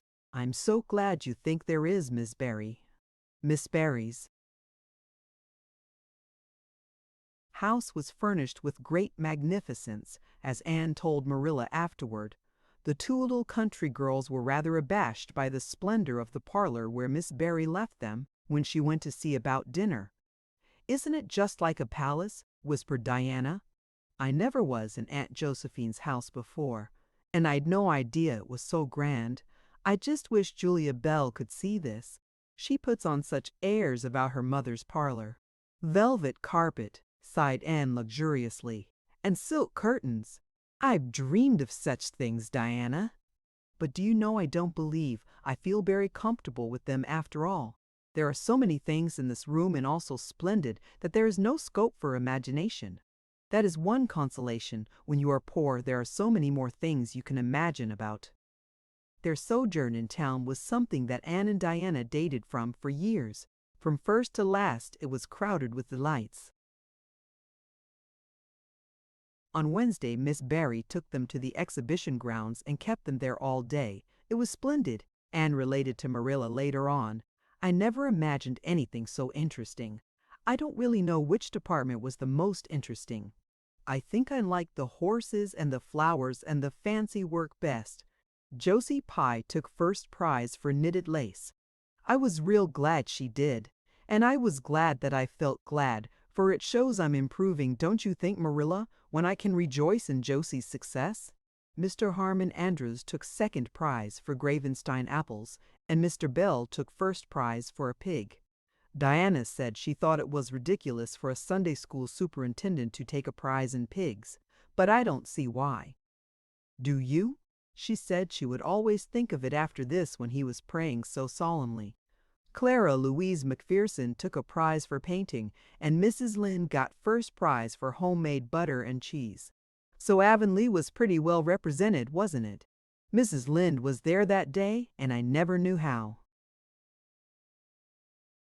Much I really liked her, until I saw her familiar face among all those strangers. There were thousands of people there, Marilla. It made me feel dreadfully insignificant, and Miss Barry took us up to the grandstand to see the horse races. Mrs. Lynde wouldn't go. She said horse racing was an abomination, and, she being a church member, thought it her bounden duty to set a good example by staying away. But there were so many there, I don't believe Mrs. Lynde's absence would ever be noticed. I don't think, though, that I ought to go very often to horse races because they are awfully fascinating. Diana got so excited that she offered to bet me 10 cents that the red horse would win. I didn't believe he would, but I refused to bet because I wanted to tell Mrs. Allen all about everything, and I felt sure it wouldn't do to tell her that. It's always wrong to do anything you can't tell the minister's wife.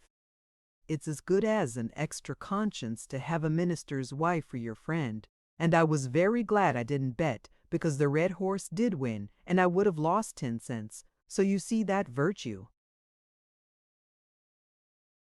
was its own reward. We saw a man go up in a balloon. I'd love to go up in a balloon, Marilla. It would be simply thrilling. And we saw a man selling fortunes. You paid him 10 cents, and the little bird picked out your fortune for you. Miss Barry gave Diana and me 10 cents each to have our fortunes told. Mine was that I would marry a dark-complected man who was very wealthy, and I would go across water to live. I looked carefully at all the dark men I saw after that, but I didn't care much for any of them, and anyhow, I suppose it's too early to be looking out for him yet. Oh, it was a never-to-be-forgotten day, Marilla. I was so tired I couldn't sleep at night. Miss Barry put us in the spare room, according to promise. It was an elegant room, Marilla, but somehow sleeping in a spare room isn't what I used to think it was. That's the worst of growing up, and I'm beginning to realize it. The things you wanted so much when you were a child don't seem half so wonderful to you when you get them. Thursday the girls had a drive in the park, and in the evening Miss Barry took them to a concert in the Academy of Music, where a noted prima donna was to sing. To Anne, the evening was a glittering vision of delight. Oh, Marilla, it was beyond description. I was so excited I couldn't even talk, so you may know what it was like. I just sat in enraptured silence. Madame Selitsky was perfectly beautiful and wore white satin and diamonds. But when she began to sing, I never thought about anything else. Oh, I can't tell you how I felt, but it seemed to me that it could never be hard to be good anymore. I felt like I do when I look up to the stars. Tears came into my eyes, but oh, they were such happy tears. I was so sorry when it was all over, and I told Miss Barry I didn't see how I was ever to return to common life again. She said she thought if we went over to the restaurant across the street and had an ice cream, it might help me. That sounded so prosaic, but to my surprise, I found it true. The ice cream was delicious, Marilla, and it was so lovely and dissipated to be sitting there eating it at 11 o'clock at night. Diana said she believed she was born for city life. Miss Barry asked me what my opinion was, but I said I would have to think it over very seriously before I could tell her what I really thought. So I thought it over after I went to bed. That is the best time to think things out. And I came to the conclusion, Marilla, that I wasn't born for city life and that I was glad of it. It's nice to be eating ice cream at brilliant restaurants at 11 o'clock at night once in a while, but as a regular thing I'd rather be in the East Gable at 11, sound asleep, but kind of knowing even in my sleep that the stars were shining outside and that the wind was blowing in the firs across the brook. I told Miss Barry so at breakfast the next morning, and she laughed. Miss Barry generally laughed at anything I said, even when I said the most solemn things. I don't think I liked it, Marilla, because I wasn't trying to be funny, but she is a most hospitable lady and treated us royally. Friday brought going home time, and Mr. Barry drove in for the girls. Well, I hope you've enjoyed yourselves, said Miss Barry as she bade them goodbye. Indeed we have, said Diana. And you, Anne girl? I've enjoyed every minute of the time, said Anne, throwing her arms impulsively about the old woman's neck and kissing her wrinkled cheek. Diana would never have dared to do such a thing and felt rather aghast at Anne's freedom, but Miss Barry was pleased, and she stood on her veranda and watched the buggy out of sight. Then she went back into her big house with a sigh. It seemed very lonely, lacking those fresh young lives. Miss Barry was a rather selfish old lady, if the truth must be told, and had never cared much for anybody but herself. She valued people only as they were of service to her or amused her. Anne had amused her, and consequently stood high in the old lady's good graces. But Miss Barry found herself thinking less about Anne's quaint speeches than of her fresh enthusiasms, her transparent emotions, her little winning ways, and the sweetness of her eyes and lips. I thought Marilla Cuthbert was an old fool when I heard she'd adopted a girl out of an orphan asylum, she said to herself. But I guess she didn't make much of a mistake after all. If I'd a child like Anne in the house all the time, I'd be a better and happier woman. Anne and Diana found the drive home as pleasant as the drive-in pleasanter, indeed, since there was the delightful consciousness of home waiting at the end of it. It was sunset when they passed through White Sands and turned into the shore road. Beyond, the Avonlea hills came out darkly against the saffron sky. Behind them, the moon was rising out of the sea that grew all radiant and transfigured in her light. Every little cove along the curving road was a marvel of dancing ripples. The waves broke with a soft swish on the rocks below them, and the tang of the sea was in the strong, fresh air. "Oh, but it's good to be alive and to be going home," breathed Anne. When she crossed the Law Bridge over the brook, the kitchen light of Green Gables winked her a friendly welcome back, and through the open door shone the hearth fire, sending out its warm red glow athwart the chilly autumn night. Anne ran blithely up the hill and into the kitchen, where a hot supper was waiting on the table. "So you've got back?" said Marilla, folding up her knitting. "Yes, and oh, it's so good to be back," said Anne joyously. "I could kiss everything, even to the clock. Marilla, a broiled chicken. You don't mean to say you cooked that for me?" "Yes, I did," said Marilla. "I thought you'd be hungry after such a drive and need something real appetizing. Hurry and take off your things, and we'll have supper as soon as Matthew comes in. I'm glad you've got back, I must say. It's been fearful lonesome here without you, and I never put in 4 longer days." After supper, Anne sat before the fire between Matthew and Marilla and gave them a full account of her visit. "I've had a splendid time," she concluded happily, "and I feel that it marks an epoch in my life. But the best of it all was the coming home." Chapter 30. The Queen's Class is Organized. Marilla laid her knitting on her lap and leaned back in her chair. Her eyes were tired, and she thought vaguely that she must see about having her glasses changed the next time she went to town, for her eyes had grown tired very often of late. It was nearly dark, for the full November twilight had fallen around Green Gables, and the only light in the kitchen came from the dancing red flames in the stove. Anne was curled up Turk fashion on the hearth rug, gazing into that joyous glow where the sunshine of 100 summers was being distilled from the maple cordwood. She had been reading, but her book had slipped to the floor, and now she was dreaming, with a smile on her parted lips. Glittering castles in Spain were shaping themselves out of the mists and rainbows of her lively fancy.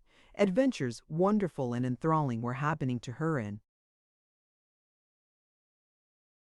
Cloudland, adventures that always turned out triumphantly and never involved her in scrapes like those of actual life. Marilla looked at her with a tenderness that would never have been suffered to reveal itself in any clearer light than that soft mingling of fireshine and shadow.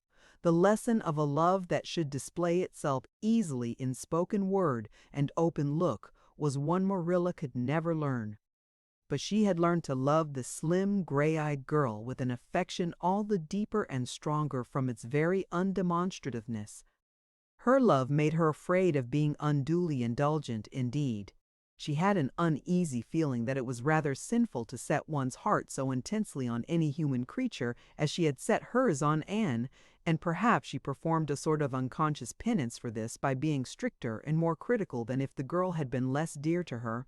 Certainly Anne herself had no idea how Marilla loved her. She sometimes thought wistfully that Marilla was very hard to please and distinctly lacking in sympathy and understanding, but she always checked the thought reproachfully, remembering what she owed to Marilla. "Anne," said Marilla abruptly, "Miss Stacy was here this afternoon when you were out with Diana." Anne came back from her other world with a start and a sigh. "Was she? Oh, I'm so sorry I wasn't in. Why didn't you call me, Marilla? Diana and I were only over in the haunted wood. It's lovely in the woods now. All the little wood things, the ferns and the satin leaves and the crackerberries have gone to sleep, just as if somebody had tucked them away until spring under a blanket of leaves. I think it was a little gray fairy with a rainbow scarf that came tiptoeing along the last moonlight night and did it. Diana wouldn't say much about that, though. Diana has never forgotten the scolding her mother gave her about imagining ghosts into the haunted wood. It had a very bad effect on Diana's imagination. It blighted it. Mrs. Lynde says Myrtle Bell is a blighted being. I asked Ruby Gillis why Myrtle was blighted, and Ruby said she guessed it was because her young man had gone back on her.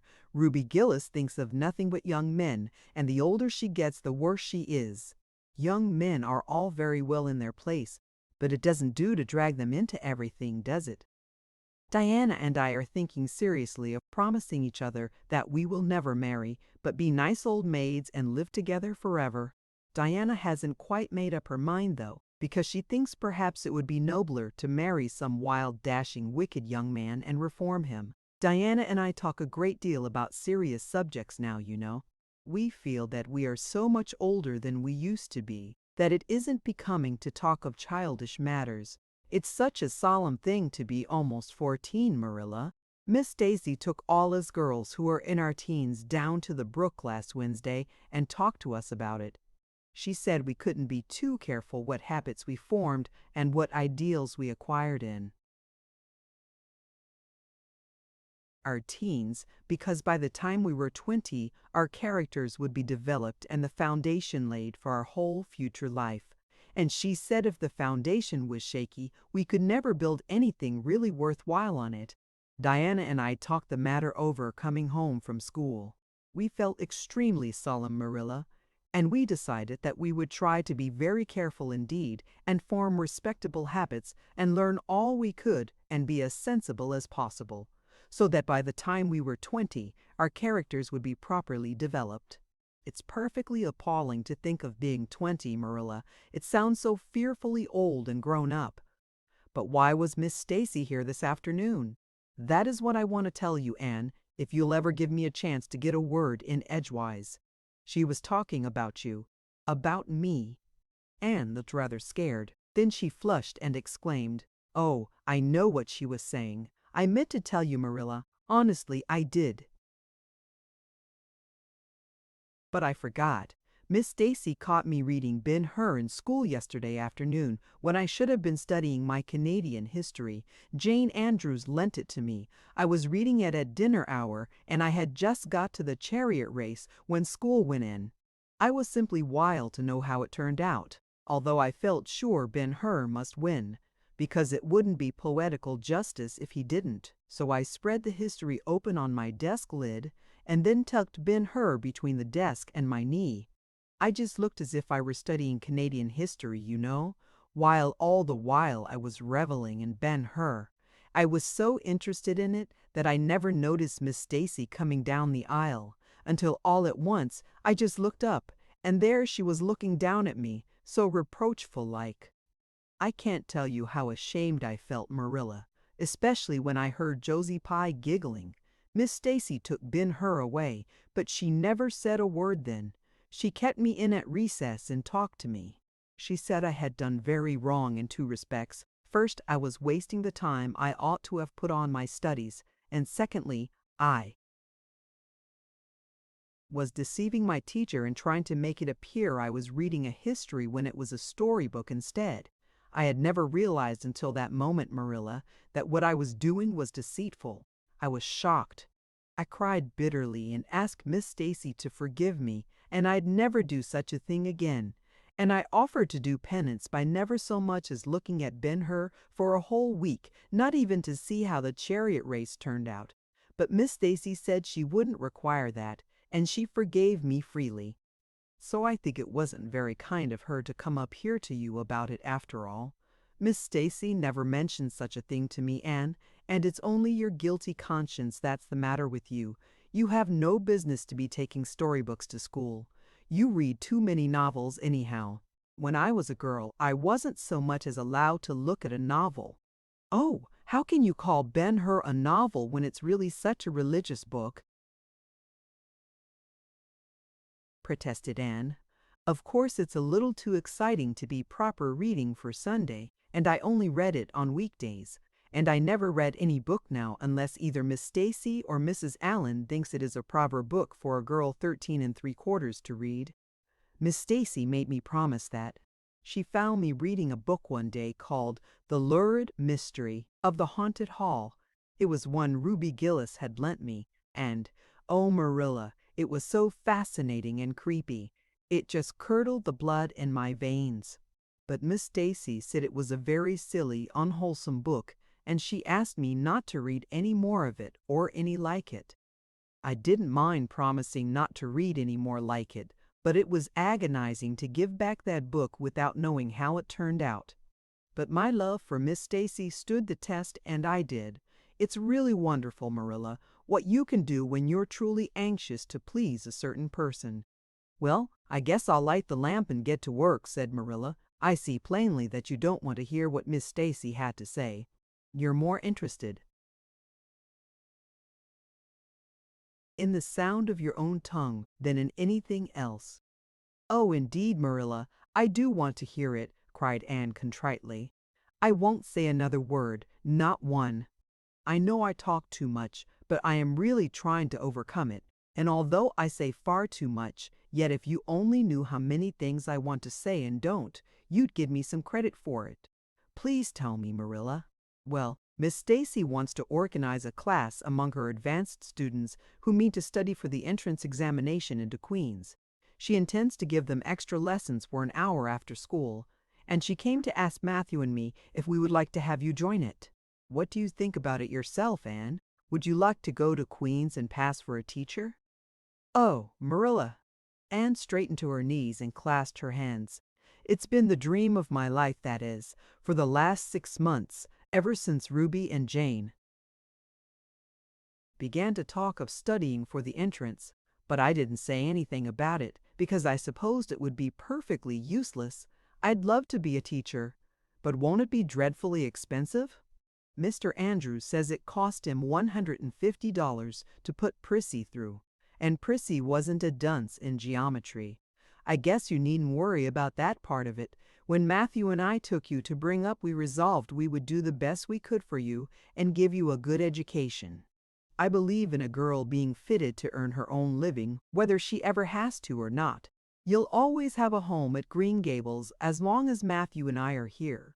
But nobody knows what is going to happen in this uncertain world, and it's just as well to be prepared. So you can join the Queen's class if you like, Anne. Oh, Marilla, thank you. Anne flung her arms about Marilla's waist and looked up earnestly into her face. I'm extremely grateful to you and Matthew. And I'll study as hard as I can and do my very best to be a credit to you. I warn you not to expect much in geometry, but I think I can hold my own in anything else if I work hard. I dare say you'll get along well enough. Miss Stacy says you are bright and diligent. Not for worlds would Marilla have told Anne just what Miss Stacy had said about her. That would have been to pamper vanity. You needn't rush to any extreme of killing yourself over your books. There is no hurry. You won't be ready to try the entrance for a year and a half yet. But it's well to begin in time and be thoroughly grounded, Miss Stacy says. I shall take more interest than ever in my studies now, said Anne blissfully, because I have a purpose in life. Mr. Allen says everybody should have a purpose in life and pursue it faithfully. Only he says we must first make sure that it is a worthy purpose. I would call it a worthy purpose to want to be a teacher like Miss Stacy, wouldn't you, Marilla? I think it's a very noble profession. The Queen's class was organized in due time. Gilbert Blythe, Anne Shirley, Ruby Gillis, Jane Andrews, Josie Pye, Charlie Sloane, and Moody Spurgeon McPherson joined it. Diana Barry did not, as her parents did not intend to send her to Queen's. This seemed nothing short of a calamity to Anne. Never, since the night on which Minnie May had had the croup, had she and Diana been separated in anything. On the evening when the Queen's class first remained in school for the extra lessons, and Anne saw Diana go slowly out with the others to walk home alone through the birch path in Violet Vale, it was all the former could do to keep her seat and refrain from rushing impulsively after her chum. A lump came into her throat, and she hastily retired behind the pages of her uplifted Latin grammar to hide the tears in her eyes. Not for worlds would Anne have had Gilbert Blythe or Josie Pye see those tears. But oh, Marilla, I really felt that I had tasted the bitterness of death, as Mr. Allen said in his sermon last Sunday when I saw Diana go out alone. she said mournfully that night. I thought how splendid it would have been if Diana had only been going to study for the entrance too. But we can't have things perfect in this imperfect world, as Mrs. Lynde says. Mrs. Lynde isn't exactly a comforting person sometimes, but there's no doubt she says a great many very true things. And I think the Queen's class is going to be extremely interesting. Jane and Ruby are just going to study to be teachers. That is the height of their ambition.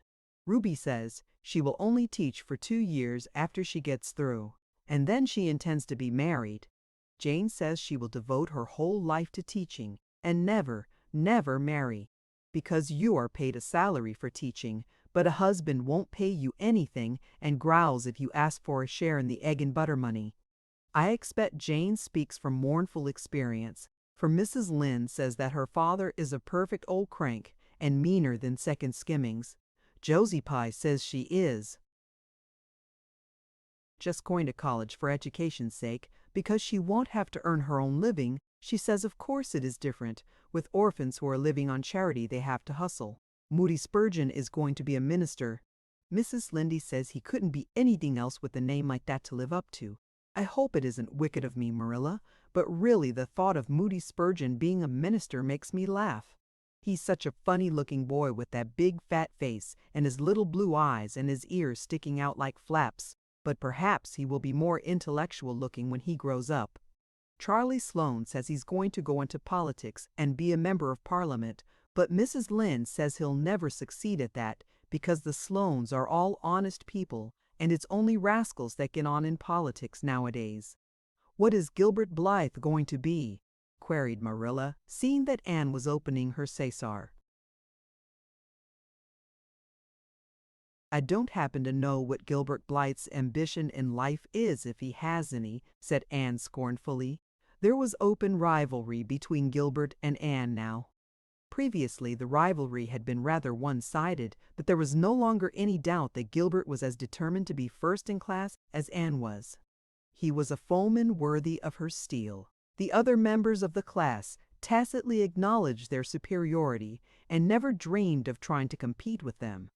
Since the day by the pond when she had refused to listen to his plea for forgiveness, Gilbert, save for the aforesaid determined rivalry, had evinced no recognition whatever of the existence of Anne Shirley.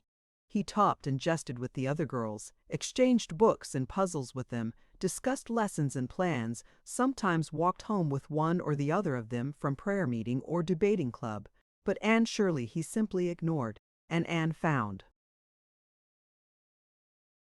out that it is not pleasant to be ignored. It was in vain that she told herself with a toss of her head that she did not care.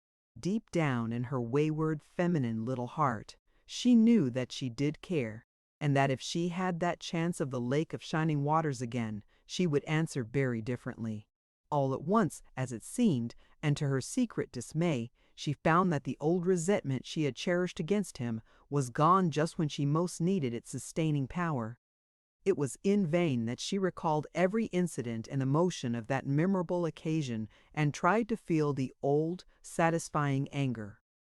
That day by the pond had witnessed its last spasmodic flicker. Anne realized that she had forgiven and forgotten without knowing it.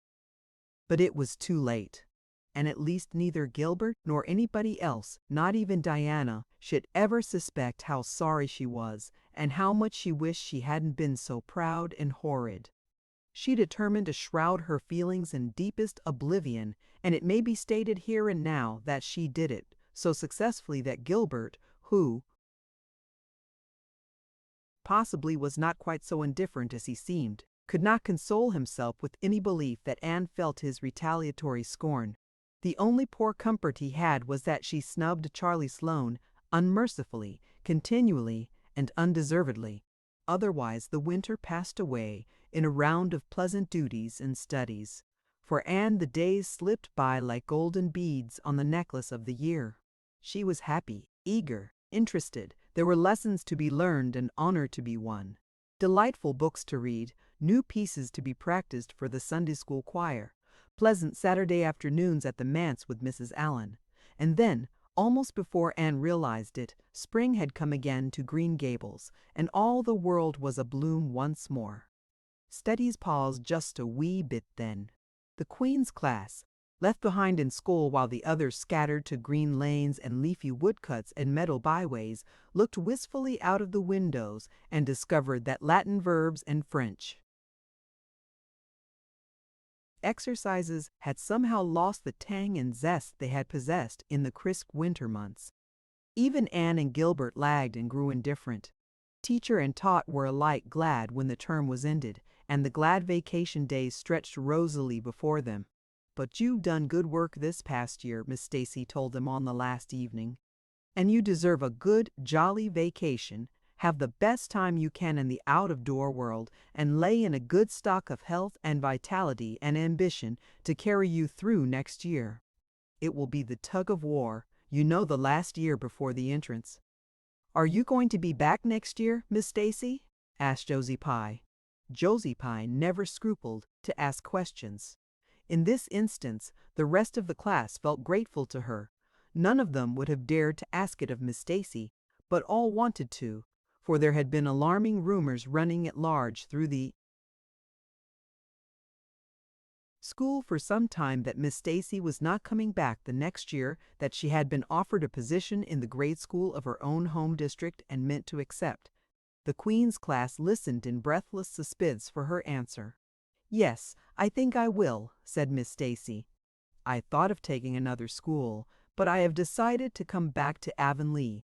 To tell the truth, I've grown so interested in my pupils here that I found I couldn't leave them. So I'll stay and see you through." "Hurrah!" said Moody Spurgeon. Moody Spurgeon had never been so carried away by his feelings before, and he blushed uncomfortably every time he thought about it for a week. "Oh, I'm so glad," said Anne, with shining eyes. "Dear Stacy, it would be perfectly dreadful if you didn't come back. I don't believe I could have the heart to go on with my studies at all if another teacher came here." When Anne got home that night, she stacked all her textbooks away in an old trunk in the attic, locked it, and threw the key into the blanket box. "I'm not even going to look at a school book in vacation," she told Marilla. "I've studied as hard all the term as I possibly could, and I've pored over that geometry until I know every proposition in the first book off by heart, even when the letters are changed. I just feel tired of everything sensible, and I'm going to let my imagination run riot for the summer." "Oh, you needn't be alarmed, Marilla. I'll only let it run riot within reasonable limits. But I want to have a real good jolly time this summer, for maybe it's the last summer I'll be a little girl. Mrs. Lynde says that if I keep stretching out next year as I've done this, I'll have to put on longer skirts. She says I'm all running to legs and eyes. And when I put on longer skirts, I shall feel that I have to live up to them and be very dignified. It won't even do to believe in fairies then, I'm afraid. So I'm going to believe in them with all my whole heart this summer. I think we're going to have a very gay vacation. Ruby Gillis is going to have a birthday party soon, and there's the Sunday school picnic and the missionary concert next month. And Mr. Barry says that some evening he'll take Diana and me over to the White Sands Hotel and have dinner there in the evening, you know. Jane Andrews was over once last summer, and she says it was a dazzling sight to see the electric lights and the flowers and all the lady guests in such beautiful dresses. Jane says it was her first glimpse into high life, and she'll never forget it to her dying day. Mrs. Lynde came up the next afternoon to find out why Marilla had not been at the aid meeting on Thursday, when Marilla was not at aid. Meeting people knew there was something wrong at Green Gables. "Matthew had a bad spell with his heart Thursday," Marilla explained, "and I didn't feel like leaving him." "Oh yes, he's all right again now, but he takes them spells oftener than he used to, and I'm anxious about him. The doctor says he must be careful to avoid excitement." That's easy enough, for Matthew doesn't go about looking for excitement by any means and never did, but he's not to do any very heavy work either, and you might as well tell Matthew not to breathe as not to work. Come and lay off your things, Rachel. You'll stay to tea?" "Well, seeing you're so pressing, perhaps I might as well stay," said Mrs. Rachel, who had not the slightest intention of doing anything else. Mrs. Rachel and Marilla sat comfortably in the parlor, while Anne got the tea and made hot biscuits that were light and white enough to defy even Mrs. Rachel's criticism. "I must say Anne has turned out a real smart girl," admitted Mrs. Rachel, as Marilla accompanied her to the end of the lane at sunset. "She must be a great help to you." "She is," said Marilla, "and she's real steady and reliable now. I used to be afraid she'd never get over her feather-brained ways, but she has, and I wouldn't be afraid to trust her in anything now. I never would have thought she'd have turned out so well that first day I was here 3 years ago," said Mrs. Rachel. "Lawful heart, shall I ever forget that tantrum of hers? When I went home that night I says to Thomas, says I, 'Mark my words, Thomas, Marilla Cuthbert 'll live to rue the step she's took.' But I was mistaken, and I'm real glad of it. I ain't one of those kind of people, Marilla, as can never be brought to own up that they've made a mistake. No, that never was my way, thank goodness. I did make a mistake in judging Anne, but it weren't no wonder, for an odder, unexpecteder witch of a child there never was in this world, that's what. There was no ciphering her out by the rules that worked with other children. It's nothing short of wonderful how she's improved these 3 years, but especially in looks. She's a real pretty girl got to be, though I can't say I'm overly partial to that pale, big-eyed style myself. I like more snap and color, like Diana Barry has, or Ruby Gillis. Ruby Gillis's looks are real showy. But somehow, I don't know how it is, but when Anne and them are together, though she ain't half as handsome, she makes them look kind of common and overdone, something like them white June lilies she calls narcissus alongside of the big red peonies, that's what. The end. Thank you for listening to this story. I hope you enjoyed the journey, the characters, and the world they carried with them. If you enjoyed this audiobook, please subscribe to the channel and leave a comment below. Your support helps keep these stories alive and allows more timeless books to be shared with listeners around the world. Until next time, thank you for listening.